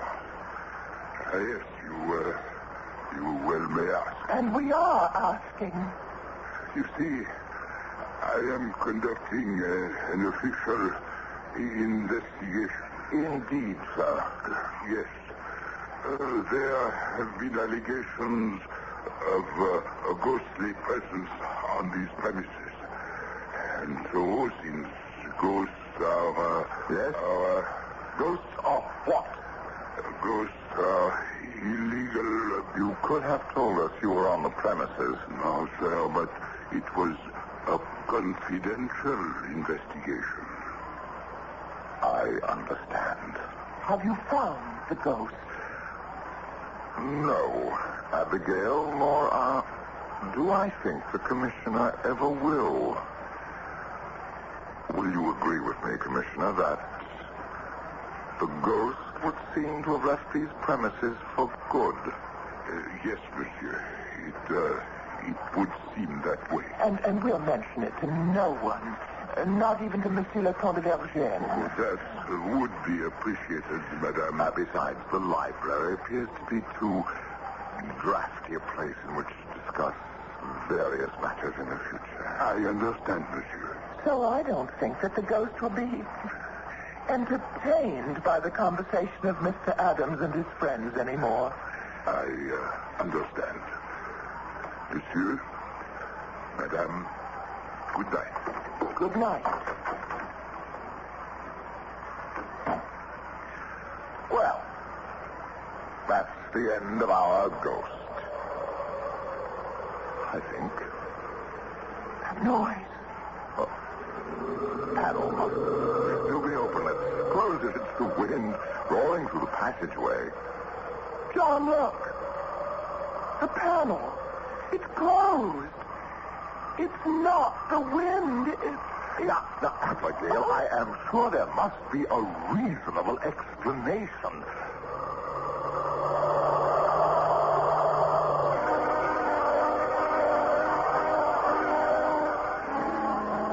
I'm sure there was, but John and Abigail Adams never found it. Within a few months, they received orders from the Congress, which transferred them to England, where John Adams became the first American ambassador to the court of St. James. And if you think he had problems in Paris, when he arrived in London, he really that's another story. I'll be back with a sidelight on this one in just a moment. There's something almost, I can't say supernatural about Adams and Jefferson. Natural enemies, they were warm friends. They outlived all the other heroes of the Revolution. They became the grand old men of the new country of the United States of America. And America became a fusion of their opposing ideas. And if you really want something to think about, they both died on the exact same day, the 4th of July of 1826, on the 50th anniversary of the Republic. Our cast included Michael Wager, Marion Seldes, Court Benson.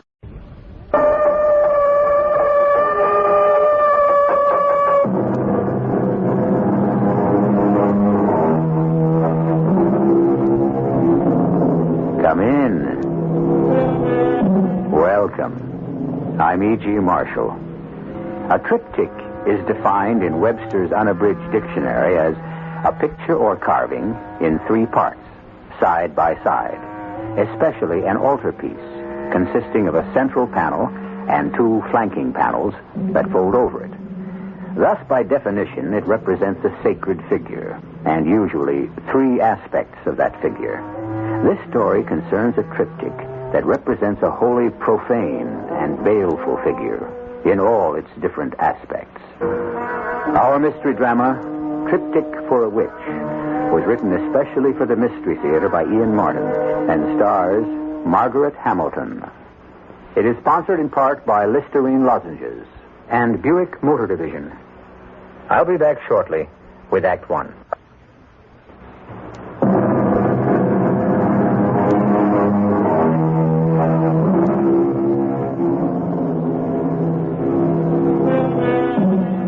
In many cultures, the aged had a function and were treated with reverence and respect.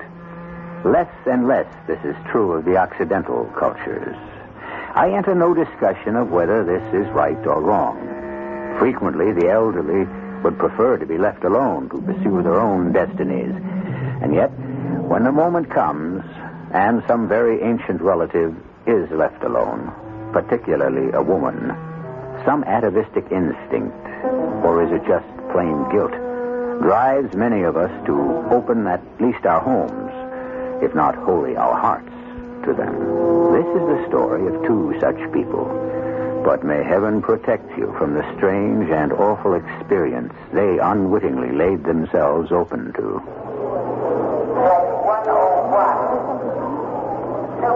Well, Jones, as the governor of North Carolina said to that other guy, this is just about it.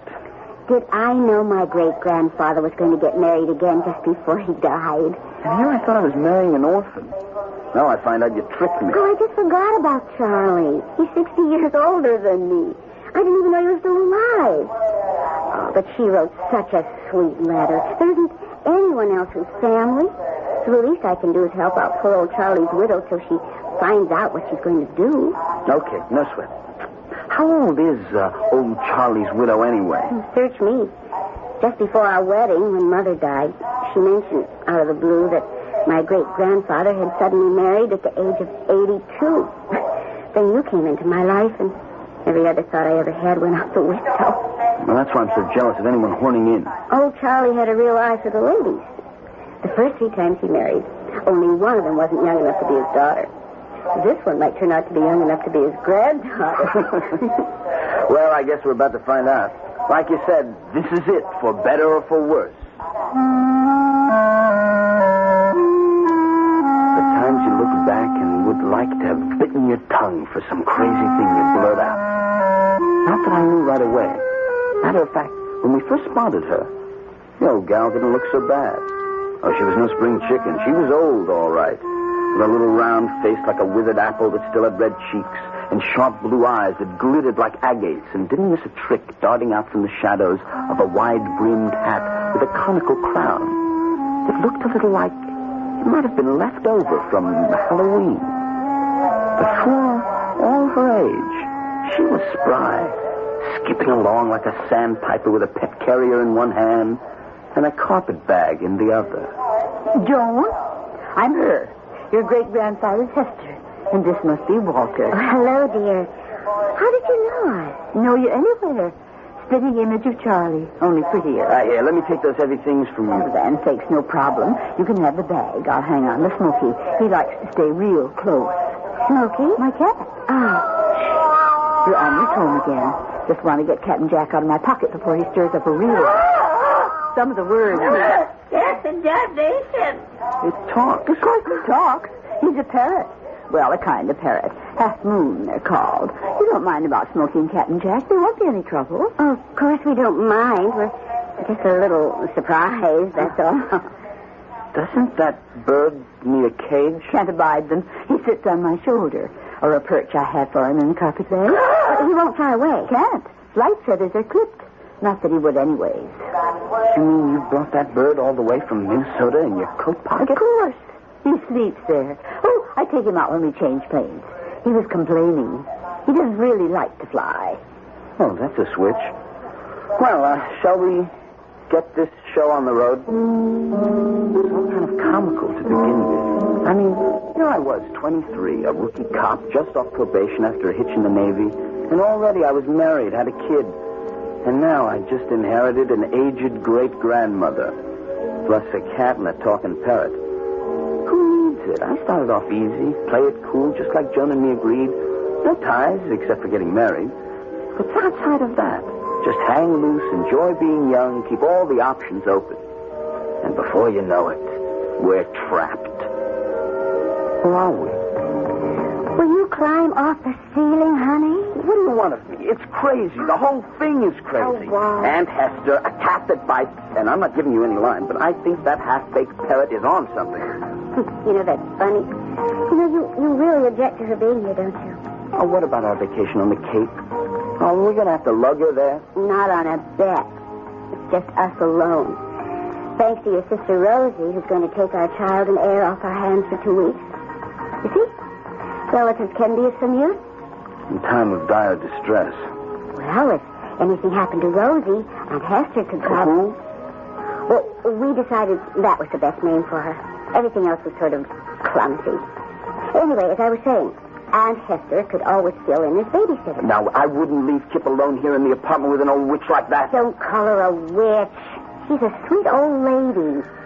Oh, you have something special against Aunt Hester? Oh, no, baby. Oh, what could I have against? Well, like you said, a nice, sweet old lady. But for once, and I guess the first time, I wasn't telling the wife I loved the truth. On the surface, everything was nice about Aunt Hester, even that spiteful cat and the cockamamie bird. But the vibes were wrong somewhere. Maybe it's the reason I became a cop. I got this special thing about people. All I got to do is meet someone. Within a minute, some buzzer goes off. Wrong guy, right guy. It's never failed me yet. Of course, Rosie, I understand. No, we couldn't take a chance at Kip's age. Oh, please don't worry. We'll work it out. Is there something wrong, Joan, dear? Oh, well, nothing earth-shaking, I guess. It's just that our vacation's messed up. Oh, what's the matter? Oh, Rosie's oldest child has just come down with measles. That changes all our plans, doesn't it? Oh, not yours. We'll see you off back to Duluth the end of the week. I'd be happy to put things off and stay here until you've had your vacation. Oh, I couldn't do that. Kip would be too much for you. Unless what? Oh, unless you wanted to come along with us to the Cape. It's lovely there, and then Walt and I could have our cake and eat it, too. If you're sure Walt wouldn't mind, I'd be happy to. How could I object or complain? It seemed the perfect solution. Then why was I ridden with doubts and fears that I concealed from Joan? They only began to take shape when we finally did go to the Cape. The cabin was right on the beach, up on a sand dune facing the Atlantic. Joan and I had lots of time to swim and surf, while Aunt Hester kept an eye on Kip. But every so often, Joan would have mother's guilt feelings and decide that this particular morning would be just for Kip and her. And on one of these mornings, I had gone beachcombing, and on the way back had stopped for a rest, half covered by sea grapes, and had fallen asleep.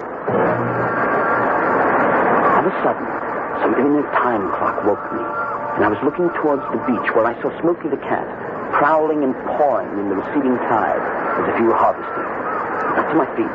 My eyes, even after sleep, were still partially sun-blinded, and headed down to the water. As I came near him, that cat looked around and, seeing me, suddenly billowed out to Aunt Hester's plumpness.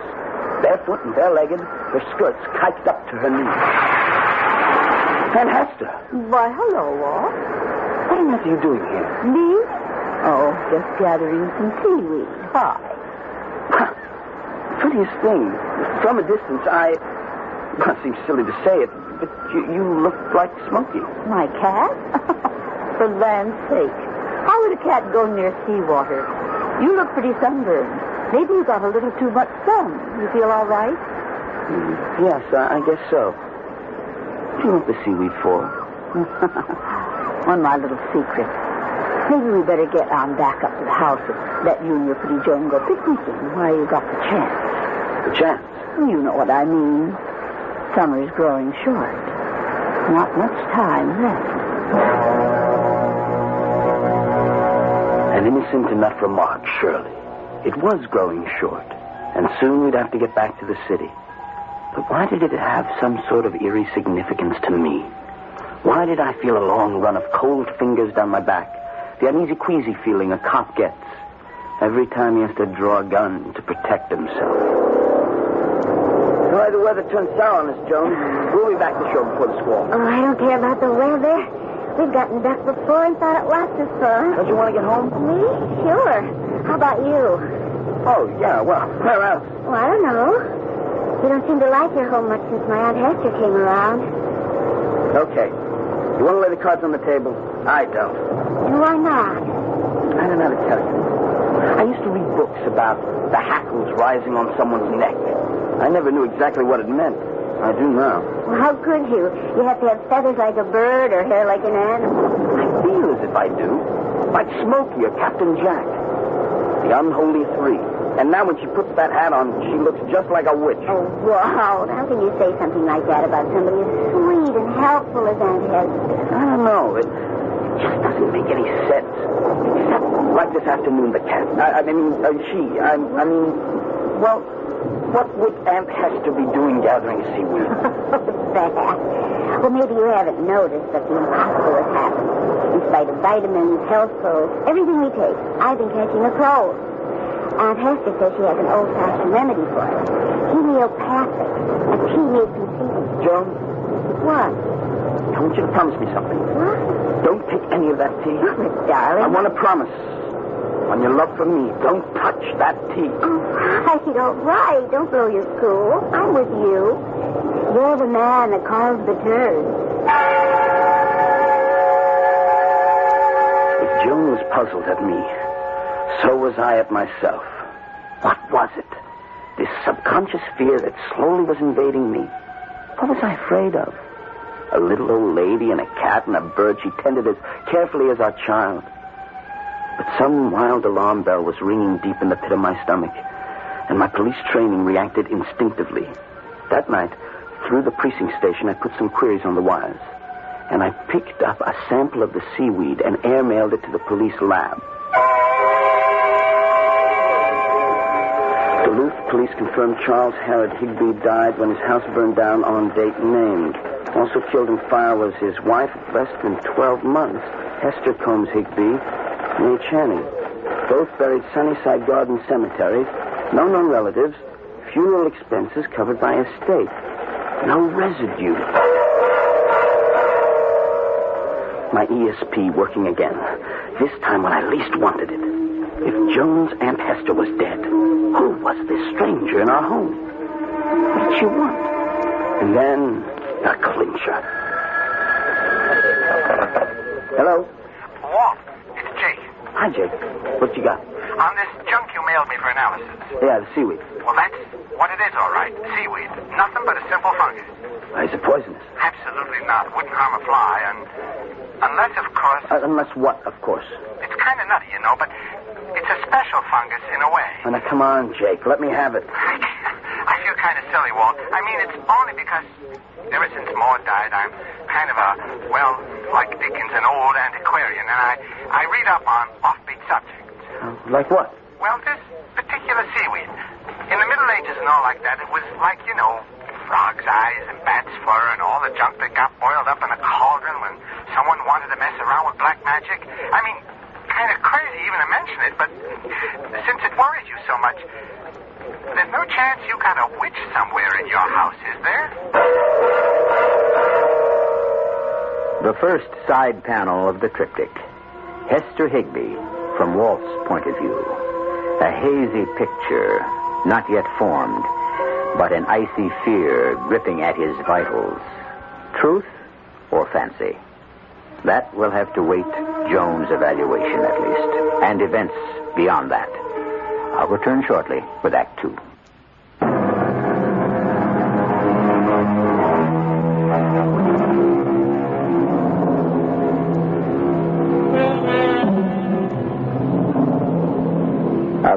course, nobody believes in witches anymore. And yet, it's a little like superstitions. Nobody believes in them. And yet, do many of us like to have a black cat cross our path? If you're like most people, do you try to avoid walking under a ladder, except for sheer bravado? On the other hand, there are people who are so healthy in mind and body, so open-hearted and so generous, and who, without being Pollyanna, do look by habit on the best side of everything. People like Joan Madden.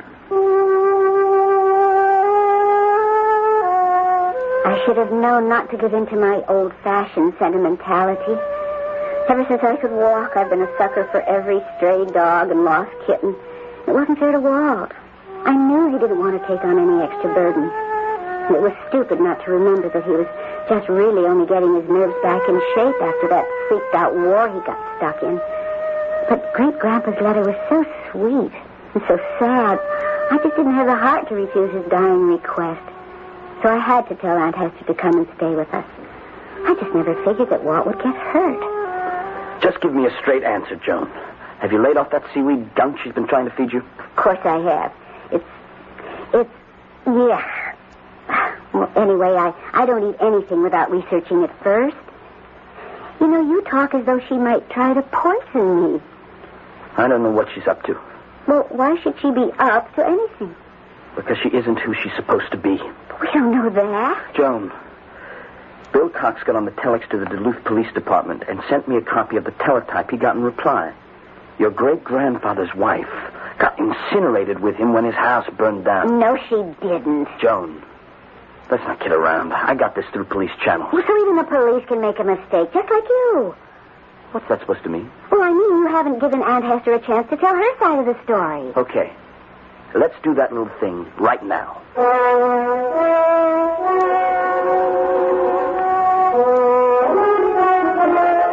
Now, let me get this straight, Aunt Hester, or whoever you are. You weren't in the house when it burned down? Then sakes, Walter, of course not. How could I be here if I had been? Oh, dear. What's the matter? I think I dropped a stitch. Let me see now. Now, look, if you weren't in the house, where were you? I don't think I want to say. Why not? It's sort of important. I suppose it could be made to be. Dear me. He was such a good man and kind, but weak and terribly careless. Oh, it's beginning to get dark, isn't it? I'll turn on some lights. Oh, no. First the windows, the drapes, and the shutters. Oh, I'm sorry, I forgot. There, you see? You like that better? Ever so much. The night must always be shut out, especially here. You can put the lights on now if you want. I'm still waiting for an answer. From me? Oh, yes. About the house burning down. Oh, dear. I hoped I wouldn't have to go into this, but... Now, Walter, don't look so grim. It's all perfectly logical, if terribly unpleasant. I'm afraid when Charlie wrote that note about me, he wasn't quite telling the truth. He did say he had lupus erythematosus disseminatus, didn't he? Yes. We didn't know what it was. That's the bad kind, terminal. Only it wasn't true. He was just trying to cover up. Cover up what? Or that even though I loved him, I'd had to take Smokey and Captain Jack and leave him. Why? Oh, my. I guess I can't pull any punches. You see, Charlie was a chaser. A chaser? He was woman crazy. It had gotten so bad I'd had to move out. Little did I realize how lucky I'd had. Or I would have been burned up in that house. Are you trying to tell me that a man of 82 was still, was still messing around with other women? You better believe it, son. And he had another woman with him when the house burned down? I'm sorry to blacken his name for you, Joni, but that's about the size of it. Oh, the times I used to warn him about smoking those cigars in bed. Wait a minute. You don't actually expect me to believe all this stuff. Why not, when it's the truth? Because it doesn't hold water. I mean, what about this other woman? She must have friends or relatives or something. You can't just leave them wondering what's happened to her. Well, what good would it do them to know that she'd been burned to a crisp? Besides, Darlene was a drifter and a deadbeat. She was also a professional. Nobody will miss her. Well, but, Aunt Hester, what about the estate and... Well, there wasn't any estate. What money we had was mine. Yes, but the house, the insurance... Didn't own it. Charlie had no insurance. Yes, but you've thrown away your identity. You can't even get Social Security or... I won't be needing any of it.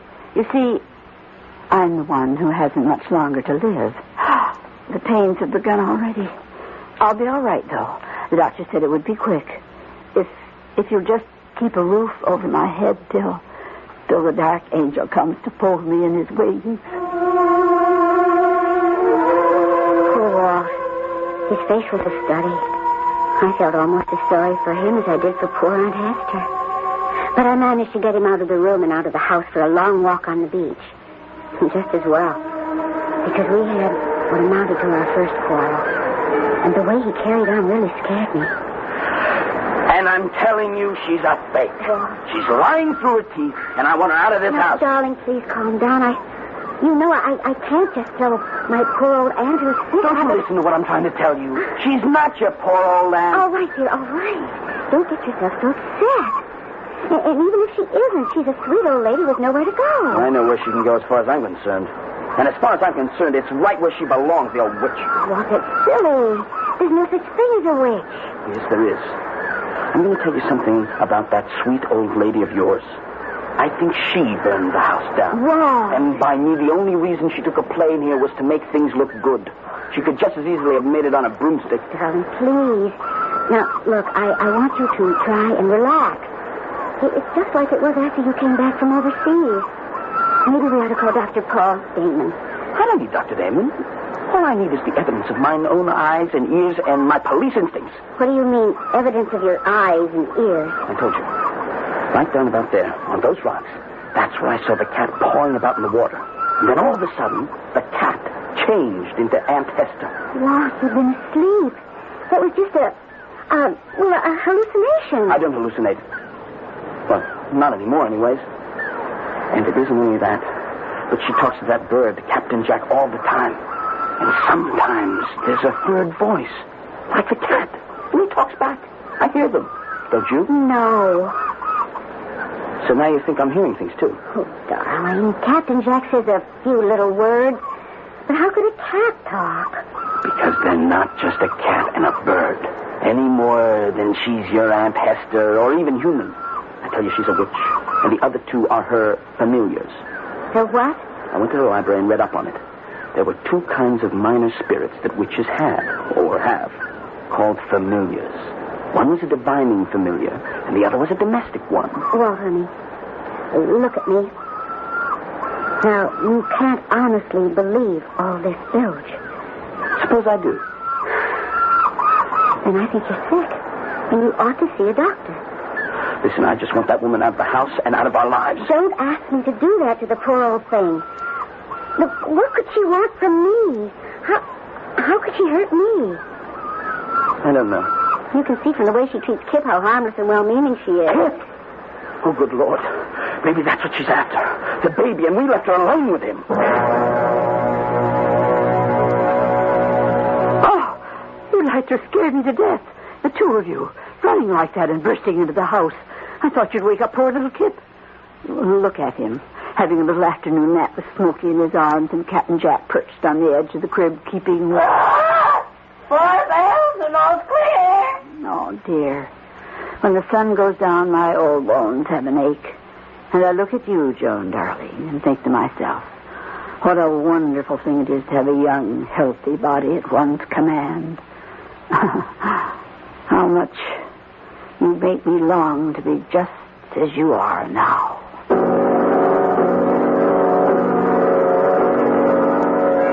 But where are you going, Walt? I'm going into town to nail this thing down once and for all. How? I can use the police teletype, and I'm going to get a court order from the Duluth Police Department to exhume the remains of whoever died in that fire. Once and for all, I mean to find out just who and what it is we have living in our house. And, darling, I want a promise from you. What? Don't you leave Kip alone for 1 minute while I'm gone. Oh, Walt, you're not really serious about this. I was never more serious in my life. Because if that woman represents a threat to you or our future, I wouldn't hesitate for a moment to wipe her off the face of the earth. And that's the reason, just as soon as Walt was gone, I called Dr. Damon. Because the way I saw it, what was wrong around our house was my poor husband. He was back in a tailspin just like after the war. He was round the bend. Somehow I had to find a way to bring him back.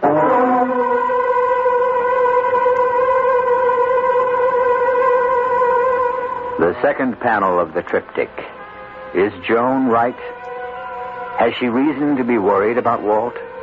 Or is she perhaps worrying about the wrong person, shutting her eyes to the real danger? Is Aunt Hester what she seems to Joan, or what Walt is convinced she is? And if, wild as it seems, she were a witch, what is it she's after? I'll return shortly with Act 3.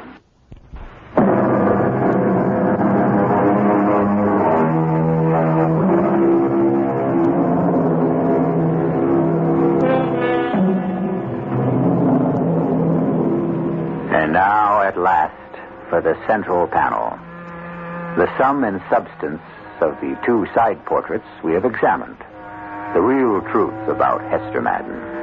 But first, a harried phone call from Joan to Dr. Damon, monitored, unaware by either of the principals, by that sweet old lady Hester, on a convenient extension. I'm sorry to bother you, Doctor, but I am frantic. I don't blame you. I had hoped that Walt had found himself. Can you get him back to town to see me? Oh, I doubt it. Well, I have a free weekend. I might take advantage of this opportunity to run down to the cave. I don't know if we can put you up. No need. I have a little summer cabin in Orleans. I could just drop in on you casually and check out Walt. Oh, if you only could. Oh, you know me, Paul. I don't flip easily, but this whole thing has got me really strung out. Okay. I'll be there. Count on me. Just give me directions. May you roast in hell forever, Dr. Damon, if you try to cross my path, psychiatrist. Roast him in hell! Roast him in hell! Quiet! How much time do I still have? Not much. The moon is full this weekend. Your houses will be in conjunction. Time to make the change to her. Now, can I, Smokey, if she's not prepared? Give me the dried seaweed. I'll make sure it's dropped in the salad she mixes for dinner. I'd better handle that. No good. He wouldn't let you near her, even if she would. Damn and double damn him. May the torch of Hecate singe his eyes. Her spear ripped through his vitals, and her hounds run him down and tear him to pieces. If it weren't for him, it all would have been so easy. Maybe it would be better to move as soon as possible, even right now while he isn't here. No, well, that would be taking too much of a chance for all of us. She's right. We exist only as long as you do. Why should I care about you? You're only projections of me that I can snuff out like a candle if I wanted. And be all alone without your familiars to understand and serve you. And if you did send us to eternal nothingness, our voices would still carry to tell them the truth. But you did not die, as you want them to think. He would come back to reclaim you for its own. No! You wouldn't do that to me. As long as you don't do anything to us. My true name is Nergeist, and I am the oldest order of witches, the witches of the sea. I was born before the world began, and my span of allotted years was 7,007. But when at last my time came to return and mingle as a nameless droplet among the uncounted of the great oceans, I could not bring myself to obey the law, to escape my avenging sisters of the sea. I had to find an earthly body to house my spirit. I called on all the ancient arts, magic, divination, astrology, enchantment to find a young girl whose sign was my sign, whose birth date reflected the conjunction of our houses, the ascendancy of whose planets and stars matched my own. Every 2 generations, As the body I had possessed begins to disintegrate with age, I have found countless times a new one to possess. The alternative is too hideous to contemplate.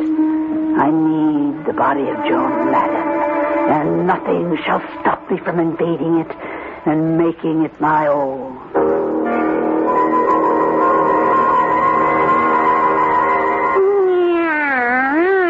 Nothing shall stop you, mere guy. Don't call me by that name. Forgive me, Esther. How can I afford to wait? Divine me now, Alebka. What is the man Walter Madden doing? He is arranging for an order to exhume the bodies, to examine the one of the women who died in the fire. You don't want me to see any further? As far as you can. The skull was not destroyed. They will find where you struck her and killed her. And by the teeth, they will know her as someone other than you. They will look further and find the fire was set by someone, and they will start to look for you. I knew it. Iris, what is the girl doing now? I'm guarding her child because her husband told her to. He is most afraid you mean the boy harm. Does she still trust me? She is not even thinking of you. She worries about her husband, that he is losing control of his mind as he did once before. She does not think that I am a witch. She doesn't believe such things exist. So much the better. Let us do everything to make her think he has gone mad.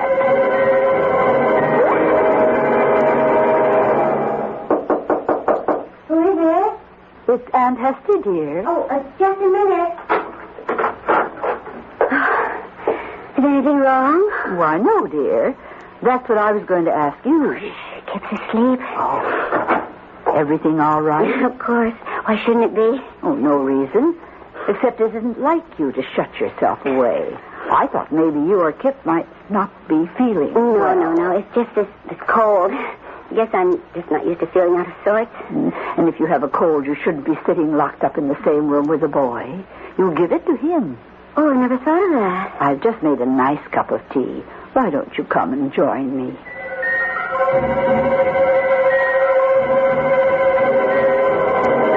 Following her downstairs, I could feel the saliva thicken in my mouth with envy. I was never more conscious of arthritic joints, the sagging flesh, the muscles that barely had vitality enough to respond to the message of the brain. There in front of me was that shining hair with a natural curl, the lithe muscles rippling just under the skin, the easy, jaunty step that had no fear of the treachery of steps to the old and feeble. Just as we reached the bottom of the stairs, the front door was thrown open hurriedly, and Walt came in. Joan, you all right? Of course. Aunt Hester and I were just about to have a cup of tea. Will you join us? Where's Kip? I left him upstairs. He's asleep.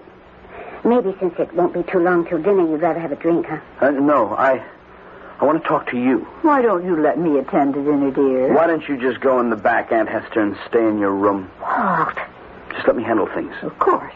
I'll go right now. I wouldn't want to be in the way. All right, Smokey, you'll get your dinner. But we're all going to have to wait. Walter just isn't feeling himself tonight. Put him in Section 8. Put him in Section 8. What was he saying? What's Section 8? Service lingo for the nut house, the loony bin. You still think I'm a candidate? Walt, don't talk like that. Now, just leave me alone. By this weekend, we should know the truth about who that woman is. If she is your sweet old great-grandmother, I'll apologize. But if she's what I think she is, if she means any harm to you or Kip, so help me, I'll murder her.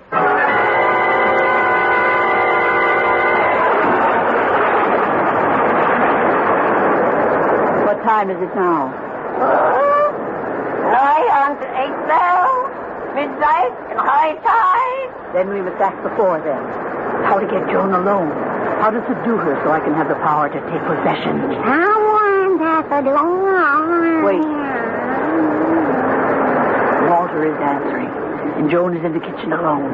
This may be our chance. Shh. I want to hear what they're saying. Paul Damon, what are you doing? Well, come in. Come out of that terrible weather.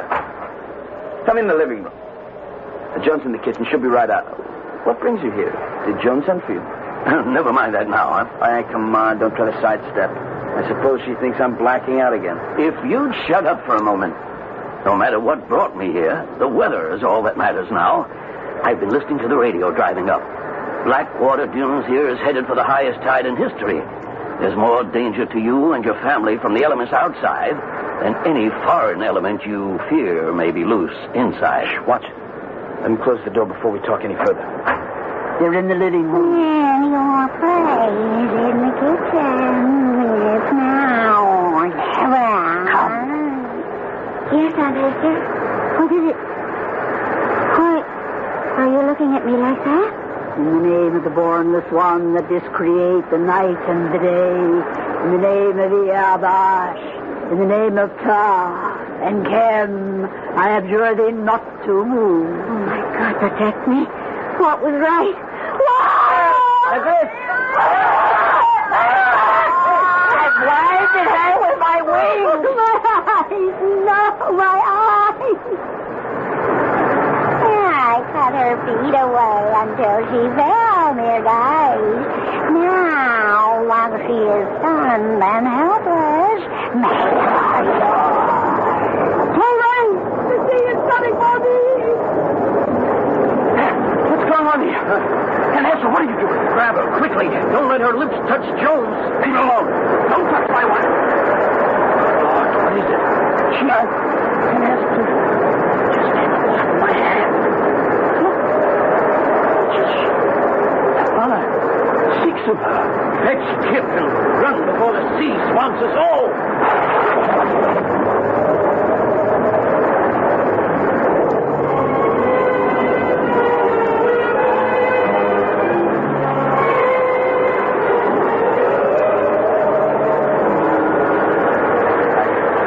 I never saw a tide like that. Came in like a giant hand and swept everything away. You all right, Joe? Oh, I think so. Oh, thank the Lord you came in time, Paul. Even if it was for the wrong reason? What does that mean? Joan thought you needed psychiatric help. No, I can't blame her. Anyone who wanders the labyrinths of the mind has to be familiar with ghosts and witches and everything that haunts our dreams, waking and sleeping. There is a phenomenon I know from all my reading that never ceases to haunt me. Even me, who has to deal with the fragmentation of personality so much. Fragmentation? You mean what happened when I tried to grab Hester or whatever she was? I'll never forget that sight. A little black, rusty woman who broke up into countless numbers of other little rusty women in black dresses, all mirror images running in every direction at once. Projection of image. The magic secret of only one kind of witch. The sea witch. Old as her Celtic heritage and beyond. Perhaps as old as time. That's what Joan was saved from. Becoming another of those faceless bodies she possessed and used up. You mean it was Joan she wanted? Then is she still in danger? Not anymore. What do you mean? Look at where your house used to stand. Wiped out by a cataclysmic tide that reached from the sea like a monstrous god hand. You and Joan are safe now. The sea has reclaimed its own. It was the great German poet Goethe who wrote of a mystic goddess who came from the sea, Meergeist, which means simply sea ghost. The sea ebbs and surges, timeless and inexorable. But what it sucks away in the undertow does not always return with the succeeding wave. Eventually, it swallows up what it wills. And no hand, natural or supernatural, can stay it. In the end, the sea always wins. I'll be back shortly.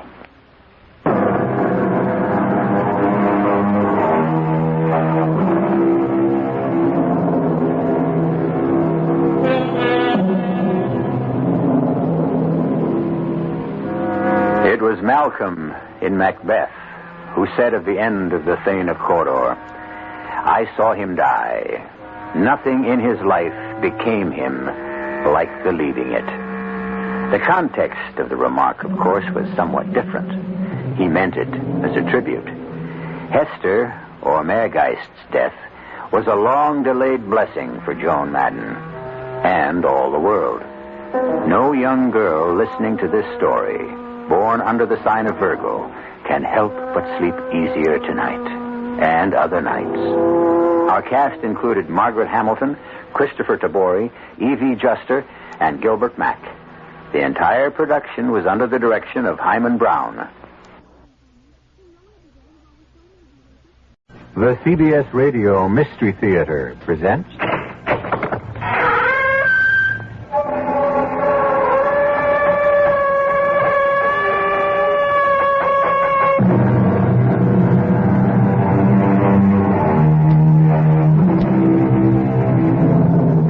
Come in. Welcome. I'm E.G. Marshall. There's a wonderful adjective of Scottish derivation, eldritch. It means weird, eerie, uncanny. And what, in the murk of night, particularly on Halloween, is more eldritch than the faraway sound of muffled bagpipes drifting across a Scottish moor? The reason for that droning, mournful, half-heard skirl is the subject of this tale. I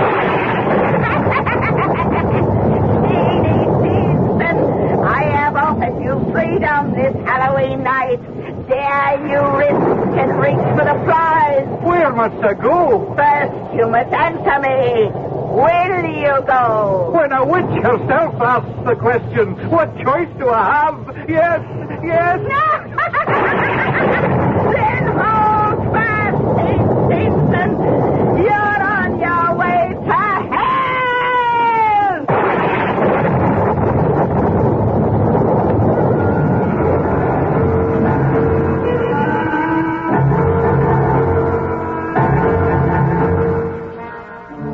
Our mystery drama, It's Hell to Pay the Piper, was adapted from the Sir Walter Scott classic, especially for the Mystery Theater by Ian Martin, and stars Ian Martin. It is sponsored in part by Luden's Medicated Cough Drops and Buick Motor Division. I'll be back shortly with Act One.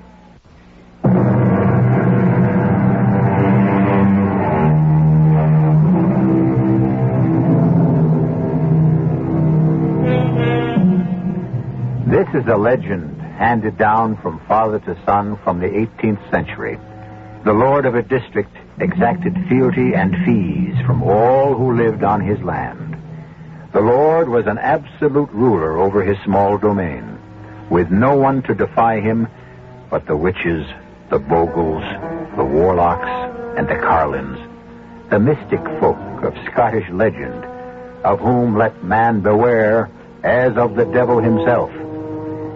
And once having brushed with them, the penance a man pays follows him the rest of his time, especially if they should have caught him the night before All Saints' Day, the night we know today as Halloween.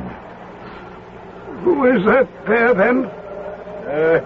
Who else but Steenson himself would be out on a night like this? No, there, boy. I'm glad to see you. I was worried you might have defected this last year of penance. Not likely after all I have lived through. 13 years. Off with you, and into the kirk, while I stand guard by the door. You have your pipes? Okay, right here in their mahogany box. But whether I'll have the strength to blow on them for 6 hours, I don't know. I'm not as young as I used to be. Nor am I. Where are we now? You want to keep that soul of yours out of hell.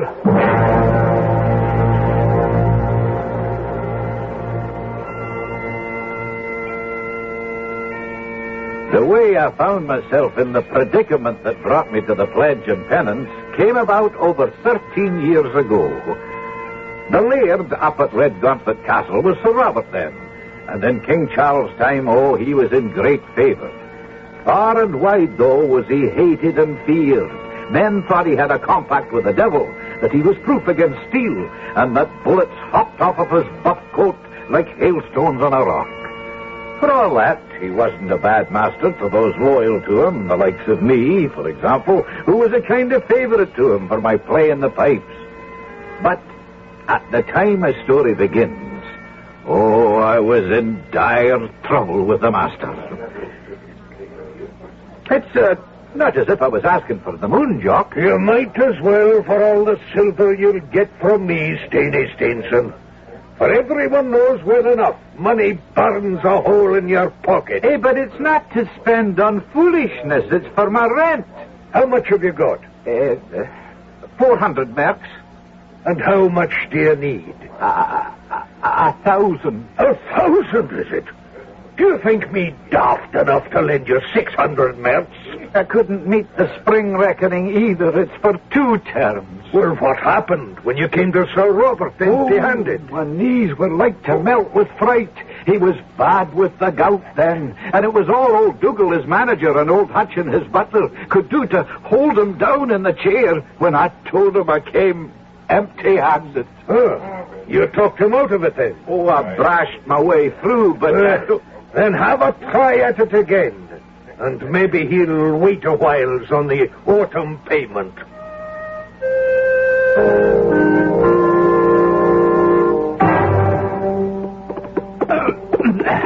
There now, Navigator. Now you bide a wee till I calm down Mary inside, and then I'll put you away in the barn. Is that you, Steenson? The very man, Mary, my sweet. Well, don't give me any of your soft talk. Get yourself inside here and tell me, did you raise the rent? Not all of it. How can you be so calm with that old devil of a laird sitting up there, ready to throw us out of home and fireside? Oh, well, I might have known. Drinking again as usual. Oh, now, Mary, I just stopped by Jock McCraw's place to see if I could borrow the money I need. And of course you had to go spending what you'd already borrowed. If you'd only take the pledge with the minister as I begged you to.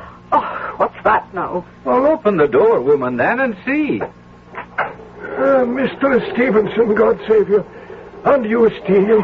Will you step in, Mr. McCallum? Only for a moment, for I bear no good tidings. Eh? How's that? Himself is in a rage like I never have seen.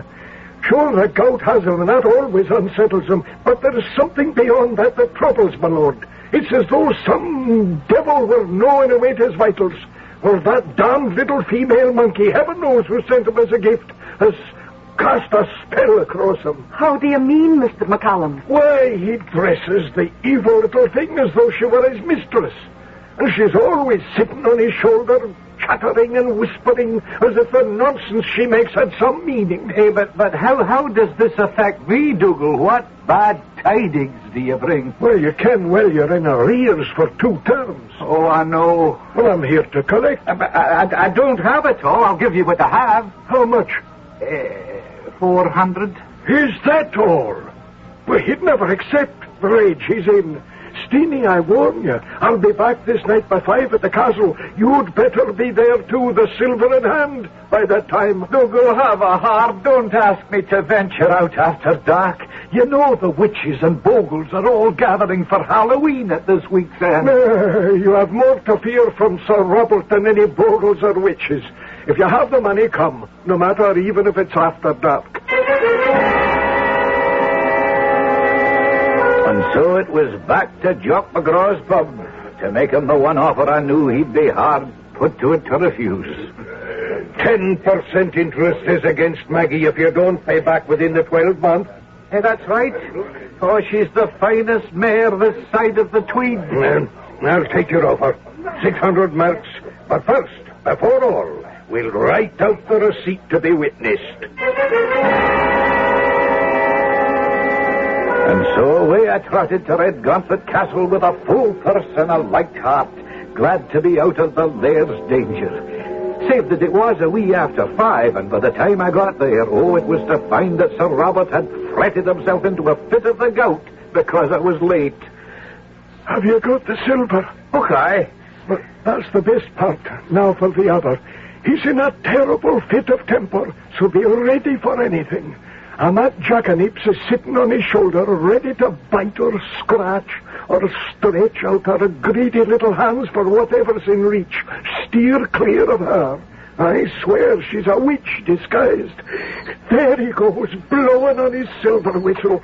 Before he takes the apoplexy, let's get up to calm him down. Sir Robert sat, or I should say, lay, in a great armchair with his grand velvet gown and his feet in a cradle. His face was fired up and as ravaged as Satan's. The monkey, in a red-laced gown, sat in the chair behind him with Sir Robert's wig perched racily on its head. Pistols and his sword lay by him, but more deadly to me, the rental book. That's Stephen, is it not? Of Stevenson, called Steenie, right? That's your true man, my lord. He brings his rent, sir. Is that so, then? Here it is, your lordship. Is it all here, Steenie, man? I believe your honor will find it all right. Here, Dougal, then. Give Steenie a glass of brandy downstairs whilst I count the silver and write the receipt. As you wish, my lord. Come, sir. Oh, God, take me! The fire is on me again. Get me some cold water for my feet. Oh, Steenie, run quick. Call for Hutchin to get the water. Hey, yes, Dougal. Hutchin! What is it? The laird is having an attack. Dougal bids you bring water as fast as you can. I will. Cold water for my feet and hot wine for my throat. Oh, hush, Lord. We'll bring you what aid we can. Oh, the devil himself is tugging at my coattails. What can I do? Nothing. Go on, lad, go. Hey, but I have no receipt for my rent. Here's the bath of cold water. Oh, the foul fiend has me in his grasp.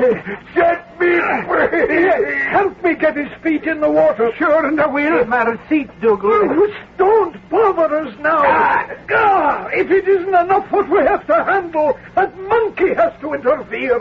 Quiet, you. Shall we put his feet in the water? Aye. But let's rid of this beast fast. If I could just have my receipt, I could go. Don't bother us now. Away with you, and let us do what has to be done. Aye, Dougal, I suppose it were better. Put his feet in the water, Hutch. Oh, rats and damn me. I'm burning up as if I was in hell. Here we go. God in heaven, is there no relief? We're by your side, Laird. We'll see you free. Never free. What's it? Never free. The dark is done, and this is the witch's time. All belong to me. Is that the monkey? Talking. What did he say? I didn't hear it. Oh.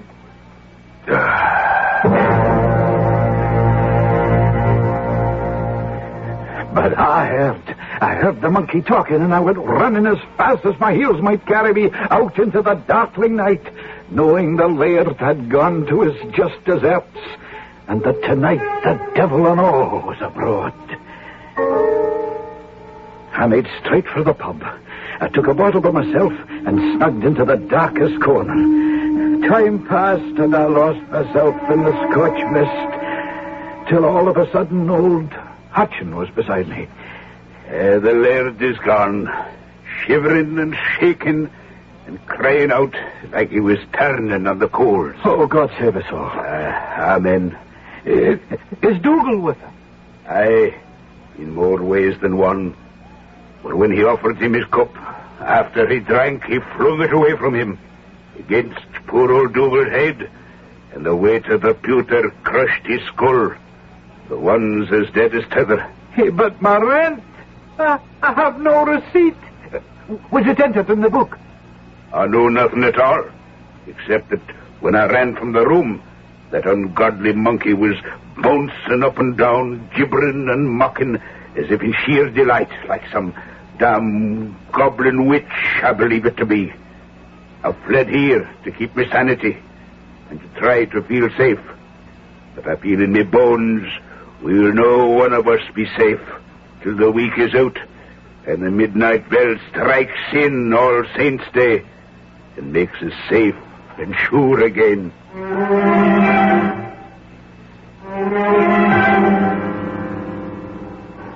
So the rent is paid, but Stephen Stevenson has no receipt, and the laird is dead, and with him the only witness that it was ever paid. And this is only leading up to that baleful night in Scottish legend, a far cry from our only mischievous trick-or-treat night, a night when all the fiends of hell are free to roam before the dawn of All Saints' Day drove them back into hiding and darkness. I shall return shortly with Act 2.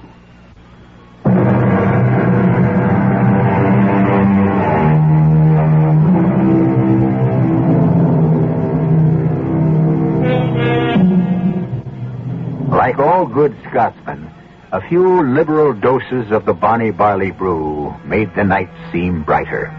And the nearer they got to the bottom of the bottle, the farther their fears receded. For that matter, the drizzle had eased up, the wind died down, and the moon had risen. And if Steenie was just a wee unsteady on his legs as he went to the window to look out, he still had no trouble saying, "It's a bra brick, and if you say that, you're a risk. After all, Hutch, old lad, it's not Halloween as yet." Aye, that's true enough. Any witches come flying by, I'll give them such a clop on their bustles, they'll go black hat over tea kettle off their brooms. That's the courage of you, Steenie, lad. I wonder who'll be taking over now Sir Robert is gone. That'll be Sir John.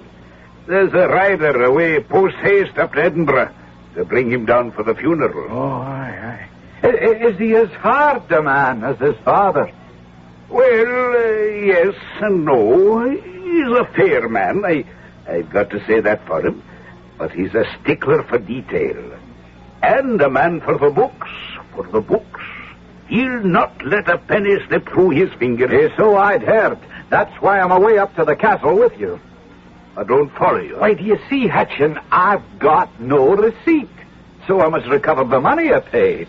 It was right there on the table waiting for him to count out when he had his attack. You must have seen it. That I did not. We were that busy trying to handle the laird. But after, when you had him laid away, you saw it then. Ne'er a sight of it. When Dougal passed away, I left straight here for the pub, where I could have a drink. Oh, then it still must be lying on the table. So come, man, come. We have to recover it before one of the castle guard finds it and pockets it.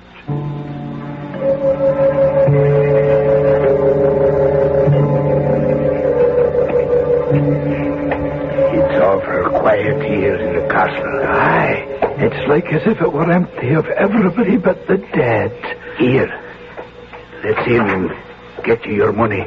Now, where could it be? On the table here, by the rent book, alongside the chair. Oh, no. What is it? It's gone. Could Dougal have taken it? No. I laid him out myself. There wasn't over a handful of coins in his pocket. Well, it's got to be somewhere. Let's have a look in his desk. Don't be touching that. You'll have your head for it. How canny the man is dead, is he not? Good God defend us. What was that?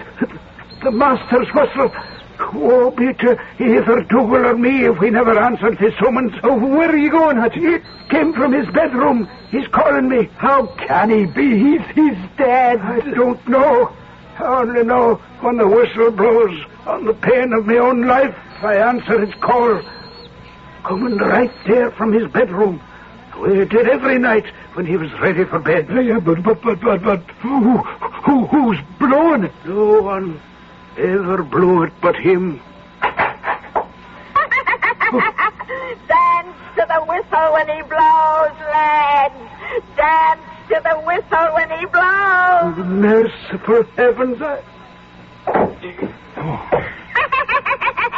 You'll all dance to its tune.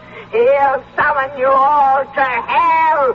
Even you, my brave young man. Even you, he'll get in the end.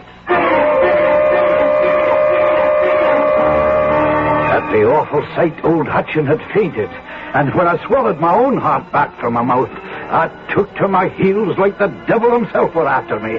Nor did I stop Maggie at the full canter till I reached my own home. Oh, you're daft, Steen.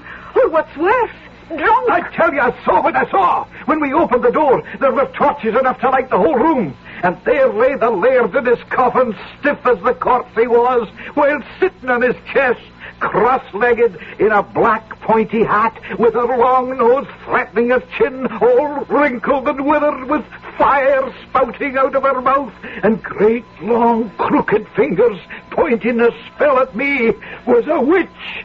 You can ask old Hutchin if you want. I thought you said he'd fainted. Well, when he comes to, then. He was as drunk as you. Probably what the both of you saw was that ugly monkey of Sir Robert. Ah, no, the monkey's gone, disappeared. So she came back. It's all a fancy you've taken. You weren't there to see, woman.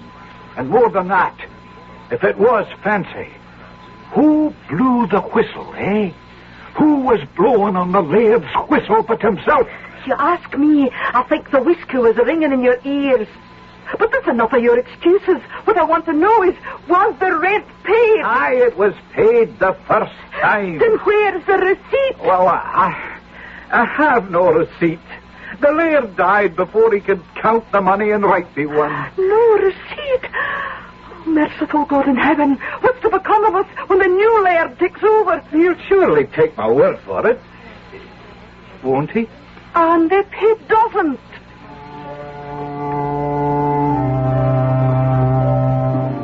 It didn't take me long to find out just how Sir John was disposed.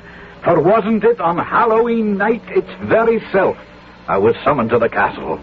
Oh, a wild night with the wind whistling and the moon buried in scudding clouds and the rain slanting down and soaking through the thickest wool, right down to the skin. At the castle, Hutchin took me to Sir John to introduce me and let me tell my story. He sat straight in his father's chair in deep mourning. Sorry to bring you abroad on such a wild night. Goodman Stevenson, was it? Aye, that's it. It's Steenie Stevenson to all that know he. I hear you're a good man with the bagpipe. Oh, I've played for your father, sir, and I hope to play for you. Anytime you command me, I'll always be ready. I'll remember that. Once we have finished our business. Oh, yes, sir. His was a sudden call. He'll be missed in the country.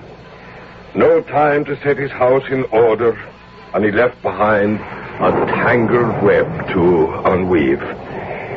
Let me see in the rent book. Yeah, you are down here for 2 quarters rent behind the hand, due at last term. If it please your honor, Sir John, I paid that to your father. Well, you took a receipt then, doubtless, and can produce it. Oh, well, indeed, I hadn't at the time, and please your honor. For no sooner had I set down the silver, and your father had drawn it to him to count and write out the receipt, than he was taken with the pains that removed him. Oh, my. Well, that was unlucky, was it not? But you may be paid it in the presence of someone, Steenie. I want only the simplest reassurance. Well, troth, Sir John, there was nobody in the room at the paying but Dougal McCallum, his ground officer. But, as your honor knows, he's already followed his old master. It's very unlucky again. The man you paid the money to is dead. The man who witnessed the payment is dead too, and the money appears to have disappeared. Now, how am I to credit all this? Hutchin was here, sir. I have already questioned Hutchin. He never saw the money, and when you came back to the house, there was no evidence it had ever existed. Oh. But I must beg that you cease this silly masquerade. For, Stephen, I must tell you that you must pay or flit. Leave my house? But where would I go? If you have creditors, maybe to a debtor's prison, and think yourself fortunate that my judgment on you is not harsher. Well, do you suppose I have the money? Oh, far be it from me to say so. Do you charge any of my people with having taken it? Well, I would be loath to charge them that may be innocent, And if there be anyone that is guilty, I have no proof. Then if there is a word of truth in your story, the money must be somewhere. Now, where do you suppose it to be? Well, if you will have my thoughts on it, Laird, then here they are. In hell, along with your father, his unholy monkey, and his silver whistle. Down the stairs I ran out of that parlor, while all the time the Laird was swearing blood and wounds behind me, as fast as ever did Sir Robert before him, and roaring for the bailiff and the baron officer. Aye, Maggie, you may well cry out this night, for the devil is to pay. I threw myself on Maggie's back and was off into the night. First off, I didn't know where I was headed, just so it was away from Red Gauntlet and Sir John's wrath. Then, in the cold and the damp, with the wind skirting around like a wild thing, I knew where I was going, and the 2 reasons why. Jock McGraw's pub. What ails you, man? Have you a friend of mine? Well, I'd thought to be. Then lend me a hand, Jock, or there's no other way. I'm to be cast out for no payment of rent, and for what I just said to the new Laird. I no doubt will soon be dancing at the end of a rope if I can't raise the money. What happened to what I gave you the loan of? Well, it was paid to the old Laird the night he died. But he never gave me a receipt, and the money just vanished into thin air. Well, you have the gall to ask me for money when you've thrown away what I gave you already? Do you hear me all now? Here sits Steinson, false friend, thief, beggar, and bankrupt. Our Laird and his officers are after him, so help me hold him till I catch him, for I have claim on his horse before any. Stand back, all of you, or any man that approaches me near, I'll run him through.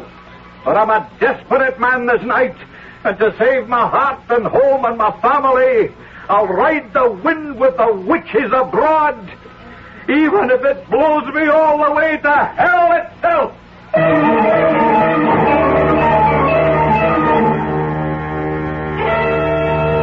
Poor Steenie, back against the wall, condemned by circumstance to the shameful name of thief and beggar, 2 names a Scotsman cannot abide. But an even worse fate awaits him as he rides through the Halloween night, when the graves gape open and the souls of the dead join the wild feast of demons and witches and all who cause mischief in this world and the other.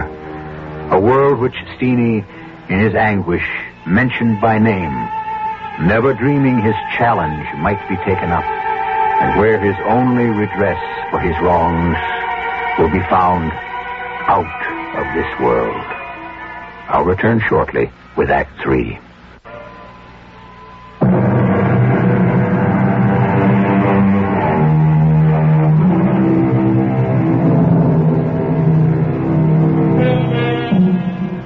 For a long while, Steenie Steenson hurtled pell-mell through the murky, wind-swept night, caring little for his safety or where he was heading. For what he took worst was the realization that his whole world would now regard him as a cheat and thief. And he took the loss of his good name as worse than all else. The night turned darker, and the trees blackened it even more yet as he found himself in Pitmurky's wood. Suddenly, his exhausted horse, Maggie, was galvanized into action, springing and leaping in full flight like a 2-year-old, and snorting and whickering in fear.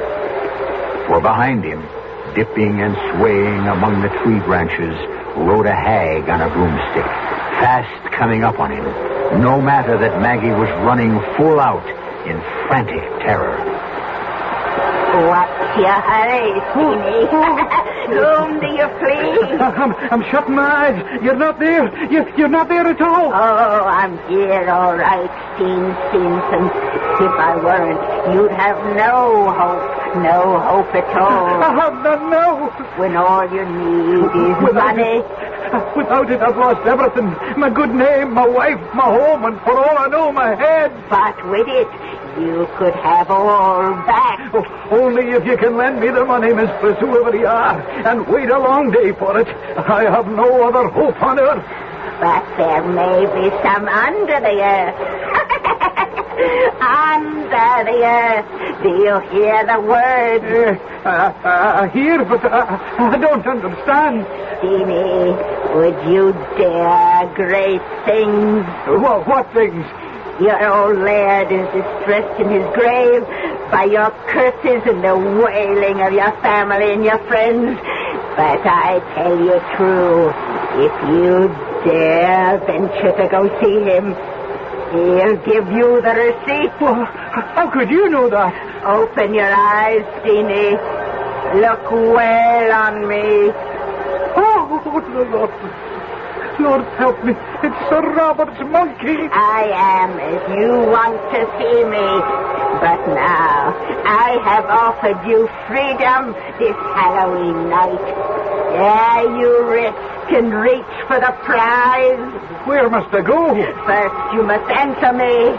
Will you go? Oh, what choice do I have? Yes. Oh, then hold fast. Steenie Stevenson, you're on your way to hell!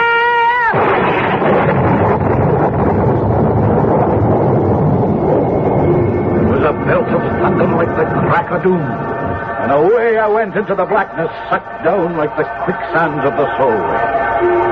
I came to that loathsome creature, now in the form of a witch again, was urging me forward to the door of Red Gauntlet Castle. How we came there, I knew not. But this couldn't be... This is Red Gauntlet. It is, in truth. Does it seem that way to you? And if it is not from today, but yesterday. Knock on the door and find out. Find out.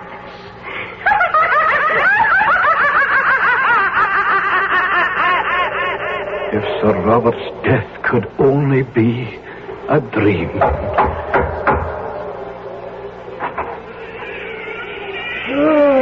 Piper Steenie, are you here?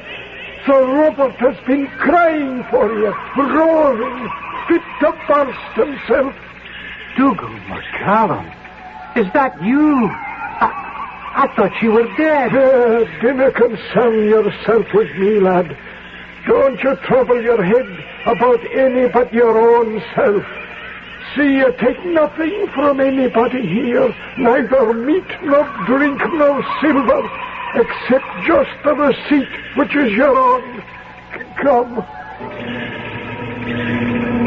Up and round the great staircase, Dougal led me to the banqueting hall. And the Lord take us in keeping. What a ghastly set of revellers sat about that table. You might as well know where you are, Steenie. With her head under her arm. Mary, Queen of Scots, till I struck her head from her shoulders. And the fat man with the veins in his nose. Henry VIII, who's as much at home here as old Nick himself. Oh, it's enough to turn the nails blue. They would, were I to name the rest. Attila the Hun, Macbeth, and yonder in the corner, Judas himself. You've been noticed by Sir Robert. Steenie the piper, come at last. Come forward, lad, and you'll give us a tune on the pipes. But first, have you sent her with my son for the rent? Indeed I have not, Laird. Sir John will not settle with me without a receipt. You shall have that for a tune of the pipes. Remember what I said. Take or do nothing but get the receipt. I beg the Laird to excuse me. I'm tired and I'm afeard and I'm that cold, I don't think I have enough wind to fill the bag. Well, then you must eat and drink, lad, for we do little else here. Oh, I beg you to forgive me, sir, but I came here neither to eat, nor to drink, nor to make minstrelsy, but only to ask what is my own, to know what happened to the money I paid, and to get a discharge for it. Now, dammy, there's no gainsaying you, Steenie, so here is your receipt. And for the money, my dog whelp of a son may go look for it in the cat's cradle. Oh, I give you my thanks, and I beg leave to withdraw. No, not a step yet. Here we do nothing for nothing. So you must return this Halloween a 12-month to pay your master the homage that you owe me for my protection. I refer myself not to your pleasure, but to God's.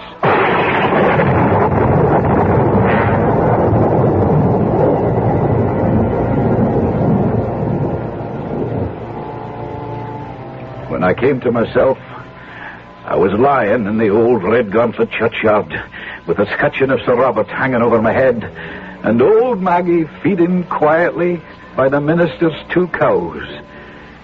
I would have thought the night was nothing but a dream, save that clutched in my hand was Sir Robert's receipt, fairly written in his hand. Sore troubled in my mind, I rode to the castle, and after great trouble, I got audience with Sir John. Well, have you brought me my rent? I have not, but I have brought your father Sir Robert's receipt for it. His receipt? You told me he had not given you one. Would your honor just see if the signature is correct? Well, it is hand all right. But what is this date? The 31st of October from my appointed place this year. But this was yesterday. Oh, you villain, you must have gone to hell for this. Whether he be in heaven or hell, I know not, but I got this from your father this Halloween night. Damn your impudent hide. I shall reveal you for a warlock to the Privy Council and send you to your master, the devil, with the help of a tar barrel and a torch. Oh, no, I intend to reveal myself to the minister and tell him all I have seen last night. For he's fitter to judge than a simple man like me. By the way, Steen, let's consider all. Now, if this story be true, where should we find this cat's cradle you mentioned? Oh, we'd best ask Hutchin, the butler, sir. He knows all the odd corners better than any man. And so it proved. For Hutchin remembered an old ruinous turret, long disused next to the clock house, accessible only by ladder, for the opening was on the outside far above the battlements. And that once it had borne the name of Cat's Cradle. Hand me my pistol belt, Hutchin, and help me buckle it on. Oh, it's fair dangerous to think of climbing up there and in the wind. If it is to right or wrong, it is my duty. Slowly and carefully, he climbed the ladder and disappeared into the turret. Then, of a sudden came... Hey, are you all right, my lord? Aye, and all is right. I have found your money. Here is the real culprit. Make sure I've made a thorough job of making it dead. What he had thrown down at my feet and Hutchin's was the lifeless body of the monkey or ape or whatever it was. And later in the study, Sir John explained. I want to make amends to you, Steenie. Here is your money, which I found among many things stolen away and missing through the years, which that witch imp had carried away to line its nest. Now keep it, and pay your debts. You shall have a year free to catch up again. Oh, Your Honor. No, wait. I have not finished. I would wish no questions as to the health of my father's soul, so I think we could do better to lay all the damage on the monkey. That is, to forget your dream in Pitmurky Wood Yet a good deal from the bottle, and it would be hard to be sure of much. As for this document, well, it's a queer kind of thing. It would be best to put it in the fire. But queer as it is, Sir John, it's all the voucher I have for my rent. I will bear the contents to your credit in the rental book. It shall be done with witnesses. I would wish to speak with the minister on the subject, for I like not the sort of summons of appointment your honour's father... Do not call that phantom my father. Well, then, the thing that looked so like him. You see, he spoke of coming back in a 12-month, and I had the notion that if I was called and had no way to refuse, it might be forever. Very well. If you are so distressed in mind, speak to the minister. The minister had a solution, all right. One was that I had to take the pledge and give up the bonny due for all these 13 years. And the other was that every Halloween, for 13 years, from 6 till the witching hour was past, I would play my serenade on the bagpipes, but safe within the hallowed walls of the church. And tonight is the last night.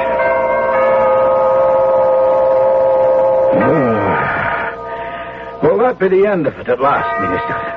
I hope you go home, Steenie. You're safe at last. Home?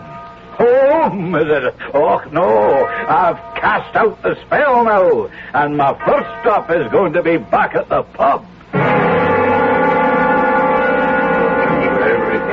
Fill it up, Chuck, lad. Fill it up.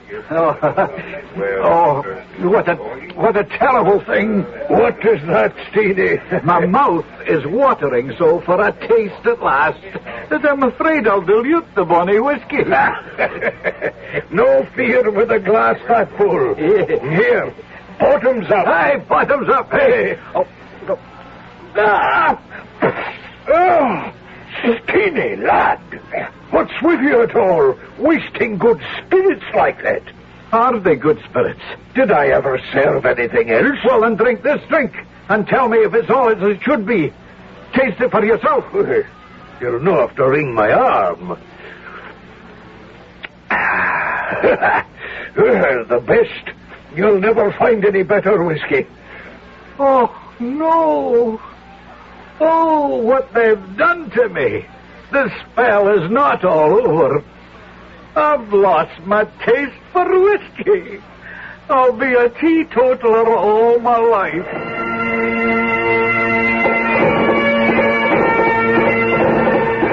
Poor Steenie. Or perhaps not so poor, for he lived to the ripe old age of 101. And though he never touched a drink again, he never saw a ghost again either. Perhaps there never was a witch, but only an alien creature like a monkey, and a few of the illusions that smoke out of a whiskey bottle and create tales and legends, the like of this. I'll be back shortly.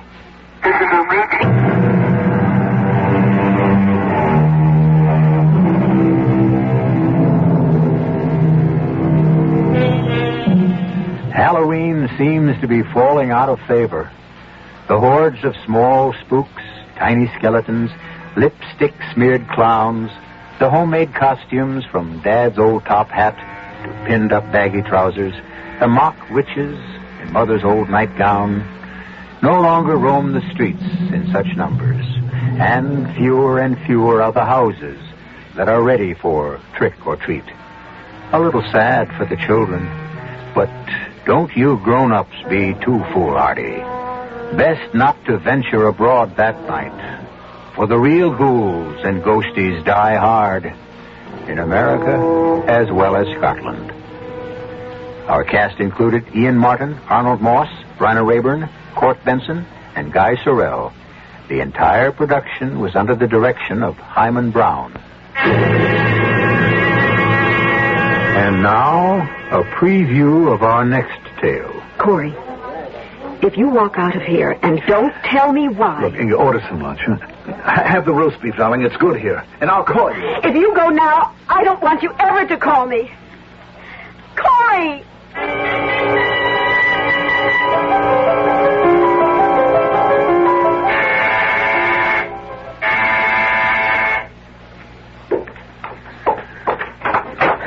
Go ahead. Slam the door in my face. I really should do exactly that. And I wouldn't blame you. On the other hand, if you let me in, I'll tell you the whole story. I wanted to tell you the whole thing before, but I couldn't. That was part of the deal. I had to get Ray's approval. So I went to him this afternoon and he okayed it. Well, how nice of Ray. He even liked the idea of your knowing. I'm his slave, Inga. Radio Mystery Theater was sponsored in part by Buick Motor Division and Luden's Medicated Cough Drops. This is E.G. Marshall inviting you to return to our Mystery Theater for another adventure in the macabre. Until next time, pleasant dreams.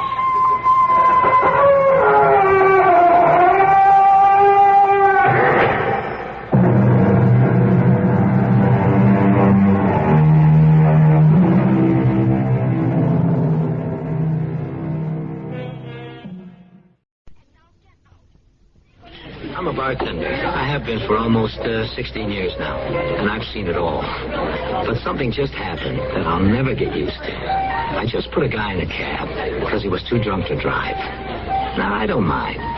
But why did I have to do that when his best friend is sitting right here? His best friend. I'm cutting your friend off, I said. Drive him home, I said. He said, come on, a few beers, coffee will straighten him out. Well, I straightened him out. Too much beer or wine can get you just as drunk as most mixed drinks. And coffee, well, it's better than taking another drink, but it's not going to sober you up. So now he knows. So the next time his good buddy gets a load on, maybe I won't be there. Then we'll find out just how good a friend he is. There are no more excuses. Friends don't let friends drive drunk. Find out how else you can help. Write Drunk Driver, Box 2345, Rockville, Maryland. A public service message on behalf of the U.S. Department of Transportation.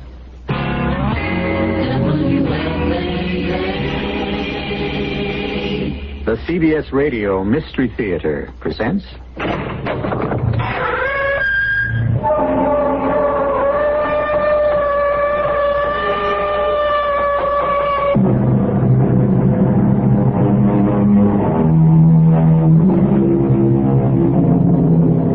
Come in. Welcome. I'm E.G. Marshall.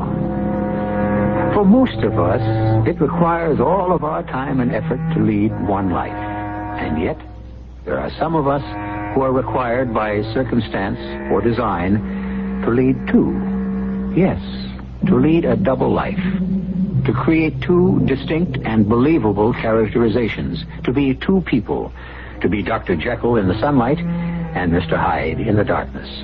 And to effect the transformations consciously, deliberately, smoothly.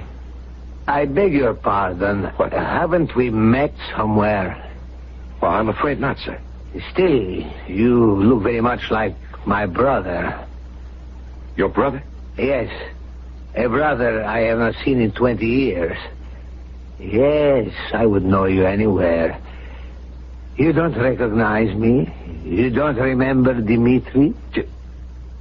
Dimitri? Yes, now I see it.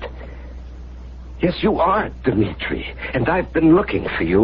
Well, this calls for a celebration. Oh, no, it calls for this. Are you crazy? What are you going to do with that gun? What I've been waiting to do all these years.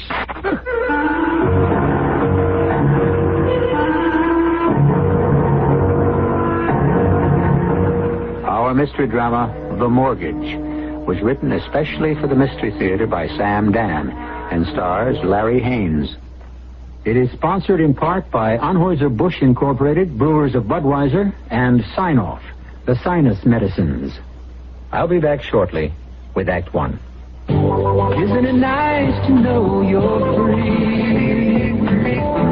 To see the things you want to see. The touch to hide you victory.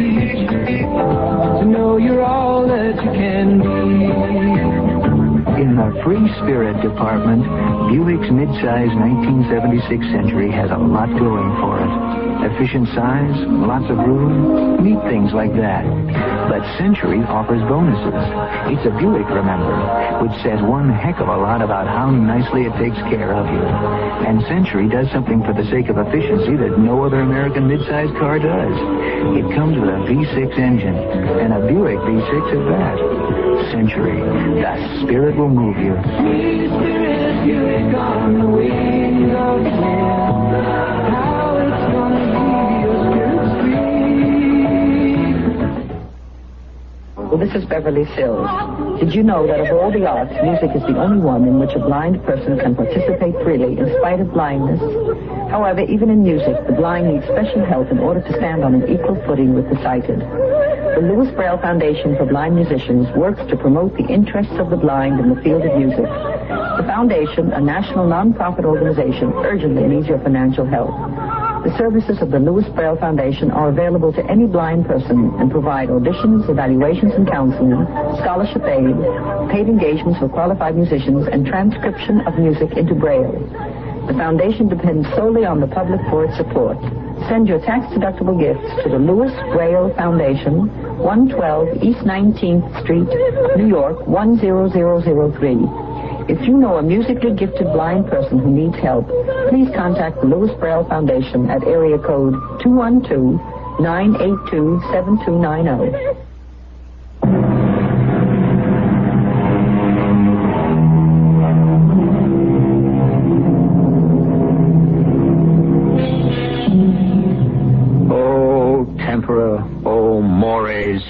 Said the philosopher.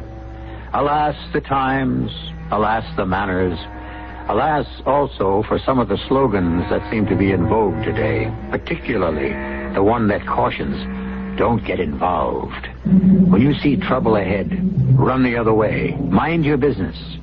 But there are those people who ask, what is my business? Isn't humanity my business? The man's name is Marvin Cooper. And today begins, as all of his days begin, at the breakfast table with his wife. Didn't the paper come this morning, Sally? Of course. I didn't think you wanted to read it. Why not? I thought you'd be too excited. Why? Oh, darling, there's no point in reading about other people who are making news on a day when you're going to be making news yourself. Sally, I wish you wouldn't make such a fuss about it. Now, where's the paper? The door was open, so I just came in. Good morning, Pete. Coffee? No, thanks, Sally. It's late. You know, it just now occurred to me that Marvin isn't going uptown today, now that he's going to be a television star. I don't know why I ever agreed to that nonsense. It isn't nonsense. It's recognition. Of what? Of the fact that you're a concerned and involved citizen. Well, isn't that what everyone is supposed to be? Since when is that something to explode fireworks about? You know, Pete, at first I thought it was just a pose with Marvin. But over the years I've discovered something. He means it. He's not aware at all that he's a most unusual man. Oh, Sally, nonsense. Well, there we have that word again. Marvin, take the credit. Take whatever they give you. Believe me, in this world, you get so very little. One of those TV guys coming in here. Well, they said about noon. Well, have fun. And Sally, don't let him be too self-effacing. Make sure he looks right into the camera. And don't let him mumble. Don't worry.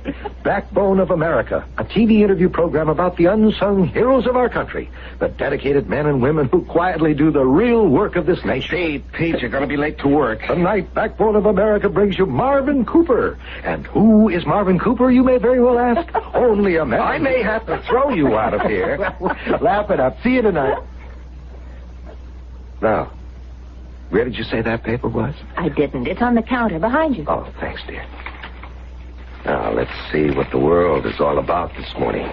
I'll get it. Okay, dear. Hello? Oh, yes, just a minute. Marv, it's that Tomlin fellow. Who? You know, the producer of the TV show. What does he want? Just a minute, Mr. Tomlin. Marv, he wants to talk to you. Put the paper down. Marv, what is it? You seem to... Are you ill? Give me the phone. Marvin, should I get a doctor? Doctor? Why would you call a doctor? Because you're so pale. Will you let me have the phone? Hello, Mr. Tomlin. No. It won't be convenient for you to come over at 10:30. Marvin, we agreed... I understand, but we won't have to rehearse anything. Marvin... Marvin, all these things you see on interviews, all those clever ad-libs, they're all planned. You don't understand. We won't have to rehearse because I won't be able to be on the show. Marvin! I realize that, and I'm sorry if I caused you any inconvenience, but I simply cannot do it. Darling, what are you saying? No, it isn't a matter of stage fright. I just can't appear on the show, and I'm sorry. There just isn't anything further to discuss. Marvin, what happened? Nothing happened. What's come over you? What has suddenly come over you? I just changed my mind, that's all. What's in the newspaper? Now, what does the newspaper have to do with it? Well, everything was fine until you looked at the headlines, and then suddenly... Suddenly what? I don't know. Suddenly, this. Let me look at that paper. Budget crisis, Rock City. Well, that's nothing new. Stocks fall, third day in a row. Well, we're used to that. Ligoran named charge d'affaires in New York. Well, what could a foreign diplomat have to do with you?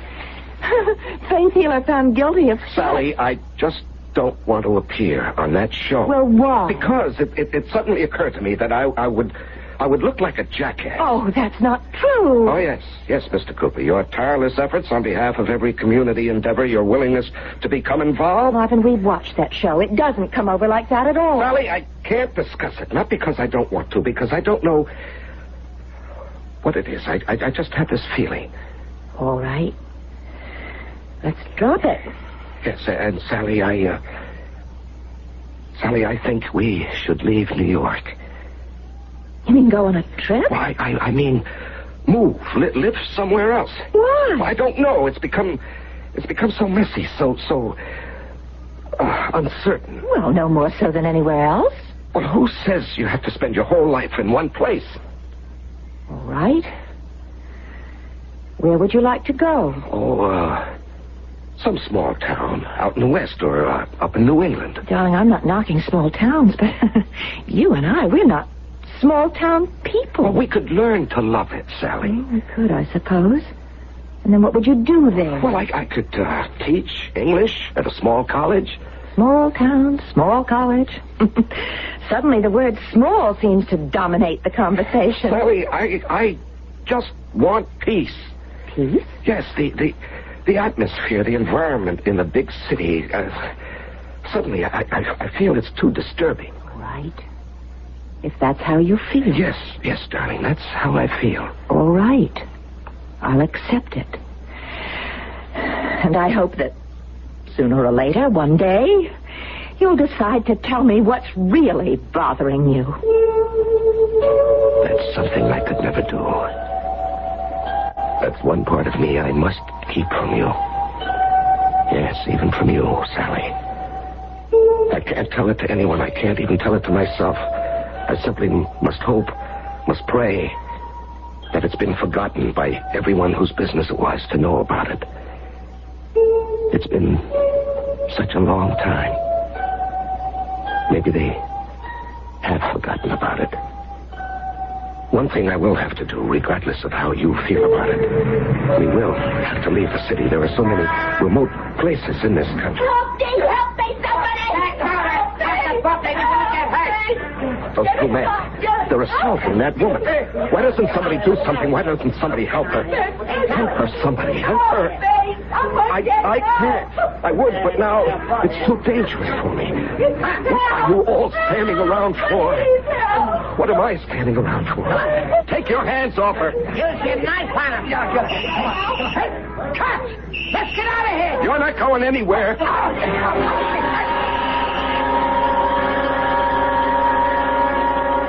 Hey, would you move over? Quiet down. Thanks to Mr. Cooper here, we caught both muggers. Hey, do you spell out with a C or a K? What's your first name? Gentlemen, please, I don't want any publicity. Sergeant, do I have to talk to sir, you don't have to do anything. Hold it! No pictures, please. Don't take my pictures. You fellas heard what the man said. Put those cameras away. Gentlemen, I didn't do anything that any citizen wasn't supposed to do. I don't want any fuss made of it. You hiding something? Oh, come on, guys. Give him a break. Sarge, we don't get a hero every day. Please, gentlemen, I just don't feel like talking. Sergeant, isn't there any place we can go? Sure, right in here. Hey, wait a minute. Look, Sergeant, I gotta get a picture. Do you need me for anything else, Sergeant? Oh, we got it all down. I'd like to thank you on behalf of the department for what you did. Oh, well, that wasn't anything. Oh, don't say that. It was a lot. Go out this door. There's an exit out back. You'll give those guys the slip. Do you think anybody took my picture? Well, I saw only one cameraman, Lou Dudley of the Observer. Well, I asked him not to take my picture. Do you think that he might... Well, Lou, you never know. Well, is there any way I can stop him from printing it? Stop him? Haven't you heard? In this country, we got freedom of the press. The Observer. That's on West Broadway. Lou Dudley? Well, it's the bashful Mr. Cooper. Mr. Dudley. Yeah. Did you take my picture back at police headquarters? Yeah? Why? Well, because it's news. I'm a newspaper photographer. Well, could I ask you not to print it? Yeah, you could, but I'd have to ask why. Well, I have my reasons. Okay, let's hear them. My reasons are very private and very personal. Yeah, I'd still like to hear them. You see, I get paid to take pictures of people who make news. You're asking me to cheat my employees. I'm only asking you... I'm only telling you. Explain why. I just can't let that picture get into the paper, even if if you have to knock me down and break my camera, you're big enough to do it. Well, hello there, Officer Slattery. You want to come up to the office? I developed those pictures for you.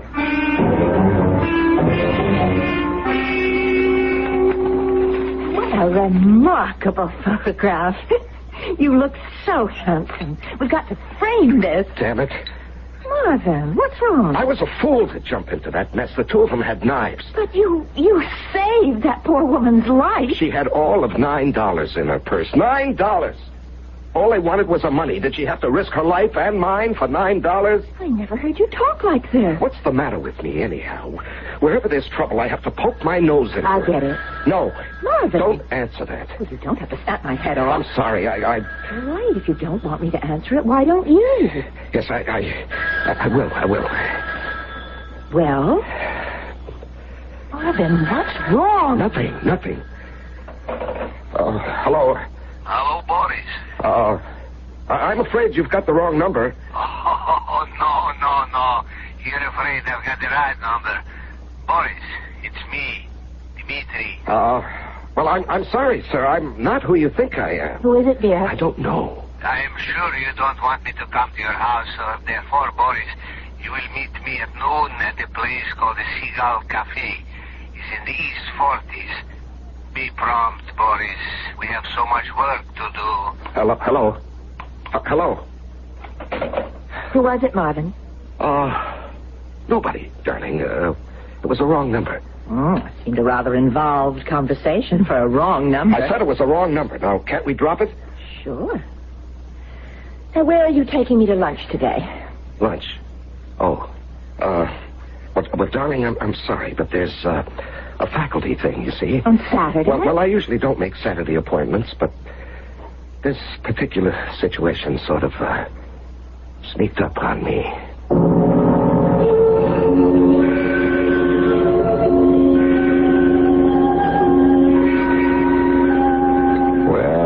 Something or someone sneaked up on Marvin. That we know for sure. And how did his name get to be Boris?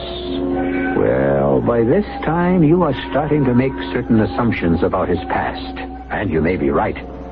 We shall compare notes when I return shortly with Act 2. There's a special kind of beer. Maybe you know it. Budweiser. It was created nearly a century ago by people who really cared about beer, who took pride in brewing a quality beer, no matter what the cost. In time, in ingredients, in anything. Today, the people who brew the king of beer still have that special pride. And every taste of Beechwood-aged Budweiser says so loud and clear. Hear it talking? When you say Budweiser, you've said it all. Anheuser-Busch, St. Louis.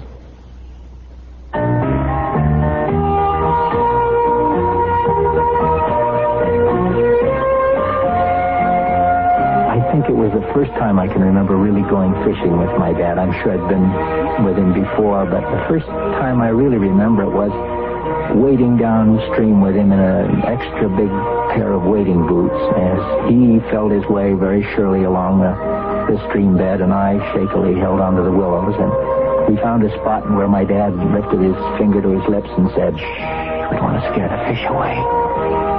And then I remember that fish, the biggest fish I'd ever seen in my life, and it was on the end of my line. And my dad, boy, was he proud. I'll never forget that as long as I live. Give your children everything.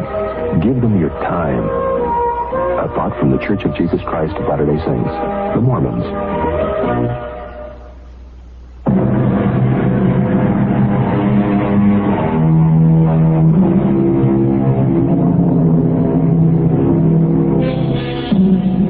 For most of us, the past is dead.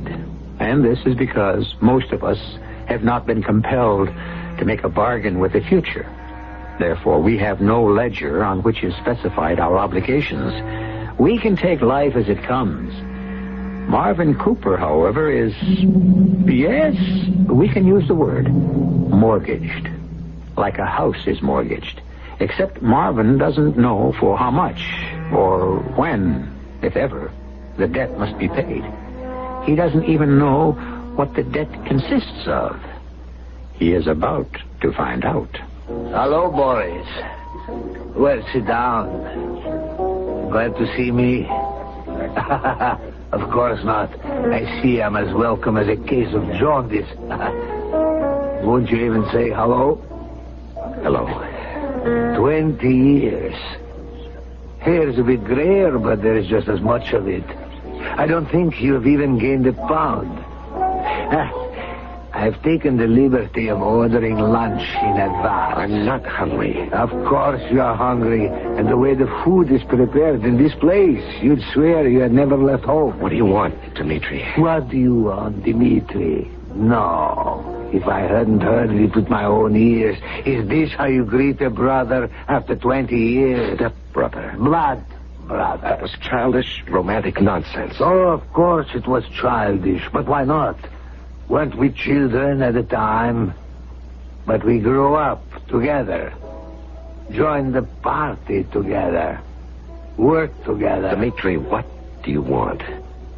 We thought you were lost.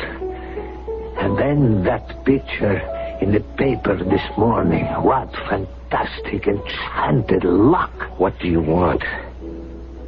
The time has come to justify your existence here.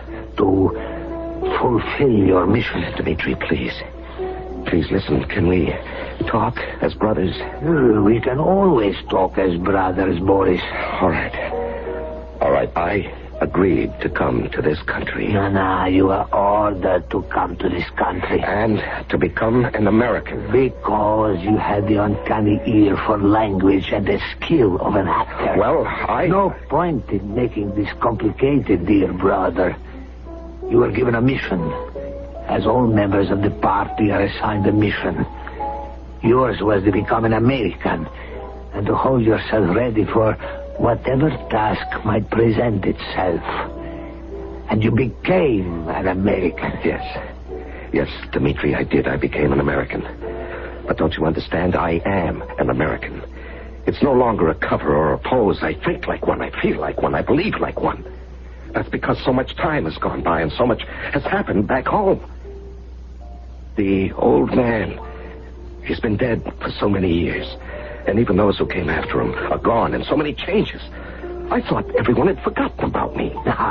We lost track of you, but how could we forget? Dmitri, I am not the same person who left home 20 years ago. And now the time has come for you to fulfill your mission. You're not listening to me. I always listen to you. Then understand, I am no longer Boris Legorin. I am Marvin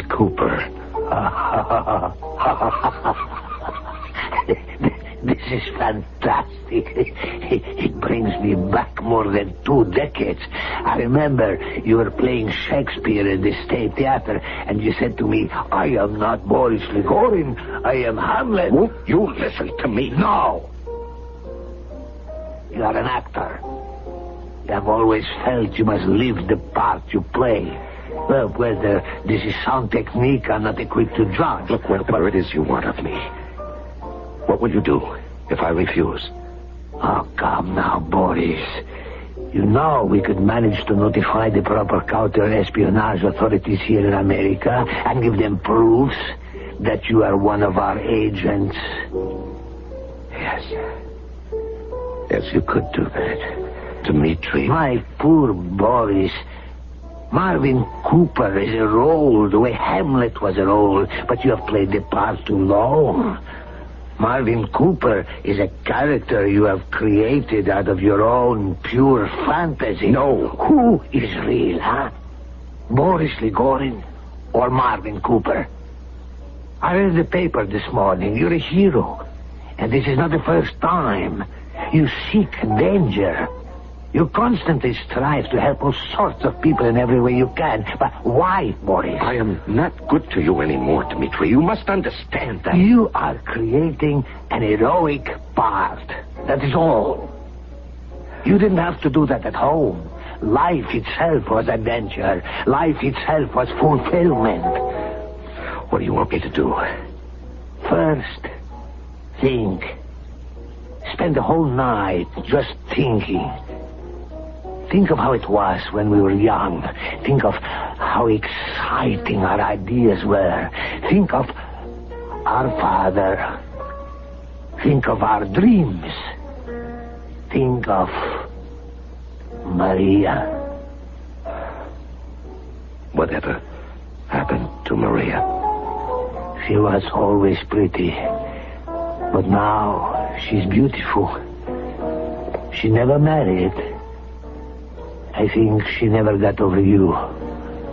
She will always be waiting. Dmitri, I know, my boy, I know. But now, think. Remember. And soon you will realize that you are still Boris Ligorin.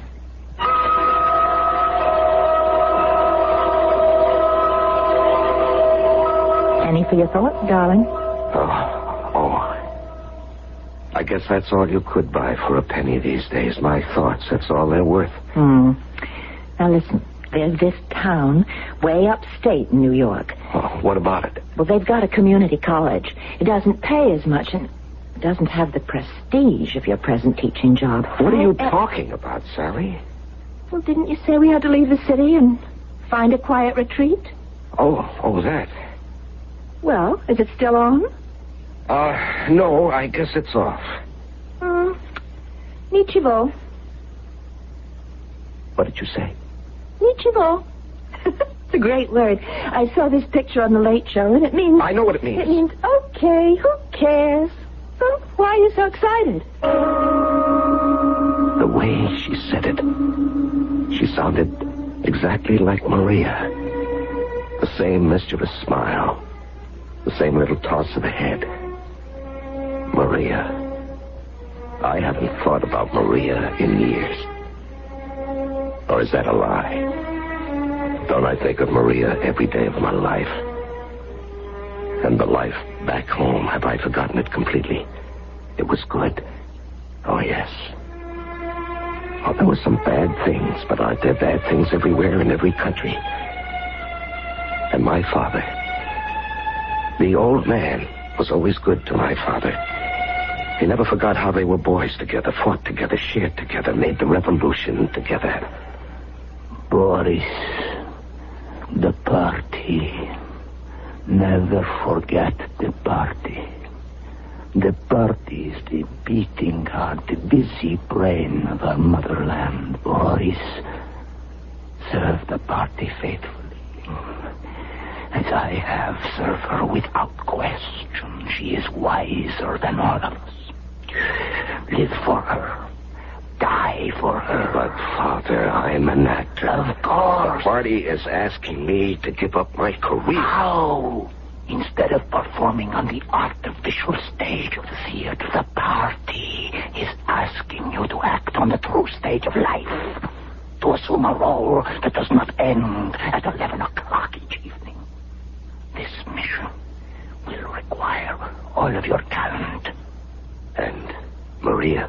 She will be more useful to the party and our country here at home. Boris, your brother would never hesitate.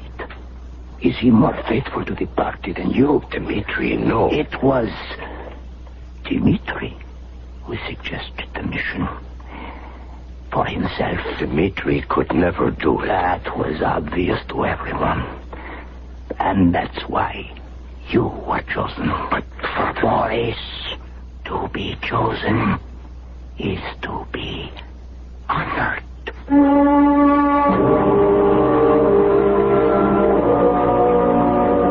Why does it all come back to me now? Why do I think of it now? I don't know. I don't know anything. I don't even know who I am. Boris Legorin or Marvin Cooper.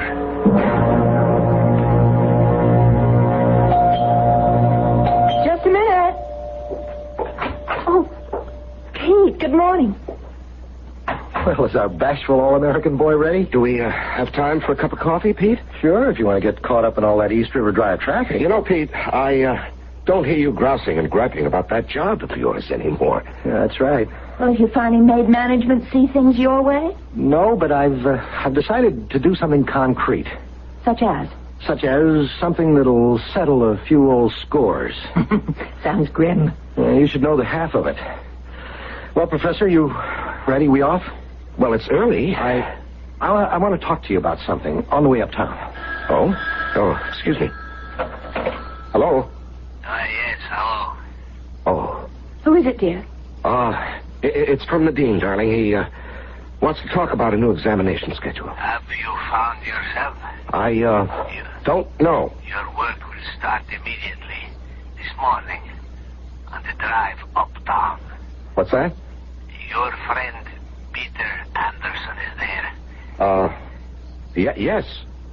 What would he have to do with anything? Oh, but he has to do with everything. Well, I'm not sure He has a certain problem. We have advised him to discuss it with you. With me? And so this morning, you will listen sympathetically. And that will be all for today.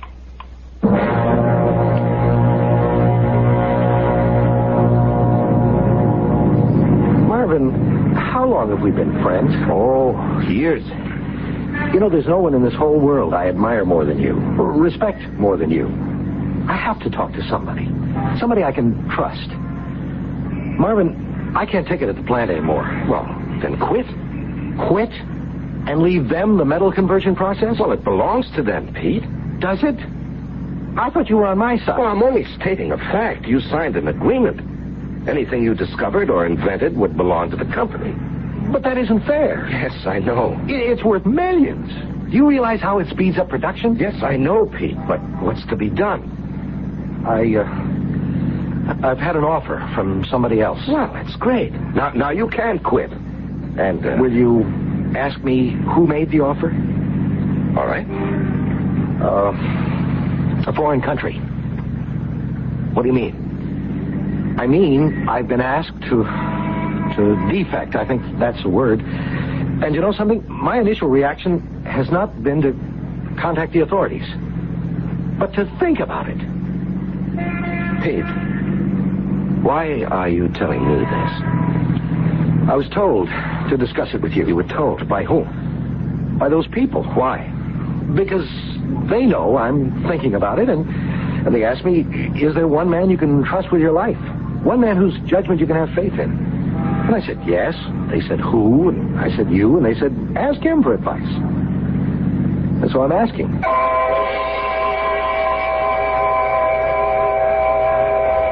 Well, you must admit, life has become a fast and furious affair for Marvin Cooper, or Boris Legorin. And actually, at this point, He really doesn't know which one he is. So many of us are concerned with the search for our identity. Consider our hero. He has two identities to worry about. And as if that weren't enough, here is a brand new problem tossed into his lap. We'll have even more problems when I return with Act 3. I want that sinus medicine. Headache tablet? No, the sinus medicine that relieves headache and congestion, internal sinus pressure, and postnasal drip. You mean sign-off? Exactly. Compare sign-off tablets with anything you've ever taken for sinus. No sinus tablet you can buy relieves more symptoms. Sign-off gives you a full dose of pure aspirin plus a powerful sinus drainer. Sign-off works fast to help sinus pain while you drain. S-I-N-E-O-F-F. Sign-off, the sinus medicines in the bright red box. Take when needed, only as directed. When it leads, well, I want to do one thing. James Harris's ambition is to leave his children a family home. He's going to do it because he and others in Scott, Arkansas, have started a housing cooperative with a grant from the Campaign for Human Development. I mean, I leave him no money, but I can leave him someone they can lay their hands. Say this is mine. The Campaign for Human Development, the United States Catholic Conference. Hi, this is Carol Burnett. Adolf Hitler came to power in 1933 and made life miserable for people in Germany. And that's why the International Rescue Committee, the IRC, was formed. It began by helping refugees from Hitler's Germany and went on to help millions more in World War II. But its work didn't end there because war and oppression didn't end there. You remember the brave Hungarians who stood up to the Russians in 1956? Well, IRC helped many who escaped. And since then, IRC has come to the aid of thousands who have escaped from Cuba, China, East Germany, Russia, or wherever freedom is pretty much of a meaningless word. It also does its work in countries ravaged by war. But IRC needs money for food, clothing, and medical care, to reunite families, to find people jobs, and homes for children without homes. So please, help the people who help. Send your money to this address, International Rescue Committee, Box 16, Times Square Station, New York City, New York, 10036.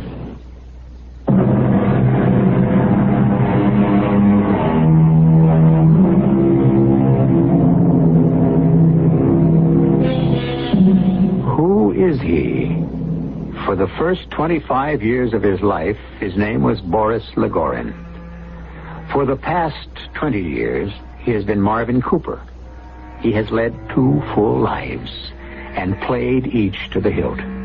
Is that the key word? Played? Are both lives an illusion? Is neither of them real? Right now, he can't even think about it. Another problem has been tossed into his lap.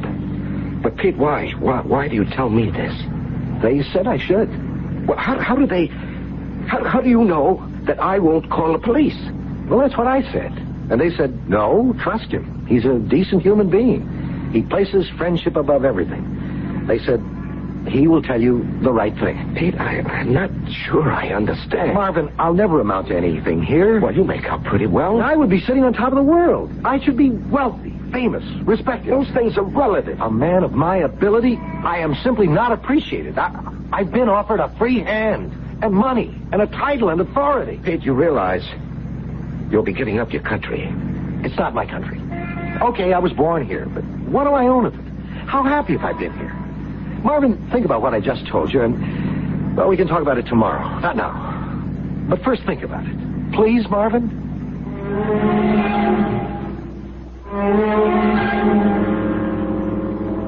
Yes, boys.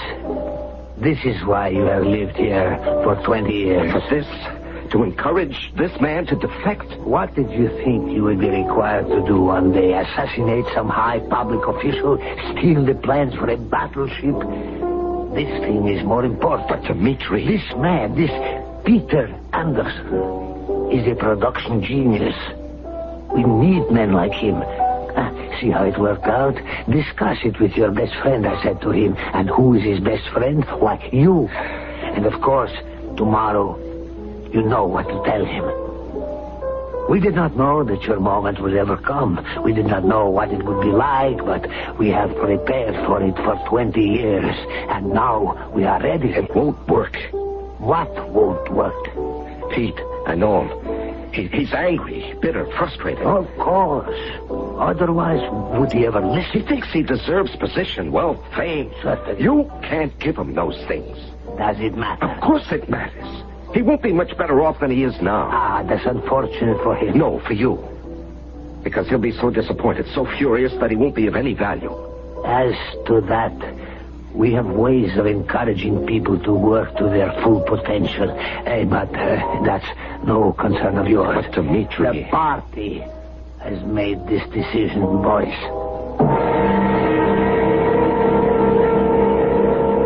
Marvin. Mm-hmm. Who is Dmitri Legorin? Well, Sally, I wouldn't know him from Adam.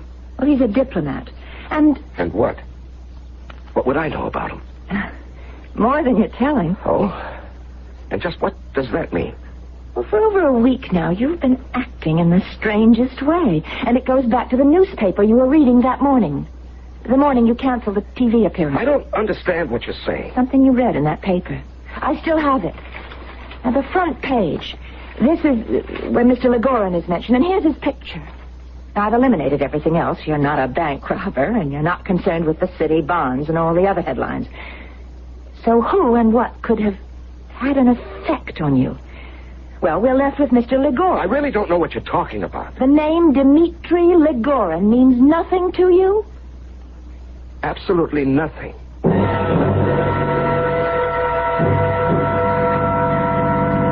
Then you agree that I'm doing the right thing? Yes. Are you sure? Aren't you sure?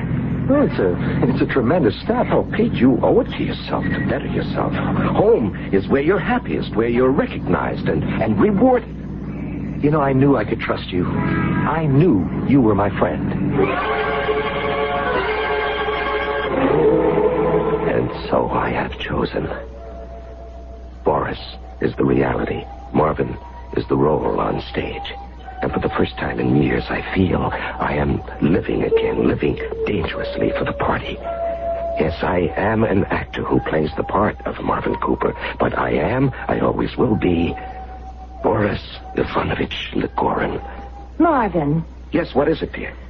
About Dmitri Legorin. Sally, what is this sudden obsession you have with this Dmitri Legorin? Dmitri Legorin is the key to the mystery. What mystery? The great Marvin Cooper mystery. Why did the sight of Dmitri Legorin's picture in the paper cause such turbulence in Marvin Cooper? Sally, I never heard of the man in my life. Well, I've done some research on Mr. Legorin. Are you saying you don't believe me? It wasn't easy because there isn't. Please, now this is His nonsense. full name is Dmitri Ivanovich Legorin. Now, what does this have to do with... Soldier and diplomat, son of Ivan Vasilyevich Legorin, famous hero of the Revolution. Sally, I wish I knew what you were building to. Brother of Boris Legorin, noted actor who died in an automobile accident. Very well, dear. Amuse yourself with this foolishness. Now listen, Dmitri is married to... He has been married for 20 years to Maria Elevna, the famous actress who holds the medal... What? Say that again.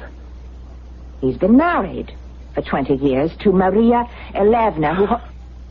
Oh. Marvin. Oh. Shall I call a doctor? A doctor? That's how you looked that morning, pale and frightened. Who is Maria Elevna? Why should the mention of her name... How should I know?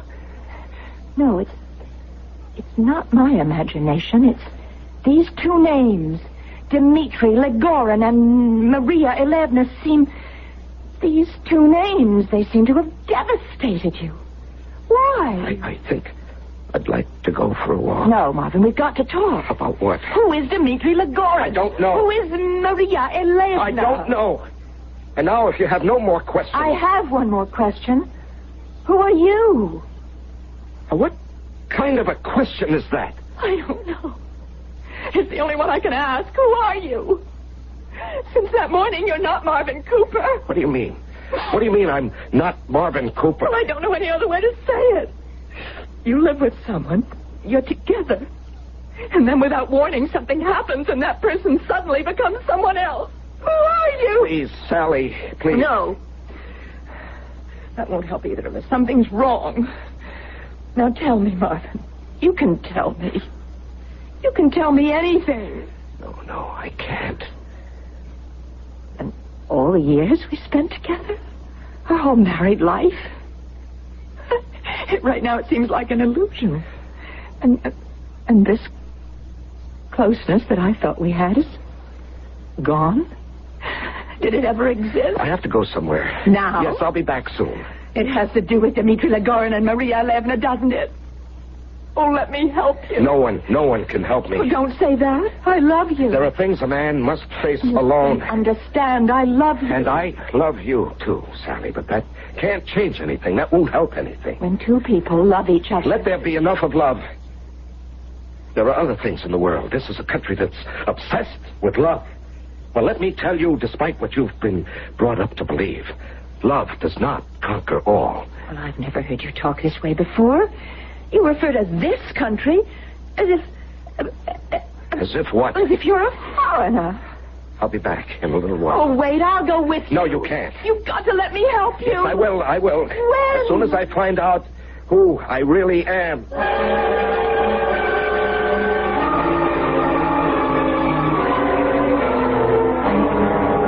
You told me she never married. Did I? You married her yourself.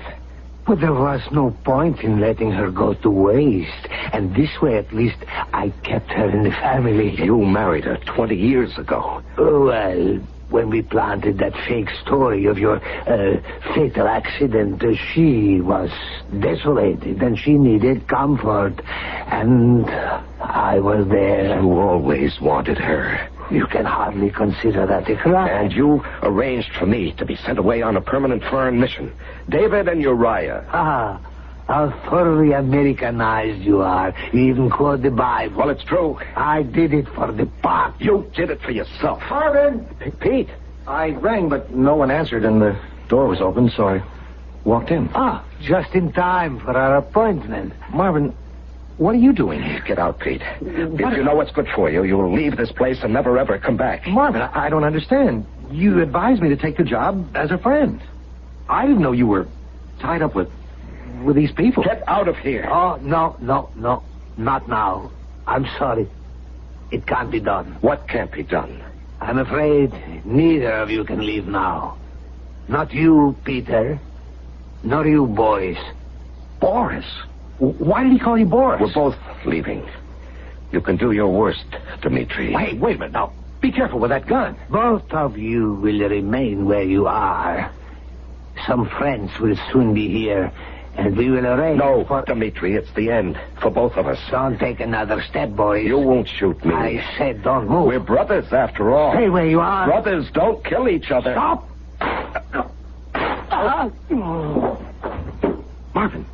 Marvin, are you all right?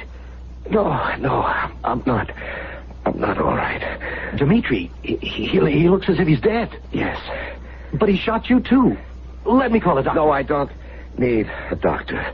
Just help me sit down. Here. And now, get out of here, Pete. Don't be found here. But I want to help you. Help me. You can't even help yourself. Guys like you, it doesn't matter where you live, in what country, under which government. You'll never make it. You'll never be anybody. Because you're a chump. Just a poor, hard-working, talented chump. It's the wise guys, like Dmitri, who always wind up on top. I know, because I'm a chump myself. Marvin, let me call an ambulance. Be thankful. You're not starving to death. But, Marvin, you're hurt badly. No. I know. And I'm glad. No, I'm not glad, but I can't think of a better way to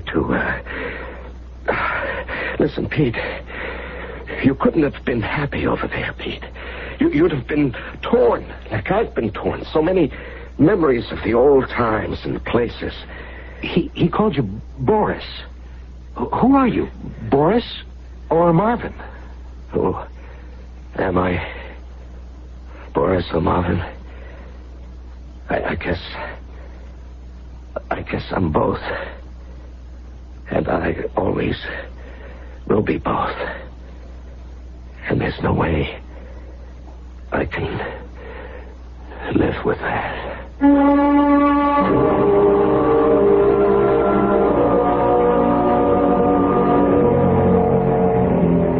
No way at all. diametrically opposed in the same body. Something has to give, and someone has to go. Well, I have to go right now, but only for a few moments, and then I shall return. I have a heart that goes bump bump, and sometimes I can hear it thump. And Daddy says that in my chest I have two things that are the best. They call them lungs, for breathing air. You never see them, but they're there. And if I breathe in air that's clean, I'll grow up like a jumping bean. Whenever I see any smoke, I'll run away before I choke.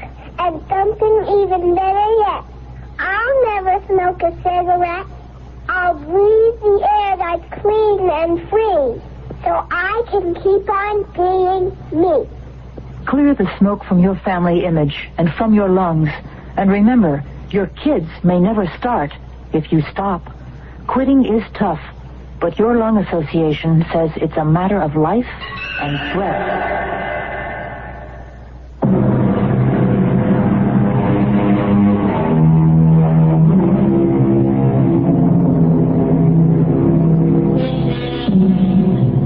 The first language we ever learned.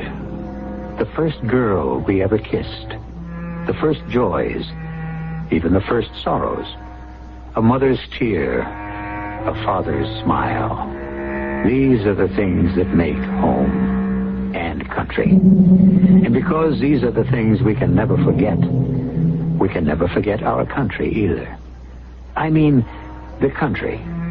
Not necessarily who governs or misgoverns it, but the country, the land, the people, and the love.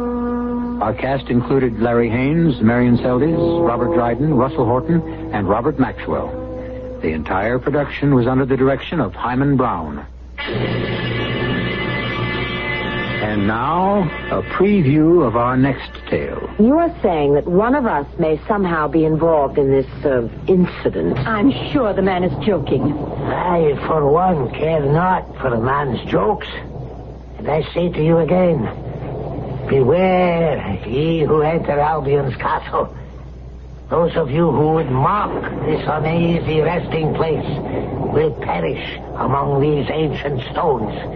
This is holy ground, coveted by the Celtic god. Agreed. But in case the druid god forgets to covet this place, I suggest we send someone for the police. He's right. We should not wait another minute. All right, then it's settled.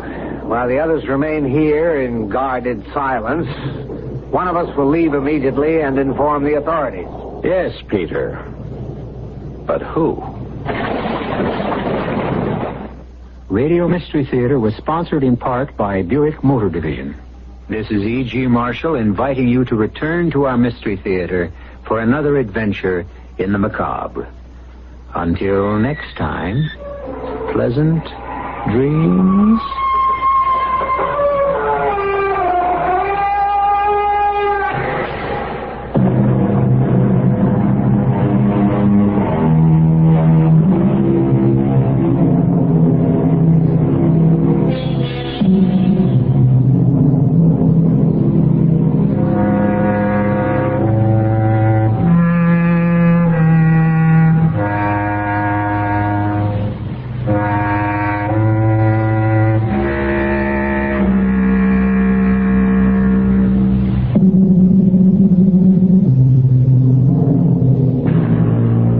Are you 17 to 22 years old, just graduating from high school and thinking about a college education? Before you decide where you want to go and what you want to do, ask someone who's been there.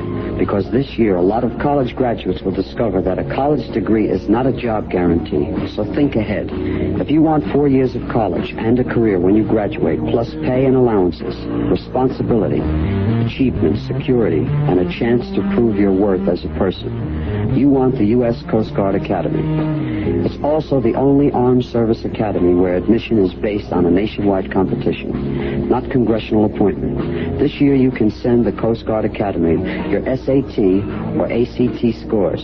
This is Frankie Valli. For more information on college with a career, write to Director of Admissions, U.S. Coast Guard Academy, New London, Connecticut, 06320. WFAA, Dallas, Fort Worth.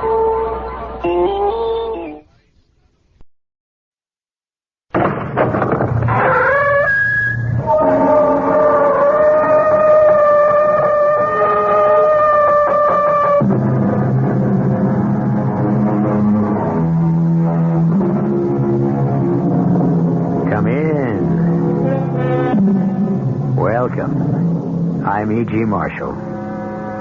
Of all the promises a man or woman can make, I can think of no two more solemn and morally binding. The first, the answer to the question, do you take this man to love and to cherish, to honor and to obey, in sickness and health, as long as you both shall live?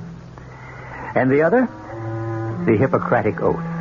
This phrase in particular, whatsoever house I enter, there will I go for the benefit of the sick, refraining from all wrongdoing or corruption, and especially from any act of seduction. Our mystery drama, The Edge of the Scalpel, was written especially for the Mystery Theater by Ian Martin and stars Terry Keane and Gordon Gould. It is sponsored in part by Buick Motor Division and Anheuser-Busch Incorporated, Brewers of Budweiser. I'll be back shortly with Act One. Somebody still cares about quality. To the Budweiser people, that's a lot more than just words. It's a commitment to continue brewing Budweiser the way it's always been brewed. With care, with pride, without compromise. And it's a promise to everyone who enjoys great beer that there's one thing they'll always be able to count on. That one-of-a-kind Beechwood-aged Budweiser taste. A taste that speaks for itself, loud and clear.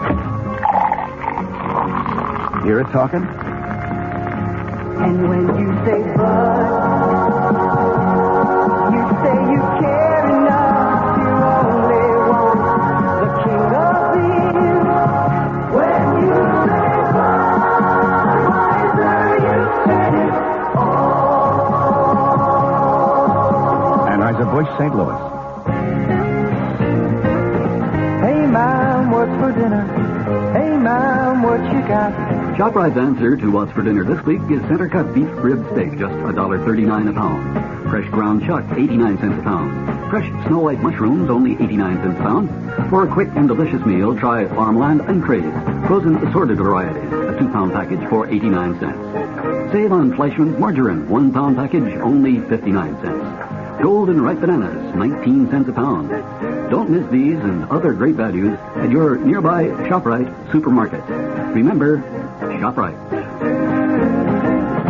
She loves the family. She wants the best. She does all that she can do. She lets ShopRite do the rest. Hey, Ma, what's for dinner? ShopRite has the answer. Now this word from WPIX-TV.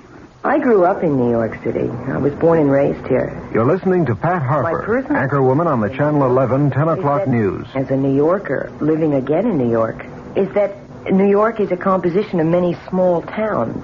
We walk down into Chinatown, or we go down into Little Italy, or we walk anywhere in New York City. Maybe I'm prejudiced because I'm a New Yorker. Let's face it, any given day we live is not just terrible terminal things. We're sitting here That's laughing. Joe Harper, anchor man on the Channel 11 10 o'clock news. Have to get more balance into the news. A lot of good things happen. I think we ought to be screaming to the high heavens about how great this city is in a lot of respects. I think it's one of the few news shows that allows you to walk away from it feeling pretty good. Joe Harper and Pat Harper, anchorman and anchorwoman, on the Channel 11 news at 10 o'clock.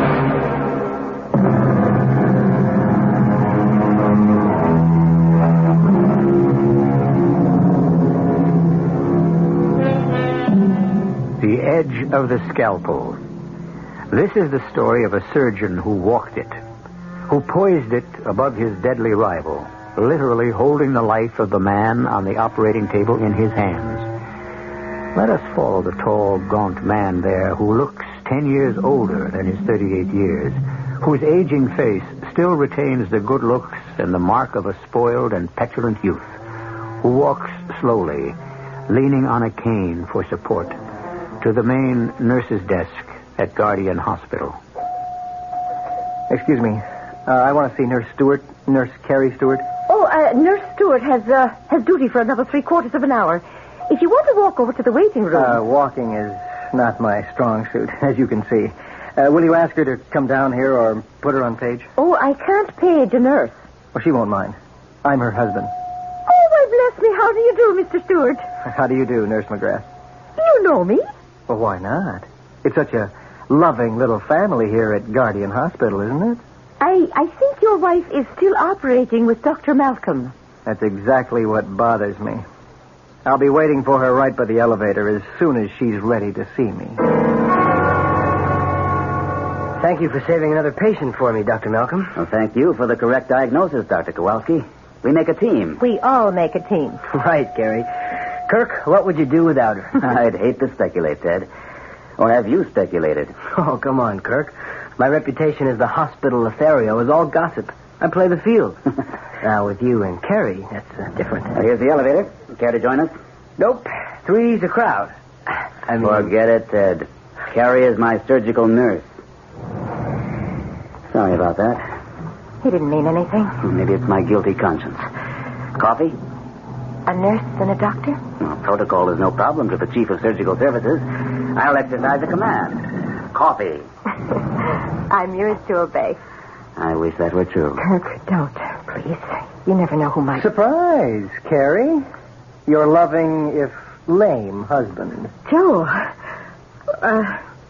what brought you here? A question maybe I should be asking. Hello, Mr. Stewart. Nice to see you again. Oh, Dr. Malcolm. At the moment, I feel like the usual third wheel. Obviously, you are happy about something special. The most fantastic operation, Joe. Kirk, Dr. Malcolm just saved a man from certain death. I don't think your husband is interested in hospital small talk. Small talk? It was a miracle. A miracle? Oh, I hope I'm not interfering with it. The miracle has already taken place. I was just asking your wife to my office to have a cup of coffee. Won't you join us? I'm afraid I can't. Unless it's for some special consultation. No. Perhaps I could be allowed to steal my wife away. You can scarcely steal what is your own, Mr. Stewart. If you'll excuse me. Certainly. Did you have to go out of your way to be rude? Was I? Oh, I didn't notice. Could I sit down for a moment? Of course you can. You shouldn't be on your feet this much anyway. What brought you out here? Loneliness. Sick of looking at nothing but four walls. So I took a bus and ended up downtown feeding the pigeons. Well, it's a nice thing to do, but not to the point of exhaustion. I feel they're my kin. They walk as clumsily as I do. Only they have wings to spread and fly. Joel, why do you fight the operation that could help you? Dr. Malcolm tried to explain... I'd like to forget Kirk Malcolm. And he'd be the last person I'd be likely to tell I'm scared out of my skull of an operation. Carrie, drive me home. I can't. I'm still on duty. Well, can't you beg off? No way. We're short-handed. Back in the same old circle. Everyone has a duty but me. You have one. Go back to work. You know there's always room in advertising for your talent. Joe, please, I should be back on the operating floor. Why did you come here? Not to spy on you, Carrie. Whatever you think. Just that my legs gave out. I couldn't face the bus ride home. Excuse me, Carrie, but OR just called down for you. Emergency. Oh, thanks, Mac. I'll be right up. Oh, I'm sorry to chuck us in your lap. Joe, here are the keys. You take the car. I'll take the bus. If only we could go back to where we started, Carrie. It was good, wasn't it? Yes, Joe, but... Look, I cannot talk now. I've got to go. A busy little breadwinner. But just hang on to one thought, lover. I'll never be satisfied with the crumbs.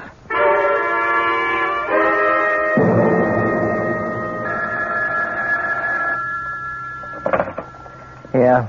It's Carrie, Joel. I won't be able to make it home for dinner. Can you manage? Oh, my greatest talent. I manage to manage. Somehow. Where are you spending the evening? With one of your doctor buddies? It's an emergency operation to try to save a young boy's leg. Oh, how noble. Will the great God, Malcolm, perform another miracle? I don't Which is exactly why you'll never get me near an operating room. They never know. None of them does. This way, at least I have 2 legs. Not very serviceable, but there, in an emergency. I may be very late. Don't wait up for me. Don't try to protect my feelings. I ended being less than a whole man a long time ago. You should be very proud of what you did for that boy, Kirk. If it works. In the long run, we can all be proud, Ted. Such modesty. Don't you love him for it, Carrie? I respect him, Dr. Kowalski. Right. I should choose my words more carefully. Well, I'm off. I have an angel waiting for me in the wings. Oh, my goodness. What is it? The time. I gave Joel the car. I've got to dash if I'm to catch the last bus. No need. I'll drop you off. If you want me to. All right. There's so many things I'll meet you at the doctor's entrance in 10 minutes.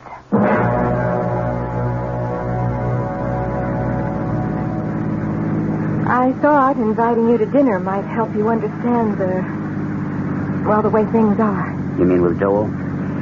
What can you do with a man who refuses to take advantage of what surgery might do for him? Convince him that it can. He's scared, Kirk. He needs to find somebody he can place all his trust and faith in. I'm scarcely the man for that. You almost managed to convince him last night. Is that the only reason I was invited? You know it was. Oh, Carrie, darling. Kirk. I'll lay it right on the line, Carrie. He's afraid he wouldn't be able to hang on to you if you knew he didn't need you anymore. He has every right to hang on to me as long as he wants. Isn't that a little masochistic? I was driving the car when he first got hurt. That has nothing to do with his condition now. He has Leriche's syndrome, a deterioration of the lower aorta. I checked it out with Helen. And who's to say that wasn't an aftermath of the back injury? But that... Anyway, there are other reasons, Kirk. I made a vow when I married him, in sickness and in health. I can't break that. Somehow, in this day and age, it seems... I mean, I love you, Carrie. And I know you love me. Yes, I do. But I guess, Kirk, I'm just, old-fashioned. Well, I suppose the timing couldn't be more perfect. You're home.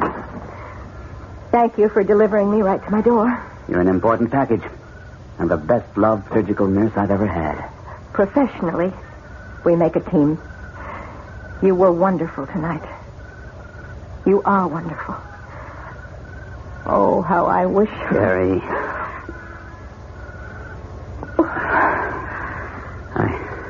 I apologize for that. You should. It has no future.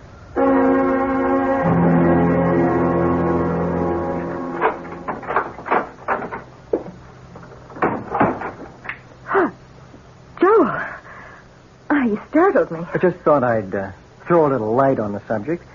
I gather it was a successful operation?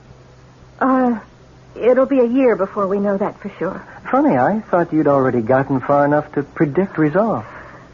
Joe, I don't quite know what you mean, but I do know I don't feel like matching rapiers tonight. I am tired, and I want to go to bed. I'm not stopping you. Good night, Joe. Aren't you going to kiss me goodnight, too? So you saw. I've been waiting all evening. And watching. Well, it didn't mean anything.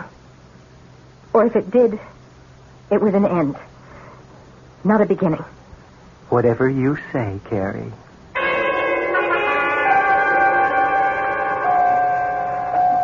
Morning, Nurse McGrath. Any problems? Oh, there's nothing I can't handle, Dr. Malcolm. How's the little boy? So far, he's holding his own. Oh, and we have an identity for him now, I understand. Well, his name is Fenton. Tim. His parents are waiting in your office. All right. There's some reporters waiting to see you, too. Why not? You're famous. Morning, Mac. Morning, Dad. Morning, Dr. Kowalski. And indeed, you are, Dr. Malcolm. Oh, you must be very proud of what you accomplished last night. Well, it balances out. Oh, Mac, has Nurse Stewart checked in yet? No, she called in earlier to say she'd be delayed. Her husband isn't feeling well. Oh? Anything serious? No, she didn't say. Any message we can give her? Well, no, it's a personal matter. I'll be in my office with Tim's parents. Now, what kind of a personal matter would you suppose exists between Carrie and Kirk Malcolm? Sure, if it were common knowledge. It couldn't be very personal now, could it? Meaning mind my own business, huh? You said it, Doctor, not I. Well, it is sort of my business because Dr. Malcolm is my friend. Mac, you know the hospital better than anyone. You've been here longer. But I came with the cornerstone. Are there rumors going around about Carrie and... But I didn't plant the grapevine, and I feed it no nourishment. All I'm worried about is that any hint gets to the Iron Duke upstairs. If old Hadley up in administration noses out what's being whispered around, we could lose Dr. Malcolm and Carrie. I wouldn't want to see that. Oh, nor me.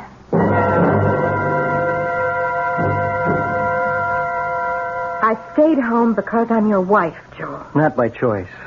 Not because you love, but out of duty. I didn't say that. You didn't have to.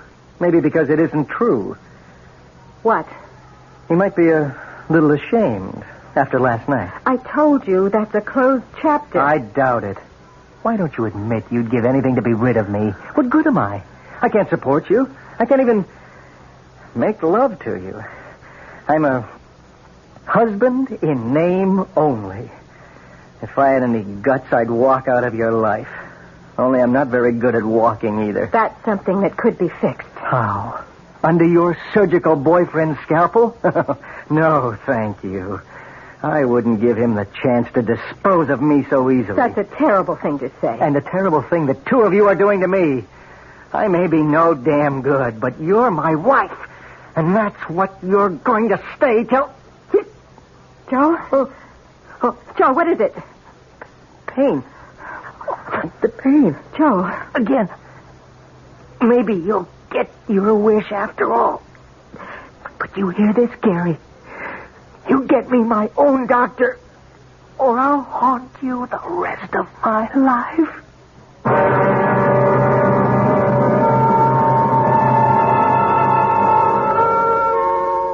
An intriguing situation.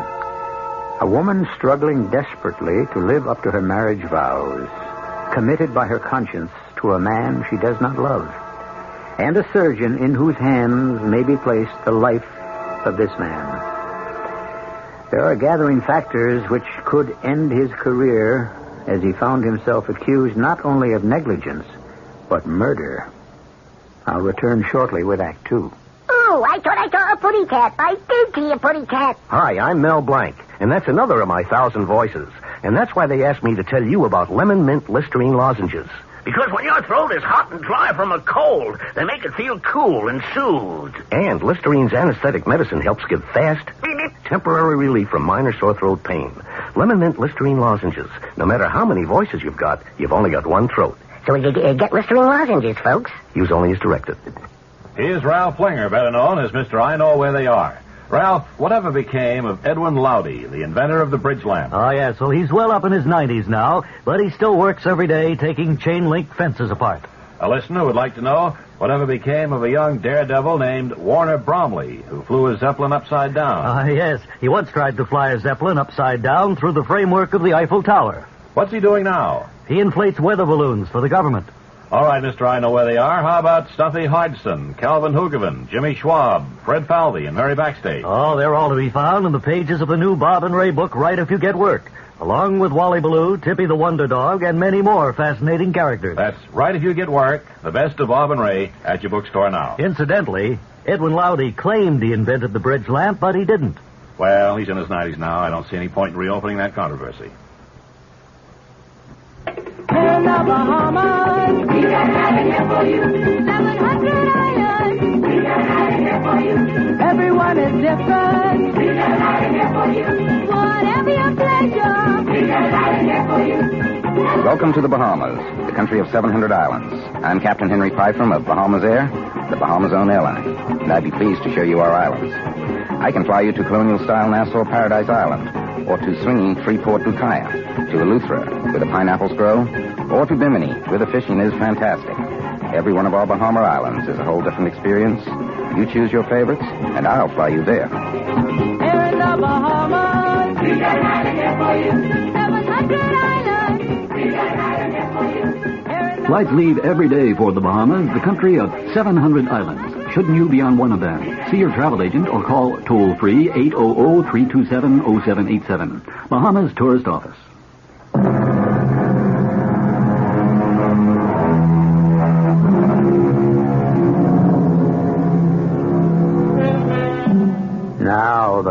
real suspense begins. The ultimate suspense in our world. The fight to save a human life. As the door to the emergency room opens, Carrie turns toward it, her face drawn and strained. A nurse and orderly wheel Joel out, now mercifully unconscious. Doctors Kirk and Kowalski follow. Orderly, take Mr. Stewart to room 416. Dr. Kowalski will be in charge for the moment. You want him prepped for surgery? Did you get through to Dr. Hallam? Yes, he sprained a wrist 2 days ago playing squash. He can't handle it. Who else do you want? I don't know anyone else. Hold the prep, Ted, till we settle on a surgeon. Make sure there's an OR available and a surgical team. Can do. But, Chief, I don't think You're keeping the patient waiting, Dr. Kowalski. Yes, sir. Let's go inside for a moment, nurse. Better sit down, Carrie. Been a rough morning for you. You don't know how rough. You'll never forgive me. I'll never forgive myself. Well, it's hardly your fault he had this attack. Isn't it? After last night? He saw us, you know. Oh. I'm sorry about that. Yes, so am I. I can't help thinking I'm responsible. Maybe we'd better stick to fact. Medical fact. Have there been any other acute attacks like this? No, just chronic leg cramps. Nothing like this. You can guess what it might be, can't you? A thrombosis? Probably. Or an aneurysm. An arteriogram would show that. Does it matter? Either means an operation. Yes, it's indicated. However, if it is a clot, he might pass it. But the trouble with a Lariche syndrome is how much it has narrowed the whole Y junction of the terminal aorta and the iliac arteries. It could cut off the blood supply to his legs? Mm-hmm. To keep him from losing them, we'd have to go in and put a shunt past the blocked area. That's what I tried to explain to him the other night. I wish you'd convinced him. So do I. Hasn't his own doctor ever recommended surgery? He's been trying to get him to let Dr. Hallam do it for the last 3 years. There are other effects from a Lariche syndrome. Well, to put it as simply as possible, doesn't he ever want a child? I don't know. Do you? Yes, but not... Oh, it's so many things. The way I was brought up, the accident with the car, everything Joel gave up for me. What did he give up for you? His mother wanted him to marry somebody else. She's a vindictive old woman. She cut him out of her will and refused to see him after we were married. He sounds well off without her. That's just the trouble. He was very well off with her. I didn't know that when we were married, that most of his income was an allowance from her. He never dreamed she'd cut it off. But all of this doesn't matter. Joel's health comes before anything. Kirk, with Dr. Hallam out, I don't know who else to call in. He suggested Dr. Ross. No, he's too old for this. And there's nobody else here at the hospital but Dr. McNeil, and I think he's awfully young for this. He wouldn't want the responsibility. Nor would I allow him to take it as chief surgeon. So, will you operate? Well, let's see how it goes. If the situation is an emergency, and you can convince him to sign the waiver for me to operate, I'll perform it.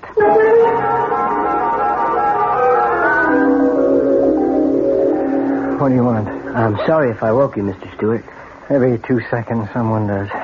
The worst is over. We've taken all the necessary tests. What's the verdict? I'll let Dr. Malcolm answer that. Dr. Malcolm? Oh, yes. I am acquainted with him, and he's acquainted with my wife. So am I.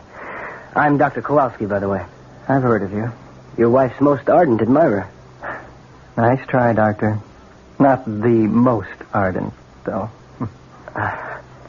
She's quite a woman. Pretty common opinion around you doctors, I gather. One you share. Oh, I do. I also share another one that seems quite prevalent. What's that? That she's much too wonderful a woman to be wasted on a helpless invalid. Isn't that what her colleagues say?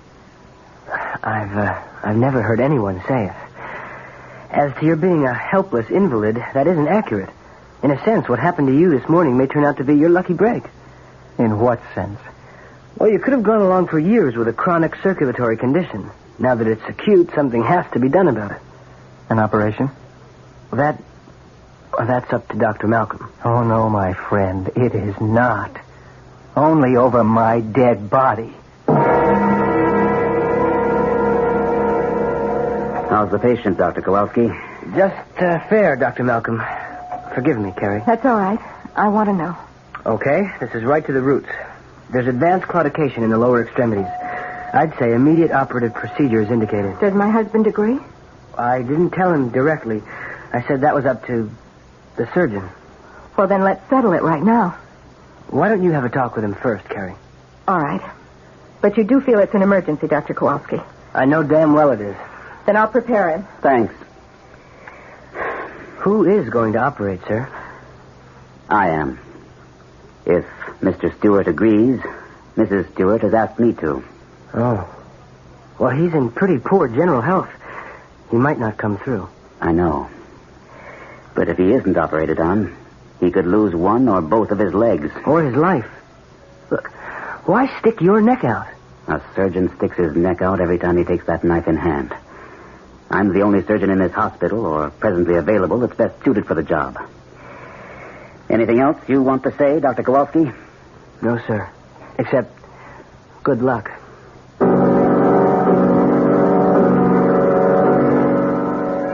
What will they do, Carrie?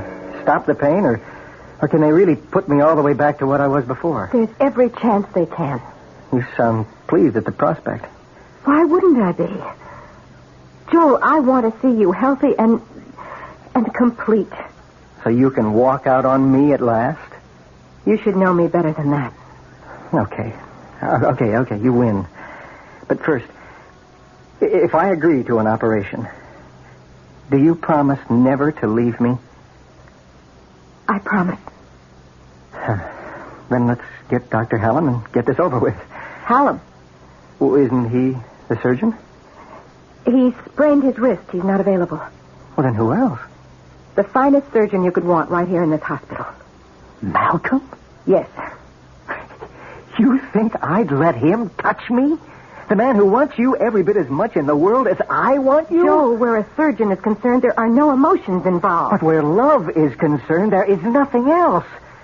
I can only judge this by myself. And I tell you, if I were in his spot and had the chance... The pain... I can't... Help me, Carrie. Oh, I am in such terrible pain.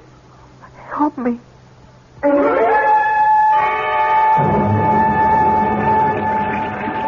Dr. Malcolm, you sure we should go through with this? You're the internist. You know that it's crucial. And that time is the main criterion. Well, suppose you lose him. Why should I? The actuarial figures are 5% mortality under normal conditions. But with complications. I'm a surgeon, not a mathematician. You'll need a little briefing on this one, Dr. Kowalski, and the rest of us who are scrubbing up. It's an unusual operation, so we will put it on closed-circuit TV. I don't think I have to go into any details here. We'll wait for the operating theater.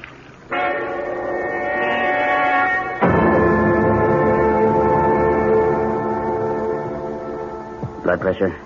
200 over 120. I don't like that. Still, there was bound to be hypertension. How long are we going to be, Dr. Malcolm? Not less than 3 hours is my guess.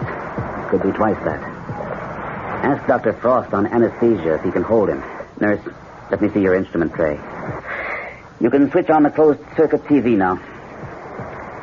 For most of you observing this operation, this will be your first experience with a Lariche syndrome.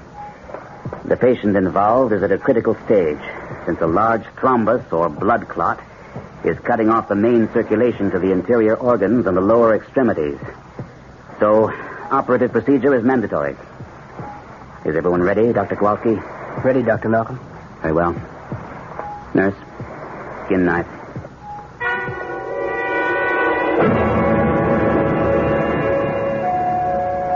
Nurse, I am Mrs. Choate Stewart. My son is being up. You? Hello, Mother Stewart. Yes, me. It's the same old stand. Never mind you. What about Joel? Is he all right? He's on the operating table right now. How could you allow it? It wasn't a matter of allowing it. He has a thrombosis. It's his life. He had a life before he met you. Who is the surgeon, may I ask? Dr. Hallam? Dr. Hallam had an injury. He wasn't able to operate. Well, didn't he suggest a replacement? Yes, but what? Mother Stewart, please... Look, come with me to the nurse's lounge just down the hall. I'd like you to see just what it is that's involved. I am less interested in that than in who is handling things. I thought you didn't care about us anymore. Substantially correct. I don't care about you. But when my only son is at death's door, I feel I had to return to make sure he was getting the best of care. How did you know about Joel? He called me to say he was in excruciating pain and was being taken to the hospital. He was afraid for his life. What does that mean? Exactly what it says. Who is operating? And now that the superimposed thrombus has been removed, we can see the poor condition of the Dr. Malcolm on the TV. Intima The best surgeon available to save Joel. But the one person my son called me and begged me to save him from. The patient has been unable to walk any more than short distance. He'll kill him. Oh, that's ridiculous. Other effects will have been... Dr. Malcolm will do everything to save his life. Including possible... Did Joel sign an agreement to have Dr. Malcolm operate? To return the patient to No, normal but life... Who did? Will not be enough to close... I did. You? He's in the best of hands. Well, we'll see about that. Mother Stewart, I wish you would... Quiet. An aneurysm. Oh, something's happening on the television. Ready to pop. We'll ligate above it. Stand by with suction. We've run into a complication. A break in the intima, or the inner wall of the artery, is letting blood under pressure into the media. If this should rupture the outside wall, the patient could be lost. What do you plan to do, Doctor? I've heard and seen all I need. Now I'll tell you what Joel told me. That he was afraid that somehow you and Dr. Malcolm were going to maneuver him under Dr. Malcolm's knife. He couldn't be in better hands. That is a matter of opinion. I'm going to try to put him back on his I feet. just want to warn you, Karen, that if anything happens to my boy, I'll have no interest in a civil case. It will be criminal all the way. John Doe. And I will name Dr. Malcolm, who has broken up your marriage for premeditated murder. And you as accessories, both before and after the fact.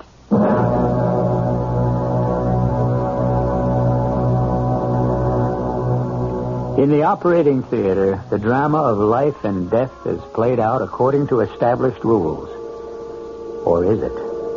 And watching the drama, two women are as completely involved as if the instruments were in their hands. I'll return shortly with Act 3. Isn't it nice to know you're free? To see the things you want to see. To touch the heights you dare to reach.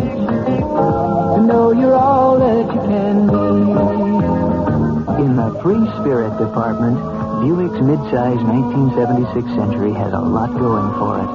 Efficient size, lots of room, neat things like that. But Century offers bonuses.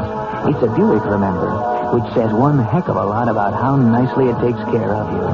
And Century does something for the sake of efficiency that no other American midsize car does. It comes with a V6 engine, and a Buick V6 at that. Century, the spirit will move you. Free spirit, you've on the wings of the wind. How it's gonna be the spirit. We're all a little leery of the dark. That's why some lonely night, you'll be glad you bought a Delco battery. A Delco quality battery with instant starting power. Delco batteries. Some lonely night, you'll be glad you bought one. Enter the AC Delco Energizer Sweepstakes. Win a Holland America Cruise for two at Wasco Auto Supply, 139 Nassau Avenue at McGinnis Boulevard in Greenpoint. How long has it been since your car had a tune-up? If it's been too long, it could cost you money. Money for gas now, money for expensive repairs later. Save yourself some money with a tune-up at your Long Island Oldsmobile dealer. The dealer who handles quality AC Delco parts and is known all over the island for service reliability. Drive in soon to your Long Island Oldsmobile Network dealer for a tune-up with AC spark plugs and Delco points and condensers. Your Lion dealer in Freeport is Addy Oldsmobile, and in Great Neck, it's Belgrave Motors. The scene is a commercial bank in New York State. A trust officer is listening to his client explain that he no longer wants to manage his money himself. Well, you understand, I've managed my money myself over 30 years. Like doing it. But now, well, we'll be traveling a lot. I can't be worrying about dividends on the golf course. Is there some way... There's a trust. Oh, not part of a will. Well, I've already arranged. No, not part of a will. A living trust or an investment management program. I see. You don't mean one of those in trust for joint savings accounts, do you? I believe in investing. Oh, no. Our investment people manage your money as you would manage it yourself. Take care of all the day-to-day details. And you'll probably find the fee is tax deductible. Well, if I'd known that a couple of years back... Well, now you know. Ask to see a trust officer next time you're in your local commercial bank to help protect your family's future. A message from the Trust Division of the New York State Bankers Association.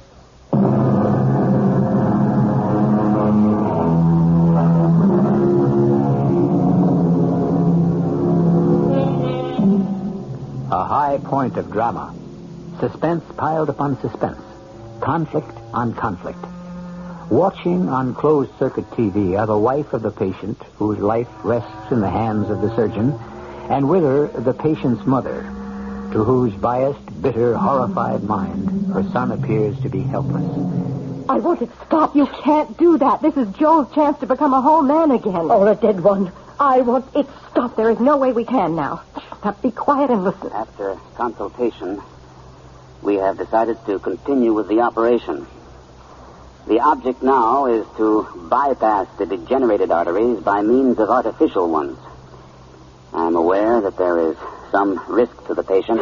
He admits it? But as surgeon, I assume that risk as justified in the overall picture. If you kill him, I'll make you pay. Scalpel. I am now making the incisions in the wall of the aorta to receive the plastic ducts that will bypass the degenerative condition observed earlier. A condition which, of course, we cannot repair. I'll make you both pay. You mark my words. Anesthesiologist reports he's throwing premature beats, Dr. Malcolm. I'm almost finished. He's on the edge of cardiac arrest. And let's hope he doesn't go over it. I need 5 more minutes. Then we can close. It's going to be a long 5 minutes, sir. If I can buy those for him, I can buy him a long, healthy life. It's got to be worth it.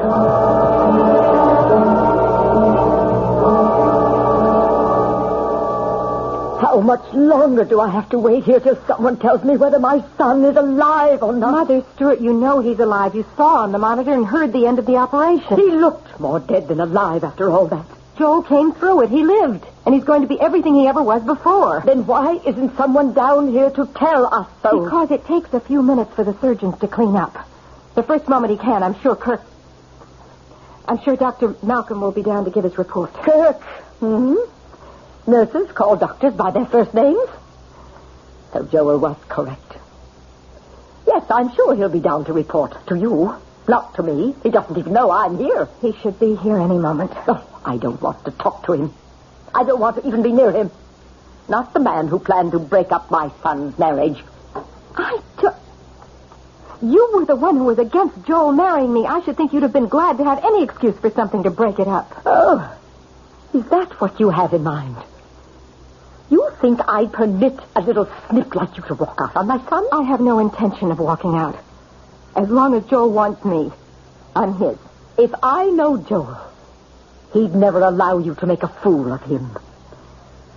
It must have made you pretty desperate to attempt anything like this. Sorry I took so long. I'd have phoned, but I thought you'd rather hear the news in person. I'd like to hear it, too. I happen to be his mother. This is Dr. Kowalski. Since I have been sitting here for hours watching him on that TV screen, I'm quite aware of that. And of other things. You were against the latter half of this operation, Dr. Kubelski, or whatever the name is, correct? Against? Mother Stewart, Dr. Kowalski was only expressing an opinion as an internist when he was asked. I don't recall his being asked. Am I to understand my son is still alive? Of course. He came through very well. There's every hope for him. Every hope for what? I don't quite understand. His life? Naturally. And beyond that? It's not up to me to make predictions, especially till he comes out from under the anesthetic. And who's in charge of that? Dr. Malcolm. He's in the recovery room with a battery of nurses and doctors. I want to see Joel. Oh, well, that wouldn't do any good for several hours yet. Either to you or to him. Very well. I shall wait here. I want to be the first to see him.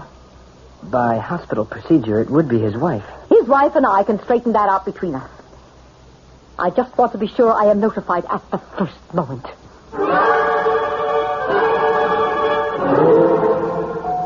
A whirling witch, Mac. I kid you not. Just because I'm an elder citizen around here, Doctor. Stop trying to get me mixed up in what doesn't concern me. Mac, we both love Kirk like he was your son and my big brother. It was a hell of a risk he took. Was it for the patient? For Carrie? Or for himself? Well, what do you mean, himself? If Joel Stewart had no physical problems and doesn't need nursing care, wouldn't that leave Carrie free to make a choice which she's never been able to make? Since there's not a damn thing you can do about it. Mind your own business. Welcome back, Mr. Stewart. I got through it, Doctor. You have a remarkable will to live. I told my wife I wanted to die. Your conscious wish, perhaps. Your unconscious was much stronger. And what was your wish, Doctor? To keep you alive. It's my practice, when I can. Even when you're in love with the patient's wife? I won't answer that. Would you like to seek your wife? I suppose so. I'll bring her in. Oh, Dr. Malcolm? Yes? I suppose I should thank you. It's not necessary. I really shouldn't. You'd have done all three of us a favor if you'd made sure I didn't survive.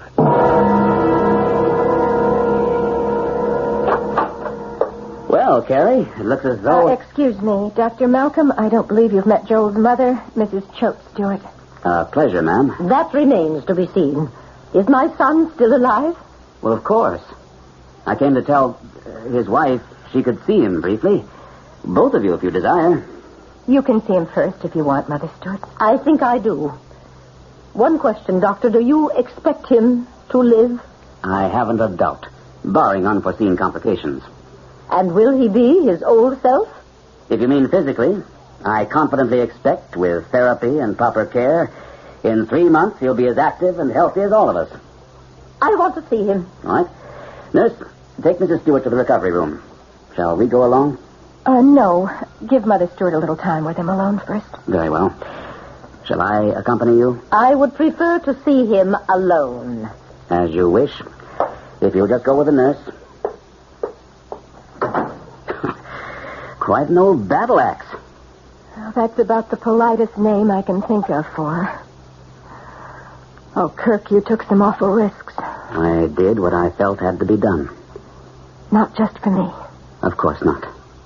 I mean, it wasn't in your mind or your heart that if Joe was no longer an invalid, then perhaps you and I... Not while I was operating, no. But now it is. No, it's too late. Whatever else might have been possible before, I promised Joel if he had this operation, I would never leave him. So, please, Kirk, let's leave it at that. If you love me. I just can't take any more. If I love you. Well, let's put it this way, Carrie. Because I love you, I leave it. It's a matter of conscience. Thus, conscience does make cowards of us all. That isn't fair, Kirk. I can't renege on a promise. I guess I wouldn't ask you to. So, this is the end for us? There never was a beginning. Now I must go to my husband.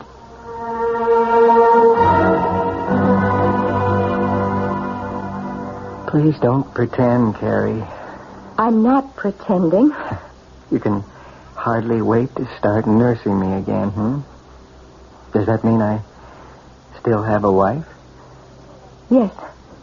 For better or worse, in sickness and in health? For always? Would you promise? I promise. You had your chance, Carrie, you and your surgeon. You should have lost me. What did you save me for?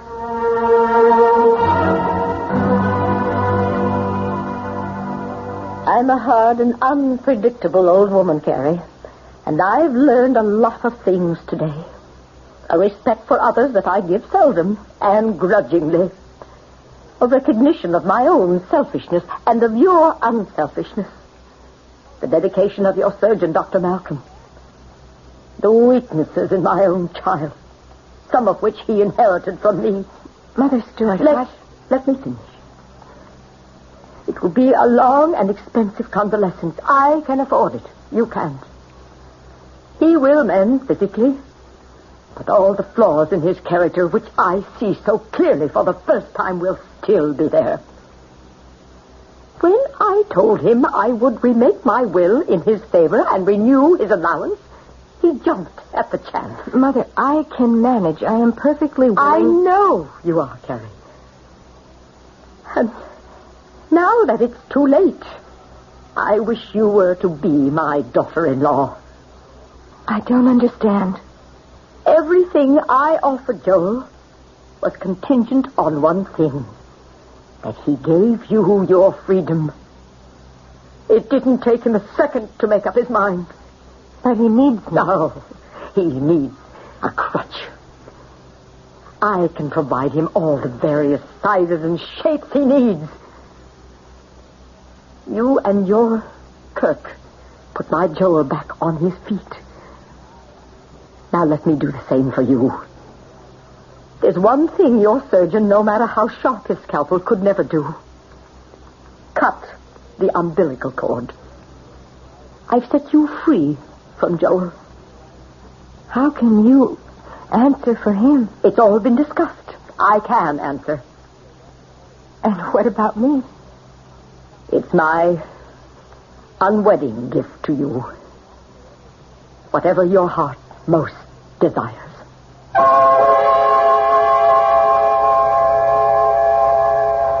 It was a quiet wedding 6 months later for Dr. Kirk Malcolm and the former Mrs. Joel Stewart. Ted Kowalski was best man, and everyone else who had attended the operation was there, except for the patient himself. He was traveling in Europe with his mother.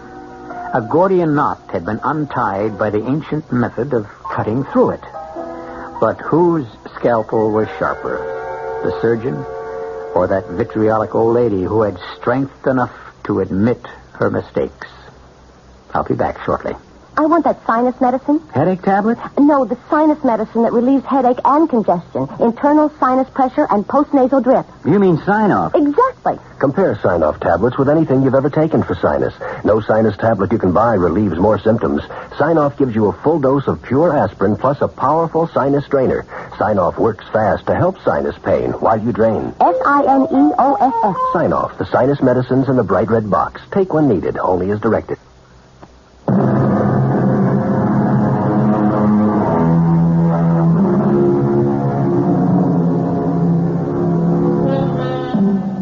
One last quote from the Hippocratic aphorisms, which seems fitting to close this case history. Life is short, and art is long. The crisis is fleeting. Experiment risky. Decision difficult. Not only must the physician be ready to do his duty, but the patient, the attendants, and external circumstances must contribute to the cure. Our cast included Terry Keane, Gordon Gould, Don Scardino, Robert Caliban, and Joan Shea. The entire production was under the direction of Himan Brown. Radio Mystery Theater was sponsored in part by Listerine lozenges and Sign-Off, the sinus medicines. This is E.G. Marshall inviting you to return to our Mystery Theater for another adventure in the macabre. Until next time, pleasant dreams.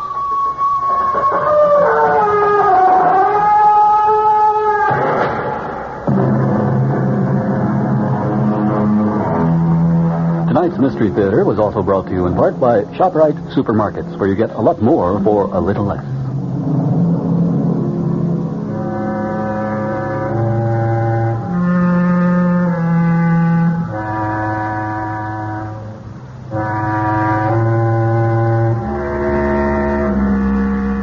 The preceding program was furnished by CBS Radio. Your dial is set for 15 minutes of late news with John Scott reporting. This is Barry Farber. Join us immediately following the 8 o'clock news right here over WOR New York, the talk of New York. Mayor Beam argues for the city at the National Press Club in Washington. Governor Carey now calling for state aid. Police investigating the death of a 16-year-old in Nassau County Hospital. It's 64 degrees in partly cloudy mid-Manhattan. The man says clear tonight with a low in the middle 50s, sunny tomorrow with a high near 70. This is John Scott with the 8 o'clock edition of the news. Mayor Abraham Beame went to Washington today, and he told a National Press Club audience that President Ford has offered a cop-out, not a cure, for the city's fiscal ills. The mayor added he wants federal guarantees for future loans, not tax dollars. Beame said New York is not asking the federal government or the public for 1 cent. On the other hand, default will cost America billions. The mayor also touched on the political implications of the president's position. A look at the record of public discussion on this issue shows that the great weight of expert opinion is opposed to the administration's casual analysis of the local, national, and even international impact of a New York City default. The president's assertion that major New York banks would be the prime beneficiaries of federal action to avert a default comes somewhat as a surprise, since Federal Reserve Board Chairman Arthur Burns has already indicated that the federal government would act to help banks threatened in the event of a city default. The administration's concern seems to begin and end with the banks and with the credit markets. However, default, like all other economic disasters, will most affect the innocent, the powerless, and the least resilient members of our society. Governor Carey asked the federal government today for a $576 million loan. The governor says the money is needed to head off default by 4 state agencies that are handling $2.5 billion in construction projects. In a letter to President Ford, Carey said the Housing Finance Agency, Medical Care Facilities Financing Agency, Dormitory Authority, and Environmental Facilities Corporation face imminent default. The reason, Carey said, is because the investment community has been scared off loans to governmental agencies since the president's recent speech calling for bankruptcy by the city of New York. In yesterday's election, New York City voters approved 6 charter amendments that mandate a balanced budget and other fiscal and government reforms. And State Senator Roy Goodman, the Republican who heads the commission that developed the charter amendments, said this vote ought to be an encouraging sign to the nation that New York is ready to put its house in order. 4 other proposed amendments to the city charter were voted down.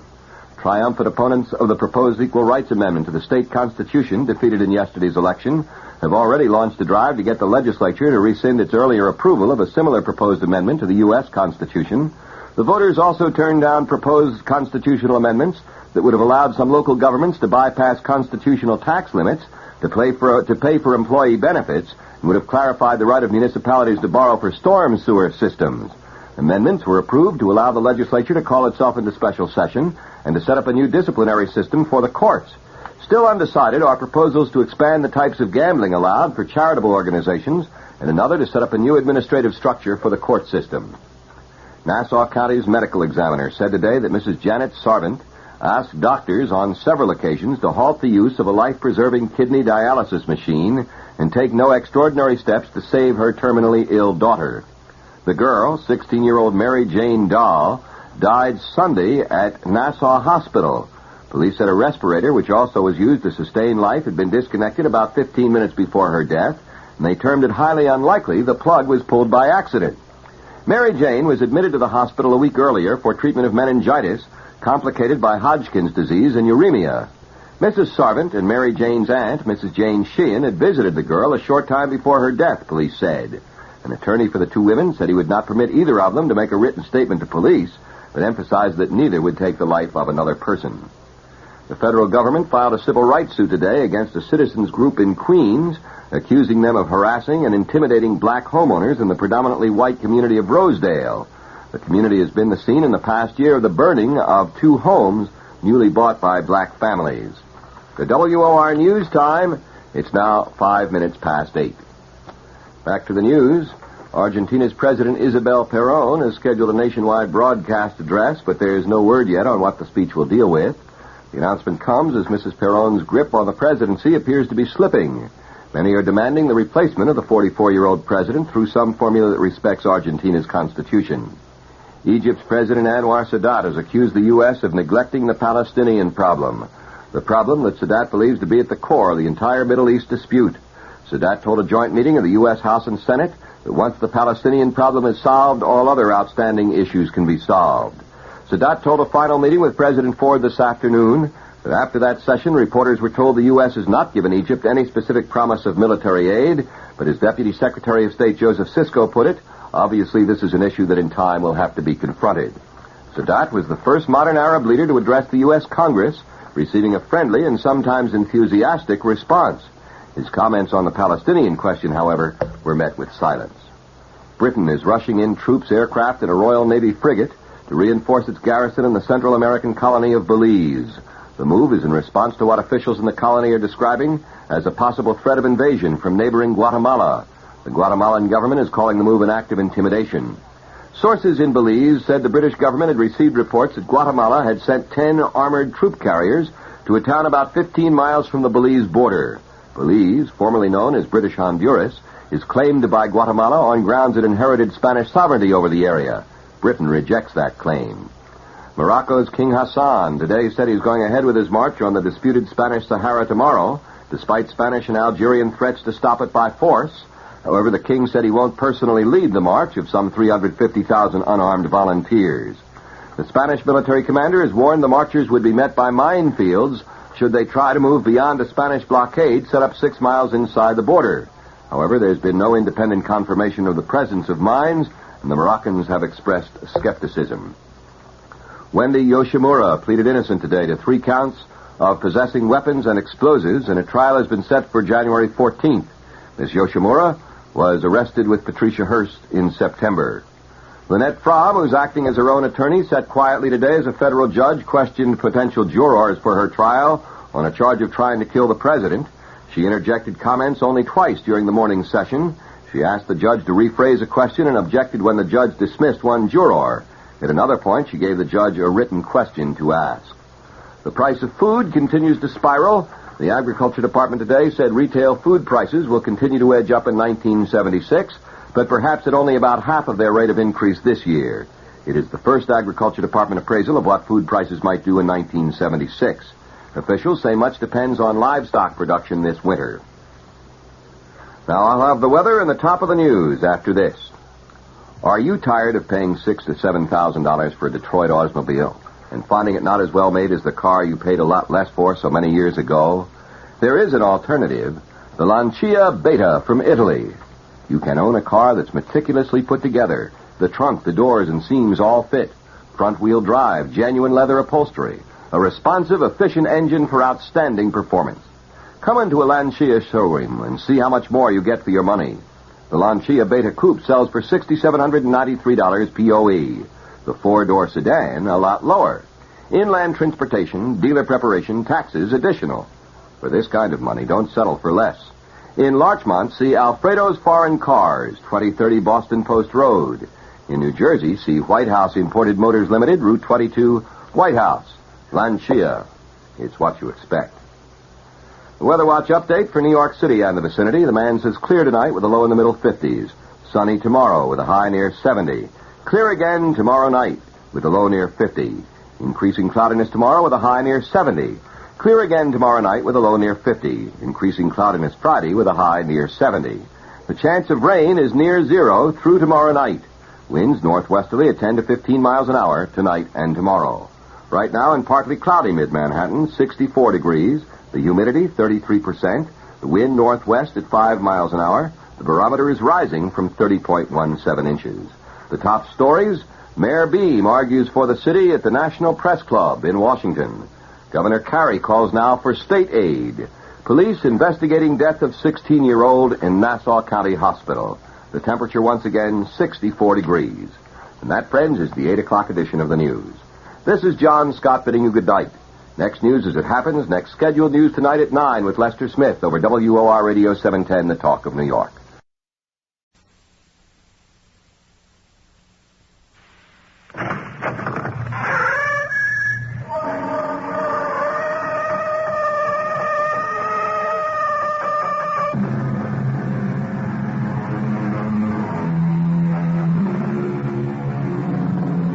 Come in. Welcome. I'm E.G. Marshall, moderator of these meanderings through the mysterious and the macabre.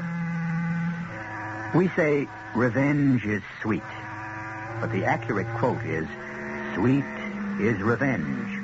And the full quote is, sweet is revenge, especially to women. And it was written by Lord Byron, who certainly was in a position to know. And if you don't believe Lord Byron, you can take the word of Moliere, who said, a woman always has her revenge ready. Does revenge really come more easily and readily to women? Or is this the chauvinism of male writers? Our mystery drama, Killing Valley, was written especially for the Mystery Theater by Sam Dan and stars Kim Hunter. It is sponsored in part by Luden's Medicated Cough Drops and Buick Motor Division. I'll be back shortly with Act One. When you say Budweiser, when you say Bud, you said a lot of things nobody else can say. When you say Bud, you got more and you can go to get the very best. When you say Bud, you said the word that means you like to do it all.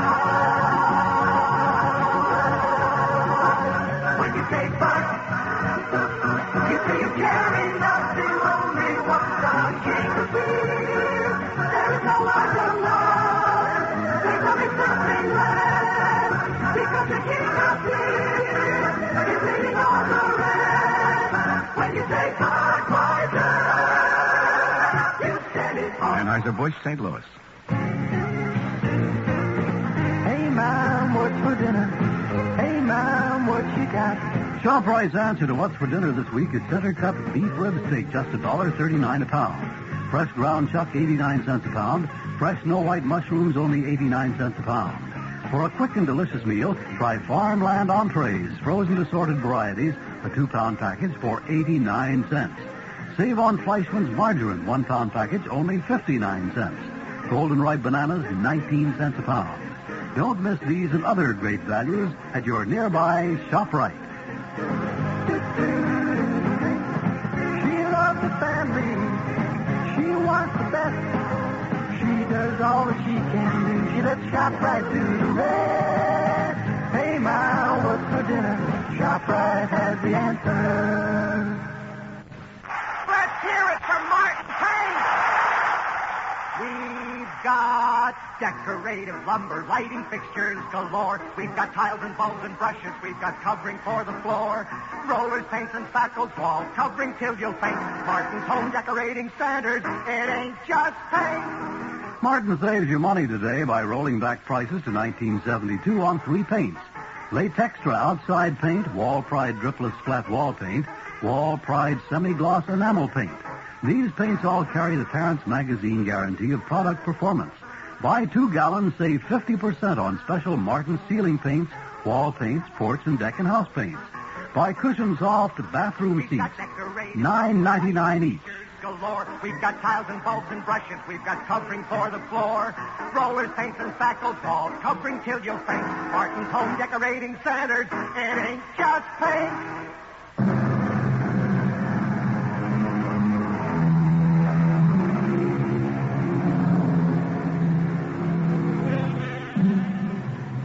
You've heard it said, good name in man or woman is the immediate jewel of their souls. And I suppose what it comes down to for everyone is the reaction the mention of our name creates in others. Polly Preston still has to get used to the fact that her name has suddenly acquired meaning. It wasn't too long ago that mention of her name wouldn't even cause a ripple. But now it really roils the waters. At the 37th floor, I stepped off the elevator. The stunningly beautiful, immaculately groomed blonde secretary, with the mandatory English accent, put honey and heather into her voice as she said to me, "Oh, how do you do, Miss Preston? You look marvelous. The book, I understand, is doing fabulously. You're to go right in. Mr. Cantwell is expecting you." What a difference 6 months in a bestseller can make. Hey, hello, Polly. Am I late? Just fashionably. Now, About the advance on your new book. Herb, you'll have to discuss that with my agent. Little Polly Preston. 6 months ago, I had to advance you money for your room rent. And now you're having a headache with your taxes. A most delightful headache. Have you thought about your next book? Any ideas? Well, I should have a first draft in 3 weeks. You'll have another bestseller. Ah, what's it about? Ever hear of a town called Killing Valley? No. I was born and raised there. Oh, a book on life in a small town, huh? Yes, and it's already written. Everything's in my head. But it's been 10 years since I've seen the place. I'll go back there for a few days. I want to get the feel of it again. You know, if I were you, I'd go back there for at least a month. Never. I couldn't stand the place that long. Why don't you like it? I despise it. I detest what it stands for and everyone in it. All those corrupt, vicious people. Oh, I see. It's going to be that kind of a book. You know, I'm afraid it won't be very good. Oh, you don't have to publish it. Polly, you wrote Month of Sundays. It had humor and art and understanding. That's your style. I dashed that off as an exercise to see if I really was ready to write. I am. Look, do something for me. Send out a publicity release. Say that Polly Preston's new book is to be an expose of a small town very much like the one she grew up in. Are you sure you want it to be an expose? And I want it in tomorrow morning's papers. When I arrive in Killing Valley, I want them all to know why I've come back. I want to watch each of them wonder and worry how I'll portray them. Oh, I'll have a wonderful time. Ah, Polly, this can't be you. Why not? I've seen people spoiled by sudden success, but I'd have bet my life on that down-to-earth, gentle girl I met 6 months ago. But for 10 years, I've bided my time, Herb. I've directed my entire life toward one goal, revenge.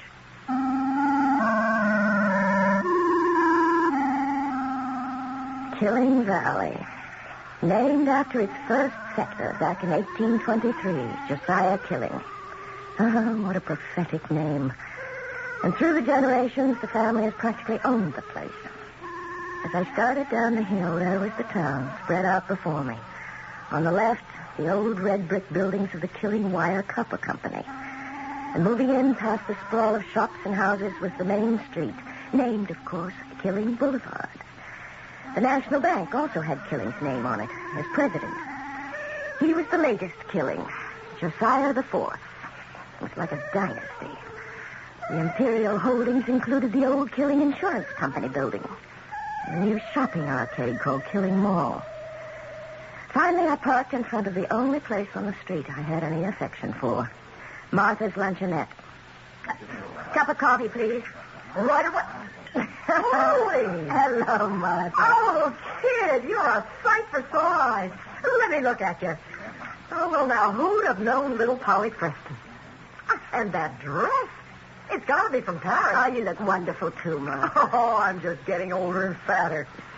Oh, ain't there going to be a hot time in this old bird tonight? And every night from here on in. Really? Wow, it was in all the papers. Polly Preston to return to hometown of Killing Valley, which will be the locale of her new book. You still make the world's best cup of coffee, Martha. They don't appreciate it. How's your dad? Well, he's at the Veterans Hospital, you know. Oh, I'll find time to run over and see him. Hey, no, don't bother.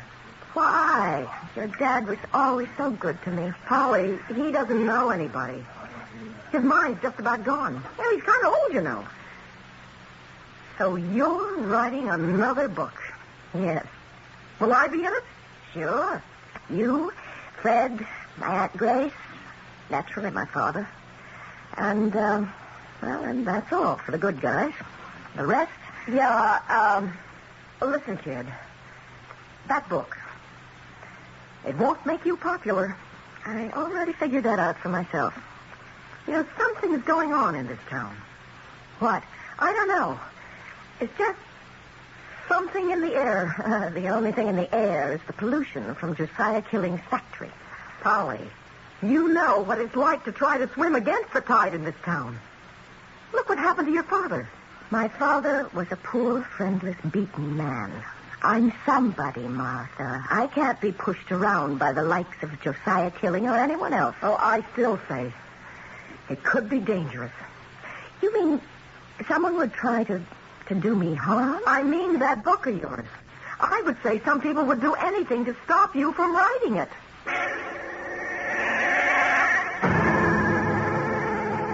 Now, sit down, Mr. Killing. I'm about to fly home, Mr. Mears.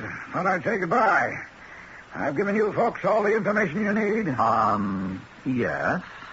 Do I detect shade of doubt in that, yes? Well, you see, Mr. Killing, the underwriting group would ordinarily look at your proposition as an extremely sound investment. Ordinarily? I thought that was all settled yesterday. Well, Well, what? Are you saying people have changed their minds?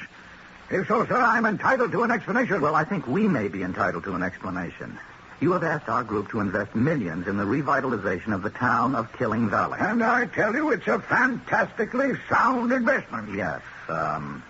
Do you know Polly Preston? Of course I know Polly Preston. Knew her father and her mother. Well, Miss Preston is a very successful novelist, and there have been reports she intends to write a book about Killing Valley. Well, now, what does that have to do An with... expose. Of what? According to the publicity of all the sordid, corrupt, and immoral people who live there. What? Well, that's... Look, just, is it true? Is what true? Are the people who live there sordid, corrupt, and immoral? Absolutely not, Mr. Mears. No more so than the people who live anywhere else. Well, quite frankly, that book isn't going to do our project very much good. Well, you could write a book like that about any town. Unfortunately, a prominent writer has chosen to write one about Killing Valley, and the timing couldn't be worse. Frankly, I only see one way out. And what's that? Convince her not to write that book. Convince her? Oh, how? I don't know. But one way or another, you have to stop her.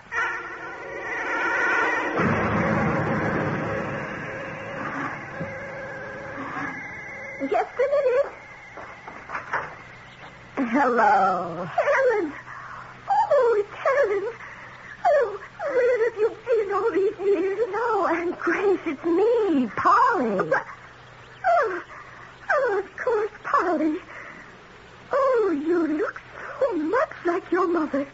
So much. And I was thinking of her and of me when we were both young. And so may I come in? Oh, I'm such a silly old lady. Oh, come in. Oh, yes. Oh, my. You startled me. But I spoke to you on the phone. You knew I was coming. I knew. Oh, you look so beautiful. And you're back. You've come back home. I kept my promise, Aunt Grace.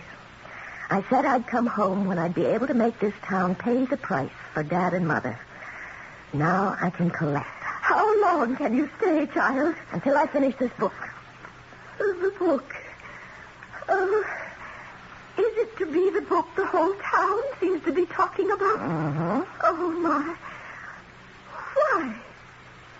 Why are you writing it?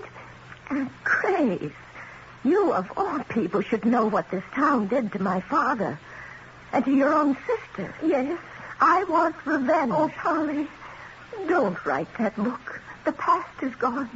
Don't disturb it. They'll kill you. Oh, well, that's the second threat today.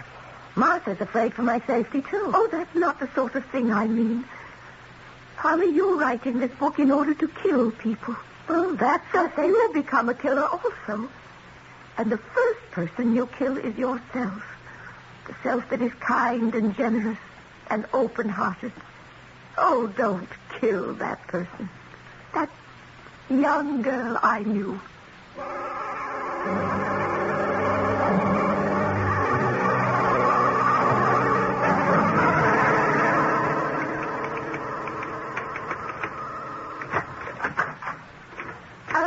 Polly, how about supper? Supper?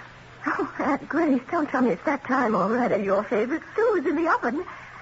And here are your first 20 pages.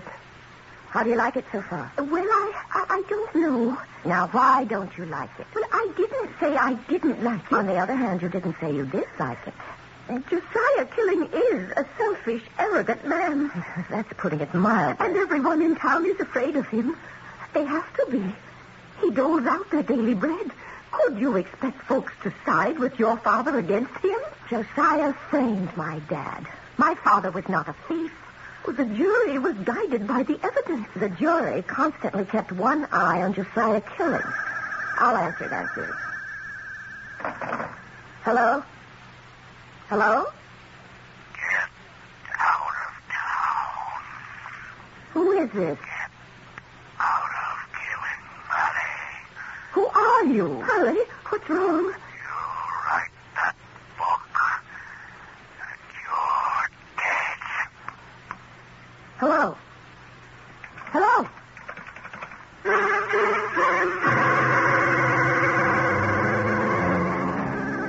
So far, we have the classical elements of conflict. We have a writer who wants to write about certain people, and we have certain people who don't want to have themselves written about. If each side is determined to have its way, then things must move to a crisis, which must occur in Act 2, which I shall deliver in just a few moments. Isn't it nice to know you're free? To see the things you want to see. To touch the heights you dare to reach. To know you're all that you can be. In the Free Spirit Department, Buick's midsize 1976 Century has a lot going for it. Efficient size, lots of room, neat things like that. But Century offers bonuses. It's a Buick, remember, which says one heck of a lot about how nicely it takes care of you. And Century does something for the sake of efficiency that no other American midsize car does. It comes with a V6 engine, and a Buick V6 at that. Century, that spirit will move you. Free spirit, Buick on the wings of how it's gonna be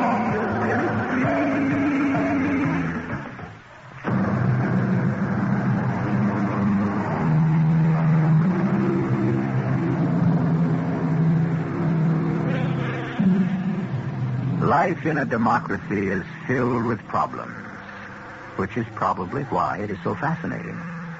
A writer should be free to write as he, or in this case, she, pleases. On the other hand, aren't the subjects of a writer's story entitled to their privacy? It's all a matter of highly sensitive and delicate adjustments. Of course, there are always those impatient and impetuous people who prefer to cut through all the niceties and take direct, violent action. Polly, you should call the police. The police? That's what the police are for. You did receive a threatening telephone call. The police of Killing Valley. Every one of those brave boys in blue is a lackey of Josiah Killing. Especially Chief Watson. Oh, Polly, is it worth it? It's worth anything to destroy this town. Uh-huh. Who can that be? Well, speak of the devil. May I come in, Polly? I would say no, but it's not my house. Grace, please, come in, Josiah. Won't you sit? I thank you. I just received an interesting telephone call. Some hoodlum, no doubt, in your employ, threatened me.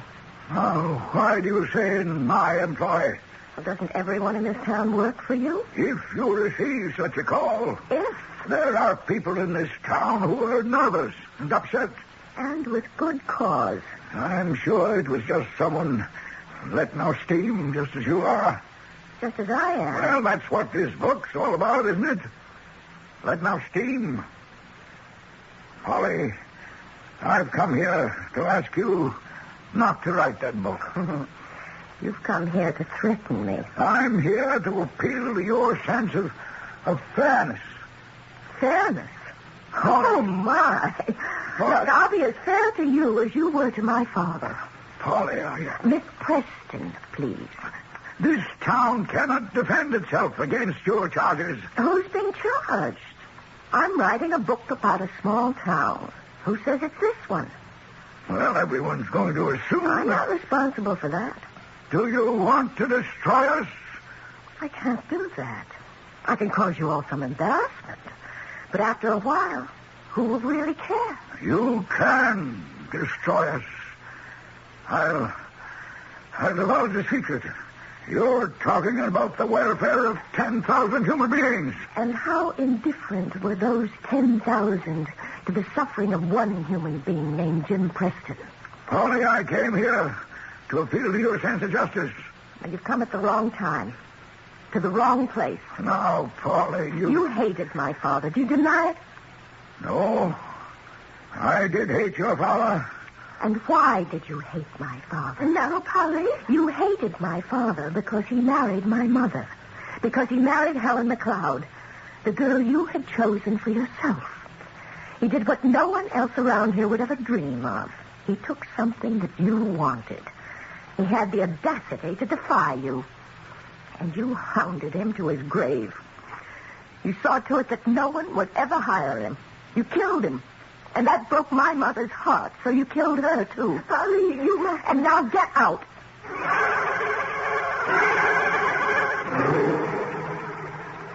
Well, how's it coming?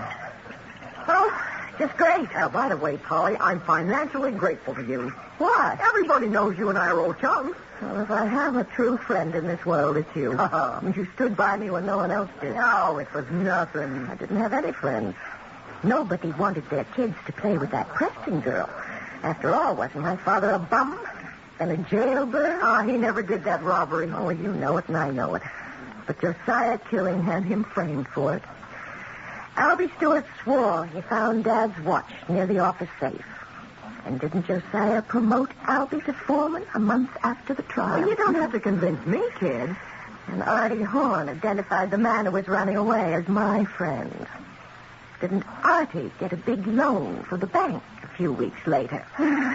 Yeah, that's how it went. Oh, I hope you don't mind my coming in here and blowing off steam, but it clears my mind. I should be getting back to that typewriter. Polly, I think maybe you'd better leave here. Finish the book in New York.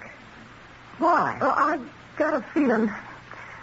I think things are going to get rough around here. I'm not afraid. If you're going to turn the place inside out, you ought to be.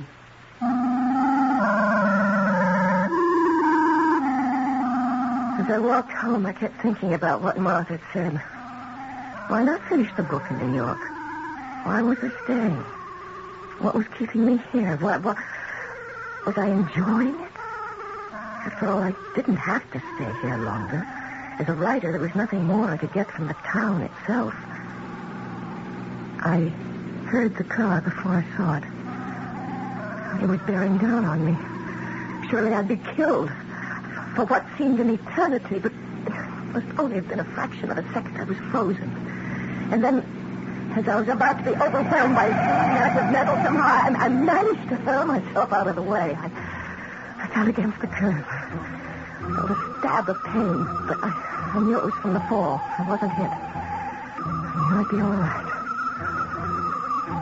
I also knew that attempt had been deliberate.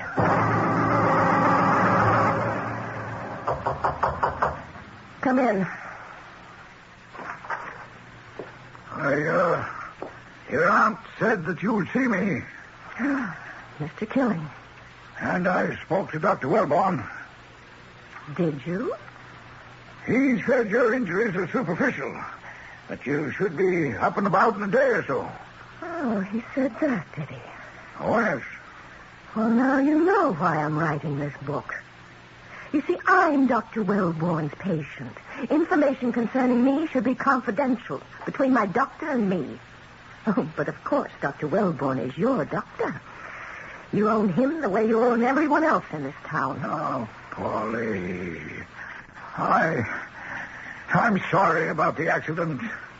You're sorry the driver missed me. What happened was certainly not a deliberate attempt on anyone's part. Why should I believe that? Well, there are automobile accidents. We do have reckless drivers. Oh, what will you think of next?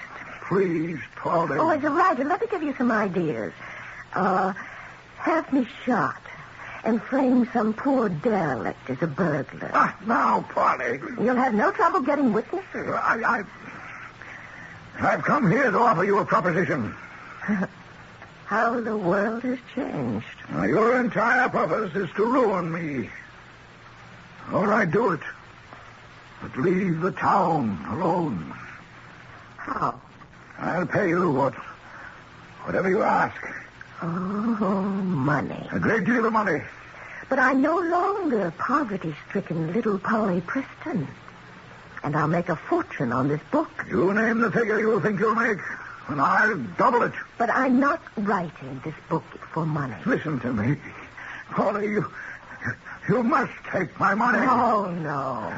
Take my money. The way he said money.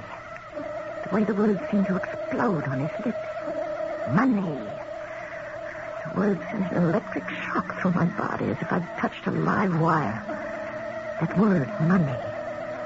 I'd heard it before.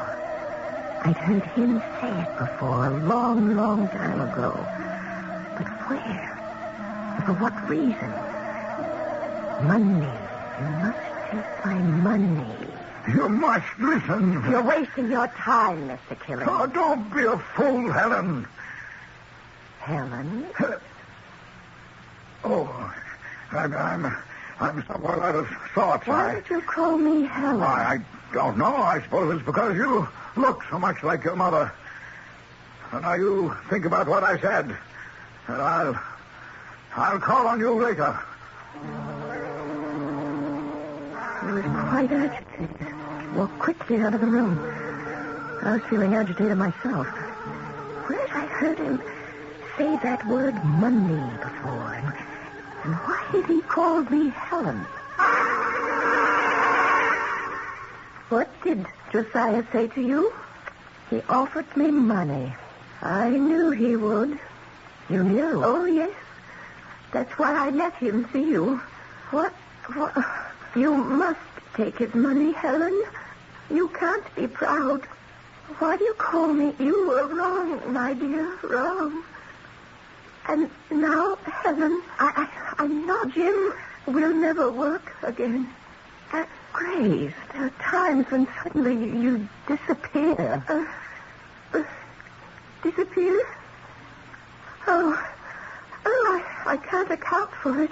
I look at you and suddenly you're Helen. And I'm reminded of something. Why were you telling Helen to take money from Josiah Killing? Was I doing that? Yes, you were. Helen was lying in bed. Just as I'm lying in bed. Oh, yes. That might make me think of Helen. Well, why were you telling her to take money from Josiah? I don't remember. But I remember. I was a very little girl, and I remember how he said money. I can't think of any reason why Josiah should have offered your mother money. Are you sure? Please. Please, Polly. Believe me.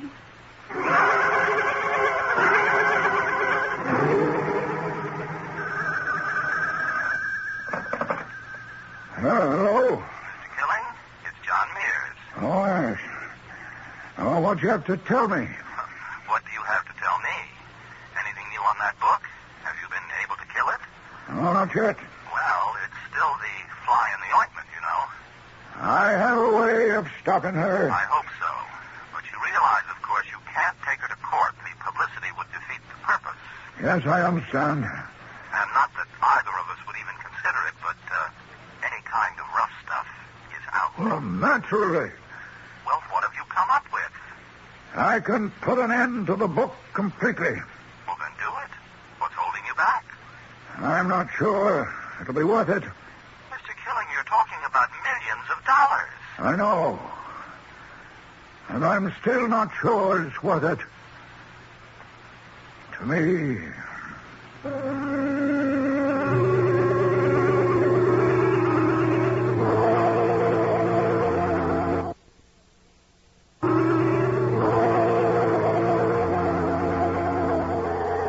Balzac had a word of advice for all writers and speakers. He said, keep your words to yourself because they belong to you and not to other folk who will only twist them to serve their own purposes. Here we thought all along that Josiah Killing would do anything to stop Polly Preston from writing that book. And now we find out the sky is not the limit. The limit will be clearly defined when I shall return with Act 3. You can have great taste, lots of great taste and taste with Luton. They're bitter, sweet, and cough drops with great taste in every box. Wild cherry, green, savory, menthol, common flavoring. Honey, the way you wish with lemon or licorice sauce. You can have great taste, lots of great taste and taste with Luton. Luton, the medicated cough drops that don't taste medicated. They taste great. Use only as directed. And the Bahamas, we got hiding there for you. 700 islands, we got hiding there for you. Everyone is different, we got hiding there for you. Whatever your pleasure, we got hiding there for you. Here in the country of 700 islands, we can show you more bonefish in one sunny Bahamas morning than you've seen in your whole life. We got plenty, especially here in Andros. Bonefish just naturally like Bahamas waters. Clear, calm, with more flats and shallows. Of course, we do a lot of deep-sea fishing down here, too. My friend Henry in Bimini can take you out after tarpon, wahoo, sailfish, something good's running every day of the year in the Bahamas. Here in the Bahamas, we got hiding there for you. 700 islands. In the Bahamas, the country of 700 islands, you can choose from golf, tennis, and scuba packages at affordable prices. Call toll-free 800-327-0787. Bahamas Tourist Office.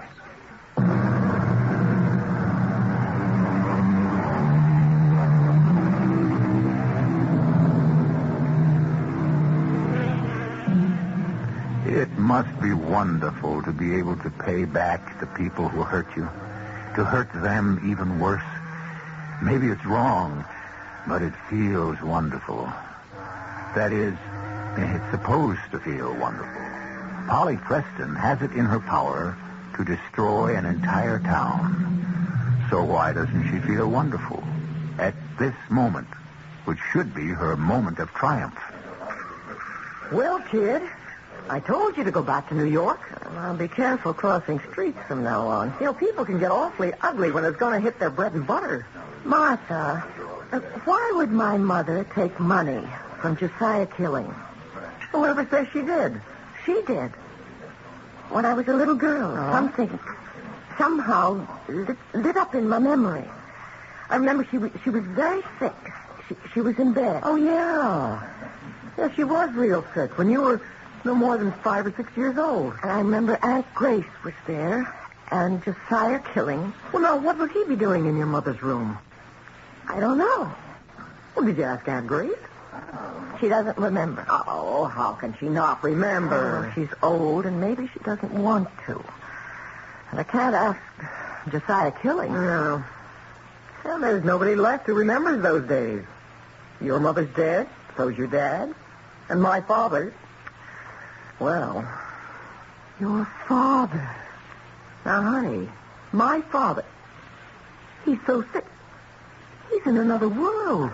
So he's my only hope.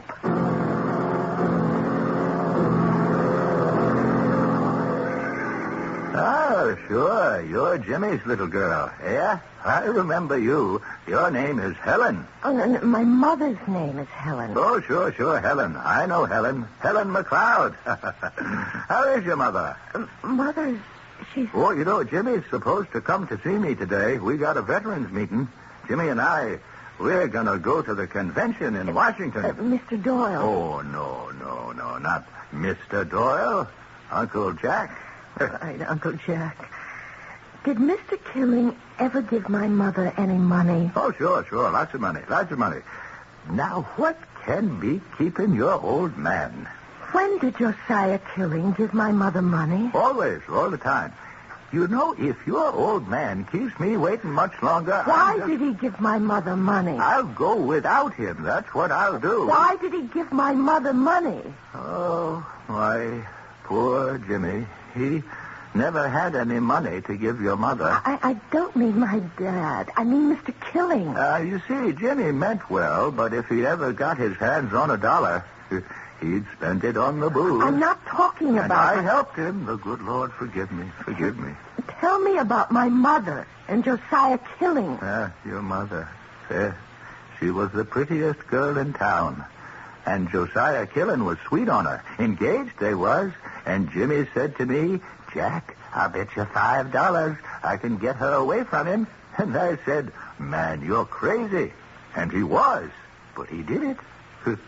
Who could resist your old man? Look, I know all that. But why did Josiah give her money? Did he give her money? Who said that? You did. Oh, well, then it must be true. Tell me why. Now, Helen. I'm not Helen. Well, there's no need of your yelling at me. I can't stop Jimmy's drinking. Please. I'm not the one that gets him into trouble. He's the one who gets me into trouble. And that's why I can't ever hold a job. And Martha, my little girl Martha, can't even go to school. She's got to sling hash in that greasy spoon. I'm a bad father. I'm so bad. But at least I ain't as bad as Jimmy Preston. What are you saying about Jimmy Preston? He's your best friend. Oh, yes. Yes, my best friend. Yes. Oh, I told you about him. I told you, Helen, before you married him. I'm not Helen. I'm Polly. Oh, yeah, sure. Little Polly. So nice of you to come to see me. Uncle Jack, please, think. Try to remember. Why would Josiah give my mother money? Josiah Killing giving away money? Why, he wouldn't give away the time of day. Now, why is that old man of yours keeping me waiting? Suddenly, something was happening inside of me. I didn't know what it was, but it somehow concerned my mother, my father, and Josiah Killing. And why he'd been giving my mother money. It was all so long ago, and I was so young. All I had were little stabs of memory, tiny glimmers shone briefly and died. Money, that word. And it was how that word changed in sound. Yes, sound. The sound of it changed in my mother's voice. Oh, my Aunt Grace could tell me. I'd make her tell me, in spite of herself. Am I disturbing anything? Oh, no, Aunt Grace. Come in. I haven't heard that typewriter going. Well, I'm thinking. Of what?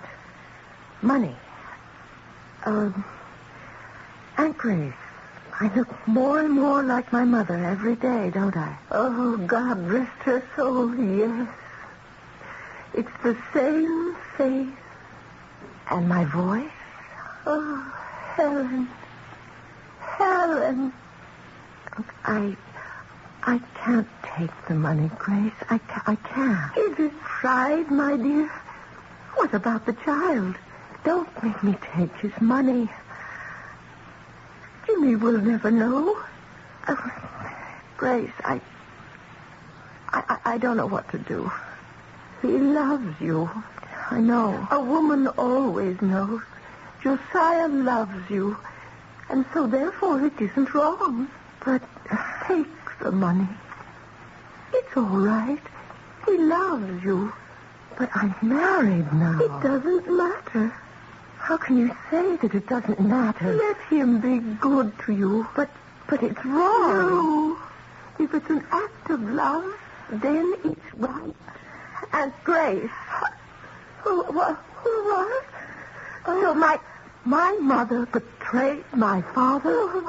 Polly, what are you saying? How can you think? Even she betrayed me? Who told you this monstrous thing? You did. I said no such thing. My mother had an affair with Josiah Killing. Polly, you must be mad.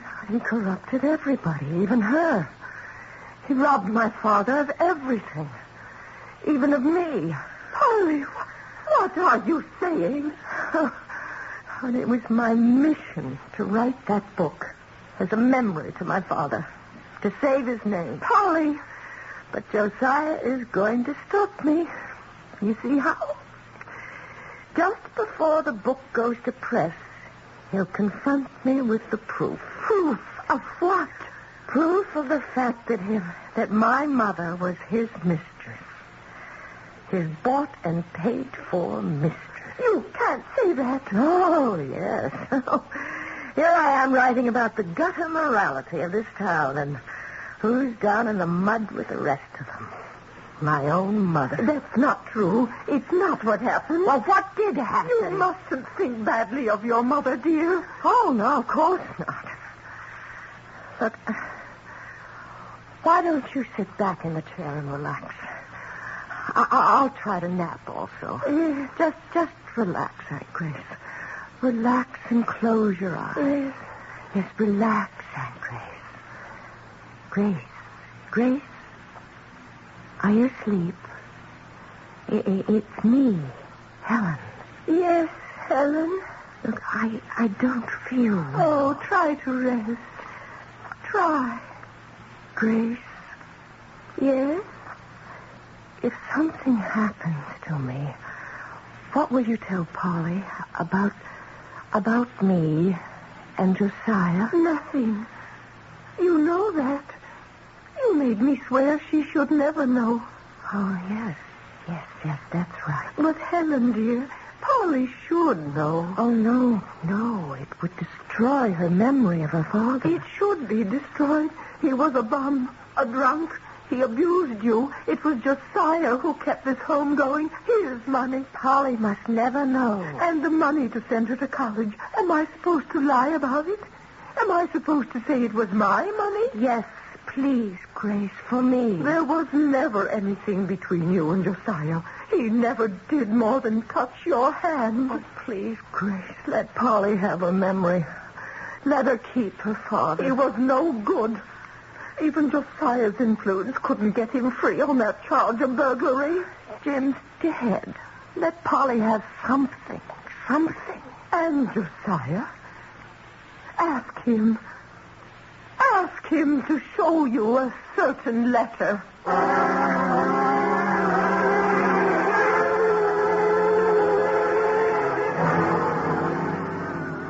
What do you mean you'll do nothing to stop publication of that book? You said you had a foolproof way. I figured out the cost. It isn't worth it.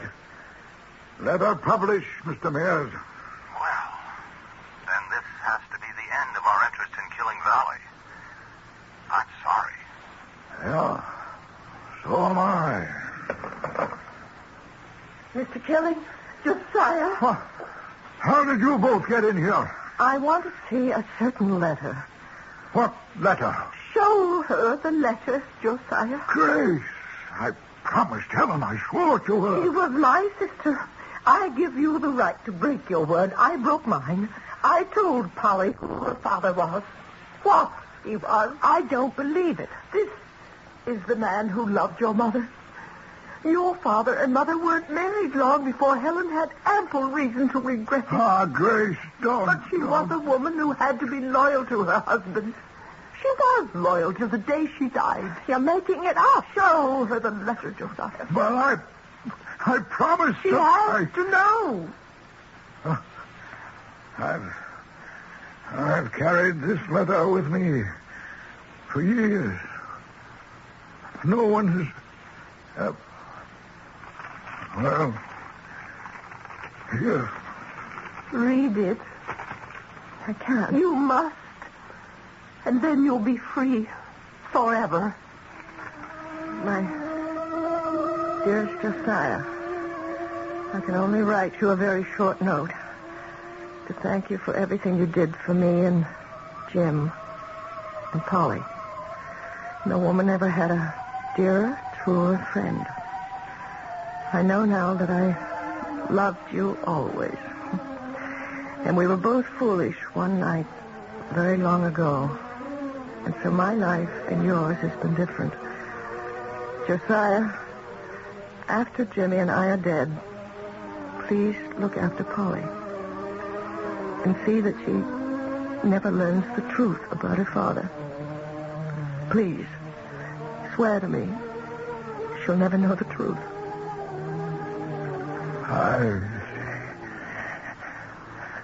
I'm sorry. Where are you going, Polly? Home. I have to. You see, there's a book that's burning up inside me. A book about some wonderful people. And I can't wait to sit down and write it.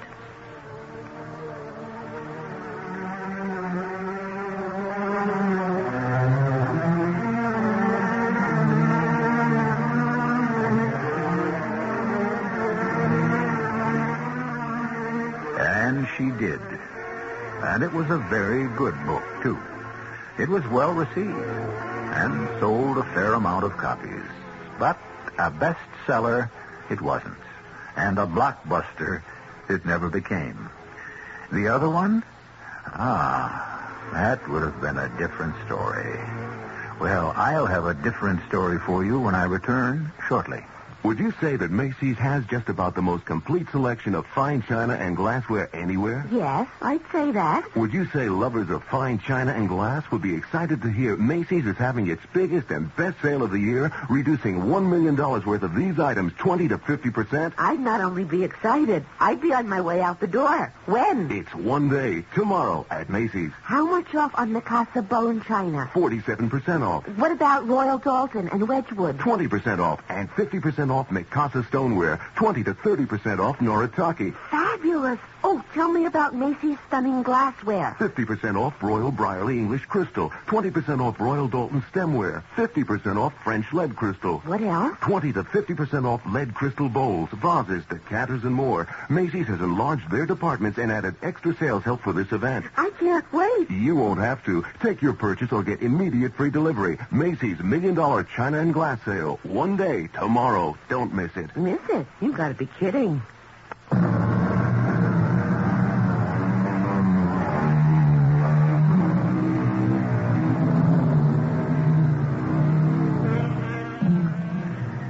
The sounds of silence.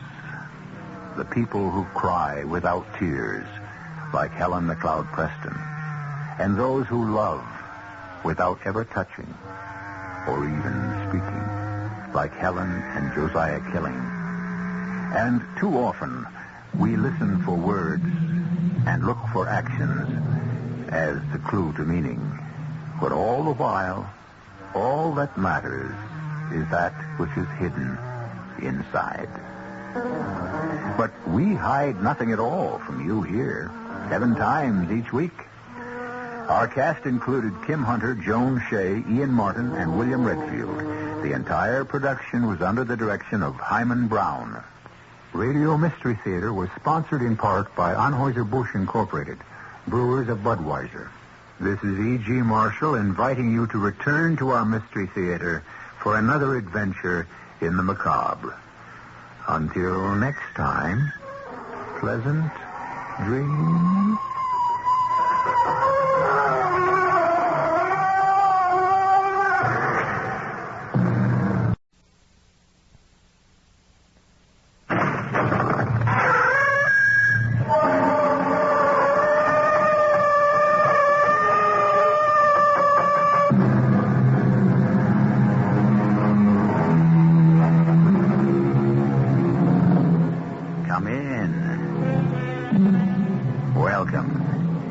I'm E.G. Marshall, curator of this cryptic museum dedicated to the mysterious and the macabre. Concealment seems to be the order of the day. We use fabrics, paints, chemicals, and hair to obscure the body, and we employ customs and law to hide the soul. Life, for so many of us, is a series of rituals and ceremonies, all of which are directed toward curbing our natures. Small wonder so few of us ever get to understand our fellow man. So few of us ever get to know ourselves. Our mystery drama, The Public Avenger, was written especially for the Mystery Theater by Sam Dan and stars Arnold Stang and Marion Haley. It is sponsored in part by your nearby Goodyear Auto Service Center and Buick Motor Division. I'll be back shortly with Act One.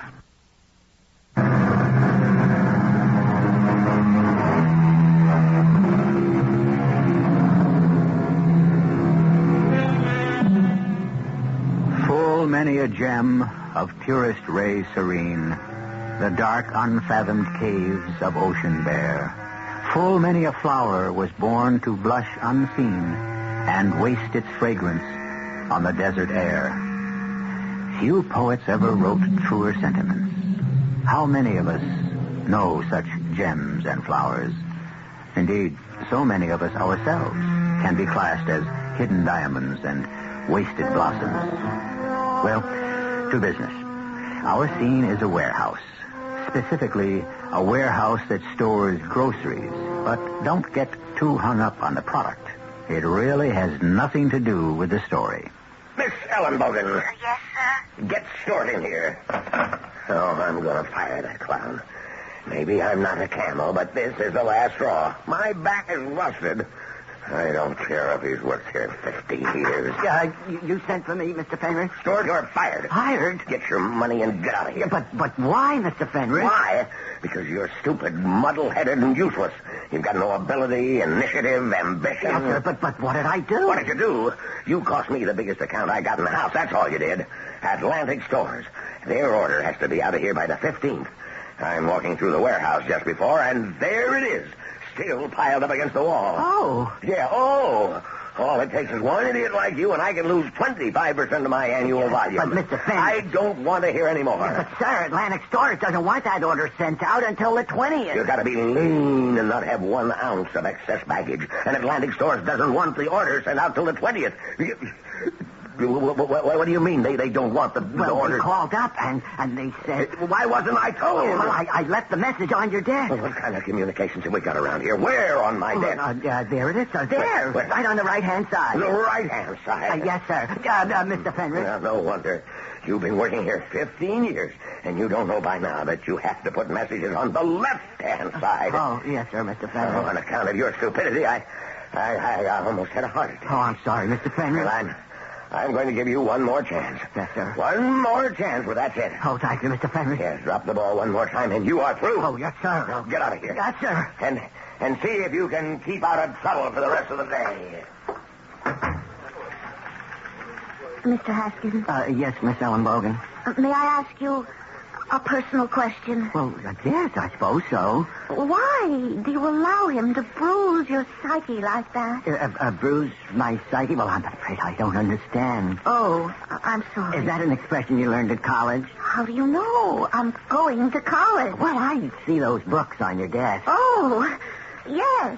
I'm just attending at night. Well, I've never gone myself. I wish I had. Well, it's never too late, you know. I'm studying psychology. Oh, I understand. That's quite a deep thing. Well, the psyche is, well, in religions, it would be the soul. Oh. In psychology or psychiatry, it is in the mind, but considered as an organic system reaching all parts of the body to adjust the whole organism to the total demands of the environment. Oh, yes. That's very interesting. What was that question you asked me? Oh, well, on second thought, perhaps it's most presumptuous. I'm sure it's something quite private. Why do I allow Mr. Fenris to bruise my psyche? Well, I don't know. I don't know. I don't feel bruised. You don't? No, although maybe if I knew where my psyche was. Miss Ellenbogen. Yes, Mr. Haskins. Do you go to night school every night? Oh, no, not every night. Yeah, well, I was wondering if, Yes, Mr. Haskins. No. Oh, my goodness. I have to get that... I have to get that special order out to South Coast Market. I'm late. Yes, Mr. Haskins.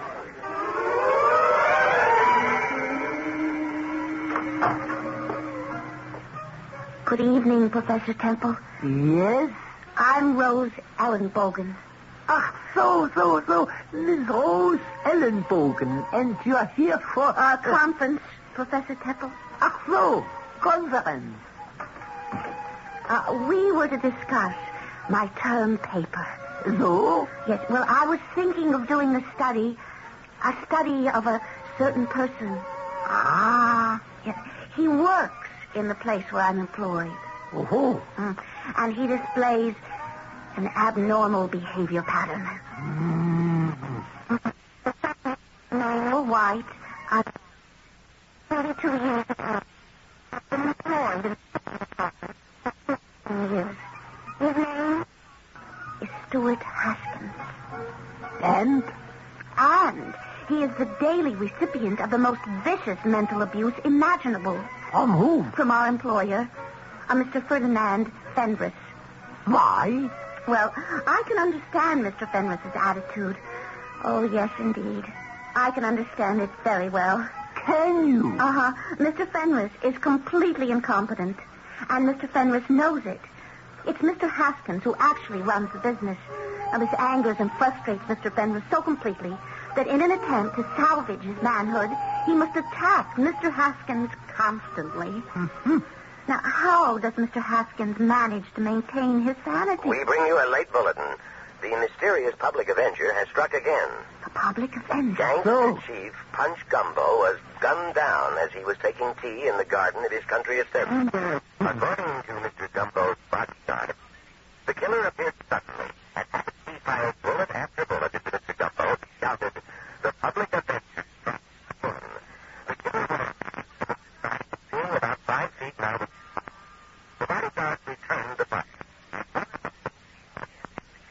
But the assassin made good his escape. And now we return to Symphony Hall. Oh, I wonder who he is, Professor Temple. Simple. You mean you know? Oh, yes. Who he is? Who is he? Mr. Stuart Haskins. Professor, you're joking. The last time I made a joke, it was with Professor Freud in Vienna in 19... Professor, it's impossible. You...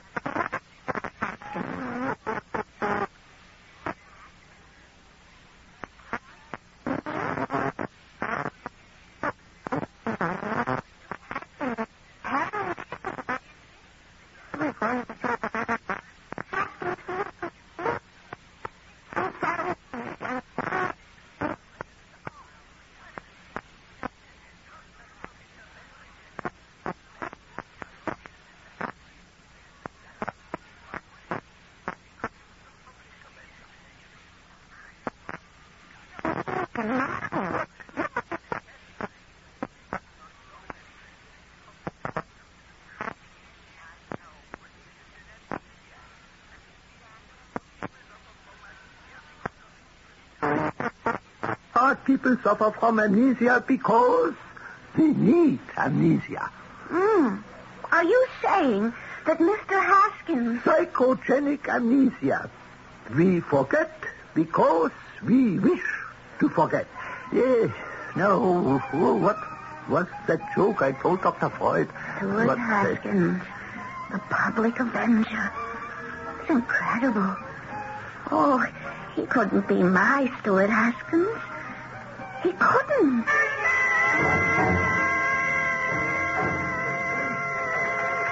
Good morning, Miss Ellenbogen. Oh, would you please put this letter on Mr. Fenris's desk for me? Certainly.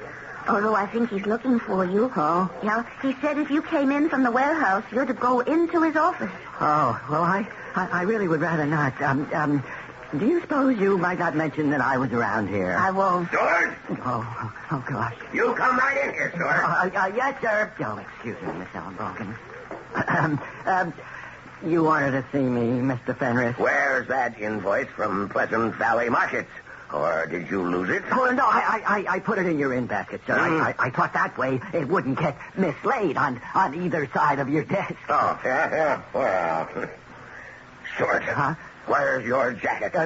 My jacket. I don't care how you look down in the warehouse, but up here we wear jackets.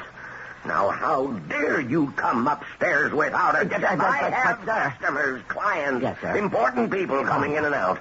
I can't afford to have my employees running around looking like a bunch of bums. Oh, yes, sir, but you... And you knew the rules. Yes, sir. And you broke the rules. But, Mr. Fenris, let me explain. I had to get my jacket cleaned. You had to get your jacket cleaned? Yes, sir. In other words, you're having your jacket cleaned on company time. Yeah, well, sir, Don't let it happen again. Oh, no, sir, I won't. I don't know why I'm so good to you. Yes, sir. Oh, I'm getting soft. Oh, thank you, sir. Are you still standing there? Now, don't you have work to do? Oh, yes, sir. Oh, was it very bad this morning? Was what very bad? Well, the way he spoke to you. Oh, that. Well, he doesn't mean anything by it. He doesn't? No, and besides, he doesn't know any better. Oh, tell me, did you read the news this morning? No, I never read the news or listen to it. You don't? No, not if I can help it. I find it too upsetting. Oh, you mean things that happen to other people upset you? Oh, yes, terribly. Have you heard of the Public Avenger? No, I don't believe I have. Who is the Public Avenger? Well, nobody knows. Oh. He seems to be a kind of one-man vigilante committee. He kills well-known hoodlums who seem to have eluded the legal process. Well, I can't say I approve. You don't? Oh, no. Violence of any kind. Just... Oh, could you imagine yourself as the Public Avenger? Me? Oh, never. I'm frightened to death of guns. Me, the Public Avenger. Whatever could have given you that idea? You certainly have a sense of humor. If there's one thing I admire in a girl, in a young lady, it's a sense of humor. Oh, so you never could? I was wondering, Miss, do you suppose? Yes? I was wondering if you... Oh, my goodness. Oh, I haven't packed the order for the bunny sword. I just have to get back to the warehouse.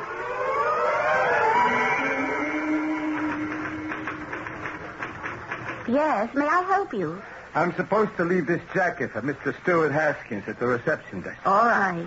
And would you tell him it won't pay to fix the hole under the right arm? It'll cost him a fortune to reweave it. Oh, that small hole? Yeah, that small hole. Why? Why? I'll tell you why. Because it's a bullet hole. A what? You heard me. It's a bullet hole. You heard him, too. How could a bullet hole get into Mr. Stuart Haskins' jacket? Don't ask me. I won't tell you.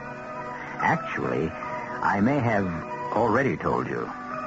They say still waters run deep. But in Stuart Haskins, we may be trying to navigate still water that has no bottom. I promise you things will flow fast and furiously when I return in just a few moments with Act 2.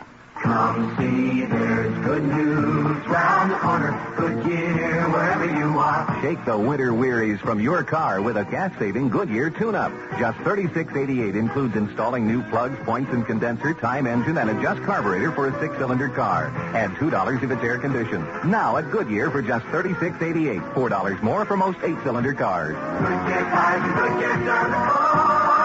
Work Goodyear to your car. Now, this message from your New York, New Jersey Pontiac dealer. How wonderful I can feel. Feeling your own person behind the wheel. You understand, you want performance, you're looking for a star. If they haven't talked to a Pontiac dealer, you haven't shopped. When we say it pays to shop a Pontiac dealer, here's an example of what we mean. If you order a Pontiac Astra or the classy little Sunbird between now and April 30th, you get your choice of either a 5-speed manual transmission or an automatic transmission at no extra charge. Absolutely free. So if you haven't talked to a Pontiac dealer, you haven't shopped for a car. If they haven't talked to a Pontiac dealer, you haven't shopped for a car.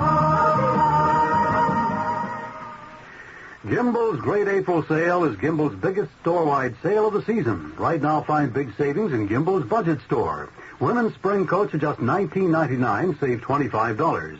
Irregular floral print sheets in twin size are 2 for $4.99. Men's famous name dress slacks are just $6.99 a pair. All in Gimbel's budget store. All at Gimbel's great April sale. Don't miss Gimbel's biggest store-wide sale of the season right now. You can buy better at Gimbel's because Gimbel's is getting better every day. It's now and it's big. It's Allen Carpet's greatest spring broadloom sale ever. Imagine $1,300,000 worth of luxury carpets incredibly reduced to just $5.88 to $14.88 a square yard, including padding and installation. Save on elegant carpets from famous Mohawk mills. Rich, deep pile carpets in almost any color and texture you could want, and at low money-saving prices. Look for the beautiful Mohawks at Allen Carpet's greatest spring sale ever right now. 3 months after I was married, I, Aviva Gendin, was forced to leave the Soviet Union. It is now 4 years since I last saw my husband. Only you can bring us back together. Please join the march on May 2nd. Give 3 million Soviet Jews the courage to continue. March on Solidarity Day, Sunday, May 2nd at 12 noon, beginning at 71st Street and 5th Avenue. Every one of them needs every one of you. Please join the march on Sunday, May 2nd. Uses it. Look. This paper. Is it? Yes, but you... What about uses...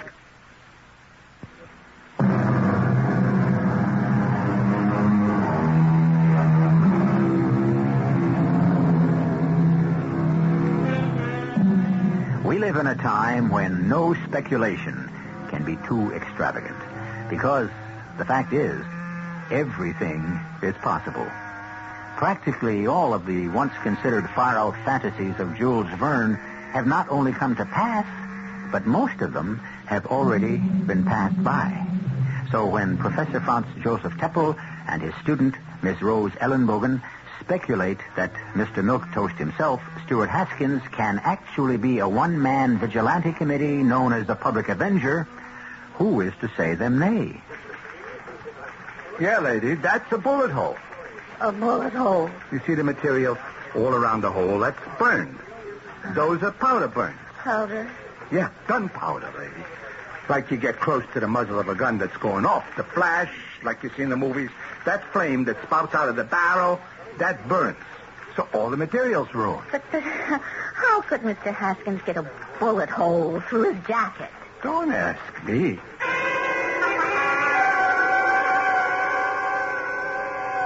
Oh, the man came with my jacket. Well, I'm so glad. Oh, thank you, Miss Ellenbogen. The man said to tell you that they couldn't fix the hole. The hole? The bullet hole.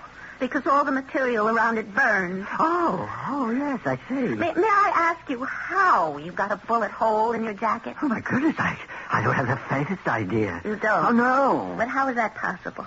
I mean, certainly you should remember a thing like a bullet, I would think. I can't even imagine. Well, think. I mean, could you have been near any place where they were shooting, for example? No, I've never been near any place where they were shooting. Never? No, well, I was in the military service. Or did you fire a gun in the service? Well, yes, but I prefer not to think about that. Well, about this bullet hole, how can we account for it? Well, I'm afraid there's only one explanation. What's that? It's not a bullet hole. It isn't? But the man said. Yes, I know. And it does look burned. Well, you see, they may have been pressing it, and somebody carelessly burned this hole. And to cover up, they made up this little story about You it. insist, then, that this here is not a bullet hole? Well, I don't know of any way I could have received it in my coat. Well, what do you intend to do about it? To do about it? Well, nothing, I suppose. It's really a very old jacket, and I'm about ready to discard it anyhow. So why create a tempest in a teapot, as it were? Oh, you're positive that cannot be a bullet hole? No way at all. Oh, Miss Ellenbogen, are you going to school this evening? No. Oh, I was thinking that... Yes? Oh, my goodness. I haven't packed the Chippy Chipmunk canned peaches. Excuse me.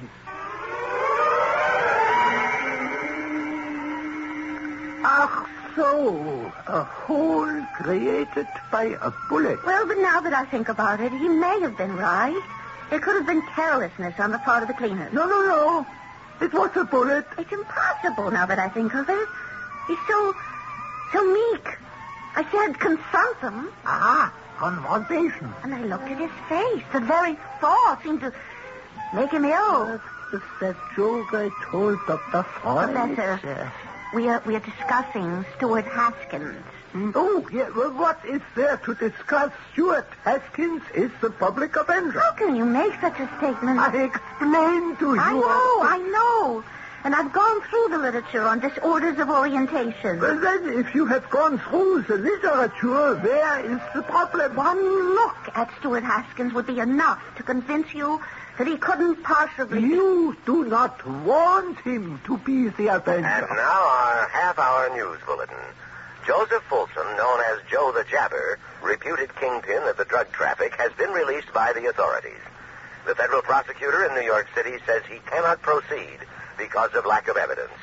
Ironically, Joe the Jabber himself is somewhat less than happy with the decision. He is quoted as saying, "If you feds want to put me back on the street, you've got to protect me from this crazy Avenger." More news later. The public avenger shall strike tonight. Tonight? Mr. Haskins shall shoot Mr. Joe the Jabber. But Joe the Jabber is in New York. That's 1,000 miles from here.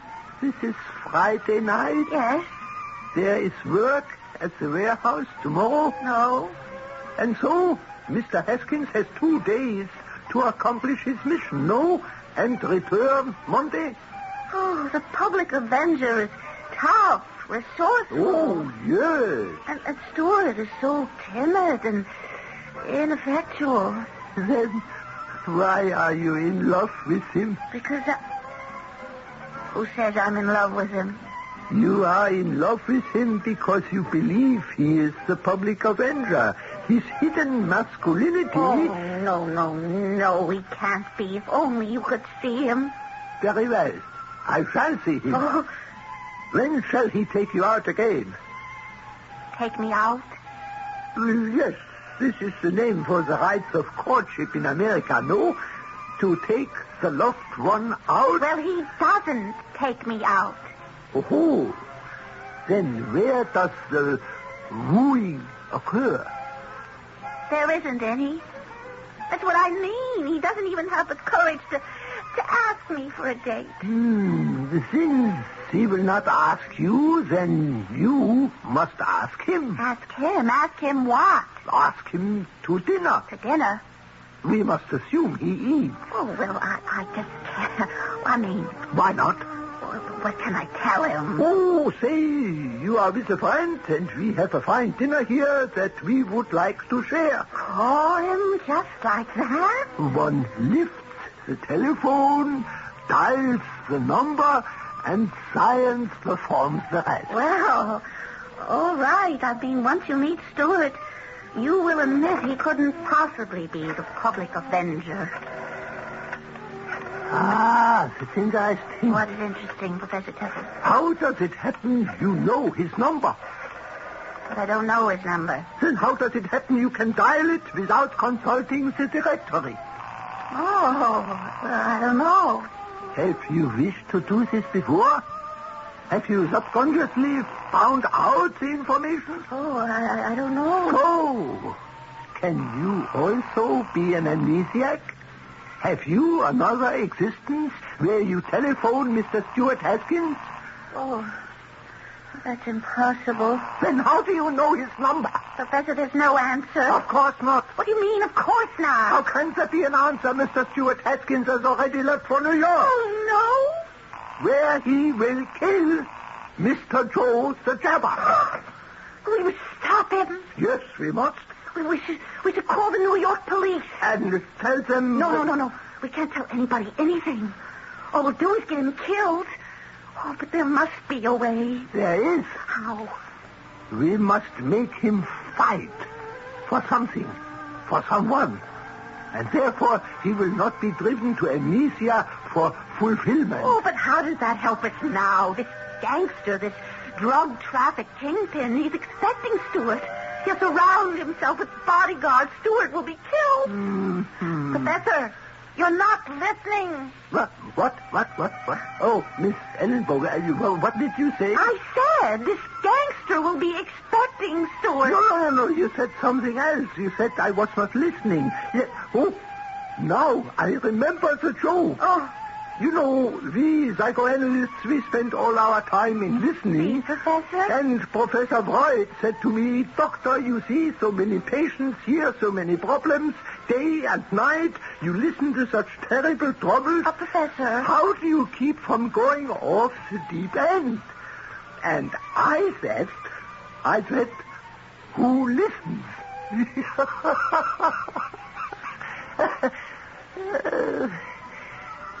I must say, Dr. Freud did not think it was funny either.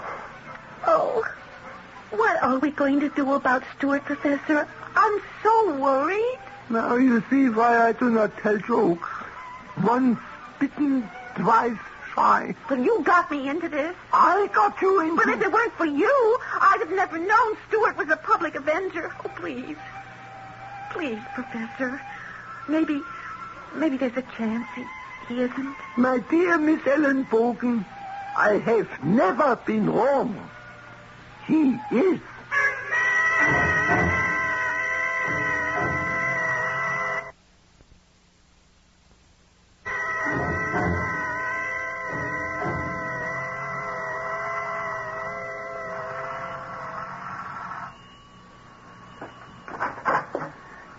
You gonna lean on that bell all night, lady? Well, mister, Just call me pal. Okay, pal, I've been trying to get into Mr. Haskins' apartment, but it doesn't look as if he's home. No, it don't. Are you the superintendent? When I get a raise. Meantime, I'm the janitor. Uh-huh. Do you know where he is? No. He's a guy who never goes nowhere. Nowhere? Comes home, cooks himself his supper, listens to music, maybe he'll read, then he hits the sack. Uh-huh. He's always home. Yeah. Except lately. Yes, lately. I mean, the past month, maybe. He goes someplace. Where? I don't know.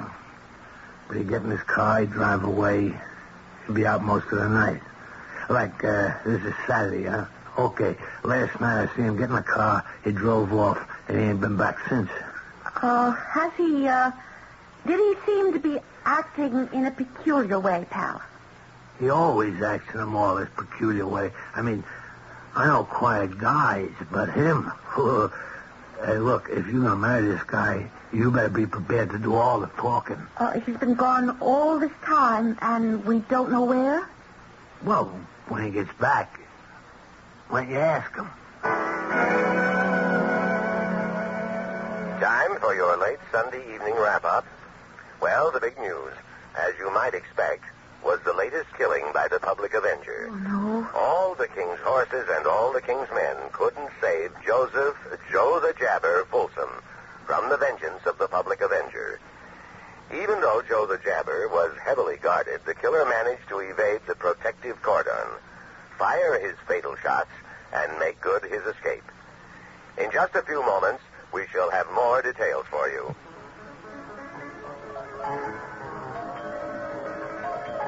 Just a minute. Now, who could... Professor Temple. May I enter? Well, yes. You heard the news? Yes, and that is why I am here. Oh, do you know something? Something that should make you happy. I want you to know that your Stuart Haskins is not the public avenger.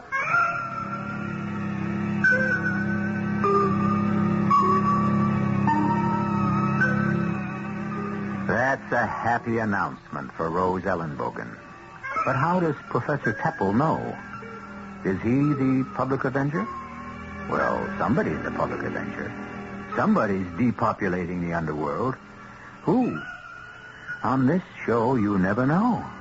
The third act, which is where the piper must be paid, will be brought to you in just a very few moments. Moving on with the Allied spirit, going to a brand new town. You're leaving the past miles behind you. With Allied band lines, you're home.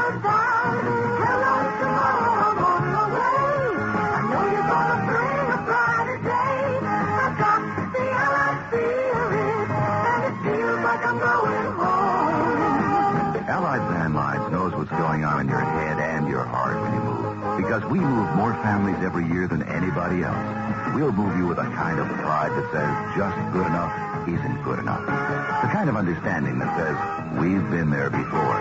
That's how we've become the world's #1 mover. We call it the Allied Spirit. Let it move you. Hello, tomorrow, I'm on my way. I know you're gonna bring a brighter day. I've got the Allied Spirit, and it feels like I'm going home. You are cordially invited to attend the circus wedding of the century. The wedding of Mishu, the world's smallest man, as Ringling Brothers and Barnum and Bailey Circus, the greatest show on earth, celebrates 200 years of circus in America. The most lavish circus spectacular ever staged. See for the first time in 3 decades, 10 trained, enormous, ferocious performing polar bears. Witness thrilling aerial exploits high above the arena. Roar with laughter at the world's funniest clowns. More acts, more animals, more tigers, more elephants, more thrills than ever before. See the phantom of balance on the death-defying whirling wheel. Come and experience the thrill of a lifetime as Ringling Brothers and Barnum and Bailey Circus in a totally new show celebrates 200 years of circus in America. You've got to see it to believe it. See it all at Madison Square Garden, now through May 31st. For ticket information, call 564-4400 or Ticketron. In a country where romance is a national passion, so is Madame Rochas. This is not coincidence, because there has never been a more romantic fragrance or a more beautiful interpretation of what it means to be a woman. Perfume, eau de cologne, parfum de toilette by Madame Rochas, the most loved French woman in the world. Madame Rochas, like romance itself, it is a beautiful gift to give a woman.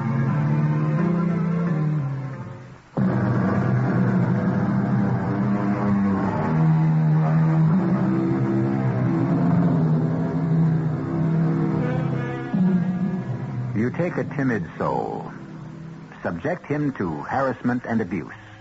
You thus drive him to daydreams and fantasy. He sees himself as a knight-errant, a hero, a righter of wrongs. With most people, it remains at that level, fantasy. But there are those who seek to make their dreams reality. They forget this world and try to live their ideal in another. Of course, they don't remember doing it. This physical attempt is a form of amnesia, which is what we've been talking about all along. You say Stuart is not the public avenger? He is not. And can you ever forgive me? Forgive you? For what? For making you think so. Well, after all, you thought so yourself. Not I. I never thought so. Well, you were the one who made such a logical diagnosis. Yeah, I know, but you see, it was my poor sense of humor. I don't understand what... Every 40 years I try to make a joke, and it simply is not funny. This was a joke? An example of how a hypothesis can lead one astray. But according to the textbook, dissociative behavior, people like Stuart would seek an outlet. I mean, they are logical candidates for psychogenic amnesia. Yeah, but you see, to become a public avenger requires more than the wish. One must have the body, the fire, the elan, the ability. And this was a joke. Yes. To see how easily one may be taken in by words and theories. You mean Stuart isn't the public avenger? There is no way under the sun, moon, and stars that your Stuart Haskins could possibly be. It is my last bad joke. Certainly I cannot live another 40 years. You forgive me? Oh, forgive you. Professor, I love you.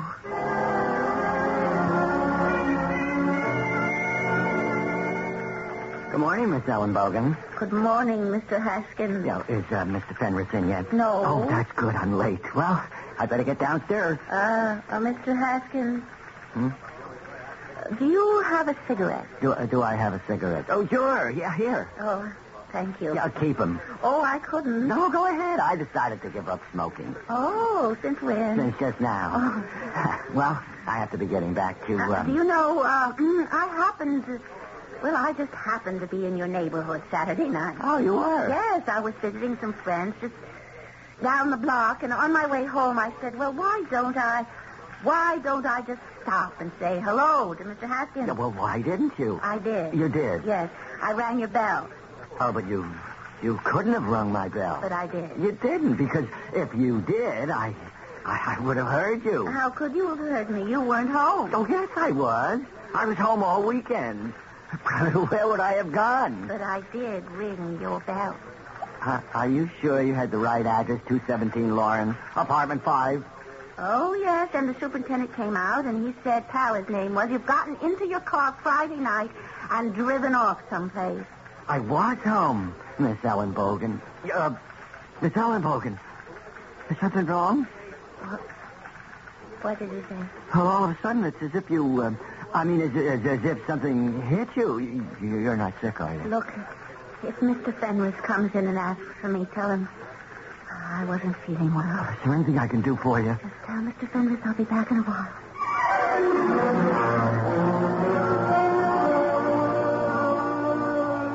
I was there at his house Saturday night. He was gone. So? He claims he was home all weekend. But he may have been asleep. But the janitor says he saw him leave in his car.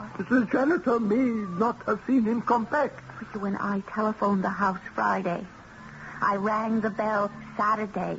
We know he wasn't there, yet he has no memory of being away. Now, isn't that a classic amnesiac symptom? Very well. Perhaps he has amnesia. Well, that's what I'm telling you, Professor. It may have started as a joke on your part. Feeble joke. But it happens to be true. But suppose it is true. We have no proof that he is a public avenger. Not every amnesiac... But we have proof. He was in New York.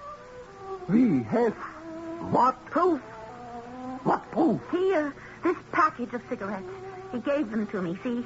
They come from New York. Oh, no. You can purchase those cigarettes anywhere. Well, of course you can. But then why do you say he bought them in New York? Because of this stamp. This New York City sales tax stamp. Now, doesn't that prove... Somebody may have given him the cigarettes. First, we have the bullet hole. It might have been a careless cleaner. Second, he was not home all weekend. This cannot be proved. Third, the New York stamp on the cigarette package. Not conclusive. And now the news on the hour. Reliable information has it that the organized underworld has collected a fabulous war chest to protect itself against the public avenger. No expense will be spared in a mammoth operation to find the killer. The law enforcement authorities have announced a full-scale drive to apprehend the public avenger. And so it appears that both the government and the gangsters may very well be united in an effort to fight a common foe. A foe who... Interesting alliance. Oh, what am I going to do, Professor? We still have no absolute proof. Well, if he keeps on, they'll kill him. One side or the other will kill him. Yeah, there's no doubt about that. But how can I make him stop? How? Why does he have amnesia? Because his boss persecutes him. Ach so. This must be put a stop to. But how? Let us apply psychology to the problem. And we have special orders to send to, ask store. Yes, Mr. Fenris. Will that be all, sir? Yes, that's all. Oh, I dropped my book. Oh, it's a pretty heavy book, Miss Ellen Bogan. Doesn't your arm get tired carrying it? Oh, no, sir. It's a psychology book. You see, it's really fascinating. Oh, yeah? Oh, yes. As a matter of fact, most employers today are great students of psychology. Huh? Why? Well, most people in their human relationships use the direct head-on approach. So what's wrong with that? Well, now, a person like Mr. Haskins. Yes, Stuart. Now, he is really a very intelligent, sensitive human being. He is? Oh, yes. Well, that's news to me. Well, he, Stuart, could respond so much more effectively to kindness. Oh, you're wrong. What do you mean? All this psychology stuff now. Spunk! Now, how can you say that? Psychology. You know how to manage people? Well, yes, through understanding, kindness, through sympathy. Through fear. Fear? Fear. Naked fear. Oh, Mr. Fenris. Fear. That makes a man tremble for his job. Shows him who's boss.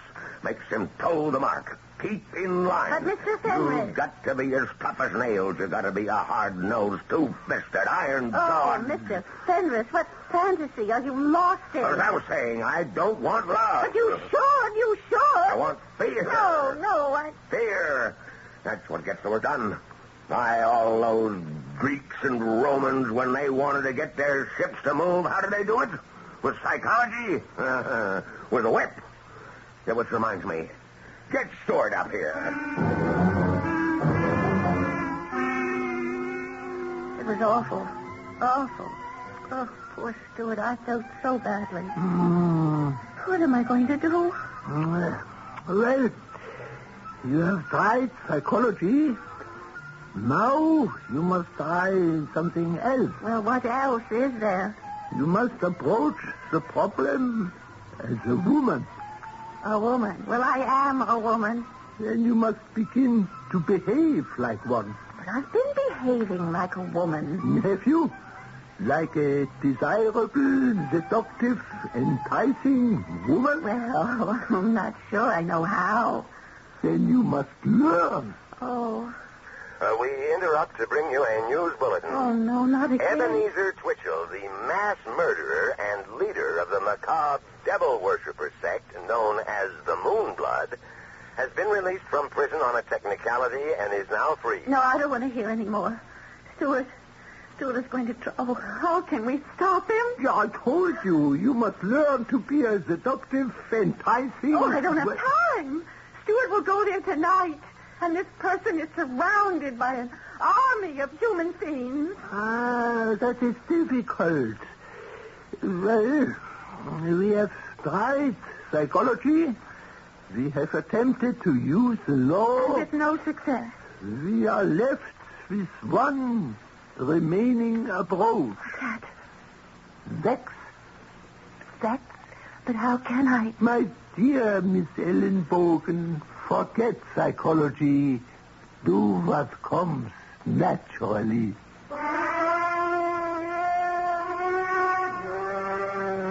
Miss Ellenbogen? Yes, sir. Get Stuart up here. What does he think he's pulled this time? Oh, boy. Am I going to put the fear of heaven into him? I'll get him on the intercom.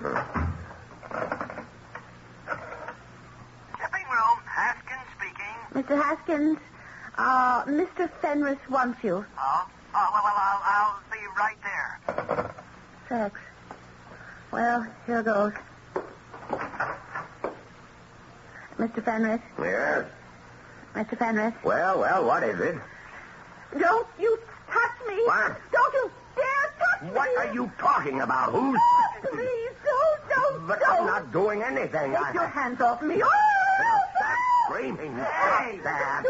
You save me. He attacked me. What? She's crazy. I never did anything. Lying. Now, you get out of here. You're crazy. Oh, you're going to let him yell at me? I yell at you. You said... I thought you loved me. Well, I do. Well, I'll see what he tried to do to me. Do something. Why would I want to do anything to a homely bag like you? Well, what do you want me to do? What do you really want to do? Well, I really want to... Well, I want to do this. Oh, and this. Oh, That's enough, Stuart. Stuart, that's enough. You called me Stuart. You're fired. You can't fire me. I quit. Oh, you quit? You can't quit. I mean, well, how am I going to run the business? You never ran this business. I did. You can always get another job, Stuart. I don't need a new job. I need a new title. That's right, Stuart. A new title. General manager. And more money. Yes, sir, Stuart. That's only fair. Now let's go to lunch and we can talk about it. I want to go to lunch with you. I'm taking my fiancée, Rose. I'll be ready to pick you up in 10 minutes. Oh, and If you had another date, break it. Oh, yes, Stuart. Do you have school tonight? Oh, no, Stuart, no. Good. We can get married. Fenris Foods. Mrs. Haskins. Those ready? No, I'm just getting in the practice. I only called to see if you learned what to do. Oh, Professor, I didn't have to learn how to do anything. I knew all the time.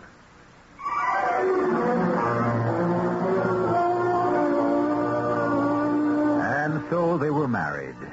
For reasons no one has yet discovered, the public Avenger has disappeared from view. He has been unheard of since. So we can't say that Rose's gain has been society's loss. No, we can't say that. No vigilantism, no matter how well-intentioned, is ever a gain for society. But I shall have a gain for you when I return in just a few moments.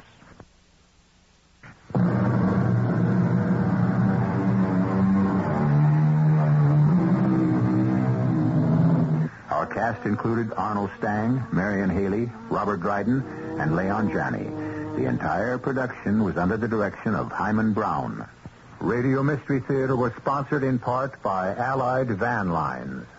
This is E.G. Marshall inviting you to return to our Mystery Theater for another adventure in the macabre.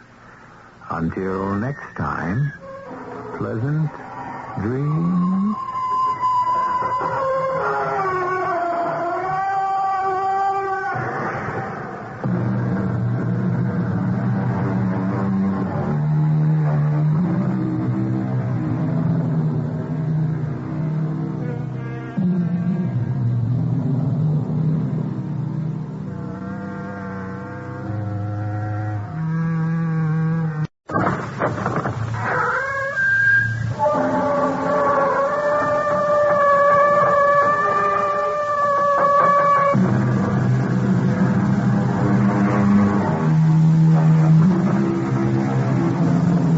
Come in. Welcome. I'm E.G. Marshall, mediator between this world of reality and the other world of illusion, although, admittedly, few of us can keep them straight. The road to hell, they say, is paved with good intentions. And you might justifiably ask, how does this happen? Well, the first building blocks are honest and square. But as you travel downward, the light becomes dimmer and the way narrower. And before you know it, that fine line between good and evil is lost in the darkness. And although you begin by reaching for a star, you end up by falling into the pit. Our mystery drama, Party Girl, was written especially for the Mystery Theater by Sam Dan and stars Mason Adams. It is sponsored in part by Anheuser-Busch Incorporated, Brewers of Budweiser, and your Singer Sewing Center. I'll be back shortly with Act One.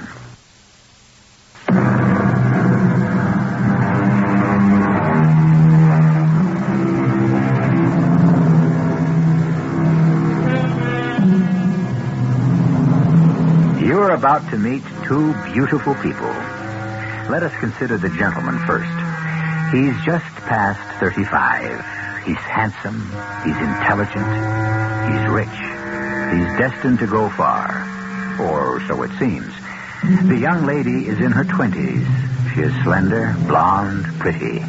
Indeed, a fit companion for the gentleman. I'm sorry to say that both these people are just slightly inebriated. They are at the gentleman's summer home, actually in his den. He is a sporting gentleman. He has invited her here to look at his spectacular collection of firearms. And why not? Don't artistic gentlemen invite ladies to look at their etching? Well, yes. But who ever heard of anyone being killed by an etching? I don't know the first thing about guns, but I bet I recognize the prize. You sure did, Suki. That's a Belgian .29 caliber Armand de Vizier. Armand who? Hey, why did he call you Suki? Oh, this little revolver is so pretty. I don't know anything about guns, but this is so so pretty. Suki, don't point it, for goodness sake. Even if it isn't loaded, you should never point at it. Like a beautiful piece of machinery. Hey, you didn't tell me why your name is Suki. Oh, my father called me Suki. Is that so? Why? Well, he had 2 daughters. He called one Polly, so he could tell her to put the kettle on, and he named me Suki, so he could tell me to take it off. You're joking, huh? Oh, Papa. Poor Papa. If he could see what's happened to his little Suki, it'd break his heart. Oh, don't say that. You're a great little girl. Papa, I'm sorry. Really, I'm sorry. You know what I think? I think you need a drink. Yeah, that's right. I do need a drink. I never used to drink. Oh, what am I hanging around here for? Well, the evening's young. We're going to have a lot of laughs. I mean, what am I hanging around on this earth for? Oh, you're a profound one. What am I hanging around on this earth for? Billy. Is that your name? Go. Billy? Well, come on. Let's join the others. You'll feel better. No, thank you. Billy, you're awful cute. But I shouldn't hang around. You know what Papa said? When you wear out your welcome, go. Come on, Suki. The night hasn't even started. I'm not welcome in this world anymore. I think I'll leave. And this Armo, whatever its name is. Don't do that, Suki. You shouldn't, even in a joke. Life, Suki, life is so precious. You shouldn't just make jokes. Bye, Billy. No, there's no use pointing it at yourself, Suki. It isn't loaded. There, you see? Well, if at first you don't succeed, try again. I told you. Now, put the gun down. And again. Now, look, Suki, would you put that down before I take it away from you? And again. Suki. And again. Suki. Suki. Suki. Billy, was that? Oh, my God, yes, it was. She's dead, Jim. She's dead. Look at her. She's dead. How did it happen, Billy? She was fooling with a gun, and it went off.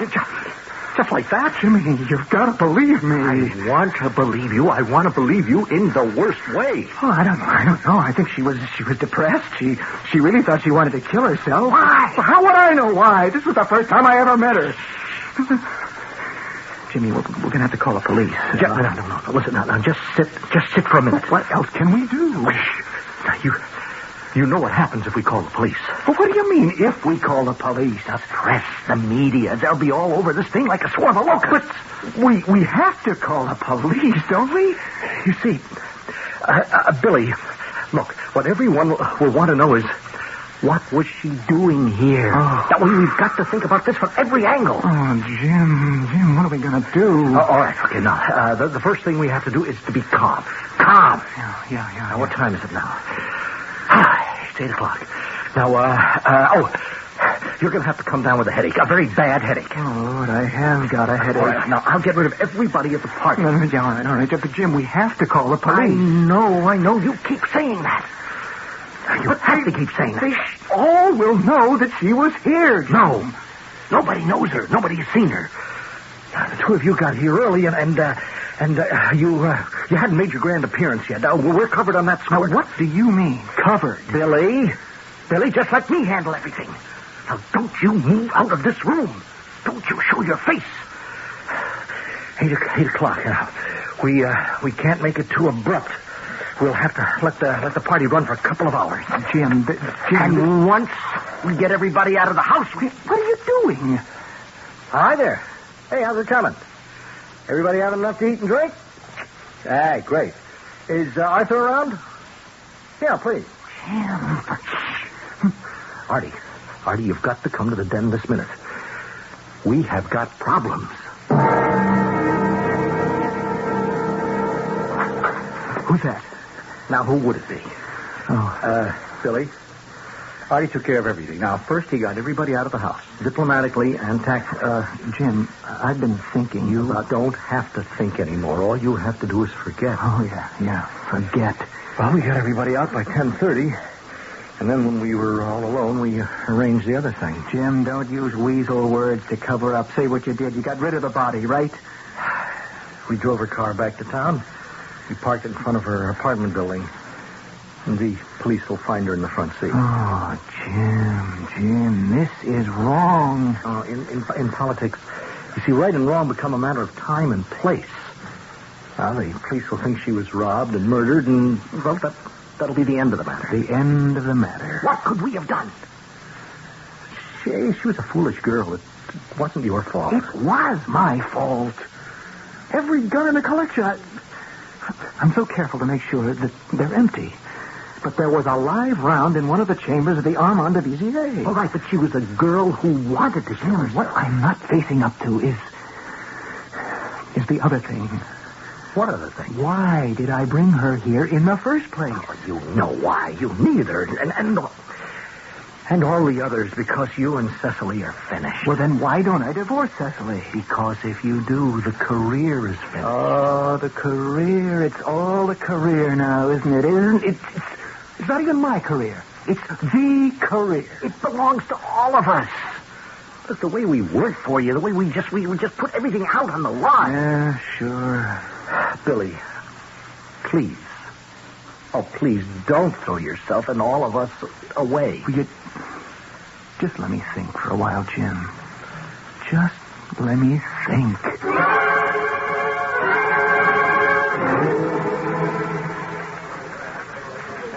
Here we had a homicide last night. You got the report, Ben? Girl, Captain, 25. Name of Suki Prentice. A model. Was she a model, or are you being kind to her? She was found sitting behind the driver's seat in her car, a blue two-door Reliance sedan, which was parked in front of her apartment building at 334 West Palmer. Shot once in the right temple. 29 caliber bullets. 29 caliber? Funny caliber. I wouldn't use the word funny, but I agree. Time of death said at 8 p.m. Body discovered by foot patrolman at 12:18 a.m. Anybody hear anything? Nope.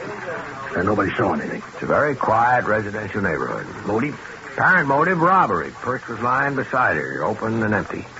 No money inside. Markings on fingers and wrists show evidence of her having worn jewelry. Yeah, so it was robbery. Well, why do you say apparent motive? How does this one look to you, Captain? Well, I think the report says it. She pulled up in front of her house. Some hood happens by and sticks her up. Maybe she panics, or maybe he's a psycho and he kills her. But you don't think so, I can tell. All right, what bothers you? The report says she slumped behind the wheel of the car. But the bullet wound is in the right temple. Now, it should be in the left temple. What did the killer do? Reach all the way around inside? Well, maybe she turned her head. Oh, she'd have to be a contortionist. Yeah. Well, spend a while on it. I don't know what you can do besides ring doorbells and ask if anyone saw something. It could be a career in itself.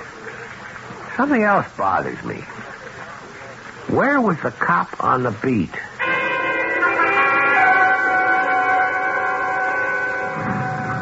Hello there, Officer Malone. Hello, Sergeant. Malone, how are you as a ticket writer? Oh, depends on the mood I'm in, I guess. Some nights I ticket everything in sight. And then I have nights where I love all my fellow men. I forgive them the little traffic trespasses. And how were you last night? Last night I was a lion raging through the street. Nothing, no one escaped my wrath. Right here in front of 334 West Palmer, the sign says no parking at any time. Oh, that is my favorite spot. I call it the quota corner. There's always someone breaking the law right here. Really? Well, you let someone get away with it last night. Oh, no. There was a convertible parked there between 7 and 10. And he got his. There couldn't have been a convertible parked in front of 334 between 7 and 10. What are you telling me? I know who I tagged. Because at 8 o'clock, a Miss Suki Prentice was shot to death there in her car. And she wasn't spotted till after midnight when your relief man took over. No. So the fact is, you didn't even walk this part of the beat for the 4 hours between 8 and 12. Now, a little bit of cooping on the beat might be okay, but you must have had yourself a slumber party. Sergeant Kravitz, I put in a full 8 hours. I patrol every square foot of that beach. Not only did you not ticket a car that was illegally parked, but you didn't even notice that a woman was slumped over the wheel dead. Now, you better listen to this, Sergeant. At 7 p.m., I'm in front of 334. Okay? A blue NMC convertible is illegally parked. I ride him up. I pass by once an hour. He's still there at 8, at 9, at 10. At 11, he's gone, and the spot is empty. So I don't know anything about your two-door sedan with a dead dame in it. But that's impossible. You want to see my duplicates? Go on down to headquarters. I turned them in this morning. She wasn't killed in front of the house, Captain. She was killed somewhere else. Okay, Ben. That much is obvious. Well, this becomes another kind of crime. It's no longer some hood who spots a mark and moves in. It's something else. What? Well, it means it's a killing with a texture. Come on, Ben. Now, what are you trying to say? It has a story. It has complications. Somebody had to figure out certain moves. Okay. Why was her body brought back to her house? To get it away from the spot where she'd been shot. Far away. Because if we find out where she was killed, we know who killed her. All right, then you get to work, Ben. I will, after lunch. I never knew you to stop for lunch when you were hot on the case. Well, this is a very special lunch. An old college friend of mine is in town. Has a summer house upstate. Hey, how come you never got rich? He may be rich, but he's a great guy. You know him. Well, how would I know him? Well, you know of him. He's Congressman Bill Anderson, who's probably going to be the next governor of the state.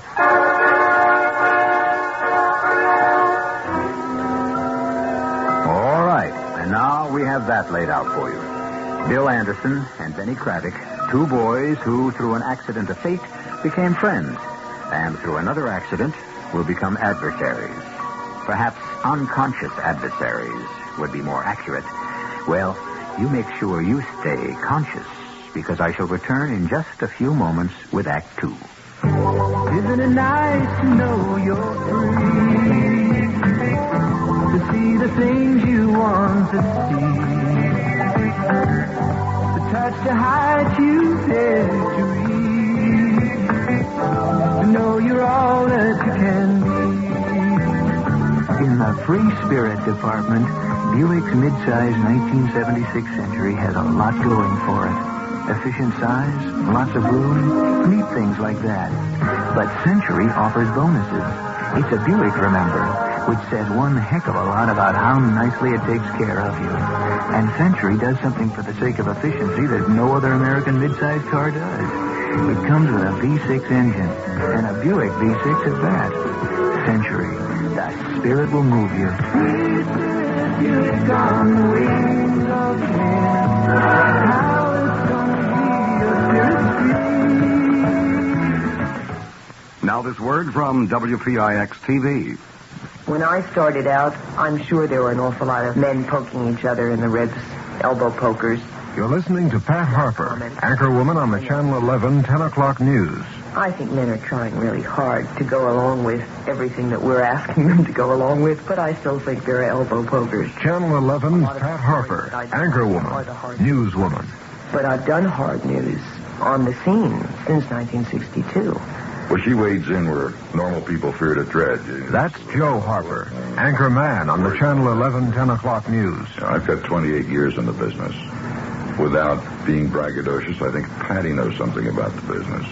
Out of the studio, on the street, we talk about the business. We live and breathe it. It isn't just a job that ends when you're off the air. Joe Harper and Pat Harper. Anchorman and anchorwoman. On the Channel 11 news at 10 o'clock. Let's hear it from Martin Payne. We've got decorative lumber, lighting fixtures galore. We've got tiles and bulbs and brushes. We've got covering for the floor. Rollers, paints, and spackles, walls covering till you'll faint. Martin's home decorating standard. It ain't just paint. Now through Tuesday, it's Martin's 50% off paint sale. Pay only half price for a special selection of Martin's inside and outside paint, porch and deck paints, enamels. All 50% off regular low prices. Buy Armstrong place and press tiles, now 33 cents each. All vinyl wall coverings in stock, second roll for $1. A 4-foot utility shop light, complete with GE bulbs, now $12.99. We've got decorative lumber, lighting fixtures galore. We've got tiles and bulbs and brushes. We've got covering for the floor. Rollers, paints, and spackles, wall covering till you'll faint. Martin's Home Decorating Centers. It ain't just paint.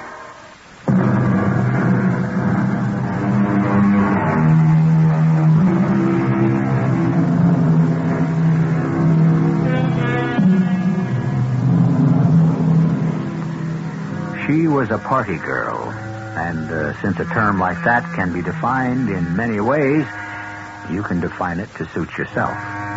She really didn't do anything spectacular when she was alive, but now that she's dead, she could just about set the world on fire for so many people. Oh, Ben, you haven't changed a bit. Neither of you, Cecily. You're still a golden girl. The golden girl? That was my private nickname for you. And all the time, I thought you were my best friend. Now it can be told I was madly in love with Cecily. Were you? I was madly in love with both of you. And I decided I'd marry the one who asked me first. You know, I can't believe that the three of us are sitting here just the way it used to be so many years ago. Bill, I read this stuff that Ben wrote, and I think it is sensational. What's he talking about, Billy? Your master's thesis on crime, Ben. Who in his right mind would be interested Well, in... Ben, I invited you here on business. Well, if you menfolk are going to talk business, then, now that you know the way, don't be a stranger. Darling, don't forget the concert tonight. Of course not. And give the old man a kiss before you go. And it'll hold me for a while. See you soon, I hope, Ben. Now, what is this about business in my master's thesis? Ben, I want you to join me. Join you? Billy has got to be the logical candidate for governor, Benny. Now, he's the fresh, new, dynamic face the people demand. And I want you to do a position paper on crime for me. It's one of the biggest issues. You want me to do... You really have something to say. You don't yell, bash their skulls in. On the other hand, you don't insist they're all poor, misunderstood victims of society. Well, I'm flattered. Join me. Take a sabbatical from the department. I'm tempted. But I just started a case. Well, couldn't someone else take it over? I wouldn't feel right. Why not? I may be wrong, but I have an idea that unless I push this case, it might get sloughed over. That tells us something about the police department, doesn't it? Oh, yes. Tells us we're undermanned, overworked, undertrained in things that really matter. So much clamors for attention. So many things keep happening. Oh, what kind of case is it, Ben? A girl was found murdered last night. Oh? Just a girl. Her name was Suki Prentice. Yes, I believe I heard it on the news this morning. Wasn't she killed by a hoodlum in front of her house? No, she was not killed in front of her house. She wasn't? She could have been. She was shot at 8 p.m. At that exact time, another car was parked in space. Oh? How do you know this, Ben? The cop on the beat had ticketed another car for being parked there illegally. But Ben, it's only one murder. Now, what Billy is asking you to do is to work on the big picture. I understand. But this girl's entitled to justice. Sure. But is it more important to work on this one single solitary situation or to devote yourself to the entire system? The system is only as important as any individual. Well, Billy's offering you an opportunity to make an impact. This girl needs me. And I'm the only friend she has in the world. Well, what are you talking about? Did you know her? No, but she's dead. And she has become a problem. Everybody wants to be rid of her. She really wasn't very important. Actually, if you want to eliminate euphemisms, she was a prostitute. Why should she use up the money and manpower of the police force? Especially since we have very little real chance of cracking the case anyway.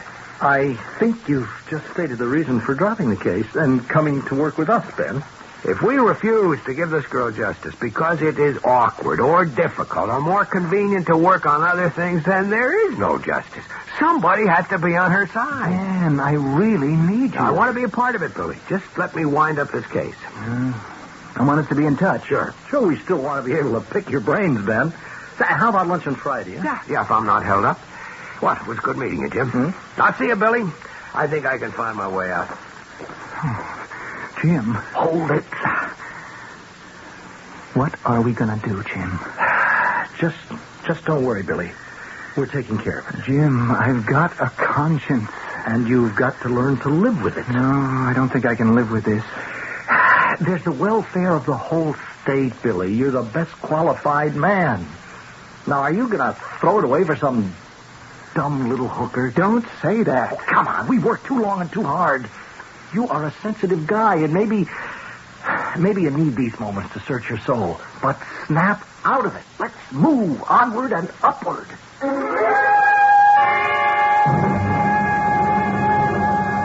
What do you mean you don't have the copy of the summons? The officer turned it in yesterday morning. He told me so. It has to be there. 7 p.m. the 19th. Yeah, in front of a no parking sign at 334 West Palmer. That ticket has to be there. Well, let me know if it turns up. Hey, Ben. What did you? That summons Patrolman Malone made out for that car that was parked where Suki Prentice should have been. It's gone. It's disappeared. Well, it may have been misfiled. No, it doesn't exist. I've been on the clerk's back for the last 3 hours. He's gone through every piece of paper in the house. Well, don't let it bother you. It has to bother me, Captain. It's part of the case. Yeah, but it's not your case anymore. What are you talking about? You're off it. Since when? Since the chief inspector said so this morning. Why? Well, I was going over manpower with him. You know, we have got to be more productive. Now, Sergeant Kravick on this party girl thing, he says, no, Ben's too much detective for that. You assigned him to the Morrison murder. That thing's a month old. Besides, it's Maxwell's case. Yes, I know, but Maxwell has to go to the hospital for some surgery next week. Something's wrong. What? First, the parking summons. It's gone. Who says it's gone? The traffic clerk never saw it. Huh? Maybe it never existed. Malone says he wrote the ticket. Maybe he feels he had to say it. Are you accusing Malone of... Well, he's an old-timer. He's come up to retirement. Now, look, I know Malone. I like him. Yeah, so do I. But that night he may have shortened the beat. It was hot. He was tired. And then when he found out about the murder, he tried to cover himself. You know, made up a story about another parked car. I don't believe it. Yeah, it could have happened. Why am I being taken off? Now, do you want to tell the chief inspector how to run his division? Let me have a couple of more days. Ben, what has got you glued to this thing? She was young, good-looking, and expensive. The guy she was with must have killed her. Where's your evidence? Because only rich and important guys could afford her. Mm-hmm. It's all theory. And it could be the guy is rich and important enough to apply heat. Are you saying the heat got to Inspector Dennison to take you off? It could have been a coincidence, and that traffic ticket could have been lost by accident. Or maybe it was never written in the first place. I got another lead I want to follow up. Let's just see if I run into coincidences there, too.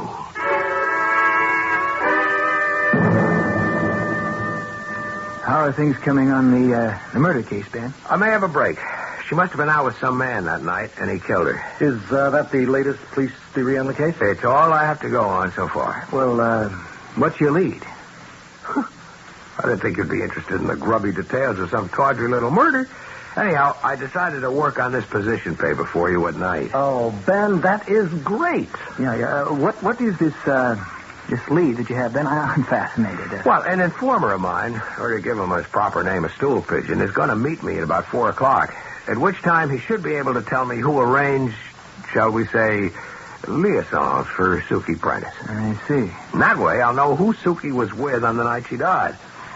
Now, about society's attitudes towards criminals. Look, this is between you two eggheads. I have practical matters to arrange for. It's good seeing you again, Benny. Sure, Jim. Now, what was I telling you, Billy?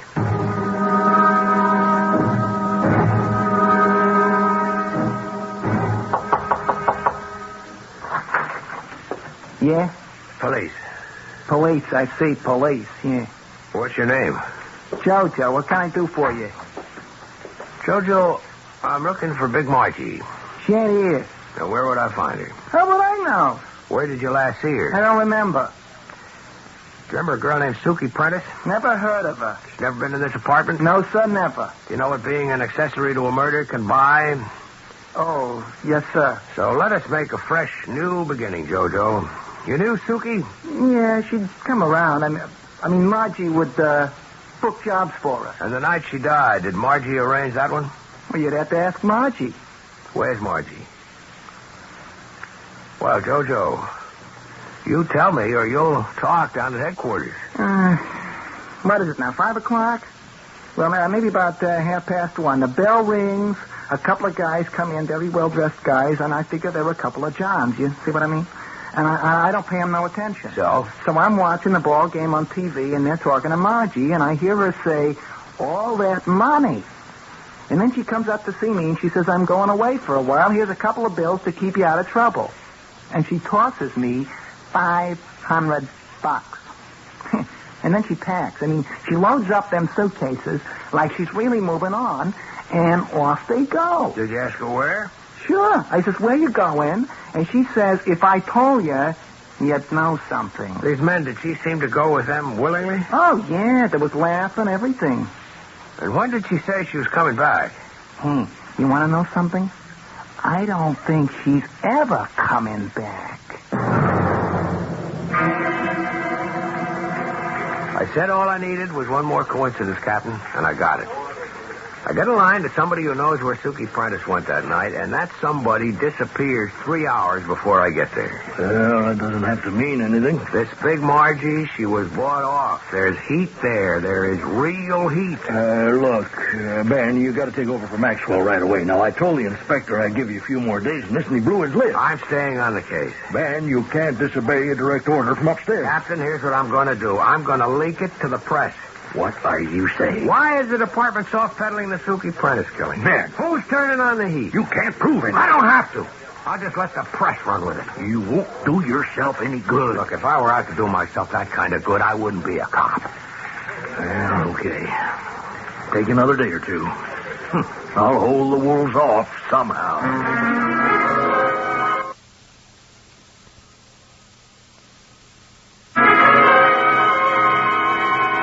Ben, I've turned some of your material over to my speechwriters. They say it is sensational. Glad I can help out, Billy. You deserve recognition. Recognition. But paralyzed to many people, you become part of an establishment. Well, I've got to run. Hey, stick around. We'll have a few laughs. Like old times. Not the same kind of laugh. Sure. Sure? Yeah. What? How about Cecily? That's all over. We just maintain the appearance. What? You and Cecily? Oh, no, I can't believe it. I don't want to believe it. Poor Ben. Eternal romantic. You and I and Cecily. You know, we are not college sophomores any longer. No, I guess not. I'll see you. What's your hurry? I've work to do on that Suki Prentice killing. I thought you said you were taking off that. Hey, wait a minute. You can help me, Billy. Help you? Yeah, maybe you can lead me straight to the killer.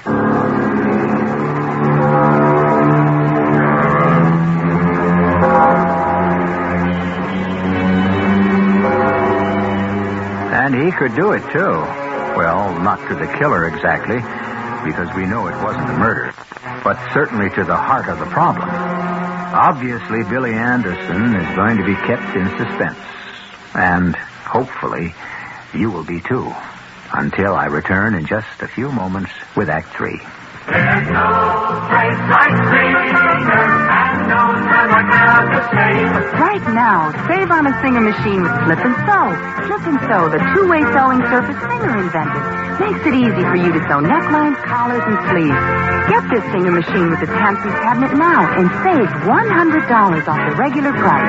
There's no place like Singer, and no time like now to save.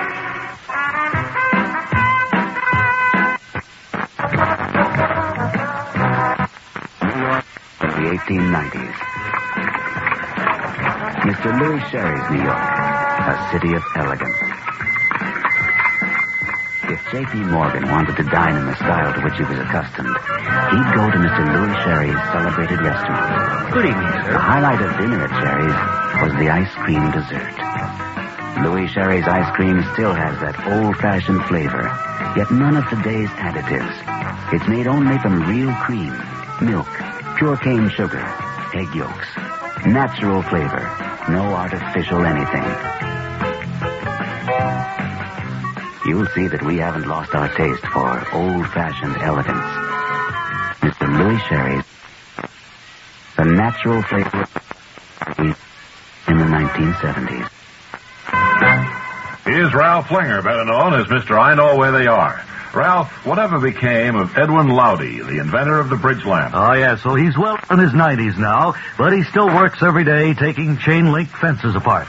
A listener would like to know whatever became of a young daredevil named Warner Bromley, who flew a Zeppelin upside down. Yes. He once tried to fly a Zeppelin upside down through the framework of the Eiffel Tower. What's he doing now? He inflates weather balloons for the government.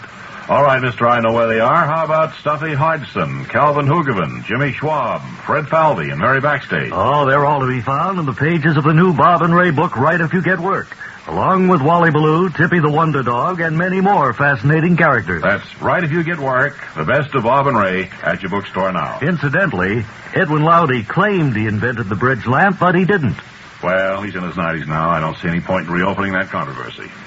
Right If You Get Work, the new book by Bob and Ray, is available now at book and department stores, published by Random House. Tomorrow morning, listen to Rambling with Gambling, the program with all the degrees. There's Fahrenheit, Celsius, and there are some others, too. Dr. John Gambling here, inviting you to join me and the other doctor, Dr. Bob Harris, along with Peter Roberts, Jack Allen, Harry Hennessy, Henry Gladstone, Walter Spencer, George Meade, Fred Feldman, and the whole crew here in Studio 2 for our daily seminars over WOR Radio from 5 till 10 in the morning. Now, what courses would you like to take? We have music, news, sports, weather, traffic information, a little bit of alleged humor now and again, and just about everything else to start your morning right. That's Rambling with Gambling, daily, 5 till 10 in the morning here at WOR Radio, the talk of New York.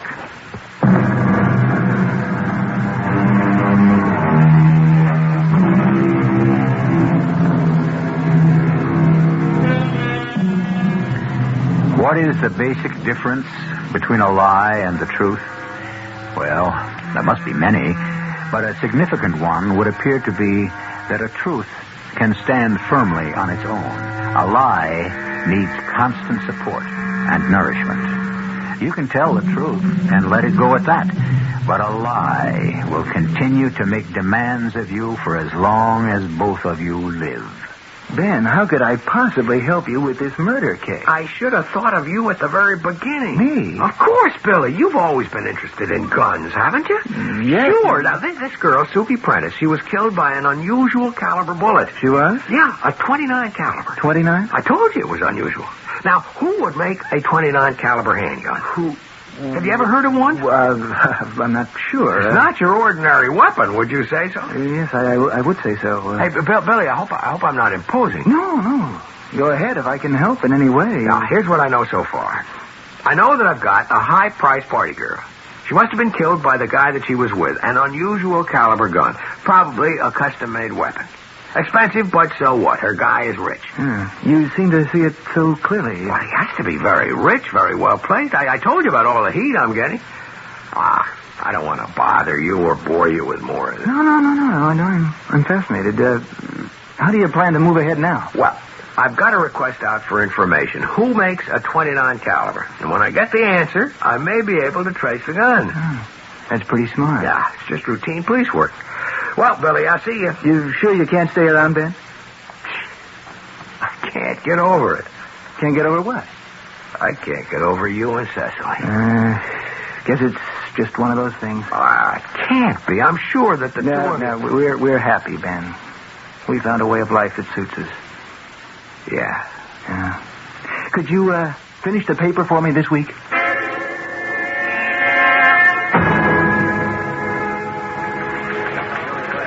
Is this the detective's room? Yes, sir. May I help you? My name's Mainwaring. Write that down for the record. Mainwaring.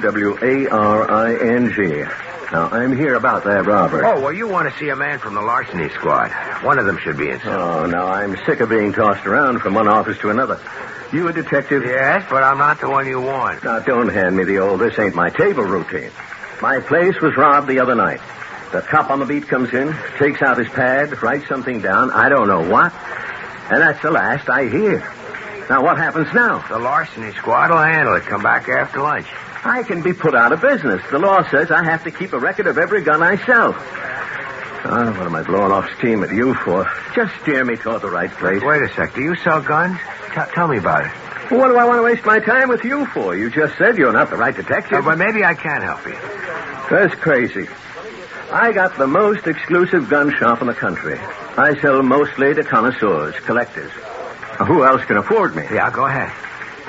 Okay, the other night, my place gets broken into. All the guy does is bust open my safe, where all I got is maybe a couple of $100 and my record book. And that's all he takes. That's all? All around him is maybe $500,000 worth of handguns. I mean, I got merchandise there. Lugers, Dumont, Ferrands. None of your commercial junk. Every weapon is custom made. And all of this is untouched? All he takes is the couple of dollars and my record book. The book the law says I have to keep on who buys what. Well, now, why would anyone want to steal that book? It beats me. You know what I got in that shop? I got the most expensive revolver ever made. The 29 caliber Armand de Vizier. The what caliber? I'm the only shop in the United States where you can buy it. What caliber? 29. It's a collector's item. You have a record of the people who bought it? That's what I'm trying to tell you. The record is gone. And that's why I can be in a jam. Think. You don't sell such a gun every day. I don't sell one every year. Can you remember any of the people who bought them? I must have sold 3 all told. A guy named Humboldt, who died some years ago. A guy named Witherspoon, his yacht sunk in the middle of the ocean with all hands. So I guess the gun went with him. And the third, to a dame. A dame? Yeah, a dame. I remember her. She came in. She said she wanted to buy her husband a birthday gift. He was a gun collector. And so, what can you give the man who's got everything? And I said a 29 caliber Armand de Vizier. And she said, wrap it up. Do you recall her name? A good-looking dame, youngish, and she had a kind of everyday name. Smith, Brown, Jones. Thompson? No, not Thompson. Well, that's close. It ended in a son. Wilson, Watson? No, go higher up in the alphabet. Johnson? No, but it's Scandinavian. Carlson, Benson? Anderson. Anderson? I'm going to have to put together my whole list like that. Hey, detective, are you okay? Yeah, I'm just fine.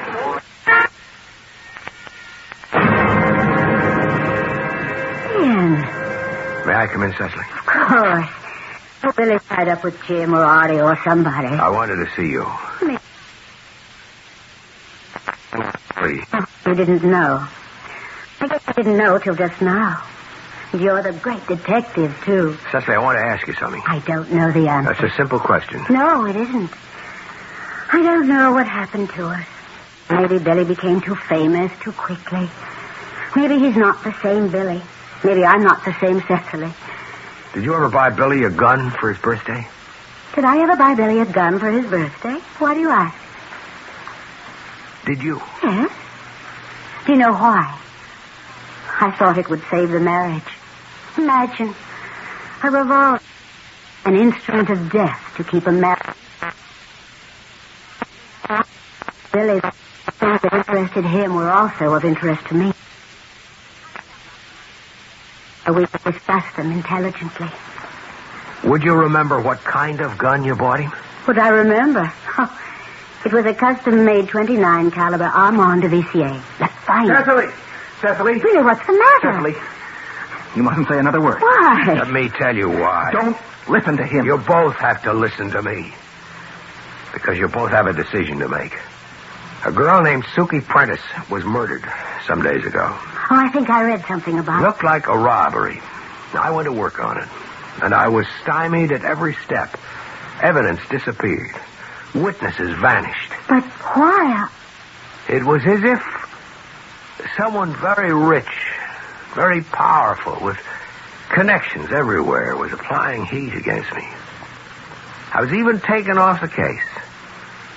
Although that could have been a coincidence. But what does all this have to do with Billy and me? Billy killed her. What?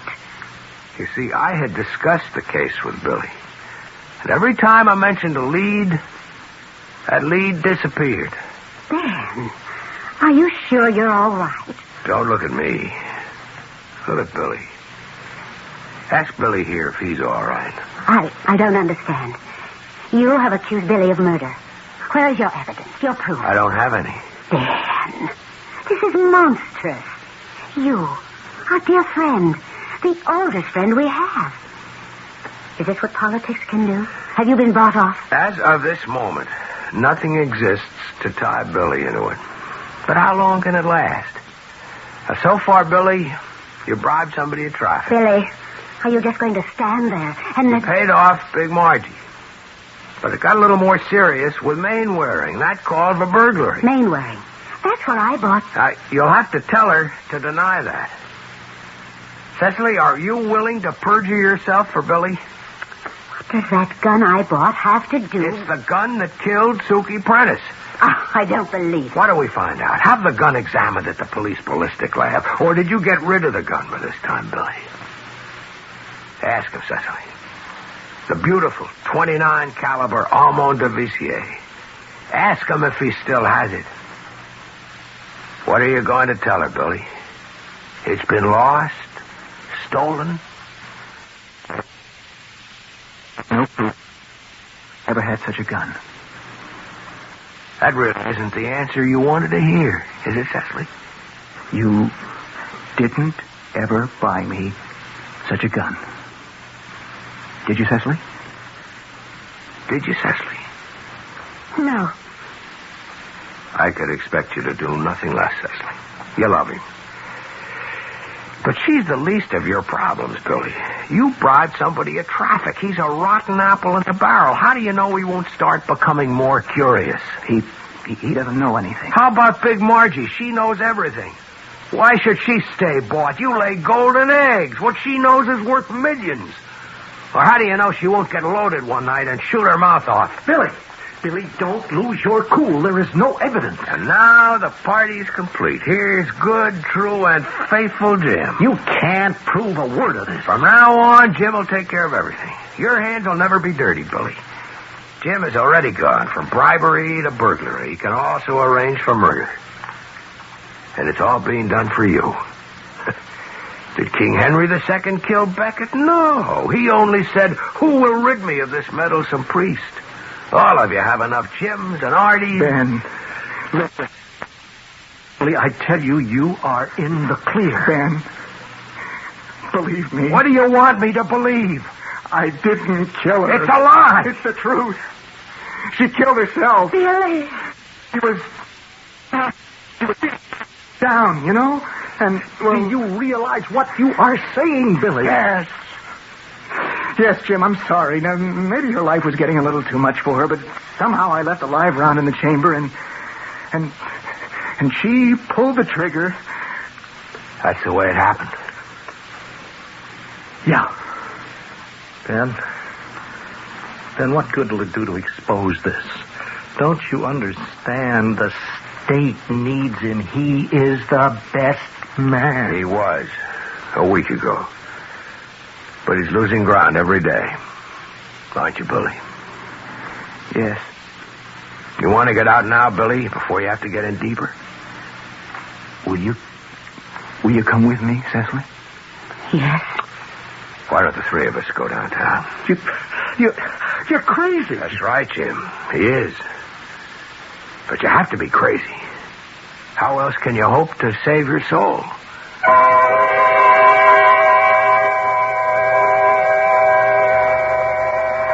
Well, as you might imagine, Bill Anderson retired from public life. There were people who admired him for coming forward. There were people who thought he was stupid for sticking his neck out when he could have gotten away with it.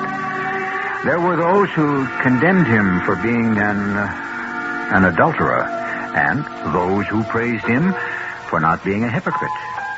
What does it prove? You can't please everybody. But I'll be back with some news that should please almost everybody in just a few moments.